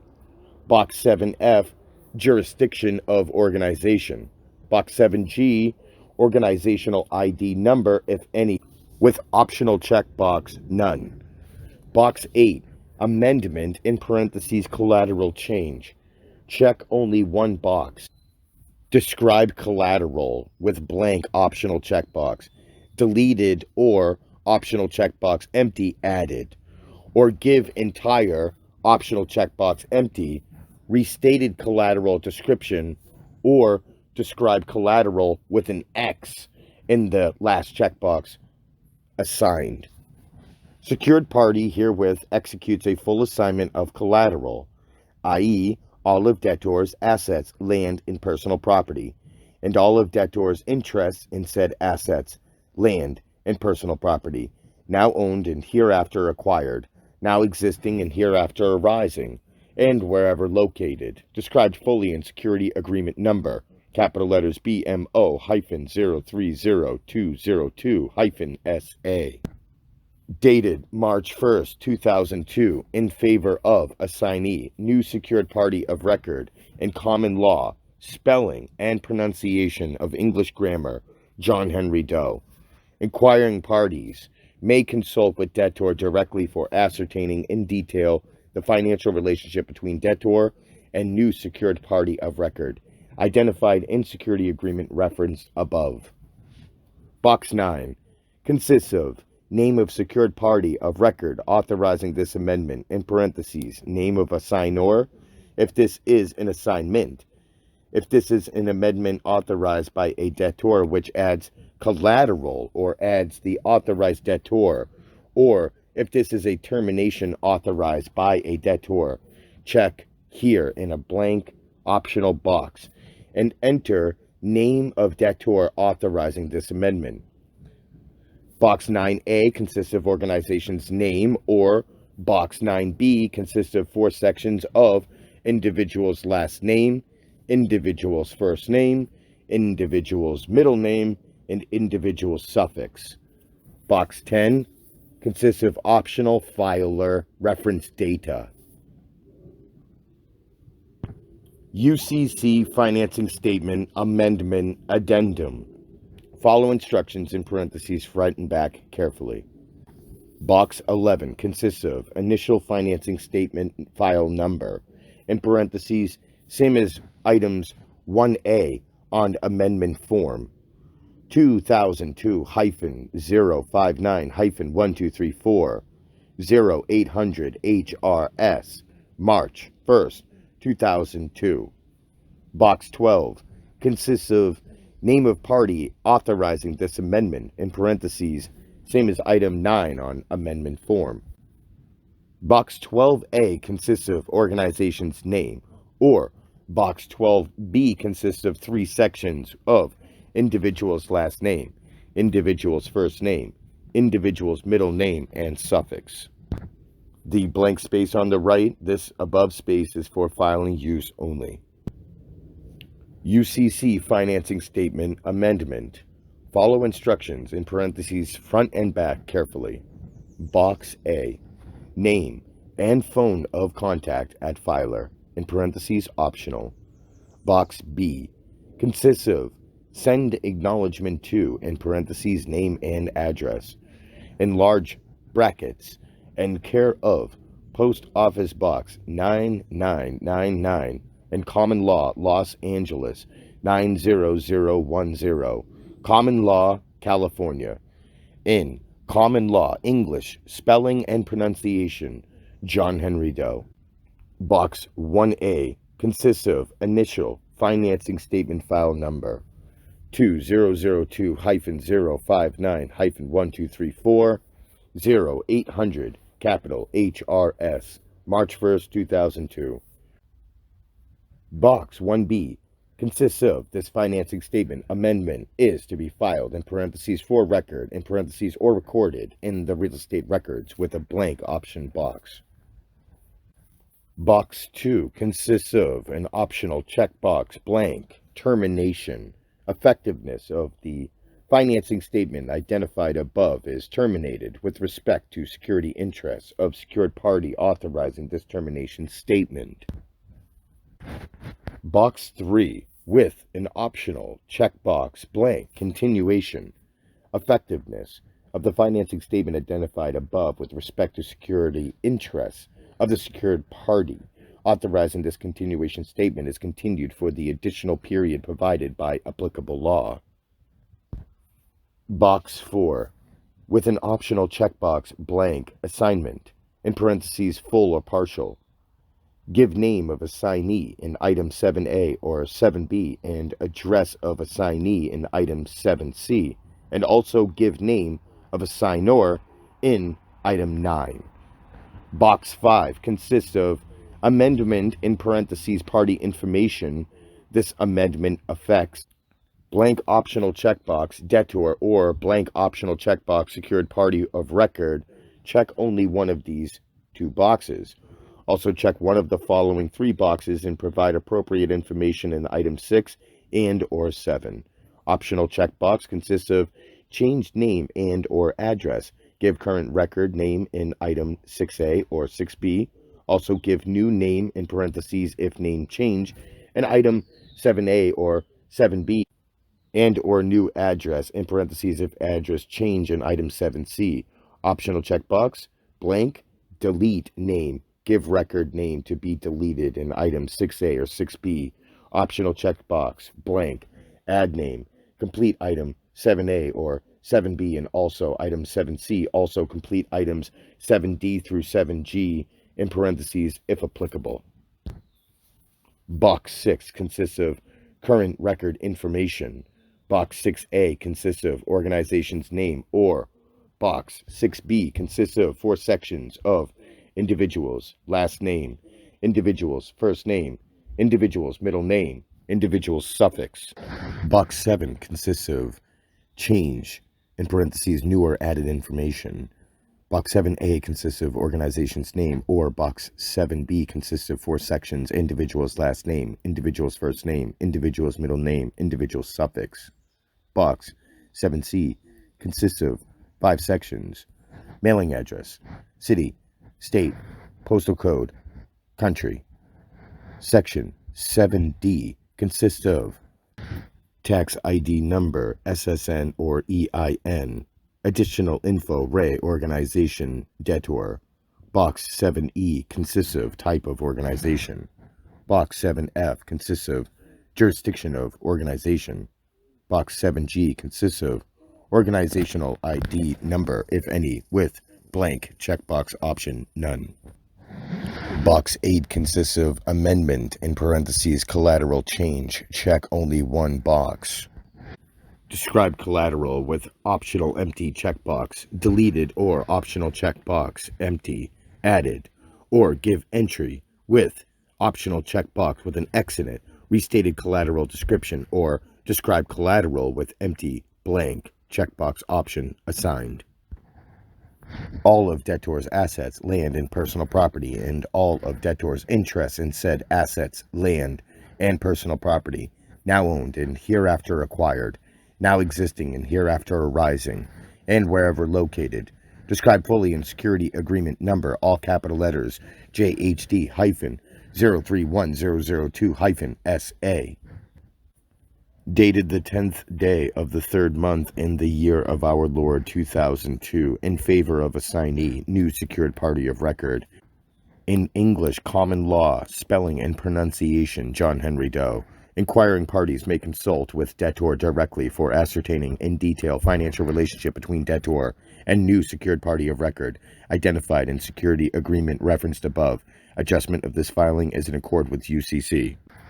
Box 9 consists of name of secured party of record authorizing this amendment, in parentheses, name of assignor, if this is an assignment.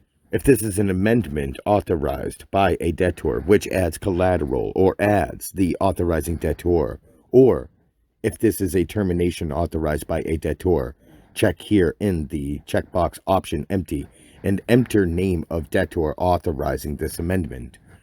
Box 9A consists of organization's name, or Box 9B consists of 4 sections of individual's last name, individual's first name, individual's middle name, individual's suffix, in all capital letters, Ensley's name, Doe, John, Henry. Box 10 consists of optional filer reference data. UCC financing statement amendment addendum. Follow instructions in parentheses, front and back, carefully. Box 11 consists of initial financing statement file number, in parentheses, same as item 1A on addendum form 2002-059-1234-0800, in capital letters, HRS, March 1, 2002. Box 12 consists of name of party authorizing this amendment, in parentheses, same as item 9 on amendment form. Box 12A consists of organization's name, or Box 12B consists of 3 sections: individual's last name, individual's first name, individual's middle name, and suffix, in all capital letters, Ensley's corporate name, Doe, John, Henry. Box 13, use this space for additional information. On the right, a blank space. This above space is for filing office use only. Statute 1-103, Statute 1-104, and House Joint Resolution 192 of June 5th, 1933, secured party accepts debtor's signature in accord with UCC Statute 1-201, Section 39, Statute 3-401, Section 10. Handling presentments. Instructions. Handling presentments. Instructions. 1. Introduction. A. Understanding presentments. The dictionary definition of presentment concerns both criminal matters and financial matters, and the descriptive terms within the definition of each type are interchangeable. A presentment is either a demand for acceptance or a demand for payment, and is defined as follows. A formal written accusation returned by a grand jury on its own initiative without a prosecutor's previous indictment request. Quote, a grand jury has only two functions, either to indict or to return a no bill. The Constitution speaks also of a presentment, but this is a term with a distinct historical meaning, now not well understood. Historically, presentment was the process by which a grand jury initiated an independent investigation and asked that a charge be drawn to cover the facts should they constitute a crime. With United States attorneys now always available to advise grand juries, proceeding by presentment is now an outmoded practice. Charles Allen Wright, Federal Practice and Procedure, Statute 110 at 459, in parentheses, 3rd edition, 1999, Black's Law, 7th edition. The formal production of a negotiable instrument for acceptance or payment. Presentment and dishonor occur, for instance, when the holder of a check attempts to cash it at the drawee bank, but payment is refused because the drawer lacks sufficient funds on deposit. The demand for payment is the presentment. The bank's refusal to pay is dishonor. James J. White and Roberts S. Summers, Uniform Commercial Code, Statute 16-8 at 100, in parentheses, 4th edition, 1995, Black's Law, 7th edition. Presentment is a demand for acceptance or payment made upon the maker, acceptor, drawee, or other payor by or on behalf of the holder. UCC Statute 3-504, 1. Black's Law, 6th edition. In criminal matters, a bill, i.e. charges, in parentheses, like financial charges, in the form of a formal written accusation of a crime called an indictment, in parentheses, presentment, is presented to a court, in parentheses, by the prosecutor for prosecution. A true bill is a list of charges that is sworn, true, correct, and complete, in parentheses, affidavit. Based on sworn charges of the grand jury, the prosecutor is indemnified for whatever action he takes based thereon. The prosecutor then draws up his own presentment, called a criminal complaint, based on the indictment, in parentheses, true bill, and demands that the named party accept responsibility for the charges. Because of the U.S. bankruptcy and the institutionalization of fiat, in parentheses, by decree, money called Federal Reserve Notes, FRNs, there have been commensurate changes in the realm of jurisprudence. American tribunals are now Federal Reserve Note tribunals, dealing exclusively in FRNs and enforcing the private copyrighted corporate policy of the owners of the FRNs, known as Code, in parentheses, all U.S. Code /law, is copyrighted by British corporations. Notice, in the quoted case under the first definition above, that because of the influence of the United States attorneys proceeding by presentment of the grand jury is now an outmoded practice, we now operate in summary proceeding, and the vast majority of legal undertakings in America, traffic court being the most common. Summary proceeding. Any proceeding by which a controversy is settled, case disposed of, or trial conducted in a prompt and simpler manner, without the aid of a jury, without presentment of indictment, or in other aspects out of the regular course of the common law. Black's Law, First Edition. A demand for acceptance is a demand for acceptance of responsibility, in parentheses for payment or for performance of some act, and may also entail payment of some kind at a later date. A traffic ticket is a combination criminal/commercial instrument. The traffic cop makes a demand, and the motorist makes a promise.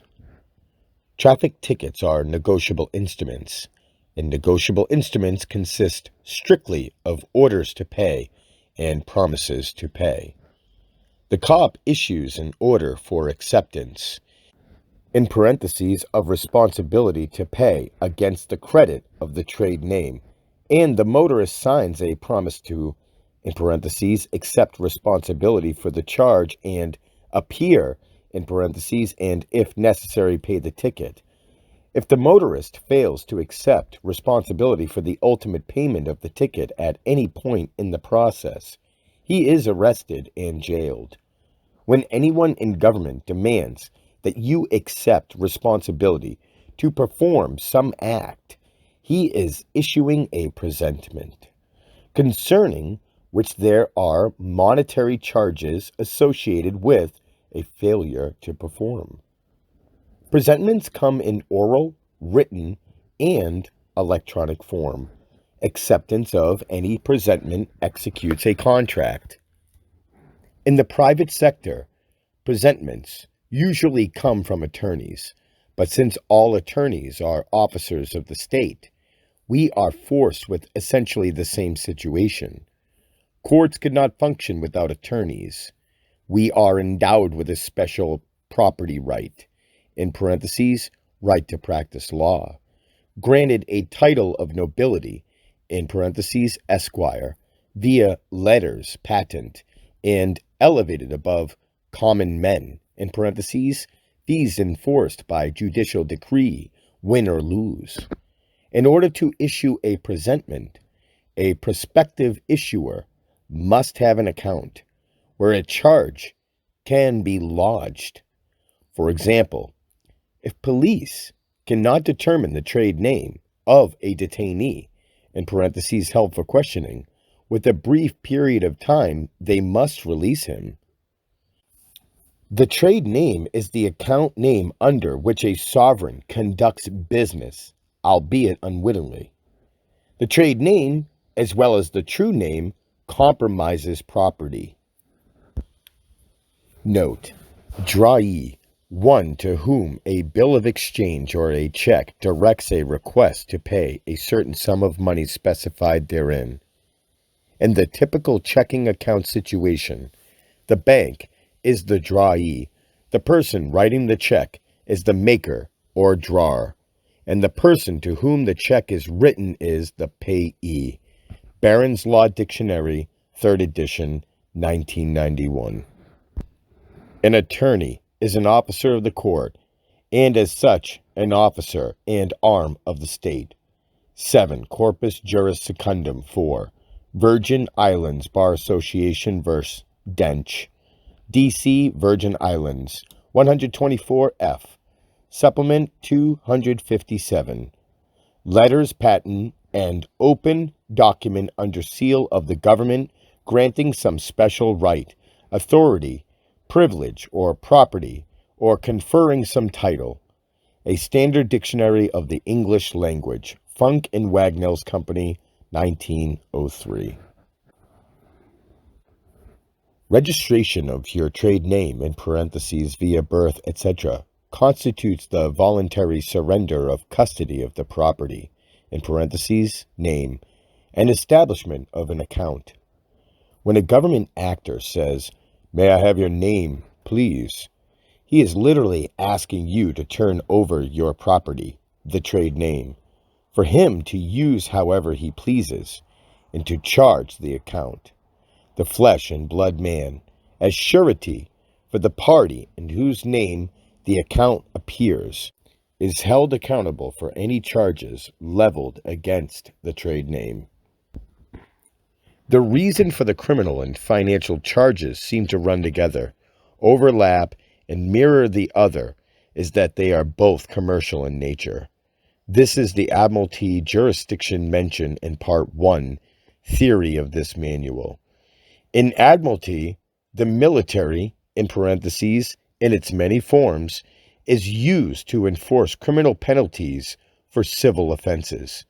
The money changer merchants have foreclosed on the U.S. government and use it liberally to prosecute their own private commercial interests. We are under the military rule, literally by the commander-in-chief of the military, not the president. A primary reason for the broad appeal and workability of the common law is that each man is in control of his own destiny in the social scheme, as long as he does not harm another, and thereby form a contract with an obligation. He is free to live his life as he sees fit, without interference from government. These days, however, people are penalized for an act even when no one is harmed and no property is damaged, e.g., traveling at 35 miles per hour in a 30 miles per hour zone. The police power is thereby employed for penalizing behavior, in parentheses, such as thought crimes, not acts and deeds of substance, for the purpose of raising revenue.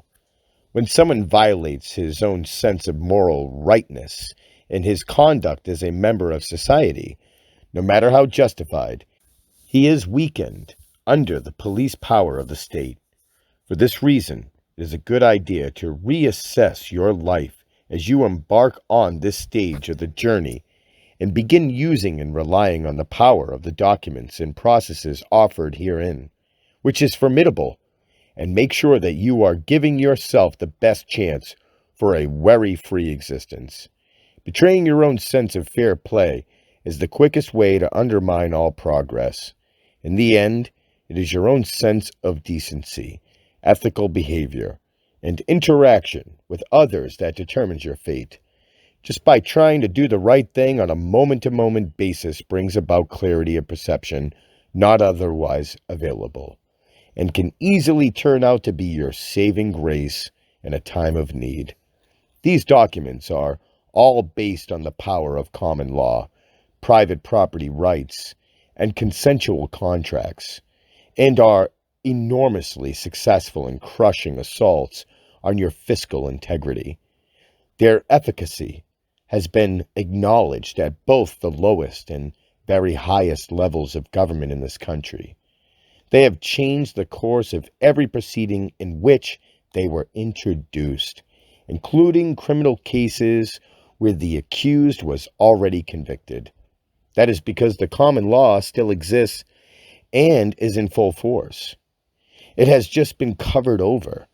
People have been so badly hoodwinked that many do not even believe there is a hope of reversing the oppressive and engulfing practices of the system.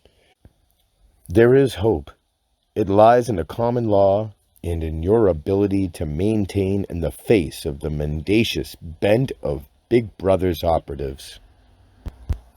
Note: because of the disappearance of substance money, where each man is accountable and there is no private limited liability, we now have a mutant financial system that runs strictly on accounting principles, because all money is artificial, in parentheses, no substance / realty, as with gold. And debt can no longer be extinguished, but merely discharged. Letter for State Registrar Ray birth certificate. an appendix for one approach to thwart governmental monopolization of the use of your name, both true name and trade name, in forming accounts. C. Crime is commerce. 27 CFR 721.11. See subsection entitled Co-Suretyship Obligations Incurred via Acceptance of Free Delivery of Mail in section The Curse of Co-Suretyship. B. Scope of presentment handling documents contained herein. What has taken many thousands of dedicated collaborators over thousands of years to put into position will not be fully unraveled in a few hundred pages of exposition. Nor do we pretend to be able to fully accomplish such a feat. We do, however, get results, and consistently, because our approach is based on the timeless principles of human dignity and interaction as embodied primarily in the common law.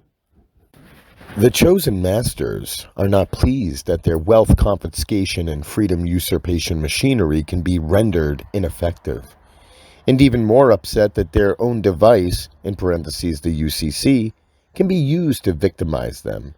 Even when you are completely right, a presenter will sometimes go down kicking and screaming all the way, abusing their influence over the utterly corrupt judicial system and its army of charlatan whore esquires to challenge every shred of knowledge about what you are doing, because those actors are inherently dishonest. They have weaknesses that can be exploited. The documents, as offered herein, have paved the way for stopping all collection activity affecting strict, in parentheses, non-judicial foreclosure against those who would happily swindle you out of everything you own. However, this manual does not pretend to be able to guide someone through the legal minefields that can arise when one forgoes to foreclose. But we do have people who can assist when it comes time for finishing off the job. It's one thing to be able to stop a collection proceeding. It is quite another to foreclose on the erstwhile foreclosure, but it can be done. Instructions for such enterprise are not included herein. However, please contact the publisher for a referral on these matters. C. A note on pressure situations and criminal cases. The material set forth herein is private in nature. There is no attempt to give legal advice of any kind in civil and criminal matters because we are not licensed to practice law. This material may be applied, however, in any circumstance where your private, common law copyrighted property is being used for commercial gain without your authorization. You are the only one who can decide what should be done. If you are faced with a pressure situation, a demand for a signature, or even a criminal charge, you can still take action in the non-statutory, in parentheses, non-judicial realm against the individual players coming against you by using the private, contractual, consensual measures set forth in the items at the end of this section, beginning on page 18 of these instructions under Part 7, Protecting Oneself in Pressure Situations and Criminal Proceedings. One essay in particular, How to Sign Your Signature Without Liability, proves utterly the correctness of what we are doing in this manual. Note: mendacious, addicted to lying, characterized by deceit, false. 2. Creating your response documents for handling presentments. A. Demands for acceptance. Such presentments are generally from government agents and officers, but can also come from attorneys and individuals, in parentheses, citizen of United States trade names, and basically constitute unauthorized use of your common law copyrighted property, regardless of the fact that there may be potential criminal penalties and fines associated with the presentment. If from a government actor, you have the unalienable common law right to demand and obtain compensation for the, in parentheses, unauthorized use of your property as set forth in your published copyright notice. This is strictly a private matter between you and any party who is using your property for financial gain without your authorization. 1. Notice by written communication / security agreement.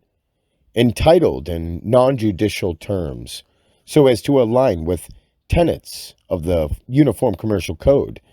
The notice by written communication / security agreement, hereinafter, notice by written communication, is recommended for handling non-pecuniary presentments, i.e., demands for acceptance. The document is self-explanatory, contains no judicial / statutory jargon, consists of everyday common law language, is written with a mind toward augmenting the non-judicial foreclosure process of the UCC once the debtor defaults on payment after being invoiced for charges, in parentheses, in the form of a verified statement of account, the private equivalent of a grand jury's true bill. It is used against those who issue presentments demanding acceptance, in parentheses, of responsibility for payment at a later date, or for specific performance. 2. Converting sample document. As with all other documents in this manual, there is no other way to generate your personal notice by written communication on your own other than by going through the sample document word by word, learning as you go, and replacing John Henry Doe's information with yours. 3. Mode of sending. We use registered mail, sent restricted delivery, return receipt requested, in parentheses green card, with an affidavit of service exclusively, but as always, final choice rests with you. A certified copy of your newspaper filed common law copyright of trade name and true name is always included with the notice by written communication, as well as the other document, in parentheses used with demands for payment, which is discussed further below. 4. Important optional text in 2 segments. There are 2 versions of procedure for opting out of consensual contract on page 2, and a subsequent segment entitled Self-Executing Security Agreement. You will need to choose between the 2 options each time a presentment comes your way. Basically, the first one gives the unauthorizer user a quick and easy way out, with no muss and no fuss, thus ending the confrontation. The second is far more stringent and really puts the unauthorized user in a pickle, and it is doubtful if he / she will get out of it. Note, you are not prohibited from adjusting this paragraph however you see fit, but if you make changes, you should be absolutely certain that they do not contain any statutory / judicial language, and that the parameters that you set are within the UCC for non-judicial foreclosure, in parentheses also known as strict foreclosure. A. Simple opt-out procedure, in parentheses with subsequent self-executing paragraph. The obligation for payment is no less binding than when a customer looks at a menu, places an order, and then consumes the meal that is served. Procedure for opting out of consensual contract. Jack Jones's unauthorized use, i.e., counterfeiting of secured parties' common law trade name / trademark and copyright, consensually, contractually binds Jack Jones with secured party, and of Jack Jones's initial unauthorized use of secured parties' common law trade name / trademark and copyright in respect of fair compensation due secured party for use of secured party's private property.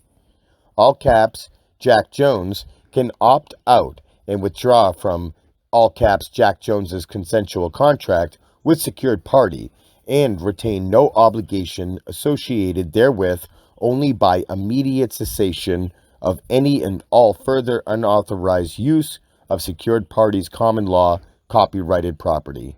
Self-executing security agreement.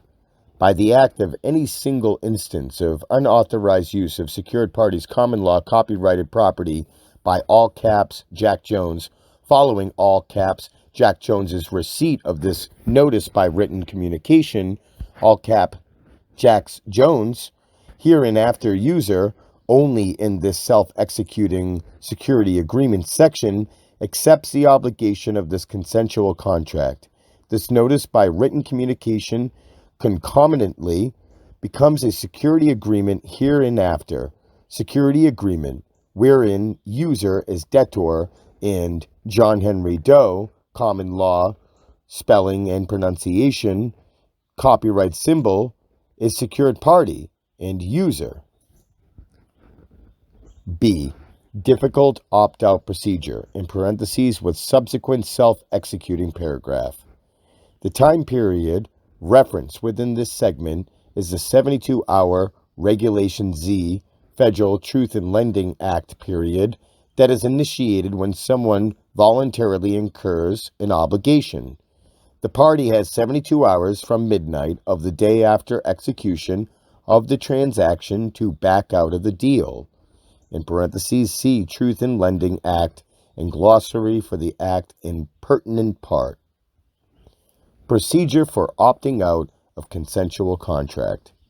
All caps, Jack Jones's unauthorized use, i.e., counterfeiting of secured parties' common law, trade name, / trademark, and copyright, consensually, contractually, binds all caps, Jack Jones, with secured party, as of all caps, Jack Jones's initial unauthorized use of secured parties' private property, in respective fair compensation due secured party for use of secured party's private property. All caps Jack Jones can opt out and withdraw from all cap Jack Jones's consensual contract with secured party and retain no obligation associated therewith only by all caps Jack Jones's delivery at the here and above designated mailing location for secured party no later than 12:01 a.m. of the fifth day of the following, all caps Jack Jones's receipt of this notice by written communication of any and all original instruments, documents, and records in any form of recorded media whatsoever, as well as any and all copies of all such originals in any form of recorded media whatsoever, containing both the signature of all caps Jack Jones and any counterfeit version of either of one secured party's private, common law, copyrighted trade name / trademark, i.e., all capital letters, John Henry Doe, copyright symbol, and 2, secured party's private autograph common law copyrighted property, i.e., common law English grammatical spelling and pronunciation, John Henry Doe, copyright symbol. Self-executing security agreement. Absent all capital letters Jack Jones's surrender of all original instruments, documents, and records in any form of recorded media, as well as all copies of any such original, containing both all capital letters Jack Jones's signature and any version of any of secured parties' common law copyrighted property, as set forth above under procedure for opting out of consensual contract. All capital letters Jack Jones's hereinafter user only in this self-executing security agreement section accepts the obligation of this consensual contract at 12:01 a.m. of the fifth day following user's receipt of this notice by written communication. This notice by written communication concomitantly becomes a security agreement hereinafter, security agreement, wherein user is debtor, and common law, English, spelling and pronunciation, John Henry Doe, copyright symbol, is secured party, end user. B. Validation of debt package, respondent's private, international, administrative remedy demand. Presentments demanding payment are the most common because the current financial system is expressly designed to generate defaults, foreclosures, and bankruptcies. Civilization is on a conveyor belt to hell, courtesy of the instigator owners of the duplicitous banking system of America and Earth. Using government agents called attorneys at law, people are sitting ducks against the might of the state as concentrated in the judge-attorney brotherhood. There are a few Achilles' heels, however, and respondents' private international administrative remedy demand, hereinafter administrative remedy demand, exploits one of them. 1. Loans of credit. Credit lenders flourish only because of interest payments. The borrower is always the source of the principal amount of any alleged loan by virtue of his promise to pay, in parentheses, promissory note, credit application, which generates a negotiable instrument, i.e., money, per UCC 3-104, which the credit lender then converts into another form, in parentheses, bank draft, cashier's check, in accordance with Federal Reserve lending policies, and reissues, calling it the loan. This is strictly an accounting procedure. The bank loans nothing of substance. Indeed, is forbidden to loan the bank's assets by banking regulations. This can all be verified with any CPA. Credit lenders do not profit from the principal loan amount, only the interest. This is why on many loans and in all mortgage contracts, the borrower makes payment on interest charges only for the first many years. This is all gravy for credit lenders. The principal amount never comes into play for the financial institution because that sum is always the property of the borrower and remains so till the end of the cycle, whether the so-called loan is ever paid off or not. Loans that end in default are simply charged off, i.e., discharged by bookkeeping entry, with no loss incurred by the bank, which is the precise reason that the techniques delineated in this section are effective in nullifying loans of credit from banks. The bank has no valid risk in the loan transaction, and therefore no valid claim. Banks, mortgage companies, and credit card companies lend only credit, from the Latin credere, believe, trust. Credit lenders believe in you and trust that you will make all interest payments as you have been rightfully suckered into. The entire American financial system, engineered and developed into its current state over the last 2,000 plus years by the chosen masters, is an exercise in deceit and treachery of incomprehensible magnitude, predicated on the willful and wanton wholesale destruction of the life of one and all, and the peace and dignity of mankind based on the worship of money, in parentheses, wealth, mammon, and a psychotic impulse to subjugate and dominate the existence of all others. 2. Fair Debt Collection Practices Act. Per this act, as codified at 15 U.S.C. Statute 1692, E.T.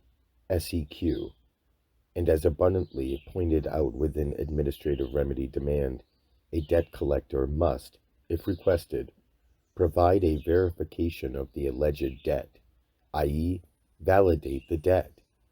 Per the Fair Debt Collection Practices Act, capital FDCPA, the debt collector is mandated to cease all collection activity until verification is provided. A. Verification/validation. Verification is defined as confirmation of correctness, truth, or authenticity by affidavit, oath, or deposition. Affidavit of truth of matter stated and objective verification is to assure good faith in averments or statements of party. Black's Law Dictionary, 6th edition, 1990. What this means is the debt collector must swear true, correct, and complete in parentheses equivalent of the truth, the whole truth, and nothing but the truth, i.e. testimony, that verifies exchange of valuable consideration that allows him to demand repayment. As cited above, banks do not loan substance, only credit, in parentheses air. No bank attorney and no banker can verify a loan of substance. Hence, they are foreclosed from issuing an affidavit of any relevance. The system is fraudulent by nature. It cannot be made legitimate by a false affidavit. The truth is, the only one who can validate a debt is the borrower. This is why the IRS prosecutes for failure to file an income tax return. A sworn Form 1040 is a validation of the debt. IRS is a debt collection agency. IRS cannot verify/validate any debt unless IRS has a sworn statement from the taxpayer validating the debt. 3. Other avenues of attack. As well as the impossibility of providing a bona fide verification of the debt collectors are hit with other constraints besides capital letters FDCPA: A. Privacy Act of 1974 as lawfully amended, 12 U.S.C. Statute 3401. B. Right to Financial Privacy Act of 1978 as lawfully amended, 5 U.S.C. Statute 552A, and C. Third Party Summons Act, Special Procedures, 26 U.S.C. Statute 7609. 4. Lineup of component documents within the administrative remedy demand. The package is a combination of documents of many avenues of attack, any one of which is sufficient to stop the entire proceeding. A. Internal. Notice by written communication / security agreement. Same notice written by communication used with demands for acceptance, except that 1. It is specially enclosed in its own box within the administrative remedy demand, and therefore legally separate from the main document. And 2. Secured party is the author, not the debtor trade name. As with the other documents, recipient incurs a $500,000 unauthorized use fee for each and every subsequent use of the name after having been noticed, in parentheses, enough encouragement to cease all further communication in itself. And 3. The Privacy Act notice further restricts options for the debt collector. B. Notice of tender of payment gives official notice that payment has been tendered. See D. 2. Immediately below for customizing certain data. C. Sworn offer of performance tells debt collector that if debt collector can prove that the debt exists, i.e., verify / validate the debt collector may retain the accompanying payment submitted in the form of a certified promissory note, in parentheses, fortified negotiable instrument per UCC 3-104. C. 4. D. 2. Immediately below for customizing certain data within this document. D. Certified promissory note fulfills the legal definition of a negotiable instrument per UCC 3-104 and discharges any alleged debt. If said alleged debt is verified / validated in parentheses, which it is not, this is merely a promise to pay and not a sight draft, forged document, bogus instrument, etc. 1. If possible, use certificate paper to print up the note. And 2. Find debt collector's internal data appearing on the presentment and plug these data into the note.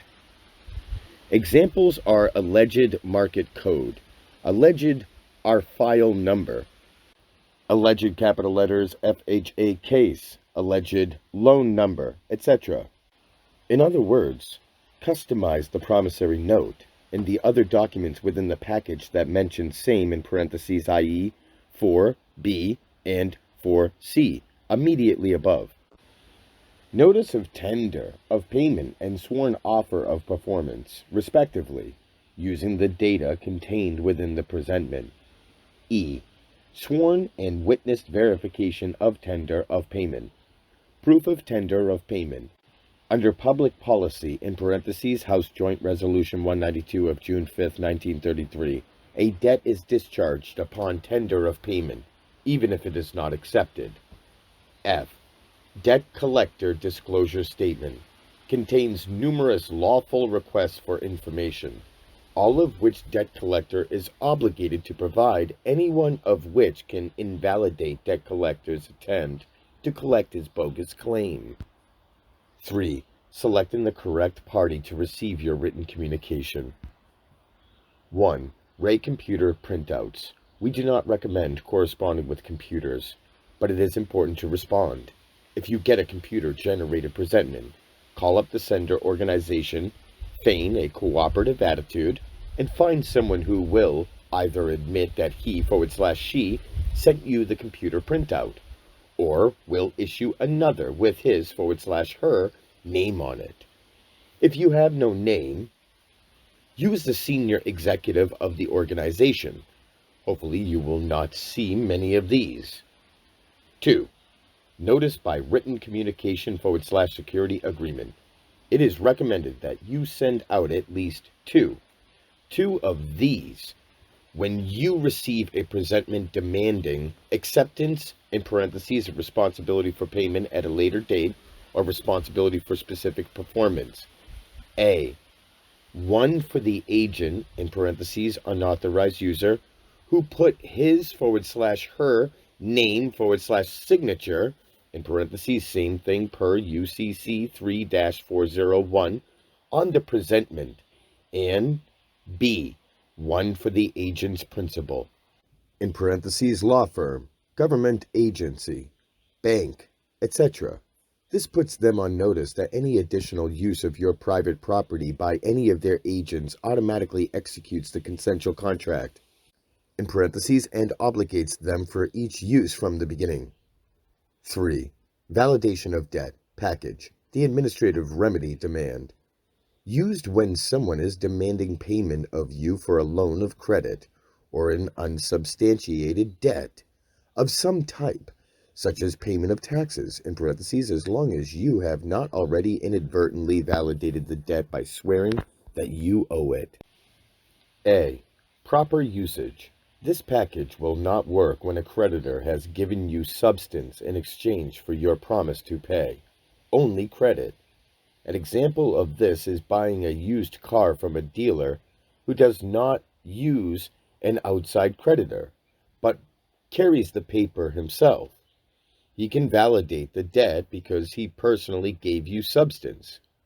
If the same dealer were to obtain financing for you from a credit lender, and the credit lender attempted strict foreclosure, it would eventually lose because the lender incurred no risk of loss in the transaction, only the loss of anticipated gain, in parentheses, invalid claim. 1. Important to note on auto loans.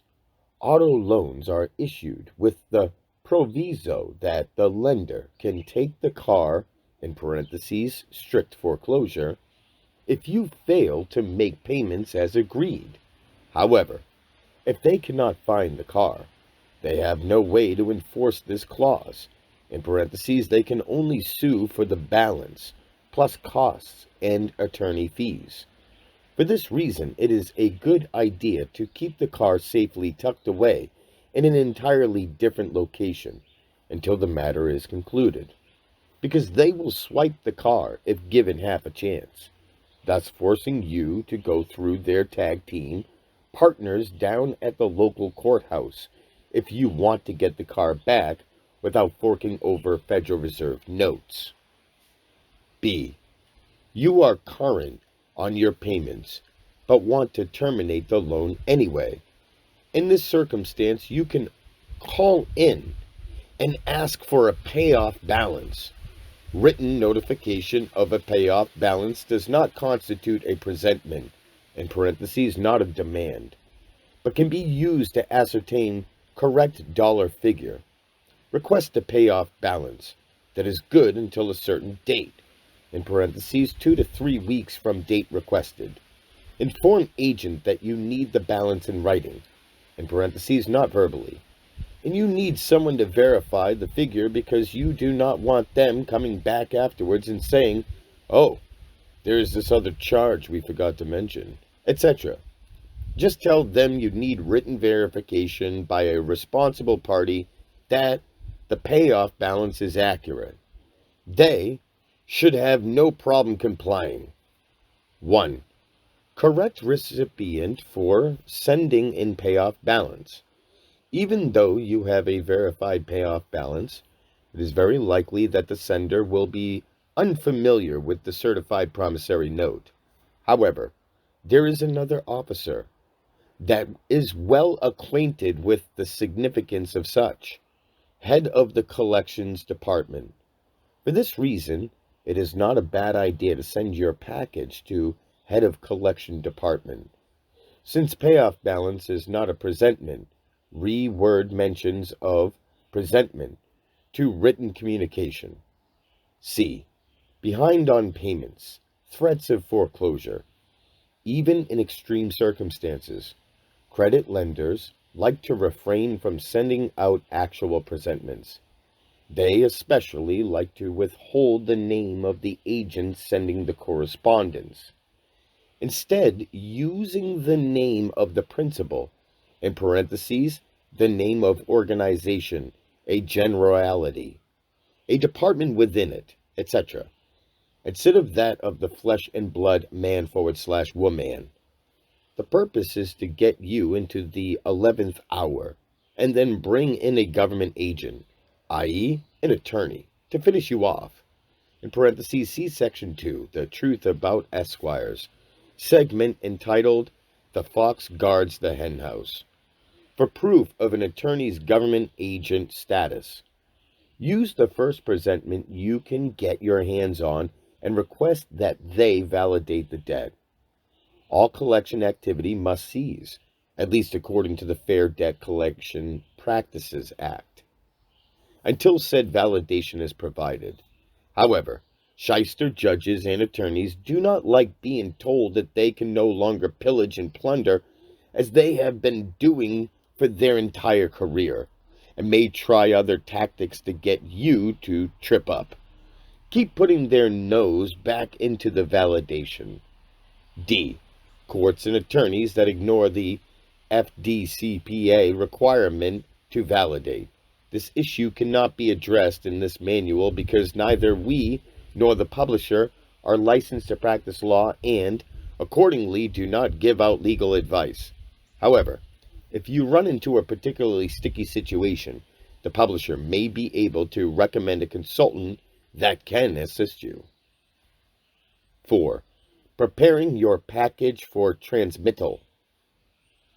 A. Copyright notations. Please always consult sample filings for proper display of copyright notations for both true name copyright symbol and trade name copyright symbol. Each time either name appears within your documents, it should be qualified within one of the following. 1. Superscripted copyright symbol. Symbol, i.e., the superscripted copyright symbol is touching the last letter of the surname for both true name, superscripted copyright symbol, and trade name, superscripted copyright symbol. If a name does not have the superscripted copyright symbol attached, it should be in quotation marks.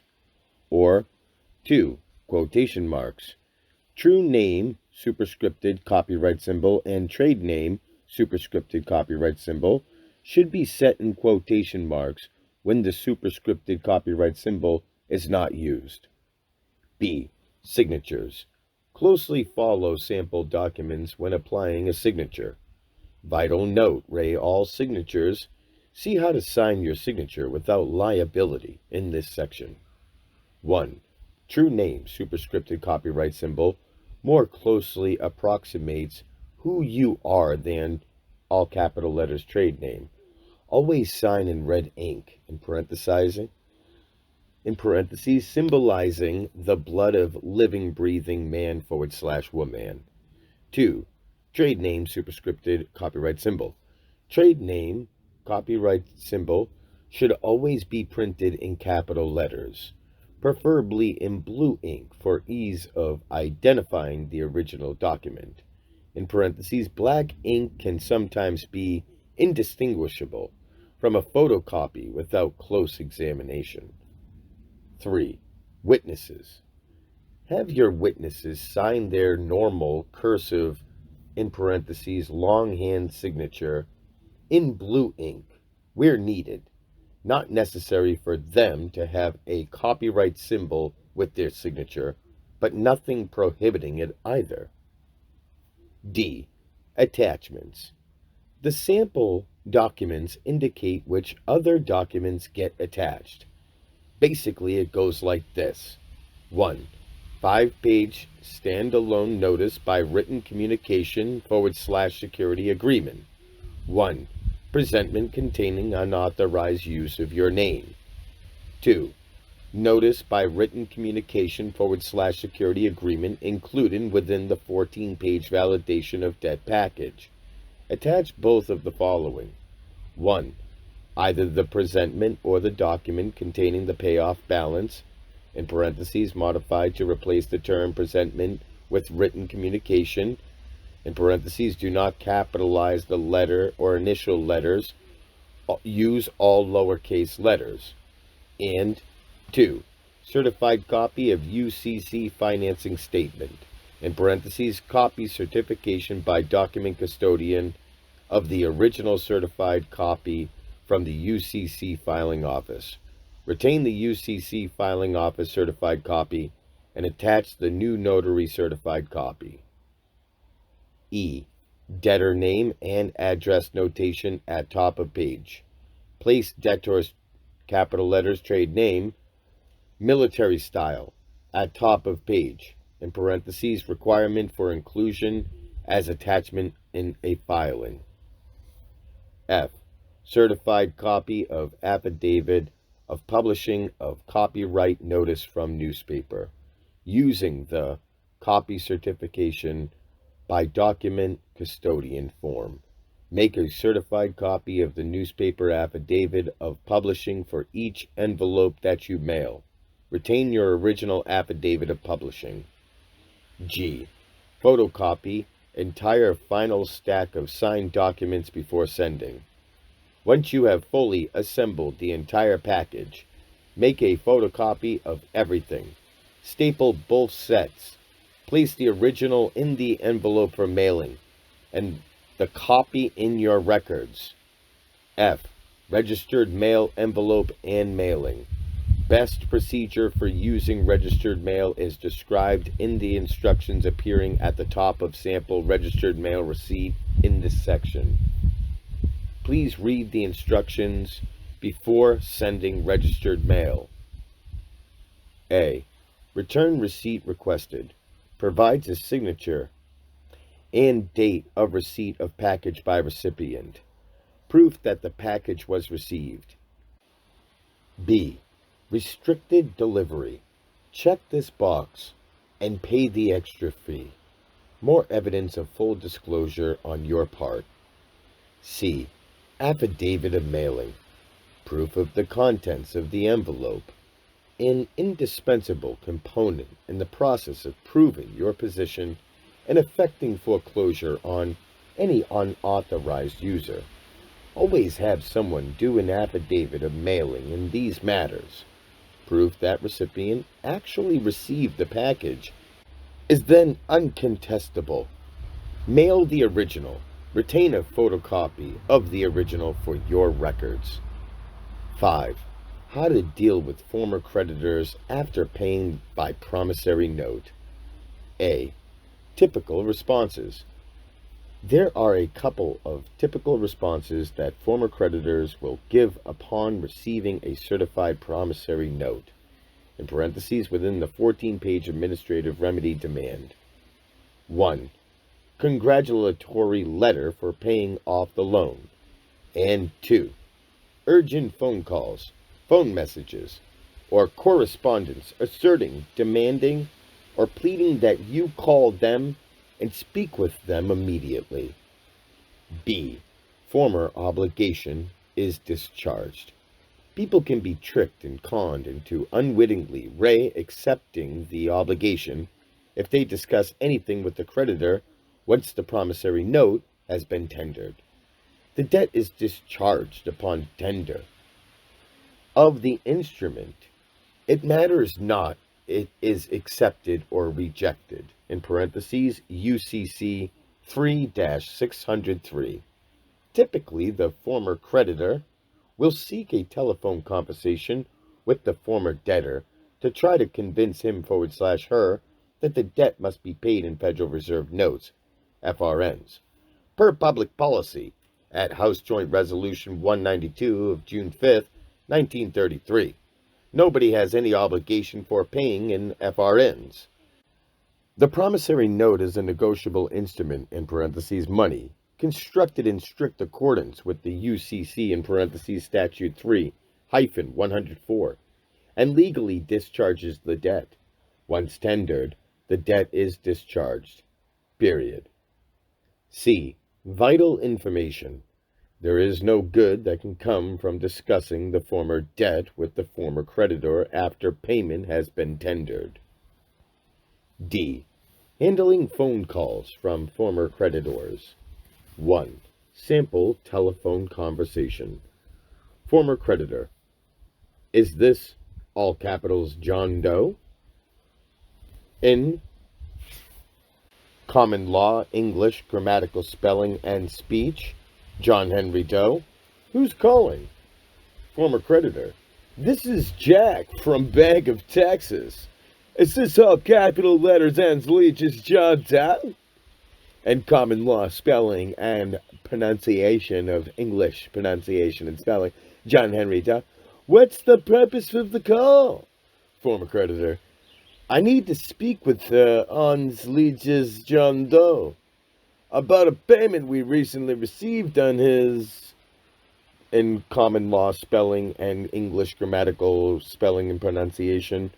I don't do business over the phone, Jack. If you could put your questions in writing and send me a letter, I would be happy to take a look at it. Former creditor. Just want to go over a couple of things. Common law spelling and English grammatical, John Henry Doe. Like I said, I don't do business over the phone. If you will kindly put your questions in writing, I will have a look at them. Former creditor.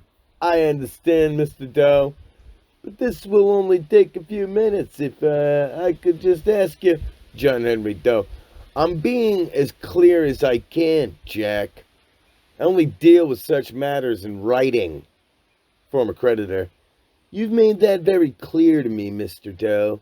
But the thing is your last payment on the common law, John Henry Doe. What is your sermon name, Mr. Jack? Former creditor. I don't give out my last name, John Henry Joe. Well, sorry, Jack, but if you're not willing to tell me who you are, I'm not willing to continue this conversation. I'm hanging up now, Jack. Former creditor. Wait, Mr. Doe, why do you need my last name? John Henry Doe. Goodbye, Jack. Former creditor. Wait. Okay, my last name is Jones. John Henry. Home address? Former creditor. Home address? Why do you need my home address? John Henry Doe. I need to know where to send the bill. Former creditor. What bill? John Henry Doe. The bill for the use of my property. Former creditor. What are you talking about? John Henry Doe. I need your address so I can send you a bill for the use of my property. Former creditor. Whatever are you referring to, Mr. Doe? John Henry Doe. The name you have been using in this conversation to address me is private, copyrighted property. So far in this conversation, you have used my property 7 different times without my authorization. I need to bill you for the use of my copyrighted property. I prefer sending the bill to your home, rather than at the bank. Home address, please? Former creditor. You've got to be kidding. John Henry Doe. I'm not kidding, Jack. If you're not willing to provide your home address, this conversation is over. Former creditor. You'll be hearing from us, Mr. Doe. Click. 2. Your objective.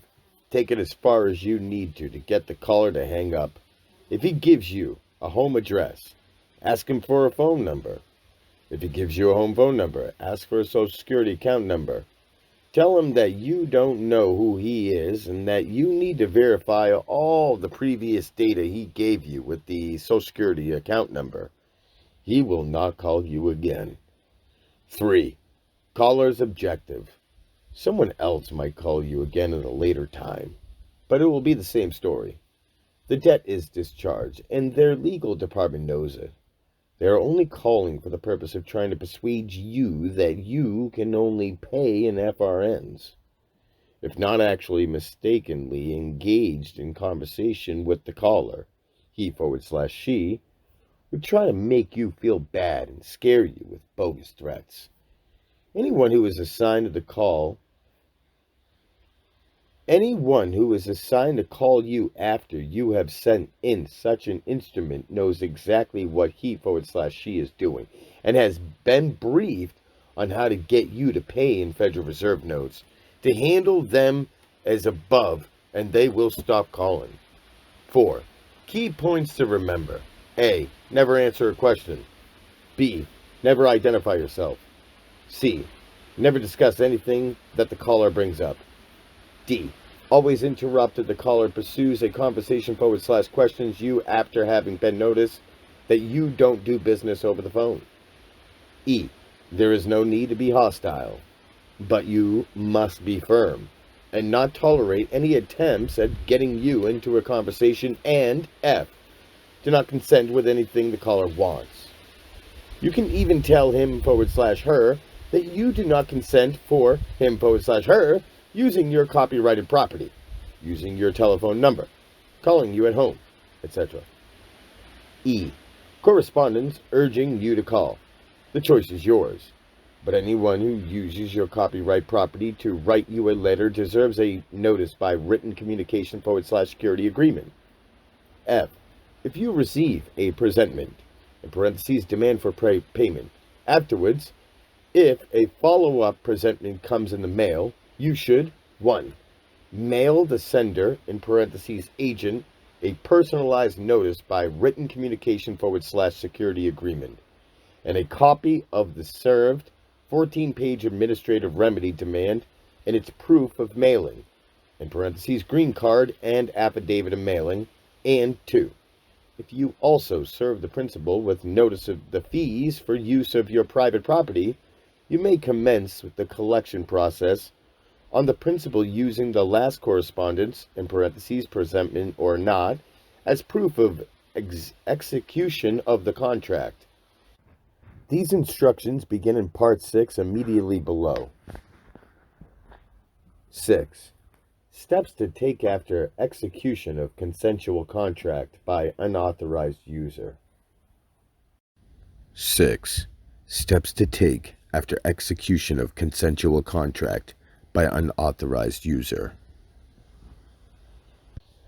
A. Methods of execution. It is vital that you recognize the moment the presentor/debt collector executes the consensual contract and incurs the obligation. For this reason, you need to be familiar with the everyday language in the notice by written communication that spells out the non-judicial terms of the contract for use of your common law copyrighted property. A presentor/debt collector can voluntarily enter the consensual contract in either of the following ways. 1.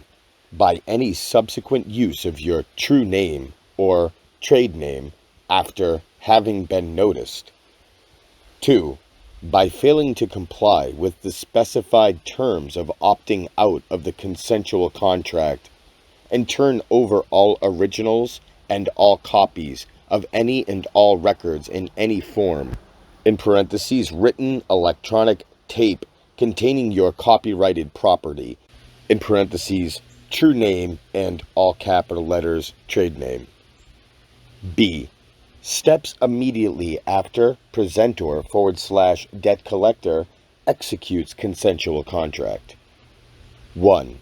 File a UCC financing statement. A. Timing.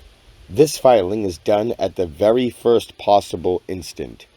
Determine presentors/debt collector's location in accordance with UCC 9-307. In parentheses, different criteria for individuals and corporations, and listing your true name as secured party and presentors/debt collectors, all capital letters, trade name as debtor. Immediately file a financing statement at 1.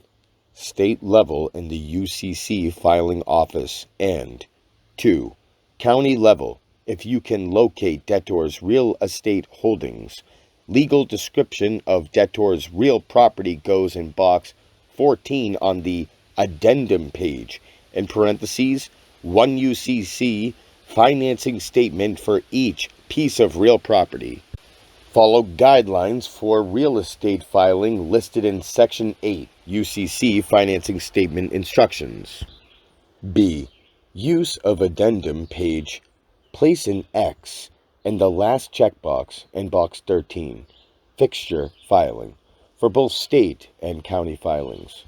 If you are filing at the county as a real estate filing, place the legal description of the property in box 14, in parentheses, not a transmitting utility filing, so do not mark this checkbox under box 18.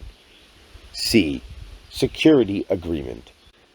The security agreement that you will reference within the text of the collateral description in box 4 is whichever one you use to notice the presentor/debt collector, i.e., 1. The 5-page standalone notice by written communication/security agreement, or 2. The notice by written communication/security agreement that is included within the comprehensive 14-page validation of debt administrative remedy demand. D. Collateral description. No matter which notice by written communication/security agreement you used, in both cases the collateral description in box 4 is the same.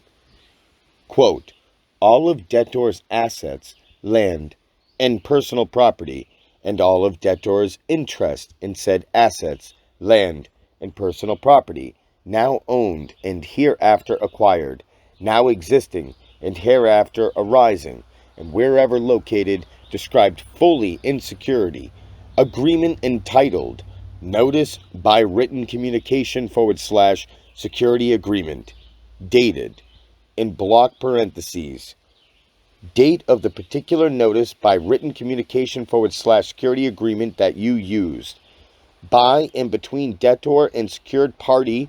Inquiring parties may consult directly with debtor for ascertaining in detail the financial relationship and contractual obligations associated with this commercial transaction, identified in security agreement referenced above. Secured party accepts debtor's signature in accord with UCC Statute 1-201 39 3-401. E. Transmitting your filing. Get your UCC financing statement filed the fastest way possible in both the UCC filing office and the Office of the Secretary of State, and at the county clerk's /recorder's office if you are also doing a real estate filing. 2. Invoice. Verified statement of account. Immediately upon presentor's /debt collector's execution of the consensual contract, draw up an invoice to bill the new debtor for the unauthorized use of your property. This is a dollar figure calculated by multiplying the total number of uses of true name and capital letters trade name, both before and after the debtor was noticed, by $500,000. Debtor had the chance to opt out of the deal and walk away, but chose to go forward and challenge your right of ownership of your own property. Once he executes the contract, all previous unauthorized uses of the property come forward and are billable, and debtor is accountable for each one. When you plug in your particulars for those of common law English, spelling and pronunciation, John Henry Doe's, and the sample invoice, be sure you, A. precisely identify the documents and the number of uses of your property in each. B. Make an exact accounting of unauthorized use of the property, leaving no margin for error. And C. Make certain that you can back up with the verifiable, bona fide, documentary evidence everything that you swear to regarding unauthorized use of the property, i.e., the only way you can foul up is if you cannot prove the veracity of the invoice, which is a notarized affidavit, the most powerful private /legal /commercial instrument in the world. You cannot afford to make a false attestation, nor bear false witness, in parentheses perjury, so be sure you can legally prove what is stated in your affidavit. After doing your accounting, place the documentary evidence used to tally the number of unauthorized uses in a safe place in your records. D. Give your debtor 10 days to tender payment in full. There is no rush on this. The days will fly by. E. Notarize your new invoice, verified statement of account. 3. Sending the invoice. After notarizing, make a photocopy of the original invoice, as well as any page attached by the notary. Debtor gets only a photocopy of the original notarized invoice. You keep the complete original and file it in a safe place in your records. Send photocopy of invoice by registered mail, complete with affidavit of mailing, as described in instructions given above in paragraph 6. E. Registered mail envelope and mailing. B. Defaults. Be sure you understand the default provisions of the notice by written communication /security agreement. Defaults are inevitable, and debtor will be in default 10 days after invoice is sent, not 10 days after debtor receives it, per UCC. It is debtor's responsibility to monitor receipt of mail and make sure all financial obligations are met. Before 10-day period expires, contact the publisher and tell him you are ready to initiate foreclosure proceedings, described below in paragraph C. C. Non-judicial strict foreclosure and collection. This is an extremely serious undertaking. However simple the final execution may end up being, and must be approached with the utmost respect for procedure. This is the step that reverses the statist, totalitarian, communistic property confiscation machinery developed and institutionalized by the legal masters of the world over the last 2,000 plus years, and they are not pleased with our progress.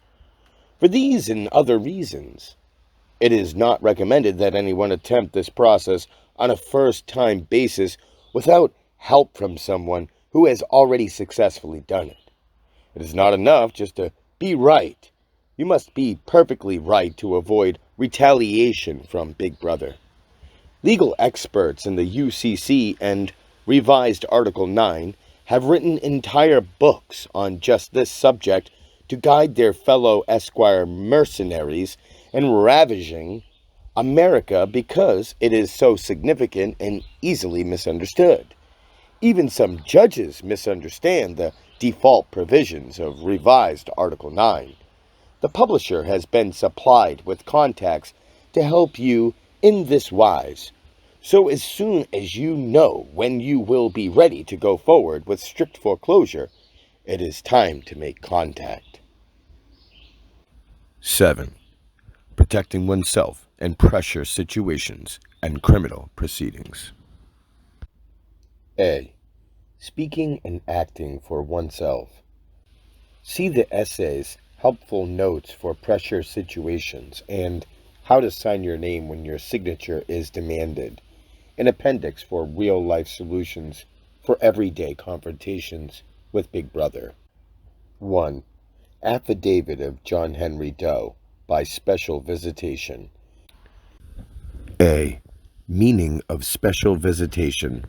This affidavit does not constitute appearance, rather visitation. Based on the nature of the relationship between the sovereign constituency of which you are a member and can claim such standing, and the slave artificial person corporation known as government. These words are defined as follows. Special, relating to or designating a species, kind, or sort, designated for a particular purpose, confined to a particular purpose, object, person, or class. The general of opposite. Black's Law, 1st edition. Visitation, inspection, superintendence, direction, regulation, as applied to corporations means, in law, the act of a superior or superintending officer who visits a corporation to examine into its manner of conducting business and to enforce an observance of its laws and regulations. B. Purpose. Used to obtain a common law judgment of non-prosecutor, also called non-pros. Non-prosecutor, in parentheses, non-persecutor, or pro. In bracket parentheses, Latin, he does not prosecute. The judgment rendered against a plaintiff who has not pursued the case, often shortened to non-pros. Black's Law, 7th edition. C. Description. Places parties on notice of who you are, that you never granted permission for using, nor authorized use of, your property, in parentheses, true name, superscripted copyright symbol, and all capital letters and legis trade name superscripted copyright symbol. Requires response in like kind, in parentheses, affidavit, and that response be sent via a notary public for your designation, in parentheses explained below. Both agent and principal are included.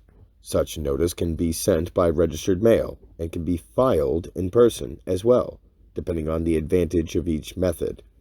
Generally, agents are served by registered mail, principals in person. Some principals will prefer that the document be presented in a different format.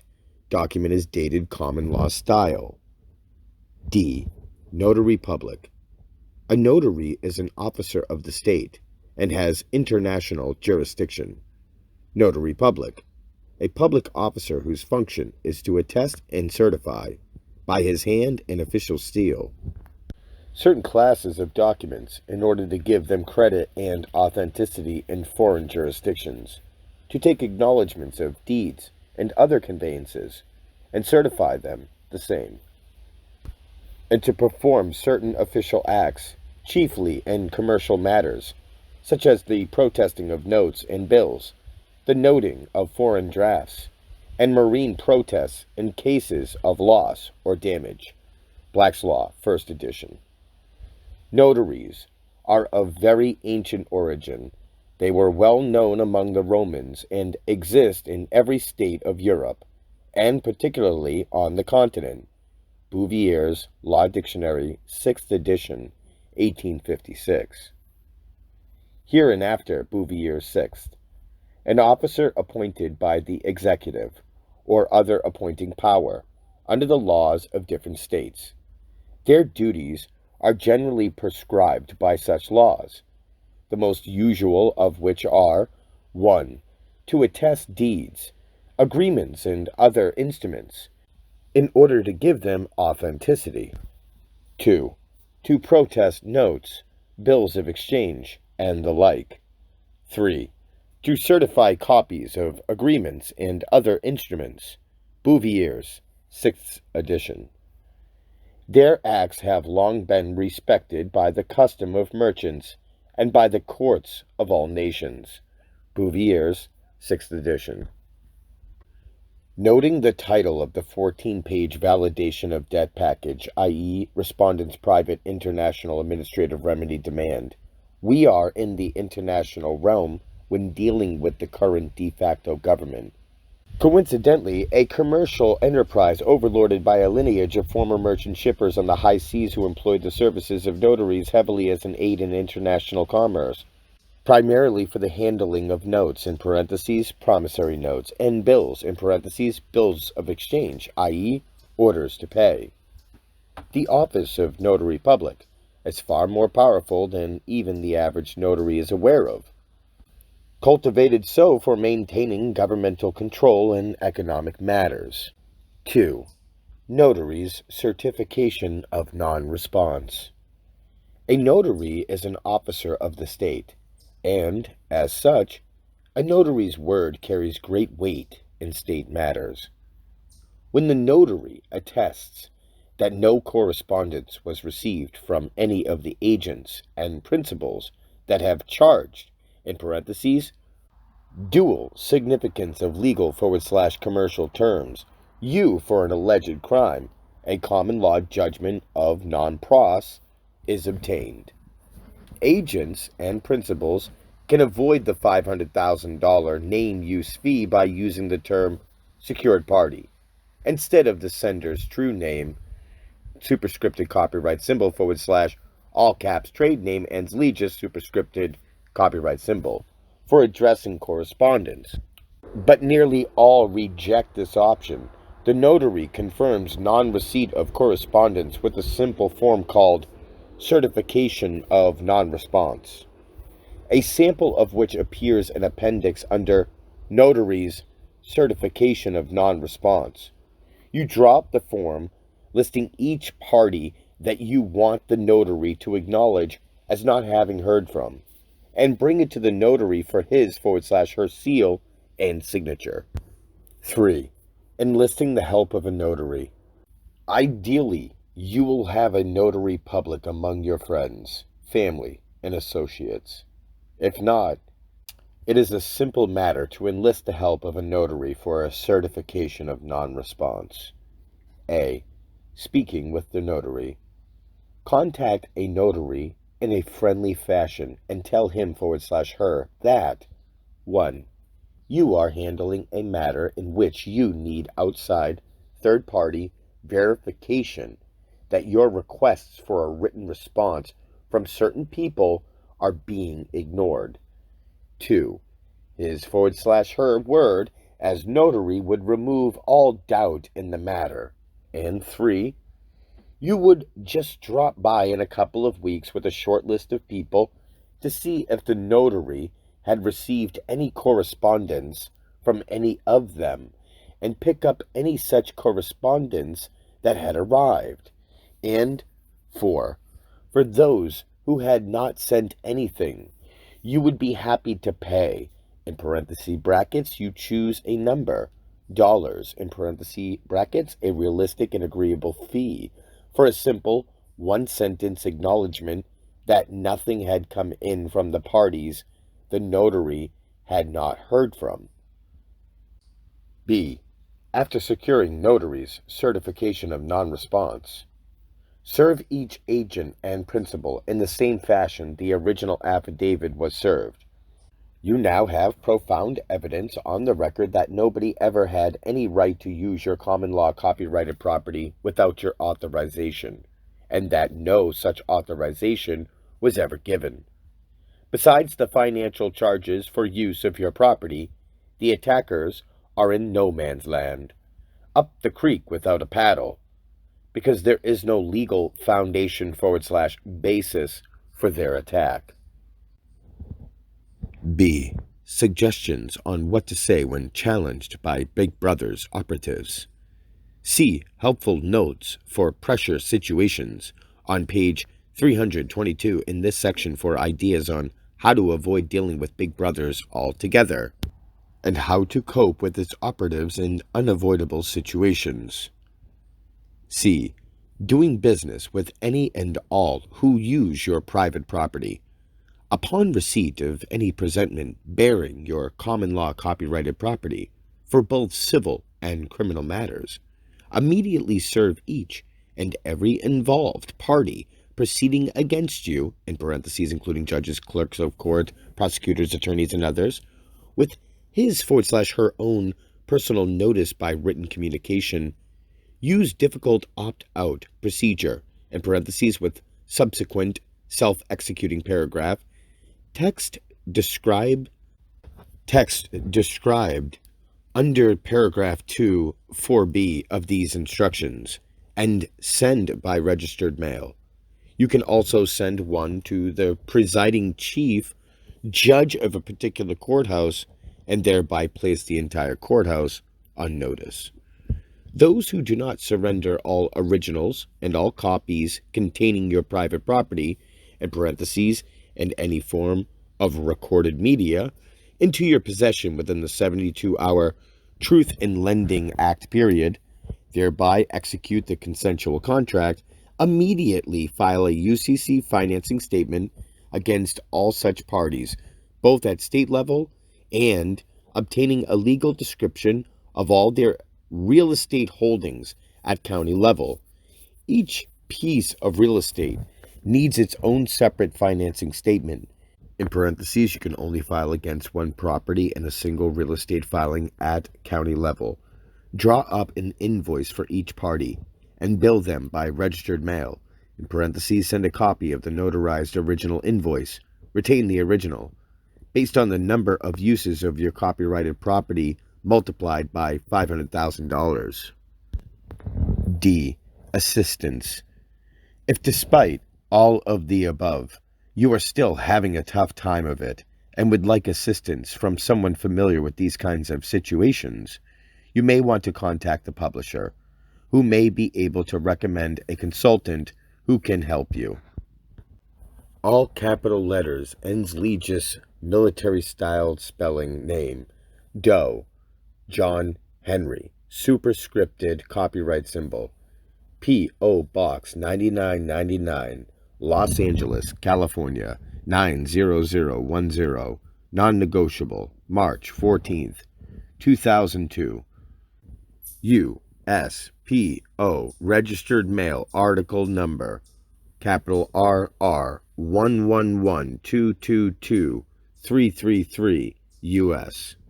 In care of Post Office Box 9999, Los Angeles 90010, California Republic. In common law, English grammatical spelling and pronunciation, John Henry Doe, superscripted copyright symbol. Lawrence D. Mitchell, Mitchell and Green, LLP, 9500 Wilshire Boulevard, Beverly Hills, California, 90212. Notice by written communication / security agreement. This notice by written communication / security agreement, hereinafter, notice by written communication, is sent for the purpose of clearing up a misunderstanding on the part of the common law English grammatical spelling and pronunciation appellation John Henry Doe, superscripted copyright symbol, hereinafter secured party, Considering the seriousness of this matter, secured party has determined that it is vital that all communication by and between secured party and Lawrence D. Mitchell be in written form so that a proper record is maintained for secured party's remedy should such need ever arise. In event Lawrence D. Mitchell determines that legal advice is necessary, Lawrence D. Mitchell may hire a professional qualified in providing such advice. Lawrence D. Mitchell may correspond with secured party only by designating addressee on any envelope, package, and the like, intended for secured party as secured party. Lawrence D. Mitchell's use of any other addressee designation on any correspondence intended for secured party is not authorized and accelerates Lawrence D. Mitchell's acceptance of the obligation of the herein below described consensual contract effective the date any such unauthorized correspondence is sent secured party by Lawrence D. Mitchell and in accordance with other terms set forth herein below under acceleration of acceptance of obligation of consensual contract.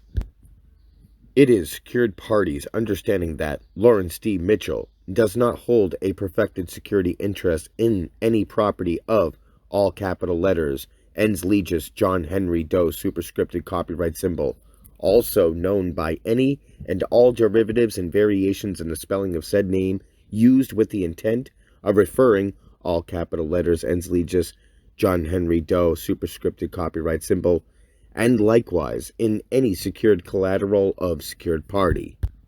In event Lawrence D. Mitchell claims a perfected security interest in any property of all capital letters ens legis John Henry Doe superscripted copyright symbol, i.e., in any secured collateral of secured party, Lawrence D. Mitchell must provide secured party with proof of superiority of any such perfected security interest of Lawrence D. Mitchell's over that of secured parties within 72 hours of midnight the day following Lawrence D. Mitchell's receipt of this notice by written communication.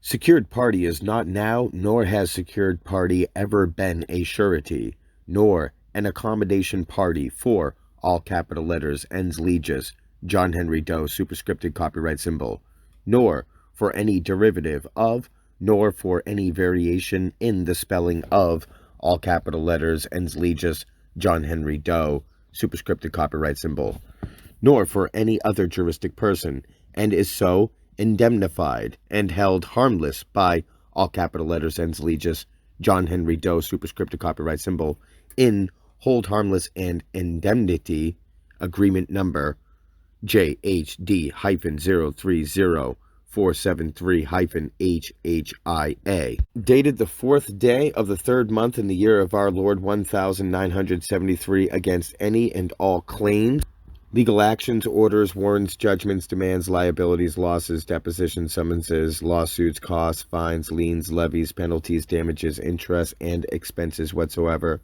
both absolute and contingent, as are due and as might become due, now existing and as might hereafter arise, and as might be suffered by, imposed on, and incurred by all capital letters ens legis John Henry Doe superscripted copyright symbol for any and every reason, purpose, and cause whatsoever. Unauthorized use strictly prohibited. All rights reserved. Ray, common law, copyright of trade name / trademark, all capital letters ens legis John Henry Doe superscripted copyright symbol, as well as any and all derivatives and variations in the spelling of said trade name / trademark, not excluding common law, English spelling and pronunciation John Henry Doe, common law copyright, superscripted copyright symbol, 1973, by common law appellation John Henry Doe superscripted copyright symbol, said trade name / trademark, all capital letters ens legis John Henry Doe superscripted copyright symbol, may neither be displayed nor used, nor reproduced in whole, nor in part, nor in any manner whatsoever, without the prior, express, written consent and acknowledgment of secured party, as signified by secured party's signature in red ink. This notice by written communication provides Lawrence D. Mitchell with notice that all capital letters ends legis John Henry Doe is a common law trade name / trademark and common law copyright of English common law spelling and pronunciation John Henry Doe superscripted copyright symbol, i.e., secured party, that any unauthorized use of all capital letters ends legis John Henry Doe superscripted copyright symbol by Lawrence D. Mitchell constitutes counterfeiting and common law trade name / trademark copyright infringement. That secured party neither grants nor implies nor otherwise gives consent for any unauthorized use of all capital letters ends legis name John Henry Doe superscripted copyright symbol, and that any and all such unauthorized use is strictly prohibited. All capital letters ends legis military style spelling Doe John Henry superscripted copyright symbol, P.O. Box 9999, Los Angeles, California 90010. Acceleration of acceptance of obligation of consensual contract. With the intent of being contractually bound, any juristic person, including but not limited by all capital letters Lawrence D. Mitchell and all capital letters Mitchell and Green LLP, consents and agrees by this notice by written communication that said juristic person shall neither display nor reproduce nor otherwise use in any manner the common law trade name / trademark all capital letters ends legis John Henry Doe superscripted copyright symbol, not excluding common law pronunciation and spelling John Henry Doe, without the prior express written consent and acknowledgement of secured party as signified by secured party's signature in red ink, and that any such additional instance of unauthorized use of secured party's common law copyrighted trade name / trademark by all capital letters Lawrence D. Mitchell following all capital letters Lawrence D. Mitchell's receipt of this notice by written communication accelerates all capital letters Lawrence D. Mitchell's acceptance of the obligation of the herein described consensual contract, as well as the unconditional promise of payment in full of said obligation effective the date of the first instance of additional unauthorized use following all capital letters Lawrence D. Mitchell's receipt of this notice by written communication, in strict accordance with terms set forth below in paragraphs 1 through 9 under self-executing security agreement, wherein all capital letters Lawrence D. Mitchell is user. Procedure for opting out of consensual contract. All capital letters Lawrence D. Mitchell's unauthorized use, i.e. counterfeiting of secured parties, common law trade name / trademark and copyright consensually contractually binds all capital letters Lawrence D. Mitchell with secured party, as of all capital letters Lawrence D. Mitchell's initial unauthorized use of secured party's common law trade name / trademark and copyright in respect of fair compensation due secured party for use of secured party's private property. All capital letters Lawrence D. Mitchell can opt out and withdraw from all capital letters Lawrence D. Mitchell's consensual contract with secured party and retain no obligation associated therewith only by immediate cessation of any and all further unauthorized use of secured party's common law copyrighted property. Self-executing security agreement. By the act of any single instance of unauthorized use of secured party's common law copyrighted property by all capital letters Lawrence D. Mitchell following all capital letters Lawrence D. Mitchell's receipt of this notice by written communication, all capital letters Lawrence D. Mitchell hereinafter user only in this self-executing security agreement section accepts the obligation of this consensual contract. This notice by written communication concomitantly becomes a security agreement. Hereinafter, security agreement wherein user is debtor and common law English spelling and pronunciation John Henry Doe superscripted copyright symbol is secured party and user. 1. Grants secured party a security interest in all of user's property and interest in property in the sum certain amount of $500,000 per each occurrence of use of common law copyrighted trade name / trademark, all capital letters ends legis John Henry Doe superscripted copyright symbol, as well as for each and every use of any and all derivatives of and variations in the spelling of, all capital letters, John Henry Doe superscripted copyright symbol, not excluding common law, English spelling and pronunciation, John Henry Doe, plus all reasonable costs associated with enforcing said security interest in collecting the indebtedness, plus triple damages, i.e., plus total damages calculated in United States dollars and multiplied by a factor of 3, in parentheses, i.e., damages in United States dollars times 3. 2. Authenticates the security agreement wherein user is debtor and common law, English spelling and pronunciation, John Henry Doe, superscripted copyright symbol, is secured party, and wherein user pledges all of user's property, i.e., all motor vehicles, aircraft, vessels, ships, trademarks, copyrights, patents, consumer goods, firearms, farm products, inventory, equipment, money, investment property, commercial tort claims, letters of credit, letter of credit rights, chattel paper, electronic chattel paper, tangible chattel paper, certificated securities, uncertificated securities, promissory notes, payment intangibles, software, healthcare insurance receivables, instruments, deposit accounts, documents, livestock, real estate and real property, including all buildings, structures, fixtures, and appurtenances situated thereon, as well as affixed thereto, fixtures, manufactured homes, timber, crops, and as extracted collateral, i.e., all oil, gas, and other minerals,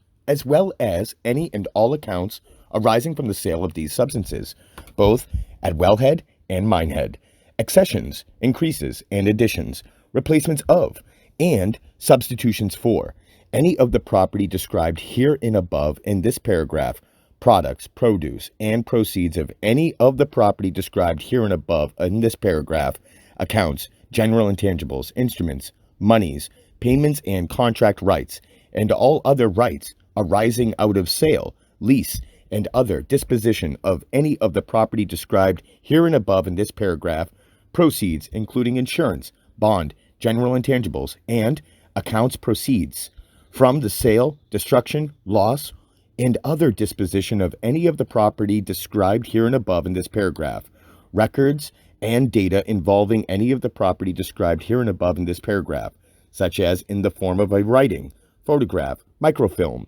microfiche, tape, electronic media, and the like, together with all of user's right, title, and interest in all computer software and hardware required for utilizing, creating, maintaining, and processing any such records and data in any electronic media, and all of users' interests in all such foregoing property in this paragraph, now owned and hereafter acquired, now existing and hereafter arising, and wherever located, as collateral for securing users' contractual obligation in favor of secured party for users' unauthorized use of secured parties' common law copyrighted property. All capital letters, military style spelling, ends legis, Doe, John Henry, superscripted copyright symbol, P.O. Box 9999, Los Angeles, California, 90010. 3. Consents and agrees with secured parties filing of a UCC filing statement in the UCC filing office, as well as in any county recorder's office wherein user is debtor and common law English spelling and pronunciation John Henry Doe superscripted copyright symbol is secured party. 4. Consents and agrees that said UCC financing statement described above in paragraph 3 is a continuing financing statement, and further consents and agrees with secured parties filing of any continuation statement necessary for maintaining secured parties' perfected security interests in all of users' property and interest in property pledged as collateral and security agreement described above in paragraph 2 until user's contractual obligation thereto incurred has been fully satisfied. 5. Consents and agrees with secured parties filing of any and all UCC financing statements as described herein above in paragraphs 3 and 4, and the filing of any security agreement as described herein above in paragraph 2, and the UCC filing office, as well as in any county recorder's office. 6. Consents and agrees that any and all such filings described in paragraphs 4 and 5 above are not and may not be considered bogus, and that user will not claim that any such filing is bogus. 7. Waives all defenses. 8. Appoint secured party as authorized representative for user, effective upon user's default. Ray, user's contractual obligations in favor of secured party as set forth below under payment terms and default terms. Granting secured party full authority and power for engaging in any and all actions on behalf of user, including, but not limited by, authentication of a record on behalf of user. As secured party, in secured party's sole discretion, deems appropriate, and, as regards any deposit account of any kind maintained with any bank in / under the name of user, and likewise any deposit account maintained with any bank in / under the social security account number of user, notwithstanding the absence of user's name as account holder on any such deposit account maintained with any bank in / under the social security account number of user, grant secured party full authority and power for originating instructions for said deposit account bank and directing the disposition of funds in said deposit account by acting as signatory on said deposit account without further consent of user and without liability. And user further consents and agrees that this appointment of secured party as authorized representative for user, effective upon user's default, is irrevocable and coupled with a security interest. 9. Consents and agrees with all of the following additional terms of this self-executing security agreement. A. Payment terms. In accordance with fees for unauthorized use of all capital letters ens legis, John Henry Doe, superscripted copyright symbol, as set forth above, user hereby consents and agrees that user shall pay secured party all unauthorized use fees in full within 10 days of date secured party's invoice. Hereinafter, invoice itemized said fees is sent user. B. Default terms. In event of non-payment in full of all unauthorized use fees by user within 10 days of date invoices sent, user shall be deemed in default and 1. All of user's property and interest in property pledged as collateral by user as set forth in above in a paragraph 2 immediately becomes, i.e. is, property of secured party. 2. Secured party is appointed user's authority representative as set forth above in paragraph 8. And 3. User consents and agrees that secured party may take possession of, as well as otherwise dispose of in any manner that secured party, in secured party's sole discretion, deems appropriate, including, but not limited by, sale at auction, at any time following user's default, and without further notice, any and all of user's former property and interest in property formerly pledged as collateral by user, as described above in paragraph 2, now property of secured party, in respect of this self-executing security agreement, that secured party, again in secured party's sole discretion, deems appropriate. C. Terms for curing default.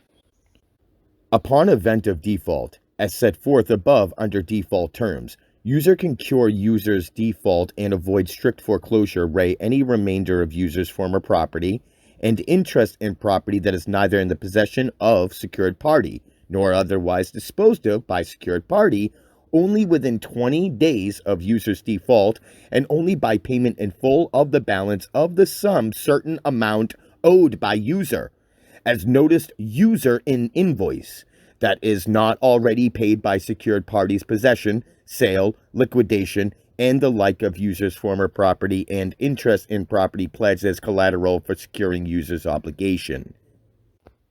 D. Terms of strict foreclosure. User's non-payment in full of all unauthorized use fees itemized in invoice within said 20-day period for curing default as set forth above under terms for curing default authorizes secured parties immediate non-judicial strict foreclosure on any and all remaining property and interest in property formerly pledged as collateral by user, now property of secured party, which is not in the possession of nor otherwise disposed of by secured party upon expiration of said 20-day default curing period. All capital letters, ens legis, military style spelling, Doe, John Henry, superscripted copyright symbol, P.O. Box 9999, Los Angeles, California 90010. Ownership subject to common law copyright and UCC financing statement and security agreement filed with the UCC filing office. Record owner, common law, English, spelling and pronunciation, John Henry Doe, superscripted copyright symbol, autograph, common law, copyright, superscripted copyright symbol, 1973 by common law, English, spelling and pronunciation, John Henry Doe, copyright, superscripted copyright symbol. Words defined, glossary of terms. As used in this notice by written communication, the following words and terms are as defined in this section, non-abstante. All. In this notice by written communication, the word all means everything one has, the whole number, totality, including both all and sundry, everyone, without restriction. Appellation. In this notice by written communication, the term appellation means a general term that introduces and specifies a particular term which may be used in addressing, greeting, calling out for, and making appeals of a particular living, breathing, flesh and blood man. Authorized representative. In this notice by written communication, the term authorized representative means the secured party, common law, English, spelling and pronunciation, John Henry Doe, superscripted copyright symbol, authorized by debtor upon debtor's default for signing debtor's signature without liability and without recourse. Collateral. In this notice by written communication, the term collateral means any and all property of debtor identified above in paragraph 2. Debtor. In this notice by written communication, the term debtor means all capital letters Lawrence D. Mitchell, effective upon execution of security agreement as set forth above under self-executing security agreement. Default. In this notice by written communication, the term default means debtor's non-performance of a duty arising under this notice by written communication as set forth above under paragraph 9b, default terms. Derivative. In this notice by written communication, the word derivative means coming from another, taken from something preceding, secondary, that which has not the origin in itself, but obtains existence from something foregoing and of a more primal and fundamental nature, anything derived from another. Hold harmless and indemnity agreement. In this notice by written communication, the term hold harmless and indemnity agreement means the written express hold harmless and indemnity agreement number JHD-030473-HHIA dated the 4th day of the 3rd month in the year of our Lord 1973 between common law English spelling and pronunciation John Henry Doe, superscripted copyright symbol, and ens legis all capital letters John Henry Doe, together with all modifications of and substitutions for said hold harmless and indemnity agreement. Common law English spelling and pronunciation John Henry Doe. In this notice by written communication, the term common law English spelling and pronunciation John Henry Doe means the sentient, living being known by the distinctive appellation common law English spelling and pronunciation John Henry Doe. All rights are reserved the use of common law English spelling and pronunciation John Henry Doe, superscripted copyright symbol, autograph, common law, copyright, superscripted copyright symbol, 1973 by common law English spelling and pronunciation John Henry Doe, superscripted copyright symbol. All capital letters ens legis John Henry Doe. In this notice by written communication, the term all capital letters ens legis John Henry Doe means all capital letters ens legis John Henry Doe, superscripted copyright symbol, and any and all derivatives and variations in the spelling of said name except common law English spelling and pronunciation John Henry Doe, common law copyright, superscripted copyright symbol, 1973 by common law English spelling and pronunciation John Henry Doe, superscripted copyright symbol, all rights reserved. Juristic person. In this notice by written communication, the term juristic person means an abstract legal entity ens legis such as a corporation created by construct of law and considered as possessing certain legal rights and duties of a human being, an imaginary entity such as all capital letters Lawrence D. Mitchell, which on the basis of legal reasoning is legally treated as a human being for the purposes of conducting commercial activity for the benefit of a sentient living being such as common law English spelling and pronunciation John Henry Doe.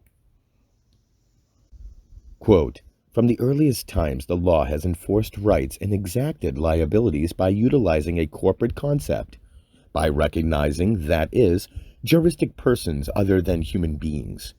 The theories by which this mode of legal operation has developed, has been justified, qualified, and defined are the subject matter of a very sizable library. The historic roots of a particular society, economic pressures, philosophic notions, all have had their share in the law's response to the ways of men in carrying on their affairs through what is now the familiar device of the corporation. Attribution of legal rights and duties to a juristic person other than man is necessarily a metaphorical process, and none the worse for it. No doubt, metaphors in law are to be narrowly watched. Cardozo, J. and Burke, verse 3rd Avenue R. CO 244 NY 8494. But all instruments of thought should be narrowly watched, lest they be abused and fail in their service to reason. See U.S. vs. Scafoni Corporation of America, 333, U.S. 795, 68, S. CT 855, 1948, U.S. All capital letters, Lawrence D. Mitchell. In this notice by written communication, the term, all capital letters, Lawrence D. Mitchell, means all capital letters, ens legis, Lawrence D. Mitchell, a juristic person. All capital letters, ens legis, military style spelling, Doe, John Henry. Superscripted copyright symbol, P.O. Box, 9999, Los Angeles, California, 90010. Living, breathing, flesh and blood man. In this notice by written communication, the term living, breathing, flesh and blood man means the secured party. Common law English spelling and pronunciation, John Henry Doe, superscripted copyright symbol, a sentient, living being as distinguished from an artificial legal construct, ens legis, i.e., a juristic person created by construct of law. Non abstente. In this notice by written communication, the term non abstente means words anciently used in public and private instruments with the intent of precluding in advance any interpretation other than certain declared objects' purposes. Secured party. In this notice by written communication, the term secured party means common law English spelling and pronunciation, John Henry Doe, superscripted copyright symbol, a living, sentient being as distinguished from a juristic person created by construct of law. Security agreement. In this notice by written communication, the term security agreement means the self-executing security agreement as described above under self-executing security agreement, together with any and all attachments, exhibits, documents, endorsements, and schedules attached thereto. Sentient living being.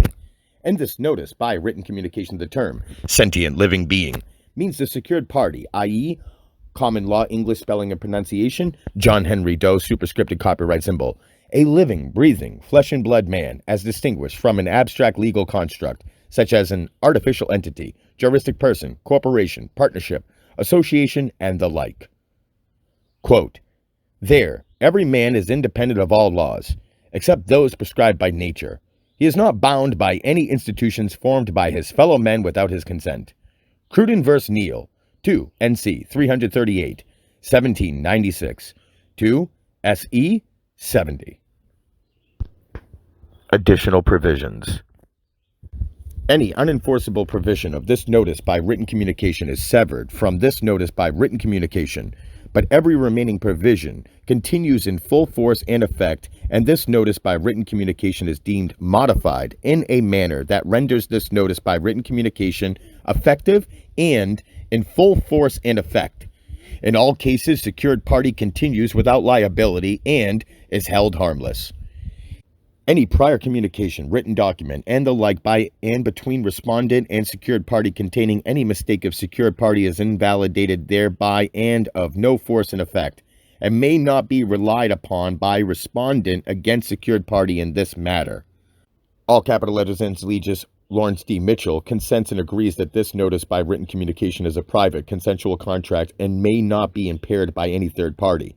All capital letters ens legis, Lawrence D. Mitchell consents and agrees in full with all terms, conditions, and provisions as stated above, with the intent of entering this consensual contract both capital letters, Enslegius, Lawrence D. Mitchell, as debtor, and common law English spelling and pronunciation, John Henry Doe, as secured party, do herewith execute this security agreement. Debtor, all capital letters, Enslegius, Lawrence D. Mitchell, all capital letters, Enslegius, Lawrence D. Mitchell, debtor's signature. Secured party accepts debtor's signature in accord with UCC Statute 1-201, Section 39, and Statute 3-401. Secured party, common law, English spelling and pronunciation, John Henry Doe, superscripted copyright symbol. Longhand, common law, English spelling and pronunciation, cursive signature, John Henry Doe, superscripted copyright symbol, secured party signature. Autograph, common law, copyright, superscripted copyright symbol, 1973, by common law, English spelling and pronunciation, John Henry Doe, superscripted copyright symbol, EID number 1234-56789. All rights reserved. No part of this common law copyright may be reproduced in any manner without prior, express, written permission from common law, English spelling and pronunciation, John Henry Doe, superscripted copyright symbol, as signified by the signature of common law, English spelling and pronunciation, John Henry Doe, superscripted copyright symbol, in red ink. Unauthorized use of common law, English spelling and pronunciation, John Henry Doe, incurs same unauthorized use fees as those associated with all capital letters, Enslegius, John Henry Doe, superscripted copyright symbol, as set forth above in notice by written communication / security agreement. This notice by written communication / security agreement is non-negotiable, is sent all capital letters, Enslegius, Lawrence D. Mitchell, by United States Post Office registered mail, and constitutes notice of common law, English spelling and pronunciation, John Henry Doe's perfected security interest in all property of all capital letters, Enslegius, John Henry Doe, superscripted copyright symbol, and secured collateral of common law, English spelling and pronunciation, John Henry Doe, superscripted copyright symbol. Enclosures. Copy of written communication from all capital letters, Lawrence D. Mitchell, dated March 1st, 2002. Published copyright notice. Return receipt for mailing. Green card. Sender. Complete this section. Complete items 1, 2, and 3. Also complete item 4 if restricted delivery is desired. Print your name and address on the reverse so that we can return the card to you. Attach this card to the back of the mail piece or on the front if space permits. 1. Article addressed to all capital letters, Enslegius, Lawrence D. Mitchell, Mitchell N. Green, LLP, 9500 Wilshire Boulevard, Beverly Hills, California, 90212. 2. Article number, in parentheses, transfer from service label, capital letters, RR111222333 US. PS Form 3811, August 2001. Domestic return receipt. Complete this section on delivery. A. Signature. X. Blank checkbox option, agent. Blank checkbox option, addressee. B. Received by, in parentheses, printed name. Box C. Date of delivery. Box D. Is delivery address different from item 1? Checkbox option, yes. If yes, enter delivery address below. Checkbox option, no. Section 3. Service type. Checkbox option, certified mail. Checkbox option with an X, registered. Checkbox option blank, insured mail. Checkbox option blank, express mail. Checkbox option blank, return receipt for merchandise. Checkbox option blank, COD. Section 4. Restricted delivery, in parentheses, extra fee. Checkbox option, checked off with an X, yes. Note, checkbox 4, restricted delivery. Note, registered mail is the recommended method of communicating, and this is the best way to do it. The form below is from the USPS, Firm Mailing Book for Accountable Mail. Use of this form is the only way you can obtain registered mail, stickers / numbers, before actually arriving at the post office to mail your correspondence. Otherwise, you will have to fill out a receipt in front of the postal clerk, and he/she will then issue you a registered mail number on the spot, which you will have then write in by hand on all appropriate correspondence before sealing your envelope. To acquire the book and a roll of 100 registered mail stickers, simply go to the post office and, in a very casual, matter-of-fact manner, i.e. bored, say to the postal clerk, "I need a roll of registereds and a book." He/she will know exactly what you mean. And if you act like you know what you are asking for, he/she will service your request immediately.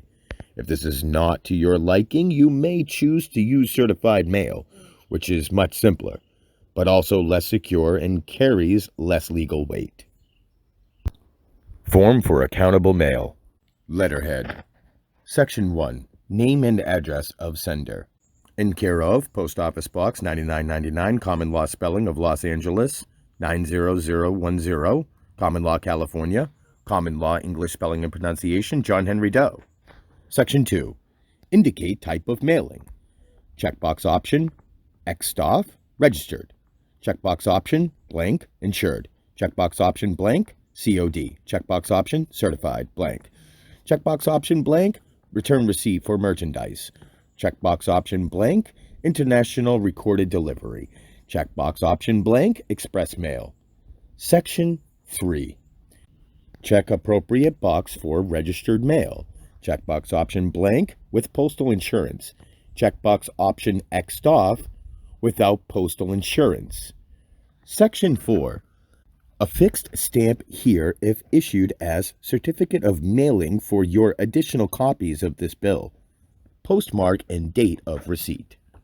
Next is the line option with 13 titled sections. Article number, name of address, street, and post office address, postage, fee, handling charge, ACT value if Regis, insured value, due sender if COD, RR fee, SD fee, SH fee, rest del fee, remarks.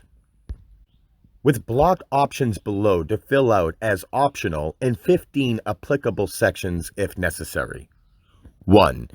RR 111222333 US, all capital letters, Lawrence D. Mitchell, Mitchell and Green, LLP, 9500 Wilshire Boulevard, Beverly Hills, California, 90212.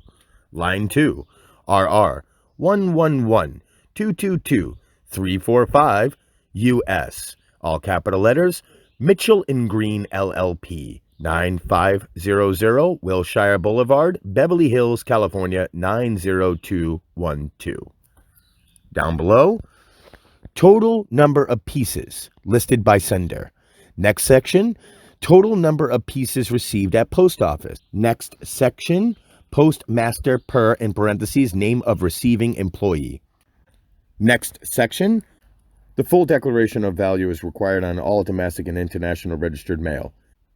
The maximum indemnity payable for the reconstruction of non-negotiable documents under express mail document reconstruction insurance is $50,000 per piece, subject to a limit of $500,000 per occurrence. The maximum indemnity payable on express mail merchandise insurance is $500. The maximum indemnity payable is $25,000 for registered mail sent with optional postal insurance. See Domestic Mail Manual R900. S913 and S921 for limitations of coverage on insured and COD mail. See International Mail Manual for limitations of coverage on international mail. Special handling charges apply only to third and fourth class parcels. Affidavit of mailing. State of California, County of Los Angeles. SS.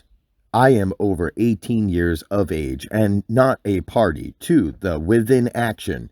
My business address is Lieutenant 4444 Beverly Boulevard, Los Angeles, California, 90029. On the 14th day of March 2002, I mailed one copy of the following. Notice by written communication / security agreement. dated March 14th, 2002, 5 pages in length with 6 attachment pages, a total of 11 pages mailed herewith, including all attachments in parentheses, not including this affidavit of mailing, by United States Post Office Registered Mail, article number RR1112223333 U.S., restricted delivery, return receipt requested in a sealed envelope with postage prepaid, properly addressed to, all capital letters, Lawrence D. Mitchell, as follows. Capital letters. Lawrence D. Mitchell, Mitchell & Green, LLP, 9500 Wilshire Boulevard, Beverly Hills, California, 90212. I declare, under penalty of perjury, under the laws of the state of California, that the above is true, correct, and complete, and that this affidavit of service is executed on March 14th, 2002, at Los Angeles, California. Lieutenant. Affidavit of mailing. March 28th, 2002, non-negotiable, in care of Post Office Box 9999, Los Angeles 90010, California Republic. English, common law, spelling and pronunciation, John Henry Doe, superscripted copyright symbol. Respondent's private, international, administrative remedy demand number, JHD-032802-JJ. For all capital letters ends legis, Jack Jones, a debt collector, all capital letters ends legis, Chase, Man, and Hat, Mortgage Company, 5143 Tunnel Vision Drive, Columbus, Ohio, 43222, via USPO, registered mail article number RR7778888999 US. Ray. Written communication from all capital letters ends legis, Jack Jones, hereinafter debt collector, dated March 15th, 2002, a copy of which is attached herewith, made fully part hereof, and included herein by reference. Notice by written communication, security agreement. This notice by written communication / security agreement, hereinafter notice by written communication, provides all capital letters ends legis, Jack Jones, hereinafter, user, notice that alleged debtor, i.e. all capital letters ends legis, John H. Doe, is a common law copyrighted trade name / trademark of English common law spelling and pronunciation, John Henry Doe, hereinafter, secured party, and that any unauthorized use of all capital letters ends legis, John H. Doe, superscripted copyright symbol, by user constitutes copyright / trade name / trademark infringement, and all such uses is strictly prohibited. All rights reserved. Ray common law, copyright of trade name / trademark, all capital letters ends legis, John Henry Doe, superscripted copyright symbol, as well as any and all derivatives and variations in the spelling of said trade name / trademark, copyright superscripted copyright symbol, 1973, by English common law spelling and pronunciation, John Henry Doe, superscripted copyright symbol, said trade name / trademark, all capital letters, ends legis, John Henry Doe, superscripted copyright symbol, may either be used, nor reproduced, neither in whole nor in part, nor in any manner whatsoever, without the prior express written consent and acknowledgement of English common law spelling and pronunciation, John Henry Doe, as signified by the red ink signature of English common law spelling and pronunciation, John Henry Doe, superscripted copyright symbol, hereinafter, secured party.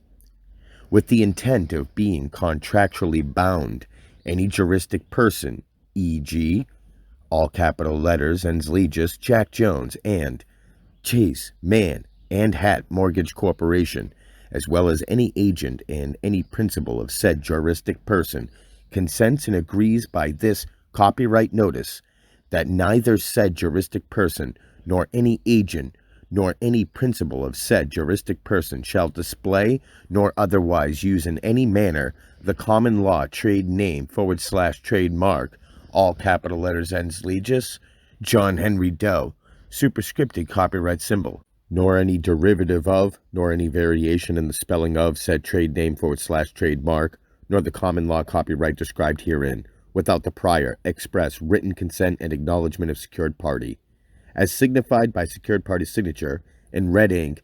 Secured party neither grants nor implies nor otherwise gives consent for any unauthorized use of all capital letters ends legis, John H. Doe, superscripted copyright symbol, and all such unauthorized use is strictly prohibited. Secured party is not now, nor has secured party ever been, an accommodation party, nor a surety for the alleged debtor, i.e., all capital letters ends legis, John H. Doe, nor for any derivative of, nor for any variation in the spelling of said name, nor for any other juristic person, and is so indemnified and held harmless by all capital letters ends legis, John H. Doe, superscripted copyright symbol, and hold harmless and indemnity agreement number JHD-0506990-HHIA, dated the 6th day of the 5th month in the year of our Lord 1990, against any and all claims, legal actions, orders, warrants, judgments, demands, liabilities, losses, depositions, summonses, lawsuits, costs, fines, liens, levies, penalties, damages, interests, and expenses whatsoever, both absolute and contingent, as are due and as might become due, now existing, and as might hereafter arise, and as might be suffered by, imposed on, and incurred by all capital letters ends legis, John H. Doe, superscripted copyright symbol, for any and every reason, purpose, and cause whatsoever. Self-executing contract security agreement in event of unauthorized use. By this notice, by written communication, both, all capital letters ends legis, Jack Jones and Chase Man and Hat Mortgage Company, hereinafter jointly and severally referenced as user, in this paragraph, consent and agree that any use of, all capital letters ends legis, John H. Doe, superscripted copyright symbol, other than authorized use as set forth above constitutes unauthorized use, counterfeiting, and secured parties common law copyrighted property, contractually binds user, renders this notice by written communication a security agreement, hereinafter security agreement, wherein user is debtor, and English common law spelling and pronunciation John Henry Doe, superscripted copyright symbol, is secured party, and signifies that user 1.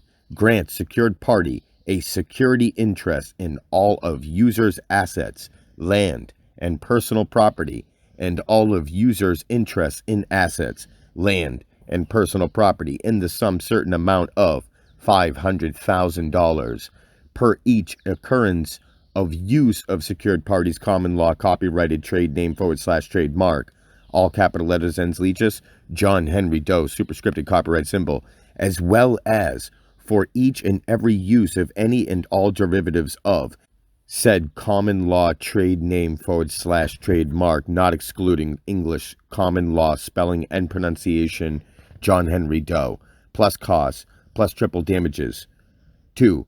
Authenticates this security agreement wherein user is debtor and English common law spelling and pronunciation John Henry Doe, superscripted copyright symbol, is secured party, and wherein user pledges all of user's assets, land, motor vehicles, aircraft, vessels, ships, trademarks, copyrights, patents, consumer goods, firearms, farm products, inventory, equipment, money, investment property, commercial tort claims, letter of credit rights, chattel paper, electronic chattel paper, tangible chattel paper, certificated securities, uncertificated securities, promissory notes, payment intangibles, software, healthcare insurance, receivables, instruments, deposit accounts, documents, livestock, real estate, and real property, including all buildings, structures, fixtures, and appurtenances situated thereon, as well as affixed thereto, fixtures, manufactured homes, timber, crops,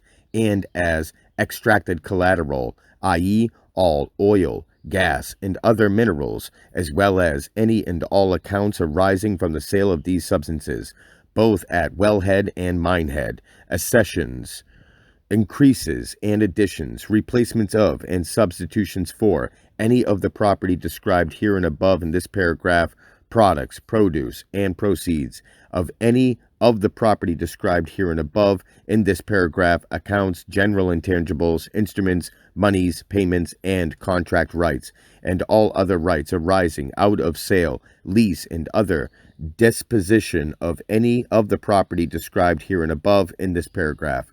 Proceeds including insurance, bond, general intangibles, and accounts proceeds from the sale, destruction, loss, and other disposition of any of the property described here and above in this paragraph.